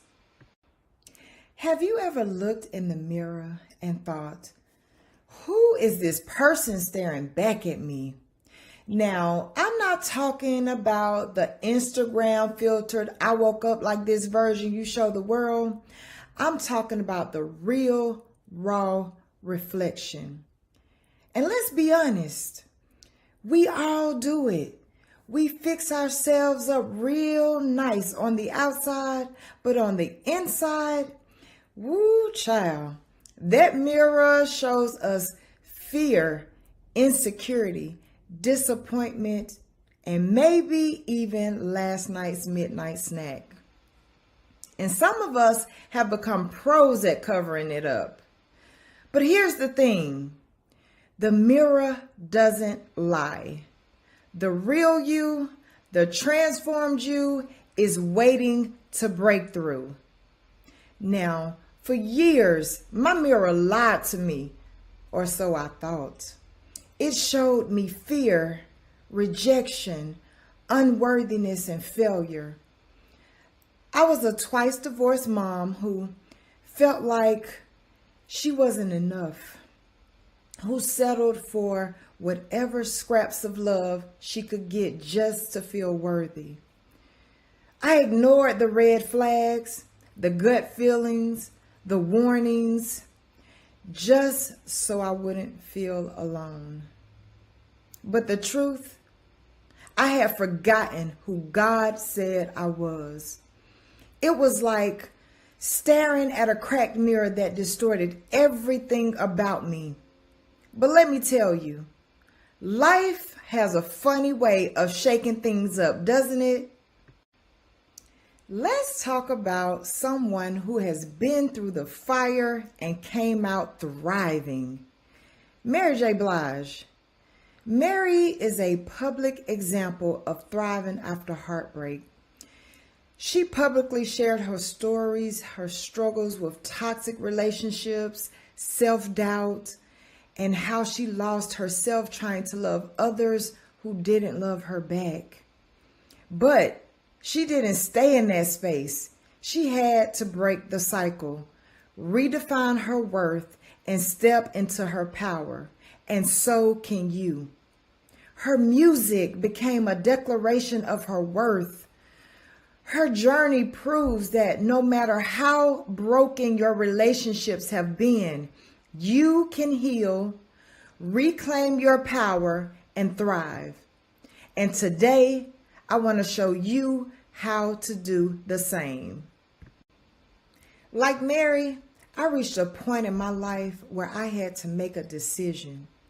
Was I going to keep believing the lies, or was I going to transform? Well, I decided to start uncovering the truth and remind myself that God made me on purpose for a purpose.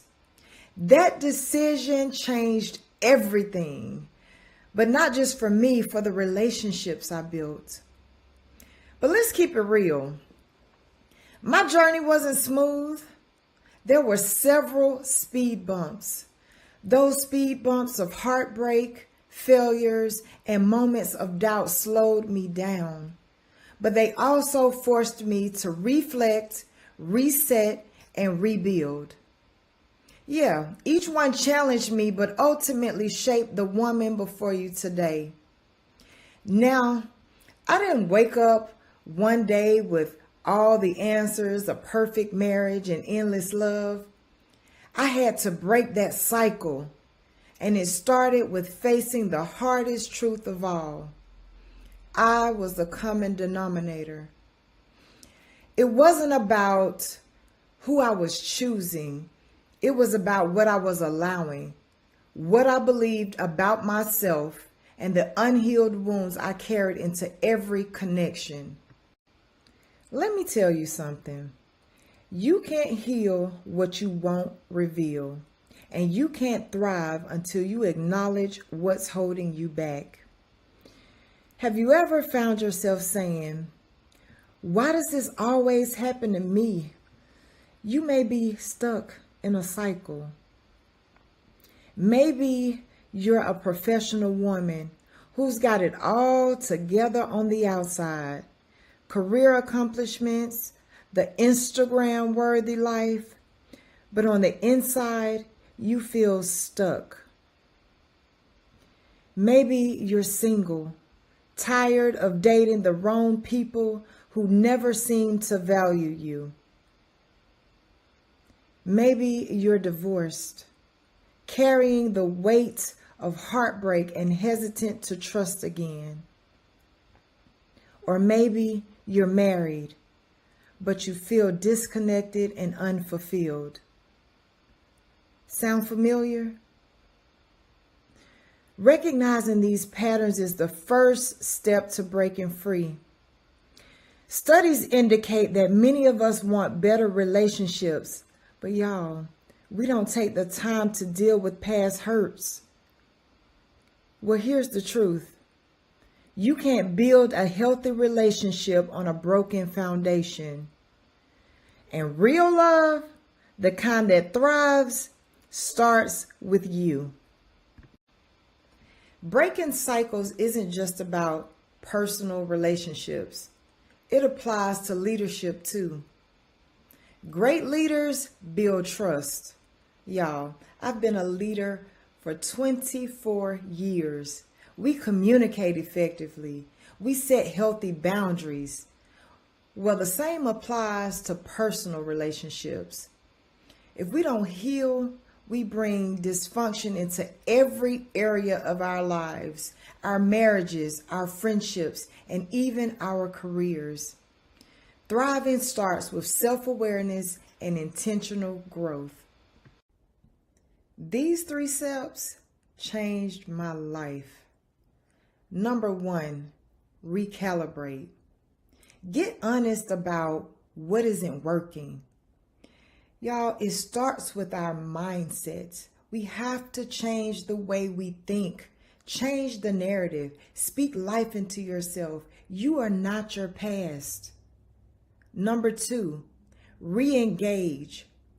Do the work to heal and to set new expectations.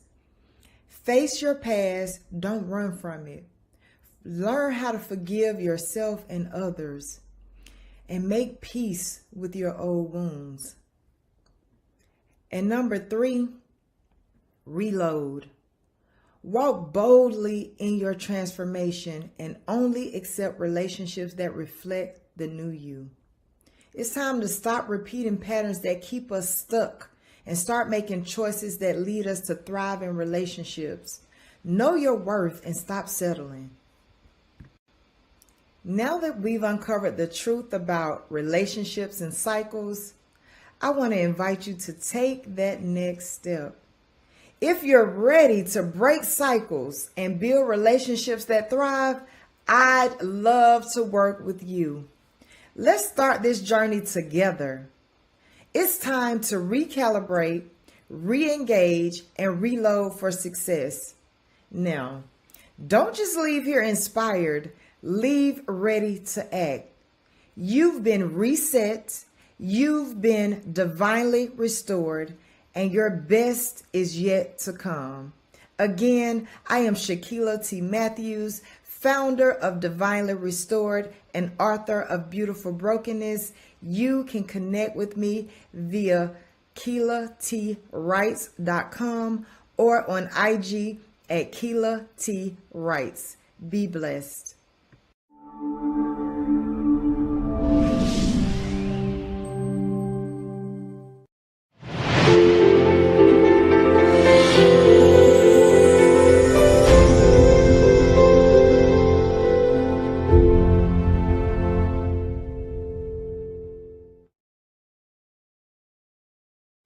Well, good afternoon, good morning, good evening, wherever you are watching this wonderful master class.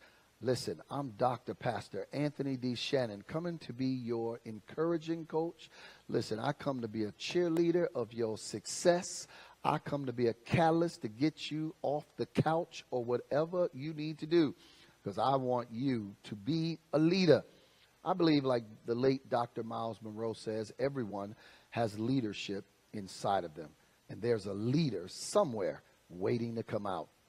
I want to talk today because I have the opportunity to be a part of this summit, this great, wonderful summit, Leaders Live Generously Summit. Because of the Leaders Live Generously Academy, listen, this master class will be in the vault. It'll be able to encourage you for many, many years to come. I want to talk to you today about the power of leadership and why it's needed. The power of leadership and why it's needed. COVID-19 was a pandemic. Frontline healthcare workers took charge to protect lives all over the world, often risking their own lives. Leadership arose from unlikely places as nurses, doctors, and community leaders coordinated efforts to save lives and provide hope. My acronym for hope is helping others pursue expectations. What is leadership? There's all kinds of definitions for leadership. John Maxwell says leadership is only influence. While leadership is not about titles, but about influence, vision, and the ability to inspire others to move forward to their common goal. In Proverbs 29:18, I love to quote this. He says, "Where there is no vision, the people perish. But he that keepeth the law, happy is he." The Passion version of the same verse says, "Where there's no prophetic vision." So therefore, you need a prophetic gift in your life. You need someone who would prophesy to you, someone who's going to tell you you're going to be a great singer. Barbara Streisand, her mother, said you're going to be an awesome singer. And she began to pursue it. That's what we call the prophetic, okay? Prophetic vision. Now, if you're going to understand why leadership is needed, then here it is. My objective of this lesson today is for you to explore the power of leadership, why it is essential in today's world, and how we can rise as leaders. Do you not know that we have the understanding? Why do we have the understanding in our modern day? The understanding is this: there is power in leadership. My modern day example is the Dr. Martin Luther King Jr., the late Dr. Martin Luther King Jr. His role during the civil rights movement. That's right. Martin Luther King Jr.'s leadership was grounded in his unwavering faith and belief in nonviolence. It was inspired by both the teachings of Jesus and the strategies of Mahatma Gandhi. He understood that true leadership required moral courage and a commitment to justice. That's right. He just couldn't sit back and watch this injustice take place. And he understood this. Not only did he understand this, even in the face of adversity, he wanted to do something about it, because through his speeches, like the iconic "I Have a Dream" address, Dr. King painted a vision of equality and unity that resonated deeply with people across racial and social lines. His leadership during the Montgomery bus boycott showcased his ability to organize and galvanize communities for a sustained cause, ultimately leading to the Supreme Court's ruling that segregation on public buses was unconstitutional. Additionally, his leadership in organizing the March on Washington brought national attention to civil rights issues, culminating in the Civil Rights Act of 1964 and the Voting Rights Act of 1965. You know, Dr. King's resilient faith-based leadership demonstrated that transformative change is possible. And when leaders are anchored in purpose, guided by vision, and willing to sacrifice for the greater good, then that's the power of leadership. Here's one of the key points I want to give you. Key point number one: leadership has the power to influence minds and change perspectives. Number two, true leadership uplifts others and it builds unity. Matthew 20:26 says, "Whoever wants to become great among you must become the servant, must become the learner, must become the student." Right? I want you to think about a leader that you could think about who has influenced your life, and what quality or qualities made that person impactful to you. I can think of several myself, of growing up, and different people have helped me. Man, they've made such an impact in my life that made me want to do something, made me want to be better, do better. And guess what? I want you to ask that question for yourself. Because whatever they did to you, I want you to pass it forward and become that to somebody else. Section 2, why leadership is needed. Yeah, you know, it's needed in today's time, as we can see. If Dr. Martin Luther King wouldn't have stepped up, what would have happened to the civil rights movement? Would we even had any of those things? Or maybe we still would have segregation on the buses. Well, let me give you this, and here's the deal.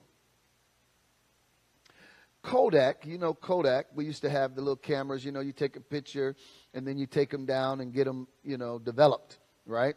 Well, Kodak, once a giant in the photography industry, they failed to adapt to the digital revolution despite having the technology in their possession in as early as 1972. The leadership hesitated to innovate. They feared it would cannibalize their film business. This lack of vision led to their downfall in the face of agile competitors. Similarly, Blockbuster, the same, dominated the video rental market, but they ignored the potential of online streaming and eventually on demand. So they rejected the opportunity to buy Netflix at the time for $50 million. Netflix was ready to sell. They were just sending out CDs, but they had the vision for the future. Their leadership's inability to foresee the shift in consumer behavior resulted in their demise. They're no longer here. Okay, these examples to me underline the importance of visionary leadership in navigating change and driving innovation. This is why leadership is important. But not only leadership, you got to have the right leadership. I like to say that I'm a leader leading from the future, right? I'm always on the cutting edge, always moving ahead, leading out so that I don't have to be behind. Because either you're leading out or eventually you're going to be leading from behind or not leading at all. And so you got to have not only leadership, but you need effective leadership. Jacinda Ardern, the former Prime Minister of New Zealand, and her empathetic yet decisive response during crisis in the Christchurch shooting and COVID-19. Her leadership is needed, and your leadership is needed. So, number one, why do you need leadership? Leadership brings order to chaos. You have chaos, you need a leader, right? Things are going haywire, you need somebody to take charge. Number two, leadership inspires faith and hope in challenging times, right? During the 1929, that was a mess. But guess what? Leadership rose to give hope to people. We'll give you food. People was lined up to get food, get cheese, get this, get a little money here or there, right? It inspired faith. It inspired hope. Number three, leadership fulfilled God's purpose on the earth. The reason we have leadership, that's a God idea. God is the one created leadership. He's the one created you to be a leader, whatever leader you are. If you become a father or a mother, you're automatically in leadership. And not only that, 1 Corinthians 14:40 said, let all things be done decently and in order. So in order to have, listen, can you just imagine this world without order? Can you imagine no street lights? No stop signs? Oh my goodness. You ever had a traffic light go out and they got the four-way stops and everybody, for a moment, they're courteous, and you, next thing you know, you got a few people that ain't letting you go by. You're like, wait a minute, I just got to go. That's what we would have. Nothing but chaos. I promise you that. So leadership is needed. And why leadership? Because of all those things I just mentioned. All right. Now I want to give you the traits of a great leader. Right? If you are a leader, if you're not a leader, I want you to know there's a leader inside of you waiting to come out. Because in order to be a good leader, you must become a good follower. And if you're not a good follower, then you're really doing nothing. You're not making any noise. Okay? So here's the traits of a great leader. I want to use Nehemiah from the scriptures as my backdrop. Nehemiah's leadership in rebuilding the walls of Jerusalem. The first thing he had was vision. So traits of a good leader is vision. Even we saw that without a vision, people perish. Nehemiah saw what others could not see. He saw that the wall could be rebuilt. The second thing he needed, or you need as a leader, is courage. He faced opposition with boldness. Dr. Martin Luther King faced opposition. Helen Keller faced opposition. All right? So vision, courage, and then teamwork. Being able to galvanize others to walk with you. Teamwork, he rallied people to work together. Then, so we got vision, we got courage, we got teamwork, and then guess what? He didn't quit. He has resilience. Despite ridicule and attacks, he stayed focused. Not only that, Nehemiah 2:17 says, come, let us rebuild the wall of Jerusalem, and we will no longer be in disgrace.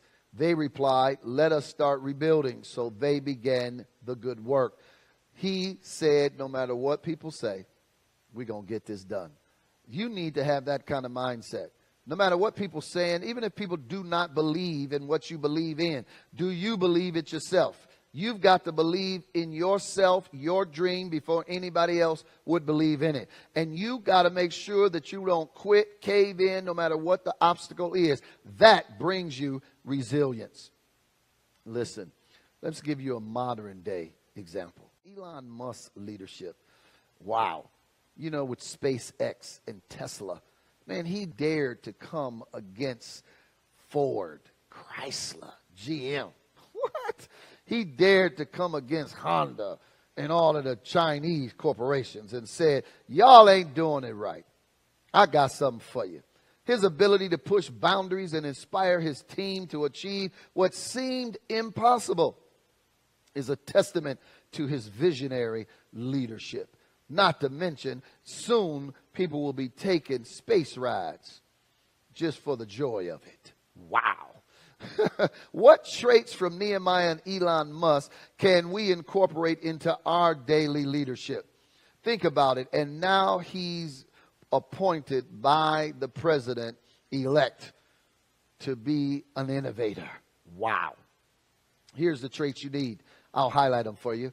Vision, courage, integrity, servanthood, effective communication, resilience, and of course, faith. You're going to need it, right? Those are the traits you need for good leadership.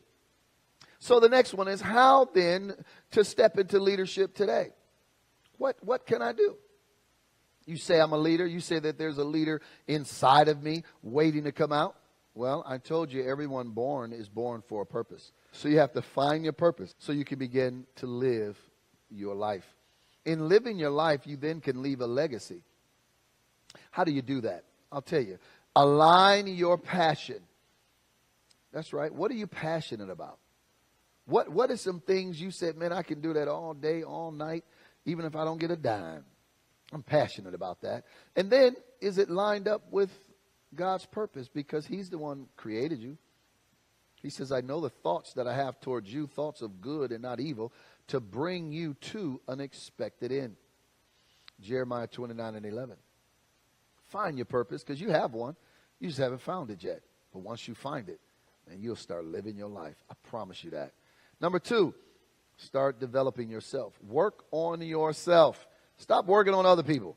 Man, I wish I could fix him. I wish I could fix her. I don't know why she ain't hearing this. No, fix yourself. Work on yourself. Commit to learning and growing. Commit to developing so that you could be a person, as Proverbs 27 says, iron sharpens iron. Why don't you become iron so that you can sharpen somebody else? Discover your purpose and then, of course, develop yourself. I think if you start developing yourself, then you can demand the money you need, right? A lot of people want more money, but they haven't developed themselves in order to demand the money that they're asking for. If you start developing yourself, developing your skills, working on yourself, I promise you the money will show up. Amen? It will show up. The third thing you need, if you're going to step into leadership, is lead where you are. Lead where you are. Leadership doesn't require a platform. Rosa Parks didn't have one. She didn't even have a title.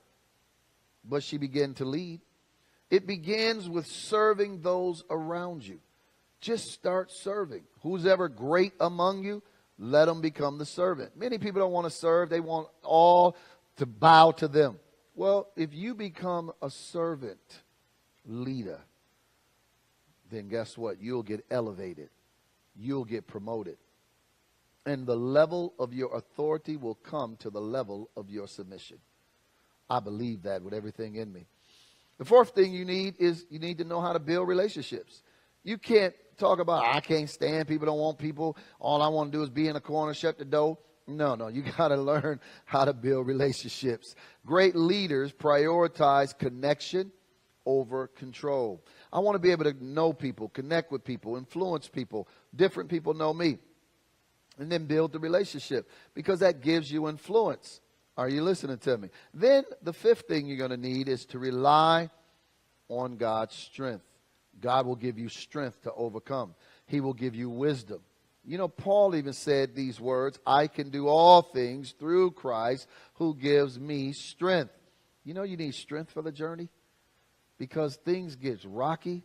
Sometimes the boat get to waving. The winds get brisk. And you're going to need some strength. All right? Because we do get tired. Right? So I want to encourage you to identify one area in your life where you can lead. If you're not leading right now, if you're not serving right now, look around and see a need and see where you can begin to serve, because as you begin to serve in that area, you're going to be leading that area. There's nobody in the children, working with children. Then you go do it, right? One of our leaders, they started working as a volunteer, if you will, subbing. And the next thing you know, they had their own room. And they wasn't even a teacher. People thought they was a teacher because they just started serving and working. And then later they said, wait a minute, I think I better go get my certification and get everything to be a teacher, all right? Because you just start serving and you become the leader, all right? So I want to encourage you to do that. Start leading at home. Remember I said, serve. If whoever's great among you, let them start with serving. So start serving at home. Serve at work. Serve at church. Serve in your business. What about your community? Go work with some elderly, right? Whatever it is that you need to do, I want you to begin to do it, because it's only going to help you become better in your leadership. Somebody say, become better in my leadership. I don't hear you. I want to become what? Better in my leadership. That's right. I want you to become better in your leadership. Because when you talk about moving forward, then you know what you're going to need? You're going to need commitment. I tell people all the time that if you can commit without wavering, because a double-minded man is unstable in all of his ways. Matter of fact, I don't think no person wants a person who's indecisive. What do you want to eat? I don't know. Where do you want to go? I don't know. What kind of clothes you want? I don't know. It's hard to work with a person like that, right? Because you're trying to shoot out everything and they don't know what they want and they're indecisive. And because they're indecisive, you can't help them. Well, listen, leadership is about influencing. And you want to be able to influence people in order to move to the next level. And not only that, what are you going to do? You're going to sit there? Are you going to be average? Or are you going to be below average? No. There's a need for you. There's a need for leaders. You know what Jesus said when he walked the earth? The harvest is plentiful, but it's the laborers. It's the leaders that are few. That's amazing that he would say that the harvest is plentiful, yet we need some leaders. Amen. We need some good leaders in this place today, and I want you to be one of the next leaders that's going to help walk it out as the power of leadership. I want you to know this, that you can be a leader who's going to change, innovate, lead, and then do it with generosity. I want you to not only lead, but I want you to do it with generosity. I want you to be able to do the stuff that you're supposed to do to help other people overcome. Because when you are an influencer, you can help people and push people to a whole new level. I call it a life without crumbs, but a life full of the overflow. Do you know that I think it says, the thief comes to steal, kill, destroy, but I've come that you might have life to the full till it overflow. I believe that you can overcome, you can have expansion, and you can grow. I want you to start thinking about where you are and think about what you need to expand and think about where you need to grow. Not only in the natural, but also in the spiritual. I need you to find yourself stepping into areas that you once thought were beyond your reach. Your leadership can do that. Do not doubt your capacity. Do not. All right? I don't want you to doubt it. I want you to begin to move, to walk upward, and I want you to walk onward. You know what? Someone said, start where you are, use what you got, and do what you can. Arthur Ashe said that. Because if you got that, then you can move into leadership. You can move into what I call love and compassion. Because if you're going to be a leader, you're going to need to walk in love. You're going to need to love people. I mean, all kinds of people. And you're going to need to have compassion. Compassion is an action word. Okay? You can't have compassion and sitting down in a corner. No, compassion moves you to action. It's the love for the people that will cause you to have compassion for people. The Good Samaritan, he had love for his employee. And he went to get some help for him. Who do you have compassion for? See, I want you to understand that in today's time and in today's leadership, the leadership is going to help you, push you, and catapult you into what I call thrive, flourish, and increase. Your leadership can only develop as you develop. The people under you, I think John Maxwell calls it the law of the lid. He says that if you go to a 7, then people under you can only go to a 6 or a 5 at the most. You got to keep growing and going. You got to get to 20, 30, 40 so people under you can grow and expand. The more that you grow, the more you expand, the more that you develop, the better it's going to be for you. And I want you to know that you can be that person that you want to be. You can be that person you desire to be. You can be the person that I need you to understand that you are. So I want you to say these 5 things. The first thing I want you to say is this. I choose to have a positive day and be positive on this day as a leader. Don't be a negative leader. Be a positive leader. I don't know what anyone else has to say, but I can tell you this, that Donald Trump won the president election race. He's the president-elect, and he just didn't win by a few margins. He won by a long shot. Now, I don't know how he pulled that off, but I can tell you this, that somebody must have been believing, and somebody must have been confessing, or somebody paid a lot of people, okay? One of the 3, all right? But I want you to say that you're going to be that leader, that you choose to have a positive day and be positive all day in your leadership, all right? Then I want you to say this, number 2, I choose to be grateful for what I have and everyone in my life. I want you to begin to be thankful for whomever's in your life. You got a husband, start thanking him. Your wife, start thanking her. You got friends, start thanking them, right? Because you could have nobody. You know how many people are lonely and alone? They have nobody in their life. Well, I don't want that to be you. So, number 3, I want you to say, I am capable of accomplishing great things, and I am the one to get it done. That's right. You're the leader that's been called to get it done. They don't have to call Steve. They don't have to call the Orchid Man. They calling you. Right? And you're the one that's going to get it done. Don't doubt yourself. Don't you dare say, I don't know. I don't know why they calling me. I know why they calling you. You're the one. You're the leader that's going to get it done. All right? Start looking at yourself different. Start saying these things about yourself so that you will go and accomplish it.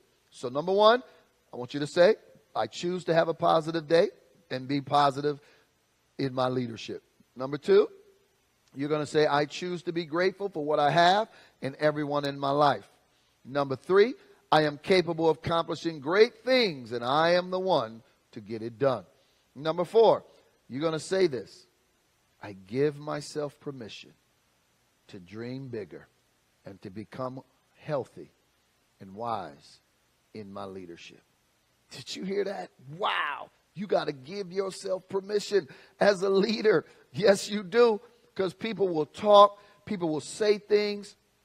I heard Joel Osteen say, I never preached a message. My father was trying to get me to step up into the leadership, but I never did.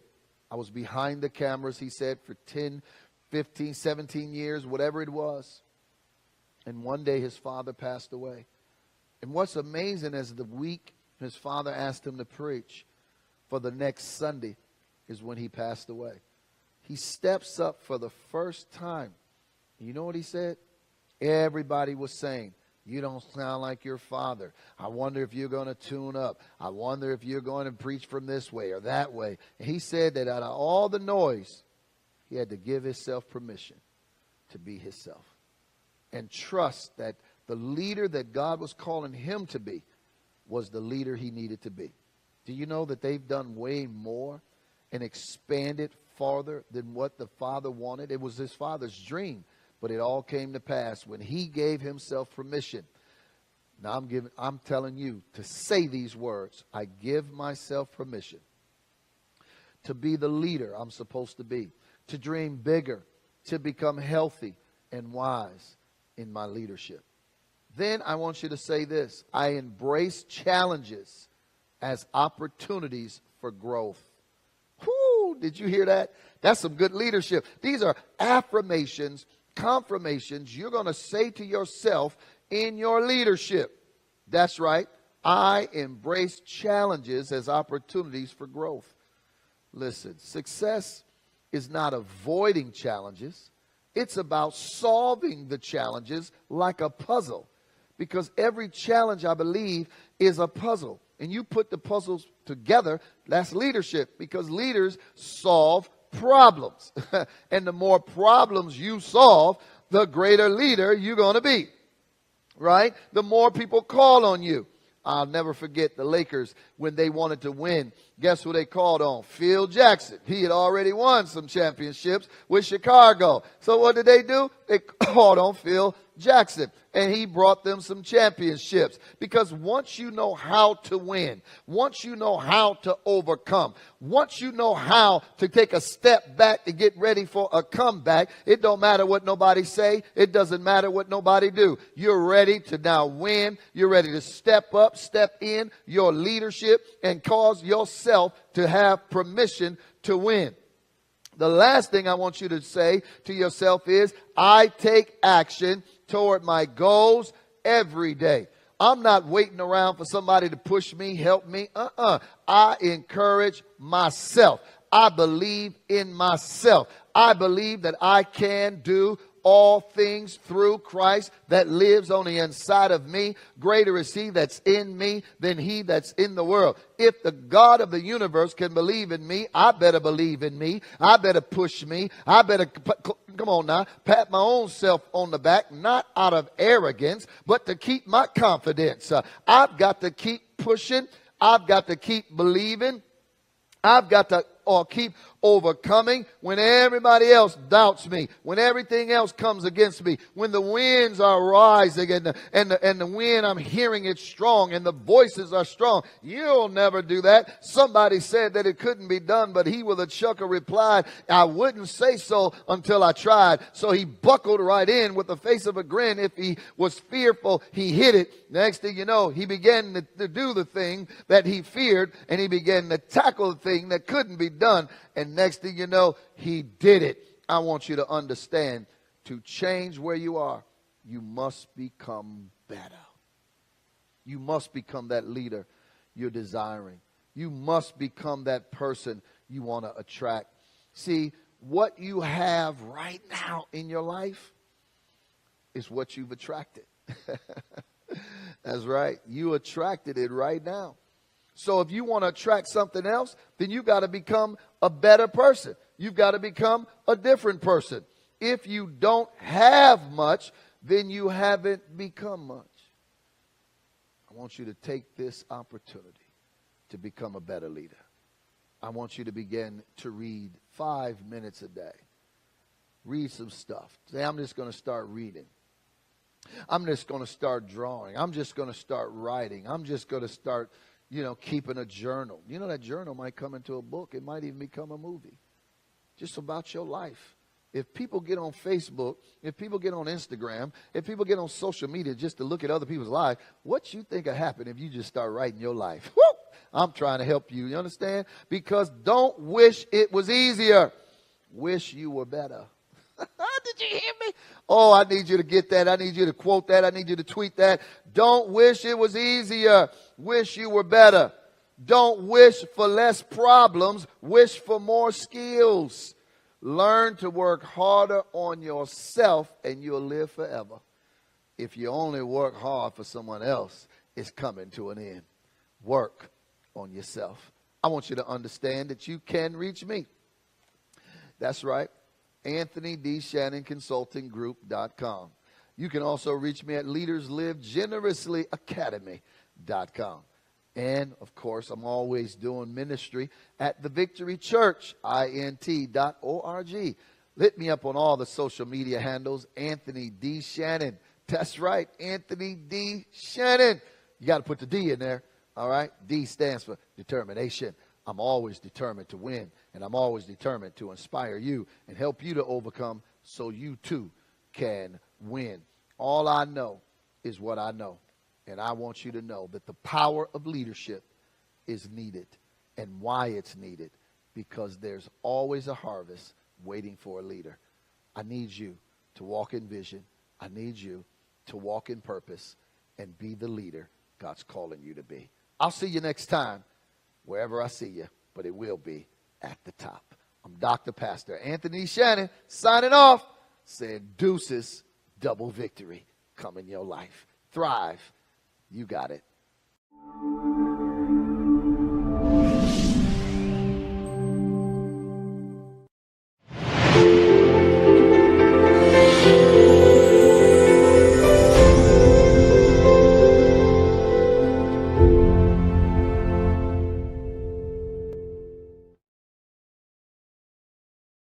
Today, I want to begin with a quote, one that has deeply resonated with my journey.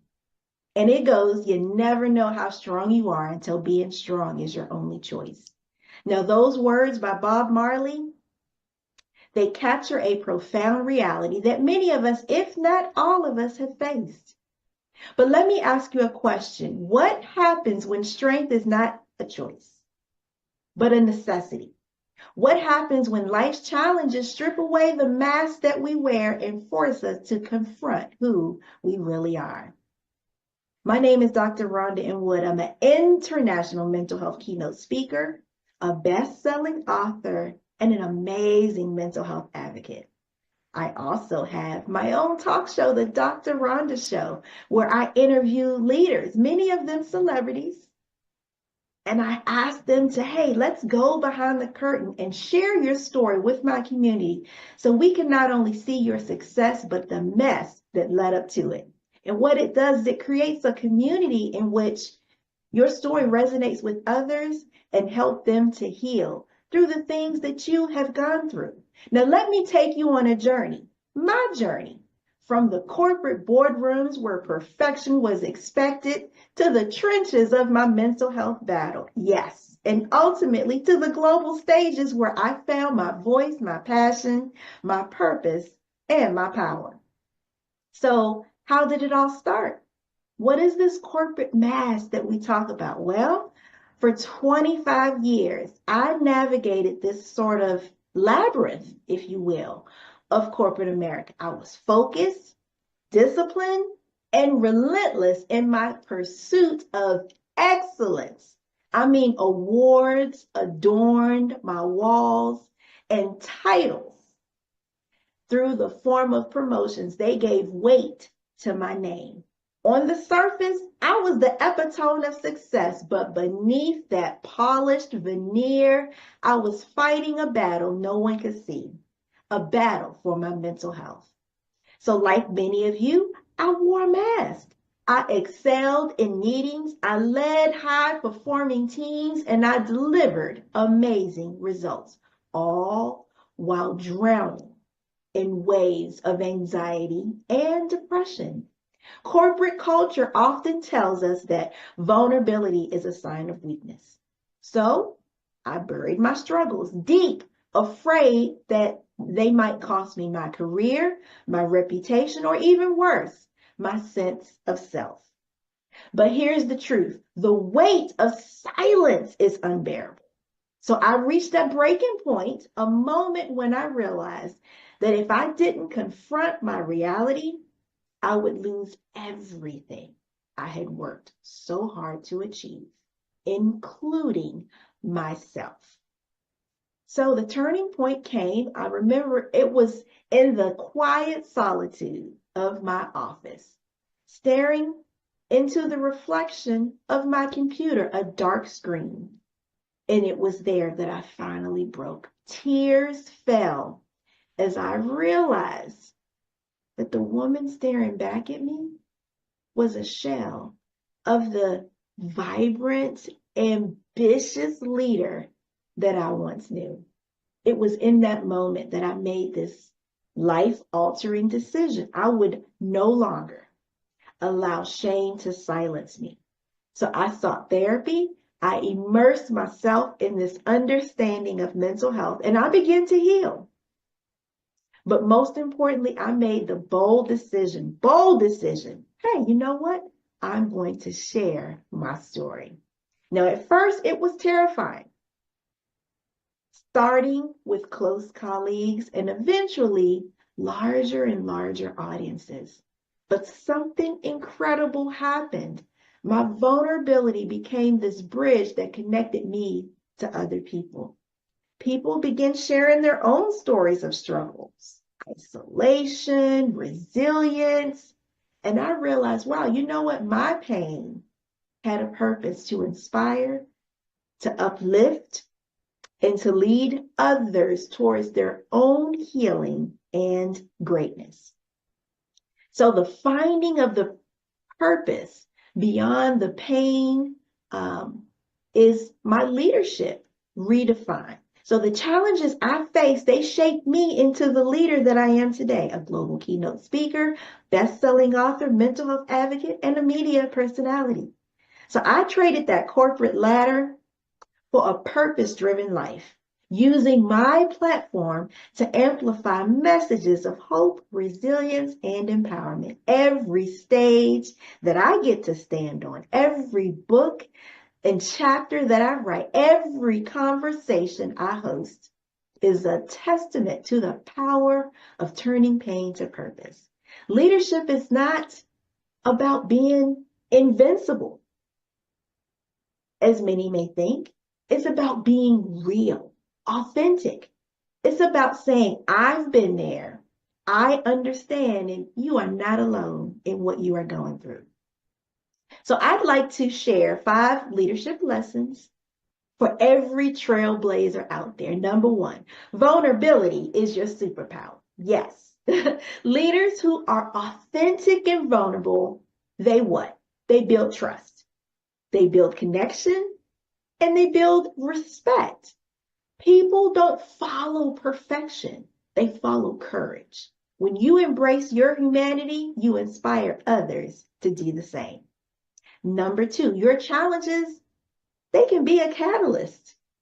If I told you that the very challenges that you face are shaping you into the leader that you were born to be, if I told you that your struggles are not roadblocks, but rather they are stepping stones to empathy, resilience, and even transformation, what would you say to that? Now, number 3, mentorship and collaboration, they multiply your impact. Yes, none of us succeed alone, not a one. It takes a community. So my mentors poured into me, and now I pour into others, including you. Leadership is about creating opportunities for others to rise, knowing that their success is a part of your legacy. And number 4, normalize these mental health conversations. Woo! You know, people think mental health is a dirty word, but as leaders, we are obligated. We must create spaces where mental health isn't taboo, but rather embraced. See, when we lead with empathy, we create environments where people feel seen, supported, and empowered. And number 5, take bold action. Bold action. Because bold leadership requires bold action. Whether it's sharing your truth, starting something new, a new venture, or stepping into uncharted territory. The challenge is to do it with courage, because the world needs leaders who dare to be different. Now the charge. So here I am. I'm here before you as living proof of what is possible when you lead with courage and authenticity and resilience. See, my journey from surviving to thriving, it was not easy, but it was worth it. And now I challenge each one of you to look within, because your struggles, they don't define you. Your response to them does, however. See, leadership isn't about having all the answers. It never was. It's about showing up, being real, and using your journey to inspire others. So here's my charge. Be bold, be vulnerable, be a leader who empowers others to step into their own greatness.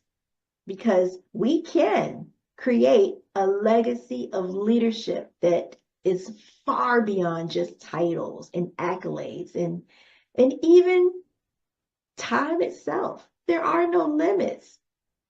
So I want to share with you this. Your legacy, it begins today. As you leave this summit, remember this. Your leadership is not just about you. It's about the lives that you touch, the people you empower, the legacy you leave behind. When you step into your greatness, when you lead with brilliance and boldness and even balance, when you lead generously, when you live boldly, you create this lasting legacy. You empower and you leave that lasting impact on your audience. And let me let you know that you can redefine any part of that legacy. I would like to invite you to come to my platform and to share that mess, that story in an authentic way. What's behind the success that you have reached? Come share your journey with my audience and leave the impact so that people can see the potential and the greatness that you are called to. Let's get ready to impact lives together. My name is Dr. Rhonda M. Wood. Again, I am an international mental health keynote speaker, multi-best-selling author and mental advocate who has her own show, helping people to heal through storytelling, helping leaders just like you. Thank you so much for your time. It's been amazing. And bye for now.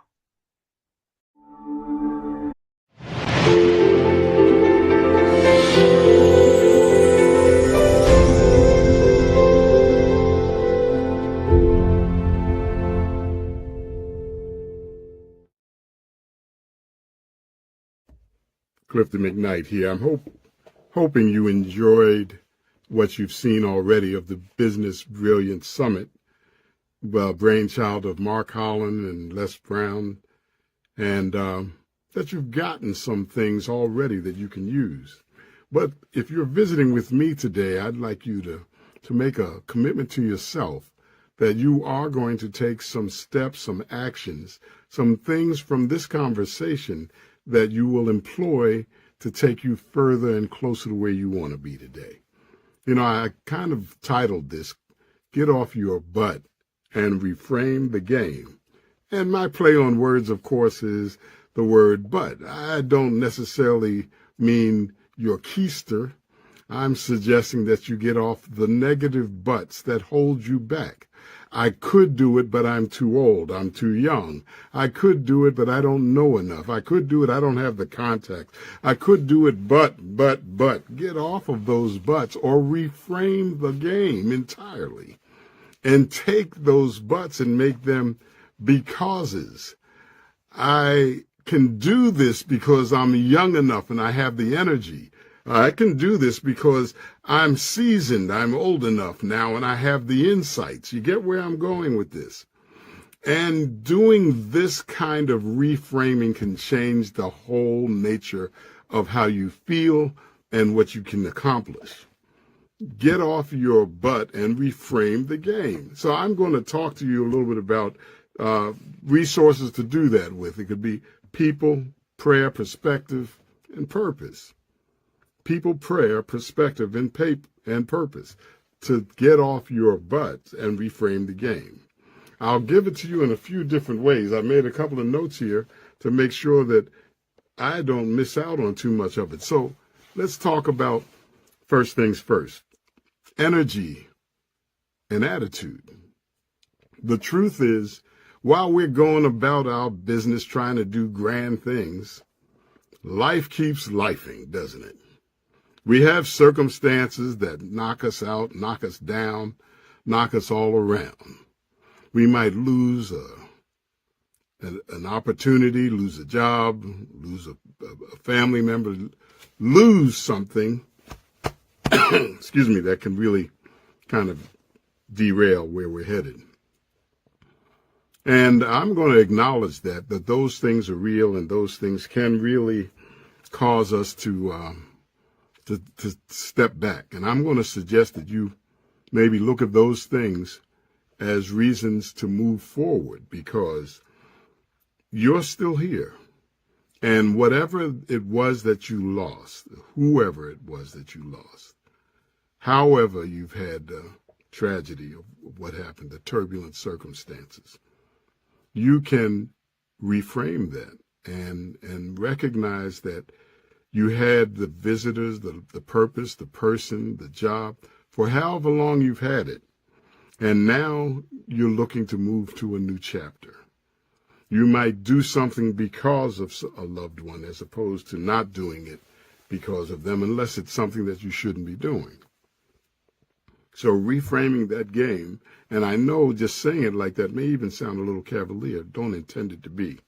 I've had a few losses of my own, and I can tell you that in no uncertain terms, it can derail you, it can distract you, it can get you. But one of the things that you can do to make it work for you is to embrace it and to think about the good memories, to embrace the inspiration that may have been caused or created by the individual or the opportunities, and endeavor to honor it by doing more, doing better, being more, or being better. So reframing the game starts that way, and I suggest that every night and every morning you start off with a whole spirit of gratitude, an attitude of gratitude to get you off the dime, to help you to feel better, even if you don't feel good sometime. I had to make that rhyme. But considering the idea that when you have a good attitude or when you feel gratitude, you have more energy than when you feel, destitute or devastated.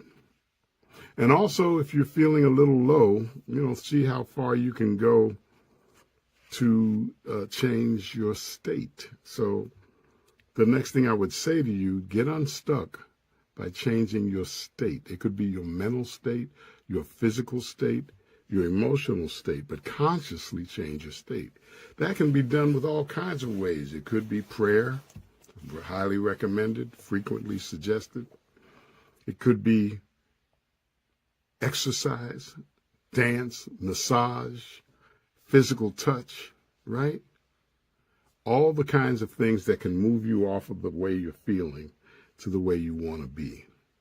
It could even be taking the time to help someone else. change your state by looking into a way that you can empower someone else. And when you get that power, you can't help but get some back on you. You heard the saying, a person can't put perfume on someone else without getting some on themselves. The concept is very much the same. So reframe the game by looking at ways to help someone else, by moving your body in a different way, thinking about things that make a better difference for you. Think about the things you have to be thankful for. Get unstuck by taking action. You know, sometimes the biggest thing you can do to make it happen is to do something. Now, it was Dave Ellis, author of Becoming a Master Student, that had these 7-day anti-procrastination plan. I like it because it's quick, easy, and easy to remember. Monday was make it meaningful. Find a way to do something to make whatever it is important that you have to be doing. Number 2, take it apart. Take it in little pieces, because we can handle a whole lot more if it's a lot less at a time. Wednesday, write an intention statement. Write it down. You know, putting something down to remind us that it's important to do gives it a little more life and living. And then you can refer back to it.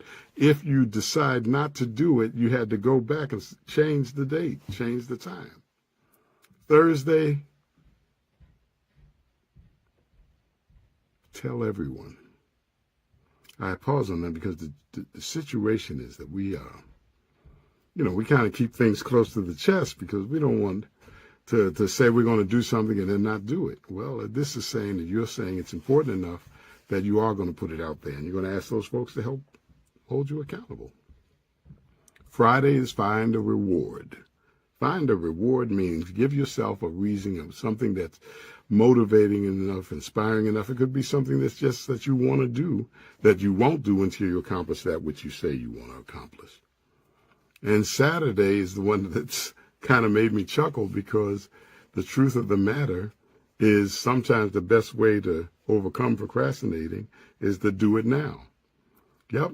You want to get it done? Do it now. Settle it now. Saturday, settle it now. And of course, if those things don't work, the last one has particular tongue-in-cheek, but particularly valuable. And that is to say no. Instead of getting yourself all wound up because you're doing something, you're not doing what you say you want to do, decide that you want to do it. Then, if that's the case, you can use that energy towards something else.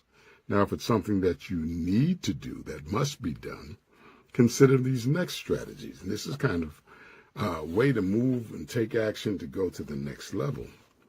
And that means don't try to do it all by yourself. Right? Don't try to do it all by yourself. Find some resources to assist you. It could be human resources. It could be someone that you pay.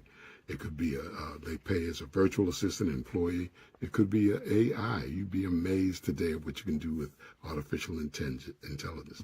Matter of fact, I created a little ebook with the help of ChatGPT, how to make $5,000 in 90 days using ChatGPT. And I got ChatGPT to help me to do it. If you'd like a copy, I can give it to you free. It's no charge for that.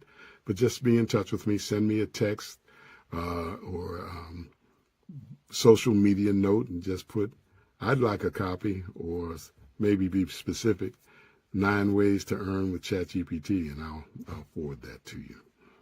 The other thing I want to say to you, when we start talking about taking things to the next level, is the perspective that you have. I talked about, prayer and people and perspective. All that's got to do with networking, and the net's got to work if it's going to do anything of use to you. So when you think about it, who is it that you're connected to? You ready for the answer? The answer is everyone. You're connected, and we are connected to everything and everyone. The things that have passed from thousands of years ago, hundreds of years ago, months ago, they came to place so that we could be here today. The air that we breathe wouldn't be here if it wasn't for those microscopic organisms that gave their days up in the wee prehistoric times. everything lent to something that leads to us being here. And we're here. Now, I don't know if you've been in a situation where you've lost something, you lost some, maybe what do they call that? I think it's called survivor's remorse, where you feel like you should have been the one to pass and others have passed. And I just want to say to you, just think that you don't have time really to be chagrined about being alive. What's more valuable and more important is for you to take the life you have and make something of it for the people that you may have lost. Think about that and use that in a way that can best serve you, so that you can not only live well, but be a little happy and in that way give thanks for your life. Last thing I have here that I want to throw to you talks about momentum building resources. And you know, the thing that I say to you here, I guess it's coming from a personal space, and that is, when you have that life be life, and when your physical health is suffering, or your energy is suffering, or your mind is not in the space you want it to be, look at all those other things. I mean, I talked about massage and exercise and yoga. Sure, do those. Dance, maybe play some music and dance and act silly. Qigong, yoga, eating a good salad. Do the things that help you to feel better and be in a different state. Sometimes you just want to scream or laugh outrageously and shift the energy and let the blood flow in a little bit differently, just to get you enough energy to move it forward. And now, if you can get clear about what your purpose is and why you're doing a certain thing, that can also give you the energy you need to succeed, particularly if you're talking about going to another level. Now, I don't know how many of you ever, want something so badly that you get over anxious about it. That's when your anxiety kind of gets in the way of, your whole goal. The goal was to accomplish, and now your reticence and your doubts start to slow you down. So instead of doing that, though, take a good look at who you are and whose you are. Recognize our interconnection with all things. And if you believed, again, as I said in the power of prayer, when you do that, you get into that fabric of existence that is everywhere. So you must have the power, because you're connected to everything everywhere. So begin to ask yourself, how can I do it, as opposed to why can't I do it? That reframe in and of itself will blow your mind. So if you look at the things we started talking about, the different ways you can change your state, and everything from massage, acupressure, qigong, yoga, dancing and singing and making noise, telling bad. You need some good dad jokes? Check me out. I got a few of those too. But those things that change your overall state. Talking to people and who care about you. Look for the people who are going to be in your favor, in your corner. Even if they have a constructive criticism, it's constructive. In order to be at your best, you need people around you who think the best of you and for you and want the best for you. Now, sometimes we have these situations where we mean well, but we've been through the bumps and bruises that we went through, kind of makes it discouraging for you, and we don't want you to go through that pain. I'm going to say, if you're that kind of friend, if that's where you are, hold back. Just kind of withhold it a little bit and consider the possibility of reframing how you can share that information too, because it may just give them another insight about how things don't work, so that they can go about it in the way that does work. Well, I think I'm going to just cut that short with me and give you enough, using AI and using virtual assistants really does change the whole nature of possibility in the world, because you can do it in a heartbeat. And if you need some help, you want some insights, you want some other suggestions, look me up. My direct number is 240-446-5738. Send me a text, and it won't be too late. I look forward to being in touch with you. And this is Cliff McKnight saying, if you can't calm the waters, learn to ride the waves. Have a great day. Reframe the game.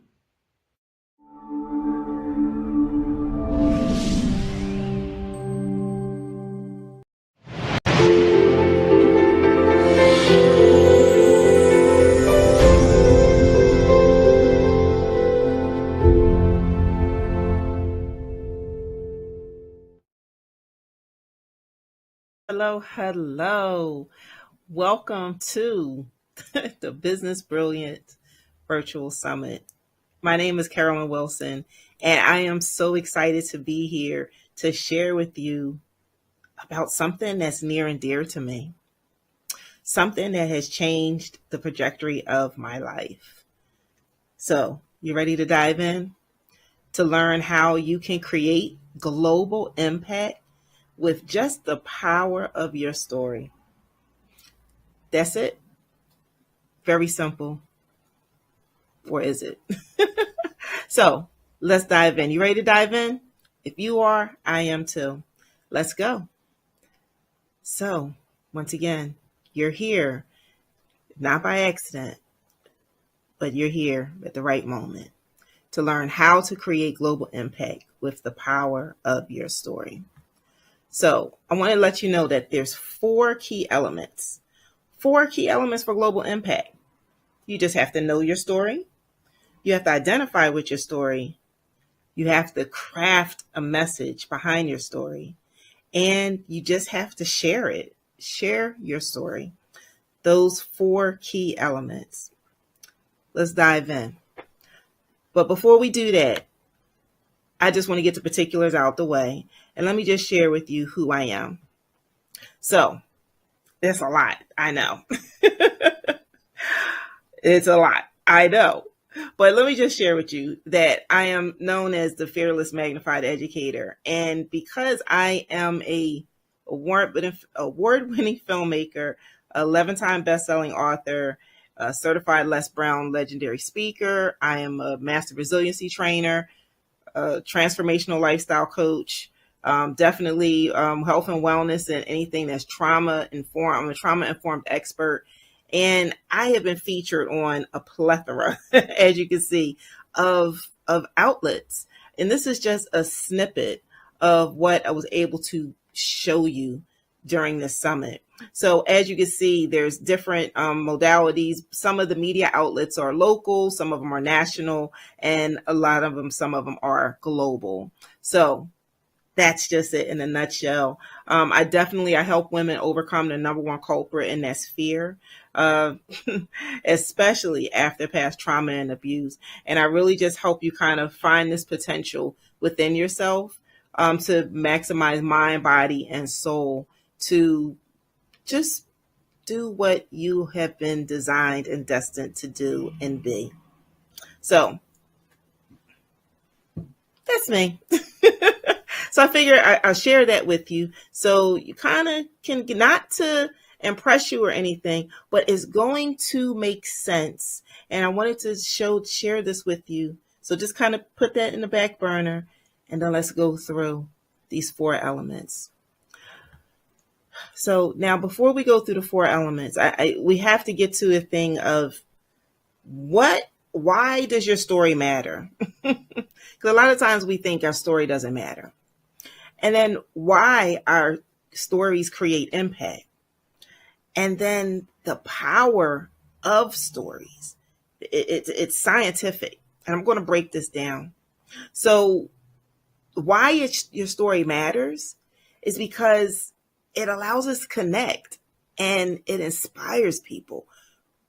That's why stories matter. Now, the impact of stories.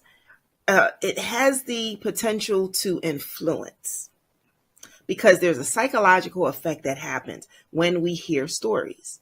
So there's something that, we release dopamine and oxytocins, which are connected, that equals a connection. There's some kind of connection when we hear these things and when these things are triggered within our body based on our brain. And because we are emotional creatures, right? And it drives influence. Emotion drives influence. It really does. So now the power of your story. Watch this. Can't make this up. So according to psychologist Jerome Bruner, you're 22 times more likely to remember if it was told to you in the form of a story. the brain waves that we have, it's like a ripple effect. We're taking these things in. So just watch this. Did you know that 10%, give or take, about 5 to 10% of what you read, you will remember. About 20% of what you hear, you'll remember. 30% of what you see, you'll remember. And about 50% of what you see and hear collectively, you will remember. However, there's just something just a little more intense when it comes to when you hear something that's told in the form of a story. You are going to remember it at least 65 to 70% of what you heard because it was told to you in a story. Now, I know you still remember the stories that when you were in elementary school because of the way it was told, because of the way that you heard it. You saw it, you read it, but it was how it was told, how you heard it. This story, you remember it. Amazing, right? Our brain is just an amazing thing. And I'll just give you another tidbit, which has nothing to do with this, but it is. Yes and no. So did you know, I'm going to add something, another little factor, that if you say and write something, you know, we say write it down and make it plain. You were 70% more than likely to remember everything that you say and write. Hence why we have to write down our thoughts, write down our dreams, write down our visions. And 90% of what we do. So when we do it, now that's the action. Now we definitely remember at least 90% of it. So I just wanted to throw that in there as well. But really just remember the 65 to 70% of what you hear when it's told in the form of a story, people will remember. And stories can do what? They create impact based on influence. So just think about the types of stories that you hear. You hear personal stories. You can hear stories about communities. You hear stories that's historical. Just think about your cable station. Think about your cable, your Roku. When you're flipping through all the channels, each one of those channels tells a story just based on the channel and the things that they're going to show you. So I had to give you this as another background before we dive into these 4. So now, let's get ready. Know your story. It's so important for you to know your story. Well, Carolyn, how am I going to get to my story? I have so many stories. Well, let me take you on a journey, if you don't mind. So in order for me to help you with your story, I have to show you mine as an example. Is that okay? All right. So this is my story. My story revolves around trauma, abuse, and overcoming fear. So as you can see, the picture of me, the cute little pigtails, that's me. I was once 7 years old and I was being molested by my biological father, which went on for the most formative times of my life, which then led to domestic violence, which then led to bouts of homelessness. It led to a lot of things. See, but that's my story. But I'm going to show you in the rest of this presentation of what you can do with that story. So once again, me with the little cute little pigtails. That's every April I do a campaign, Be the Voice, to bring awareness about sexual assault, awareness, sexual child abuse, and child abuse, because that is the month that it's acknowledged. So, and then you see me with my arms crossed like this, because that was an article that I did. One of the very first articles when I publicly shared my domestic violence encounters. And it was in that article. So in this process, it starts with just sharing your story. But now there's another thing you have to do with this story. So I had my story, I'm sharing my story, and now I'm like, what do I do with my story? Well, now I have to identify the purpose, because it came to a point where it's like, okay, now I'm sharing my story and people are coming to me about my story. So what's the purpose behind my story, me sharing it? Am I done with sharing it, or is there more? And if you feel something in your spirit about there's more, then you have to identify the purpose. So you have to discover your story's purpose. You have to understand your story. And so by discovering your purpose of the story, just know that there's pivotal moments, that there's challenges and lessons that are learned in your story. Understanding your story has to deal with how it resonates to certain people, to other people, certain cultures, people that can relate to your story. Now, how do you identify it? How do you identify that your story has a global potential? Well, you have to tie into what's the broader issue. I just shared with you my story. It deals with abuse. It deals with child abuse, domestic violence. It deals with being silent, right? So that's where the fear comes in at. But I really had to get into the space of your mindset. So I created a book called Magnified Thoughts, because it's a journey. There's a journey that you must take when you have a certain background or story that you need to heal from, right? And so with that, this is what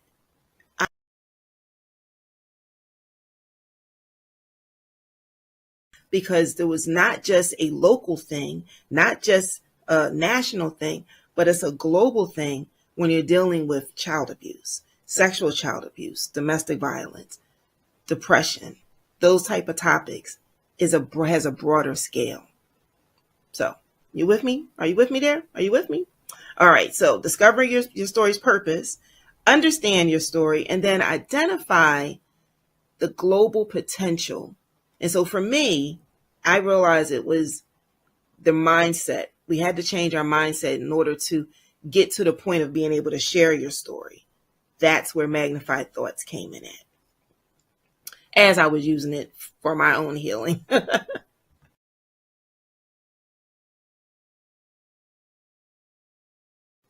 So that leads us to now, once you figured out the purpose of your story, now you have to craft your message. So one of the things that I like to say when I tell some of the individuals that I coach, there's two ways that you can tell your story. One way has to do with getting empathy and sympathy from people. And the other way is to invoke action. I want people to, when they hear my story, it invokes action in them. So when you craft your message, it has to have some kind of a compelling narrative behind it. It has to have a story that leads to a lesson or a point. It has to connect some kind of emotion, joy, resilience, a struggle, be relatable and vulnerable. And as you can see, my story, I wrote the book, but it was more about mindset. But then it was like, okay, now I really have to get into my story. So I was led to create a documentary. As you can see, an award-winning documentary that actually ended up being picked up by Essence Film Festival. Gave me a reason to go to New Orleans. I became a finalist. But let me just share with you some of the narratives that was shared. The Good Life is such a huge story with such incredible humanity. Watching this film was both deeply emotional and joyous. Carolyn Wilson brings us on an emotional ride as she describes her journey. It was both beautiful and impactful. So that's when you're watching a movie, when you're reading a book, once again, it's stirring up those emotions. And that's what I was able to do in my film, in the way I was able to craft the message. So now you craft them, you understand your story, you know your story. You're able to know what the purpose, and you're able to get a compelling message behind it. Now it's time to share it. Now it's time to share it and amplify this reach that it has. And basically, you have a global audience. All of this that you see right here is what was birthed from my story. It was birthed from my story because I allowed to have global reach based on collaborative efforts across different cultures, different modalities. You saw I did books, I did a film, and, we can do podcasts. We can do so many different things to amplify the story's reach. Now, when you're able to do that, it's ready to share it with the world. And when you share it with the world, it just evokes global impact. This, my friends, are the global impact. It's the story that's in action. These 3 books right here that you see, it offered for me to share my story. And it allowed all of these individuals, and this is just, once again, a snippet of the individuals who then got the courage to then share and tell theirs. Now I become a resource for them. It sparks a momentum for them, and it inspires others because of the way I'm able to tell my story. So now with that, I want to share with you, it inspires others to take action. Once again, this is just a snippet. So from the ones that I inspired, now they were inspired to now inspire others. These are just some of the people that I've coached that now they've created their own books, their own magazines, their own podcasts, their own events, started a business, nonprofit. They do coaching programs. You name it, they've been doing it and speaking, etc., etc., etc. Now that's impact. So I just want to leave you with this. Your story is your impact. And guess what? The world needs your story. If I did not share my story, there wouldn't be anything for me to share or tell you. I wouldn't. So before I go, I just want to leave you one more thing, a special offer. Because I want you to be able to tell and share your story. Remember, there were 4 key elements. The 4 key elements were, do you remember? Did you write them down? Did you take copious notes? You have to, let's see if we remember, what are they? You got to know your story. You have to identify with the purpose. You have to craft a message. And then you have to just share it. So you have those 4 elements. But what I want you to do is do another deeper dive to kind of go into a little bit more detail of those 4 elements, and then 3 additional ways to boost your brand. After all, this is the Business Brilliance Summit, right? So if you go, now keep in mind, this is a free offer, and this offer is only valid during this summit. So don't let this pass you by. I want to see so many of you be able to have greater impact based on your story.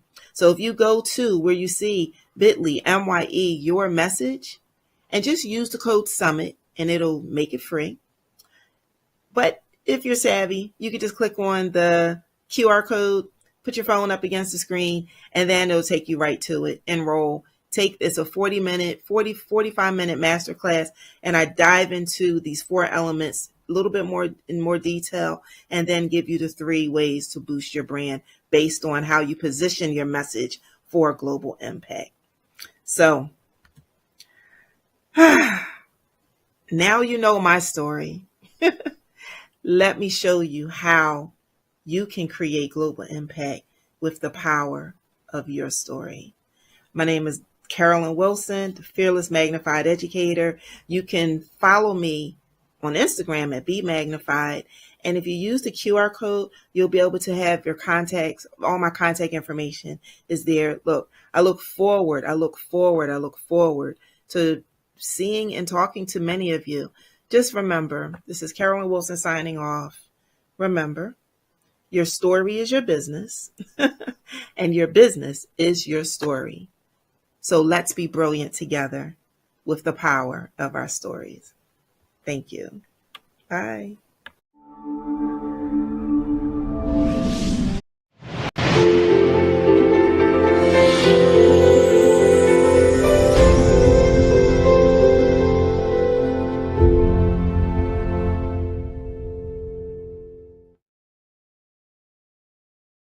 Let me ask you something.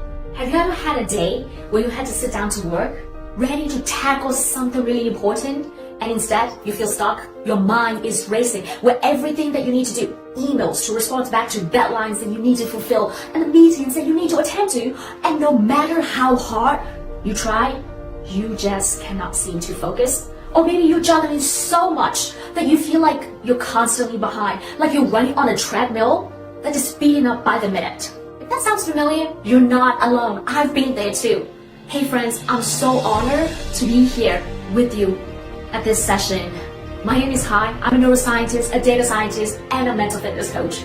But more importantly, I'm someone who knows what it's like to feel overwhelmed, distracted, and stuck. For years, I thought the answer was to push harder, work longer hours, and just power through, no matter how exhausted I am. But all that did was leave me more burned out and physically, mentally, emotionally drained. It wasn't until I started diving into the science of flow, because we're not supposed to just survive, right? We're supposed to thrive. So I started diving deeper into the science of flow and mental performance, that I realized that there's a better way, a way to work with our brain instead of against it. So that's why I'm here today to share that with you. So if you feel like you're spinning your wheels or running on empty, you're in the right place. Let's figure this out together for the next 15 minutes. Let's get real. You're here because you're ambitious. You're building something that's really true to your heart, whether it's a business, a career, or a life that you're proud of, a life that you want to be thriving in. And also, let's face it, the pressure to do it all, the responsibilities, the deadlines, the expectations that you need to fulfill, it's all just overwhelming. Maybe you're a business owner trying to grow your company, but there are just so many things that you need to do, so you need to maintain that sanity. Or a leader who's leading the entire team, the entire organization, but secretly you're doubting yourself. A creative person with all these big ideas, but no clear path to execute them. Or someone who's just starting fresh, transitioning into a new field, a new career, starting a new speaking career, right? Trying to figure it all out to see how to make it all work. Whatever your situation is, the good news is there's a way to move forward without running on empty. Today, I'm going to show you how to unlock that flow state. You probably have heard of it. The Olympians, the musicians, the athletes getting in the zone. But you and I can also achieve that flow state. Anyone with a functioning brain can achieve the flow state and get into the zone where we are immersed in whatever that we're doing. Time just flies and we're performing at our absolute best. Okay? Before I show you how to get into the flow state, let's first figure out what's blocking you. See, flow is a biological state, but with the right conditions, the right space, the right environment, it's just much easier for us to get into the zone. So let's figure out what's blocking you. There are three biggest culprits of flow blockers that I see in myself and in my clients, and I bet one of them will resonate with you. So let's dive into the flow blockers. I want you to grab a pen and a paper and maybe write it down or circle which one resonate with you. You ready? I'm going to be writing it down here. Let's go. So flow blockers. Alrighty. So number one that we have is the overwhelm. You've got so much on your plate that you don't even know where to start. Your to-do list is just growing exponentially, right? Number two, you ready? Number two is exhaustion, right? Again, this goes back to having so much to do. And at the end of the day, at the end of the week, the month, the year, you're running on empty. And no amount of coffee and caffeine seems to help anymore. You're just at this point, basically a somewhat functioning zombie. And you just keep on consuming caffeine just to stay up because you just keep on pushing yourself through, powering through, because you have so much to do. Number 3, you ready? I'm sure that we all have experienced this. That is the distraction. Your phone, email, Facebook notifications, LinkedIn notifications, or the doctor calling you, your mom calling you, your kids, school, principals calling you, or different notifications, right? All these distractions happening, that's just pulling you in a million different directions. And then you just feel more exhausted, you just feel more overwhelmed. At the end of the day, I don't know about you, sometimes I feel like I didn't accomplish what I want to accomplish. Then the self-doubt creeps in. A little voice saying, why am I even doing this? Right? Whatever the things that we're passionate about, to have the positive impact in our community, in our society, the business that we're planning to create, the team members that we're trying to positively influence, the things that we're really, really passionate about, just become on the sideline and just take less priority. These are the 3 biggest culprits. So I want you to circle which one most resonate with you, or circle all of them. Now that you know the flow blockers, right? Let's get into how we can create that right space for us to optimally get into the flow state, or at least reduce the barrier to get to the flow state, yeah?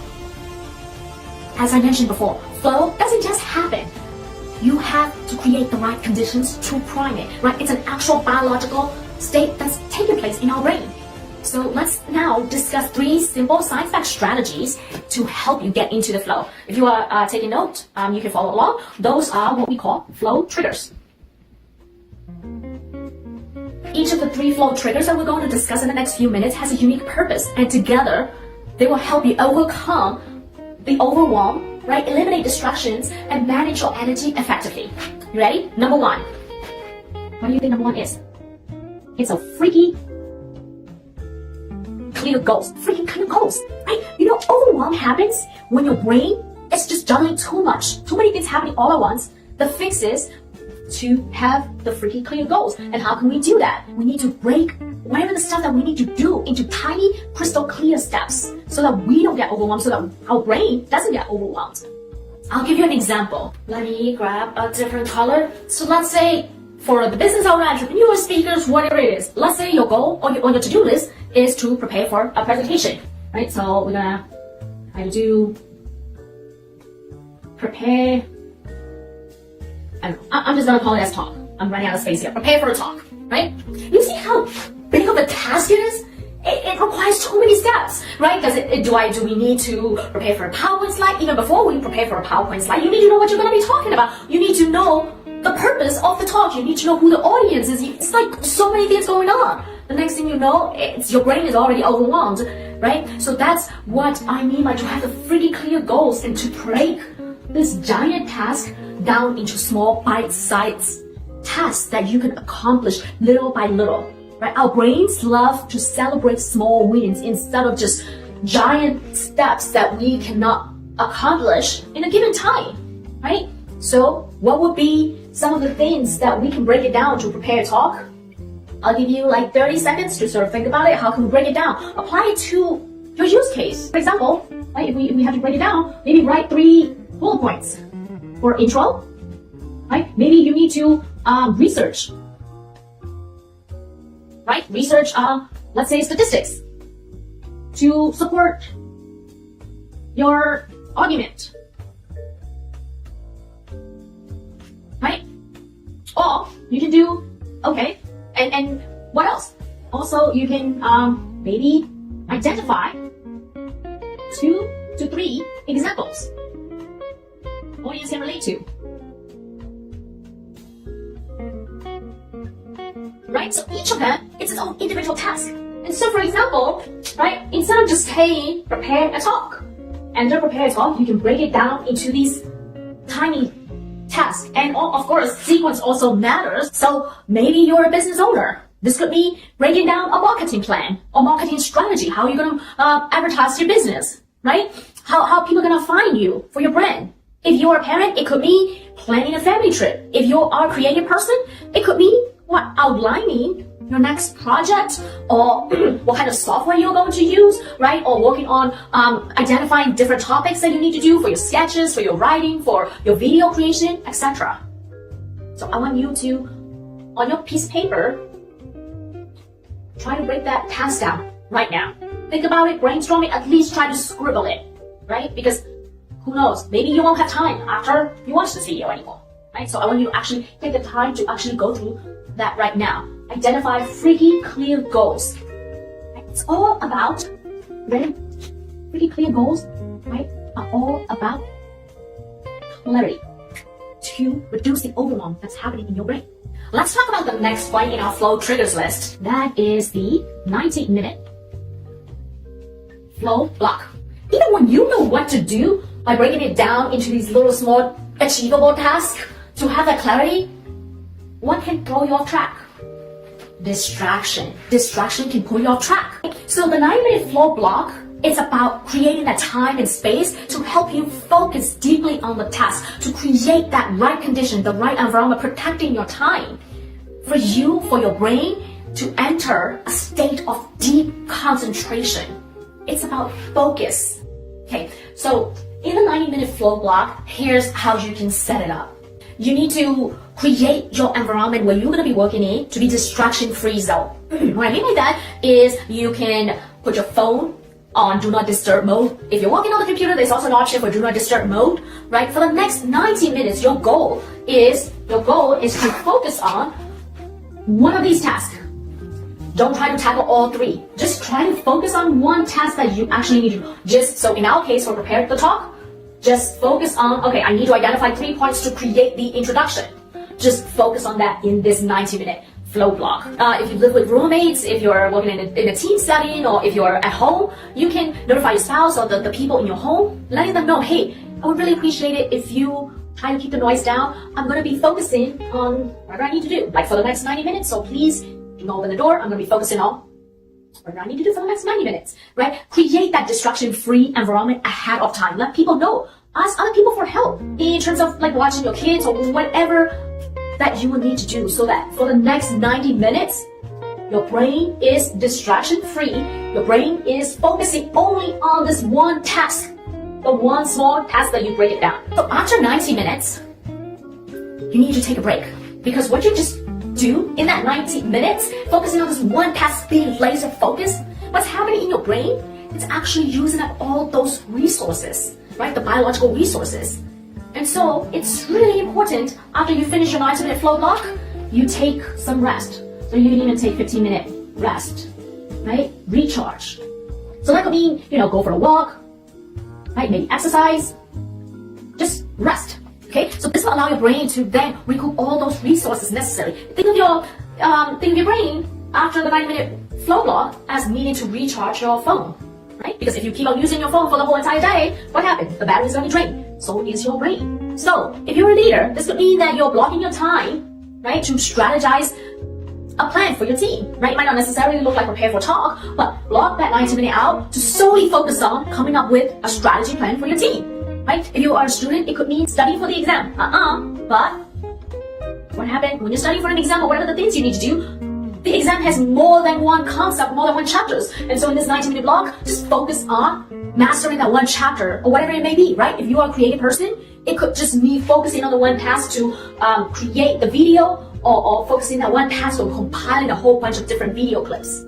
Yeah? Well, this method works because it gives your brain the space it needs to be laser focused. Think of it like putting a do not disturb sign for your mind, right? Because most of the time in our day-to-day tasks, day-to-day life, we have so many distractions going on, overwhelming our brain, and then after taking care of all the stuff that we need to take care of, then we run out of energy. We're exhausted for what we wanted to do. So that's why it's really important for you to actually block out some time, distraction-free zone, distraction-free time, so that you can now focus on what really matters. Okay? All right, which brings us to number 3, which is energy surfing. Exhaustion blocks flow because your brain can't focus when it's running on fumes, when it runs on empty. Right? The solution is to work with your natural energy rhythm instead of working against it. So it's really important for you to track your energy, get to know your own body, get to know your own energy rhythm. So I want you to track your energy level for a week, right? It doesn't have to be like a chart. You can just be like, you wake up in the morning and then you be like, oh, I don't know, around 8 to 9 a.m. I'm like all laser focused, or like by lunchtime, right? So this would be this, or by lunchtime, this is like lunchtime, right? When you're at the lowest energy, right? So try to notice when you feel most alert and when you crash and when you needed that additional caffeine refill, right? So what I want you to do is schedule your most important work during your high energy, right? This high energy zone is when you're gonna do whatever the high priority tasks that you have, right? And during the low energy periods, like here during the afternoon or whatever your low energy level time zone is, that's when you sort of go for a walk, take a break, and also have time to do the movement, the exercise, right? Connect with the nature. It's really important for us to strategically pause, right? It's so underrated these days, especially in this hustle culture, always doing more, you'll sleep with your dad, none of those, okay? Strategic pauses or rest and recharge are so important, especially when you need to laser focus, when your brain is spent focusing on high priority tasks. So if you're a business owner, this could mean scheduling your client's call when you are most energetic. Or if you're a parent, it could mean planning playtime with your kids when you're most energized. Because believe it or not, your kids, even though they may not be able to speak or they're starting to speak, they actually notices your vibe, your energy level. If you're a creative person, it could mean brainstorming during your highest energy level. This isn't about squeezing more out of your day. We've done that plenty of time. And if you're like me, I ended up in exhaustion and overwhelmed with more distractions that are just happening throughout the day, right? It's not just about squeezing more out of the day. It's about doing the right things at the right time. By matching it with our energy peaks and energy dips, it just makes things much easier and flow more naturally.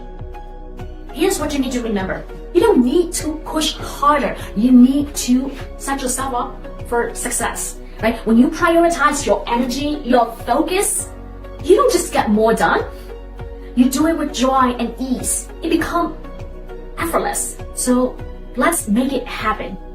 More flow and less overwhelm, less exhaustion and less distraction. Your best work starts when you stop fighting your brain and start working with it.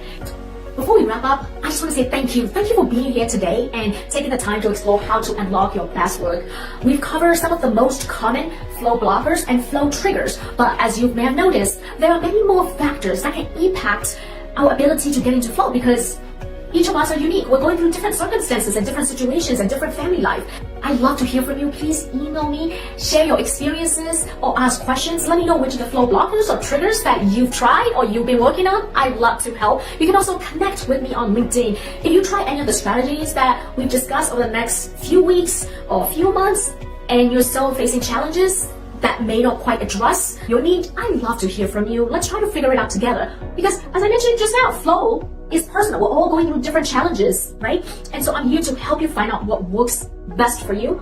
Let's try to keep the momentum going together collectively. Let's keep flowing.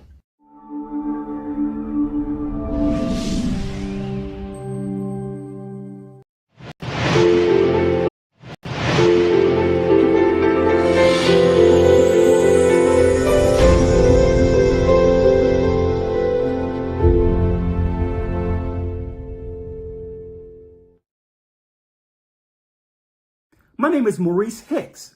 I'm the author of a true crime memoir called Looking for Trouble. I'm a retired police lieutenant and the former leader of an FBI homicide task force. The stakes couldn't be any higher. The body count is mounting. 19-year-old Kevin Barksdale and an introverted rookie patrol officer are heading for a collision course that no one could have anticipated. You see, Barksdale has shot and murdered about 12 people in his patrol beat. Prosecutors and detectives have become frustrated because every case they try to make on Barksdale doesn't stick. Then while that battle is going on, another battle emerges and extends beyond the streets. Some of Maurice's critical battles extend to the halls of the Criminal Investigation Division and Narcotics Enforcement Division. This journey would take this patrol officer from street patrol to major narcotics, to homicide, and to the FBI trying to nab the most dangerous and elusive drug kingpin in county history. If you're a person who likes true crime, if you like a good underdog story, if you like shows like The Wire, The Corner, New Jack City, you're going to love this book.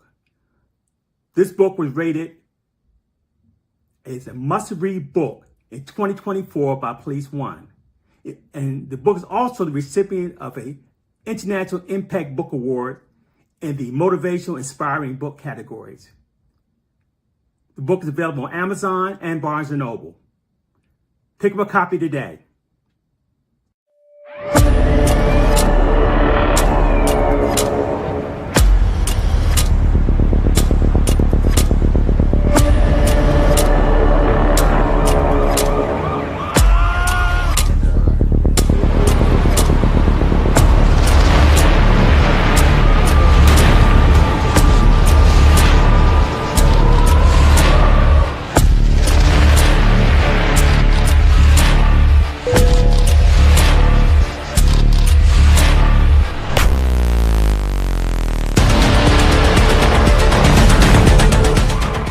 In a world full of chaos, there is one man who will stop at nothing to protect citizens of Maryland and to bring some of the most dangerous criminals to justice. Buy the book now on Amazon.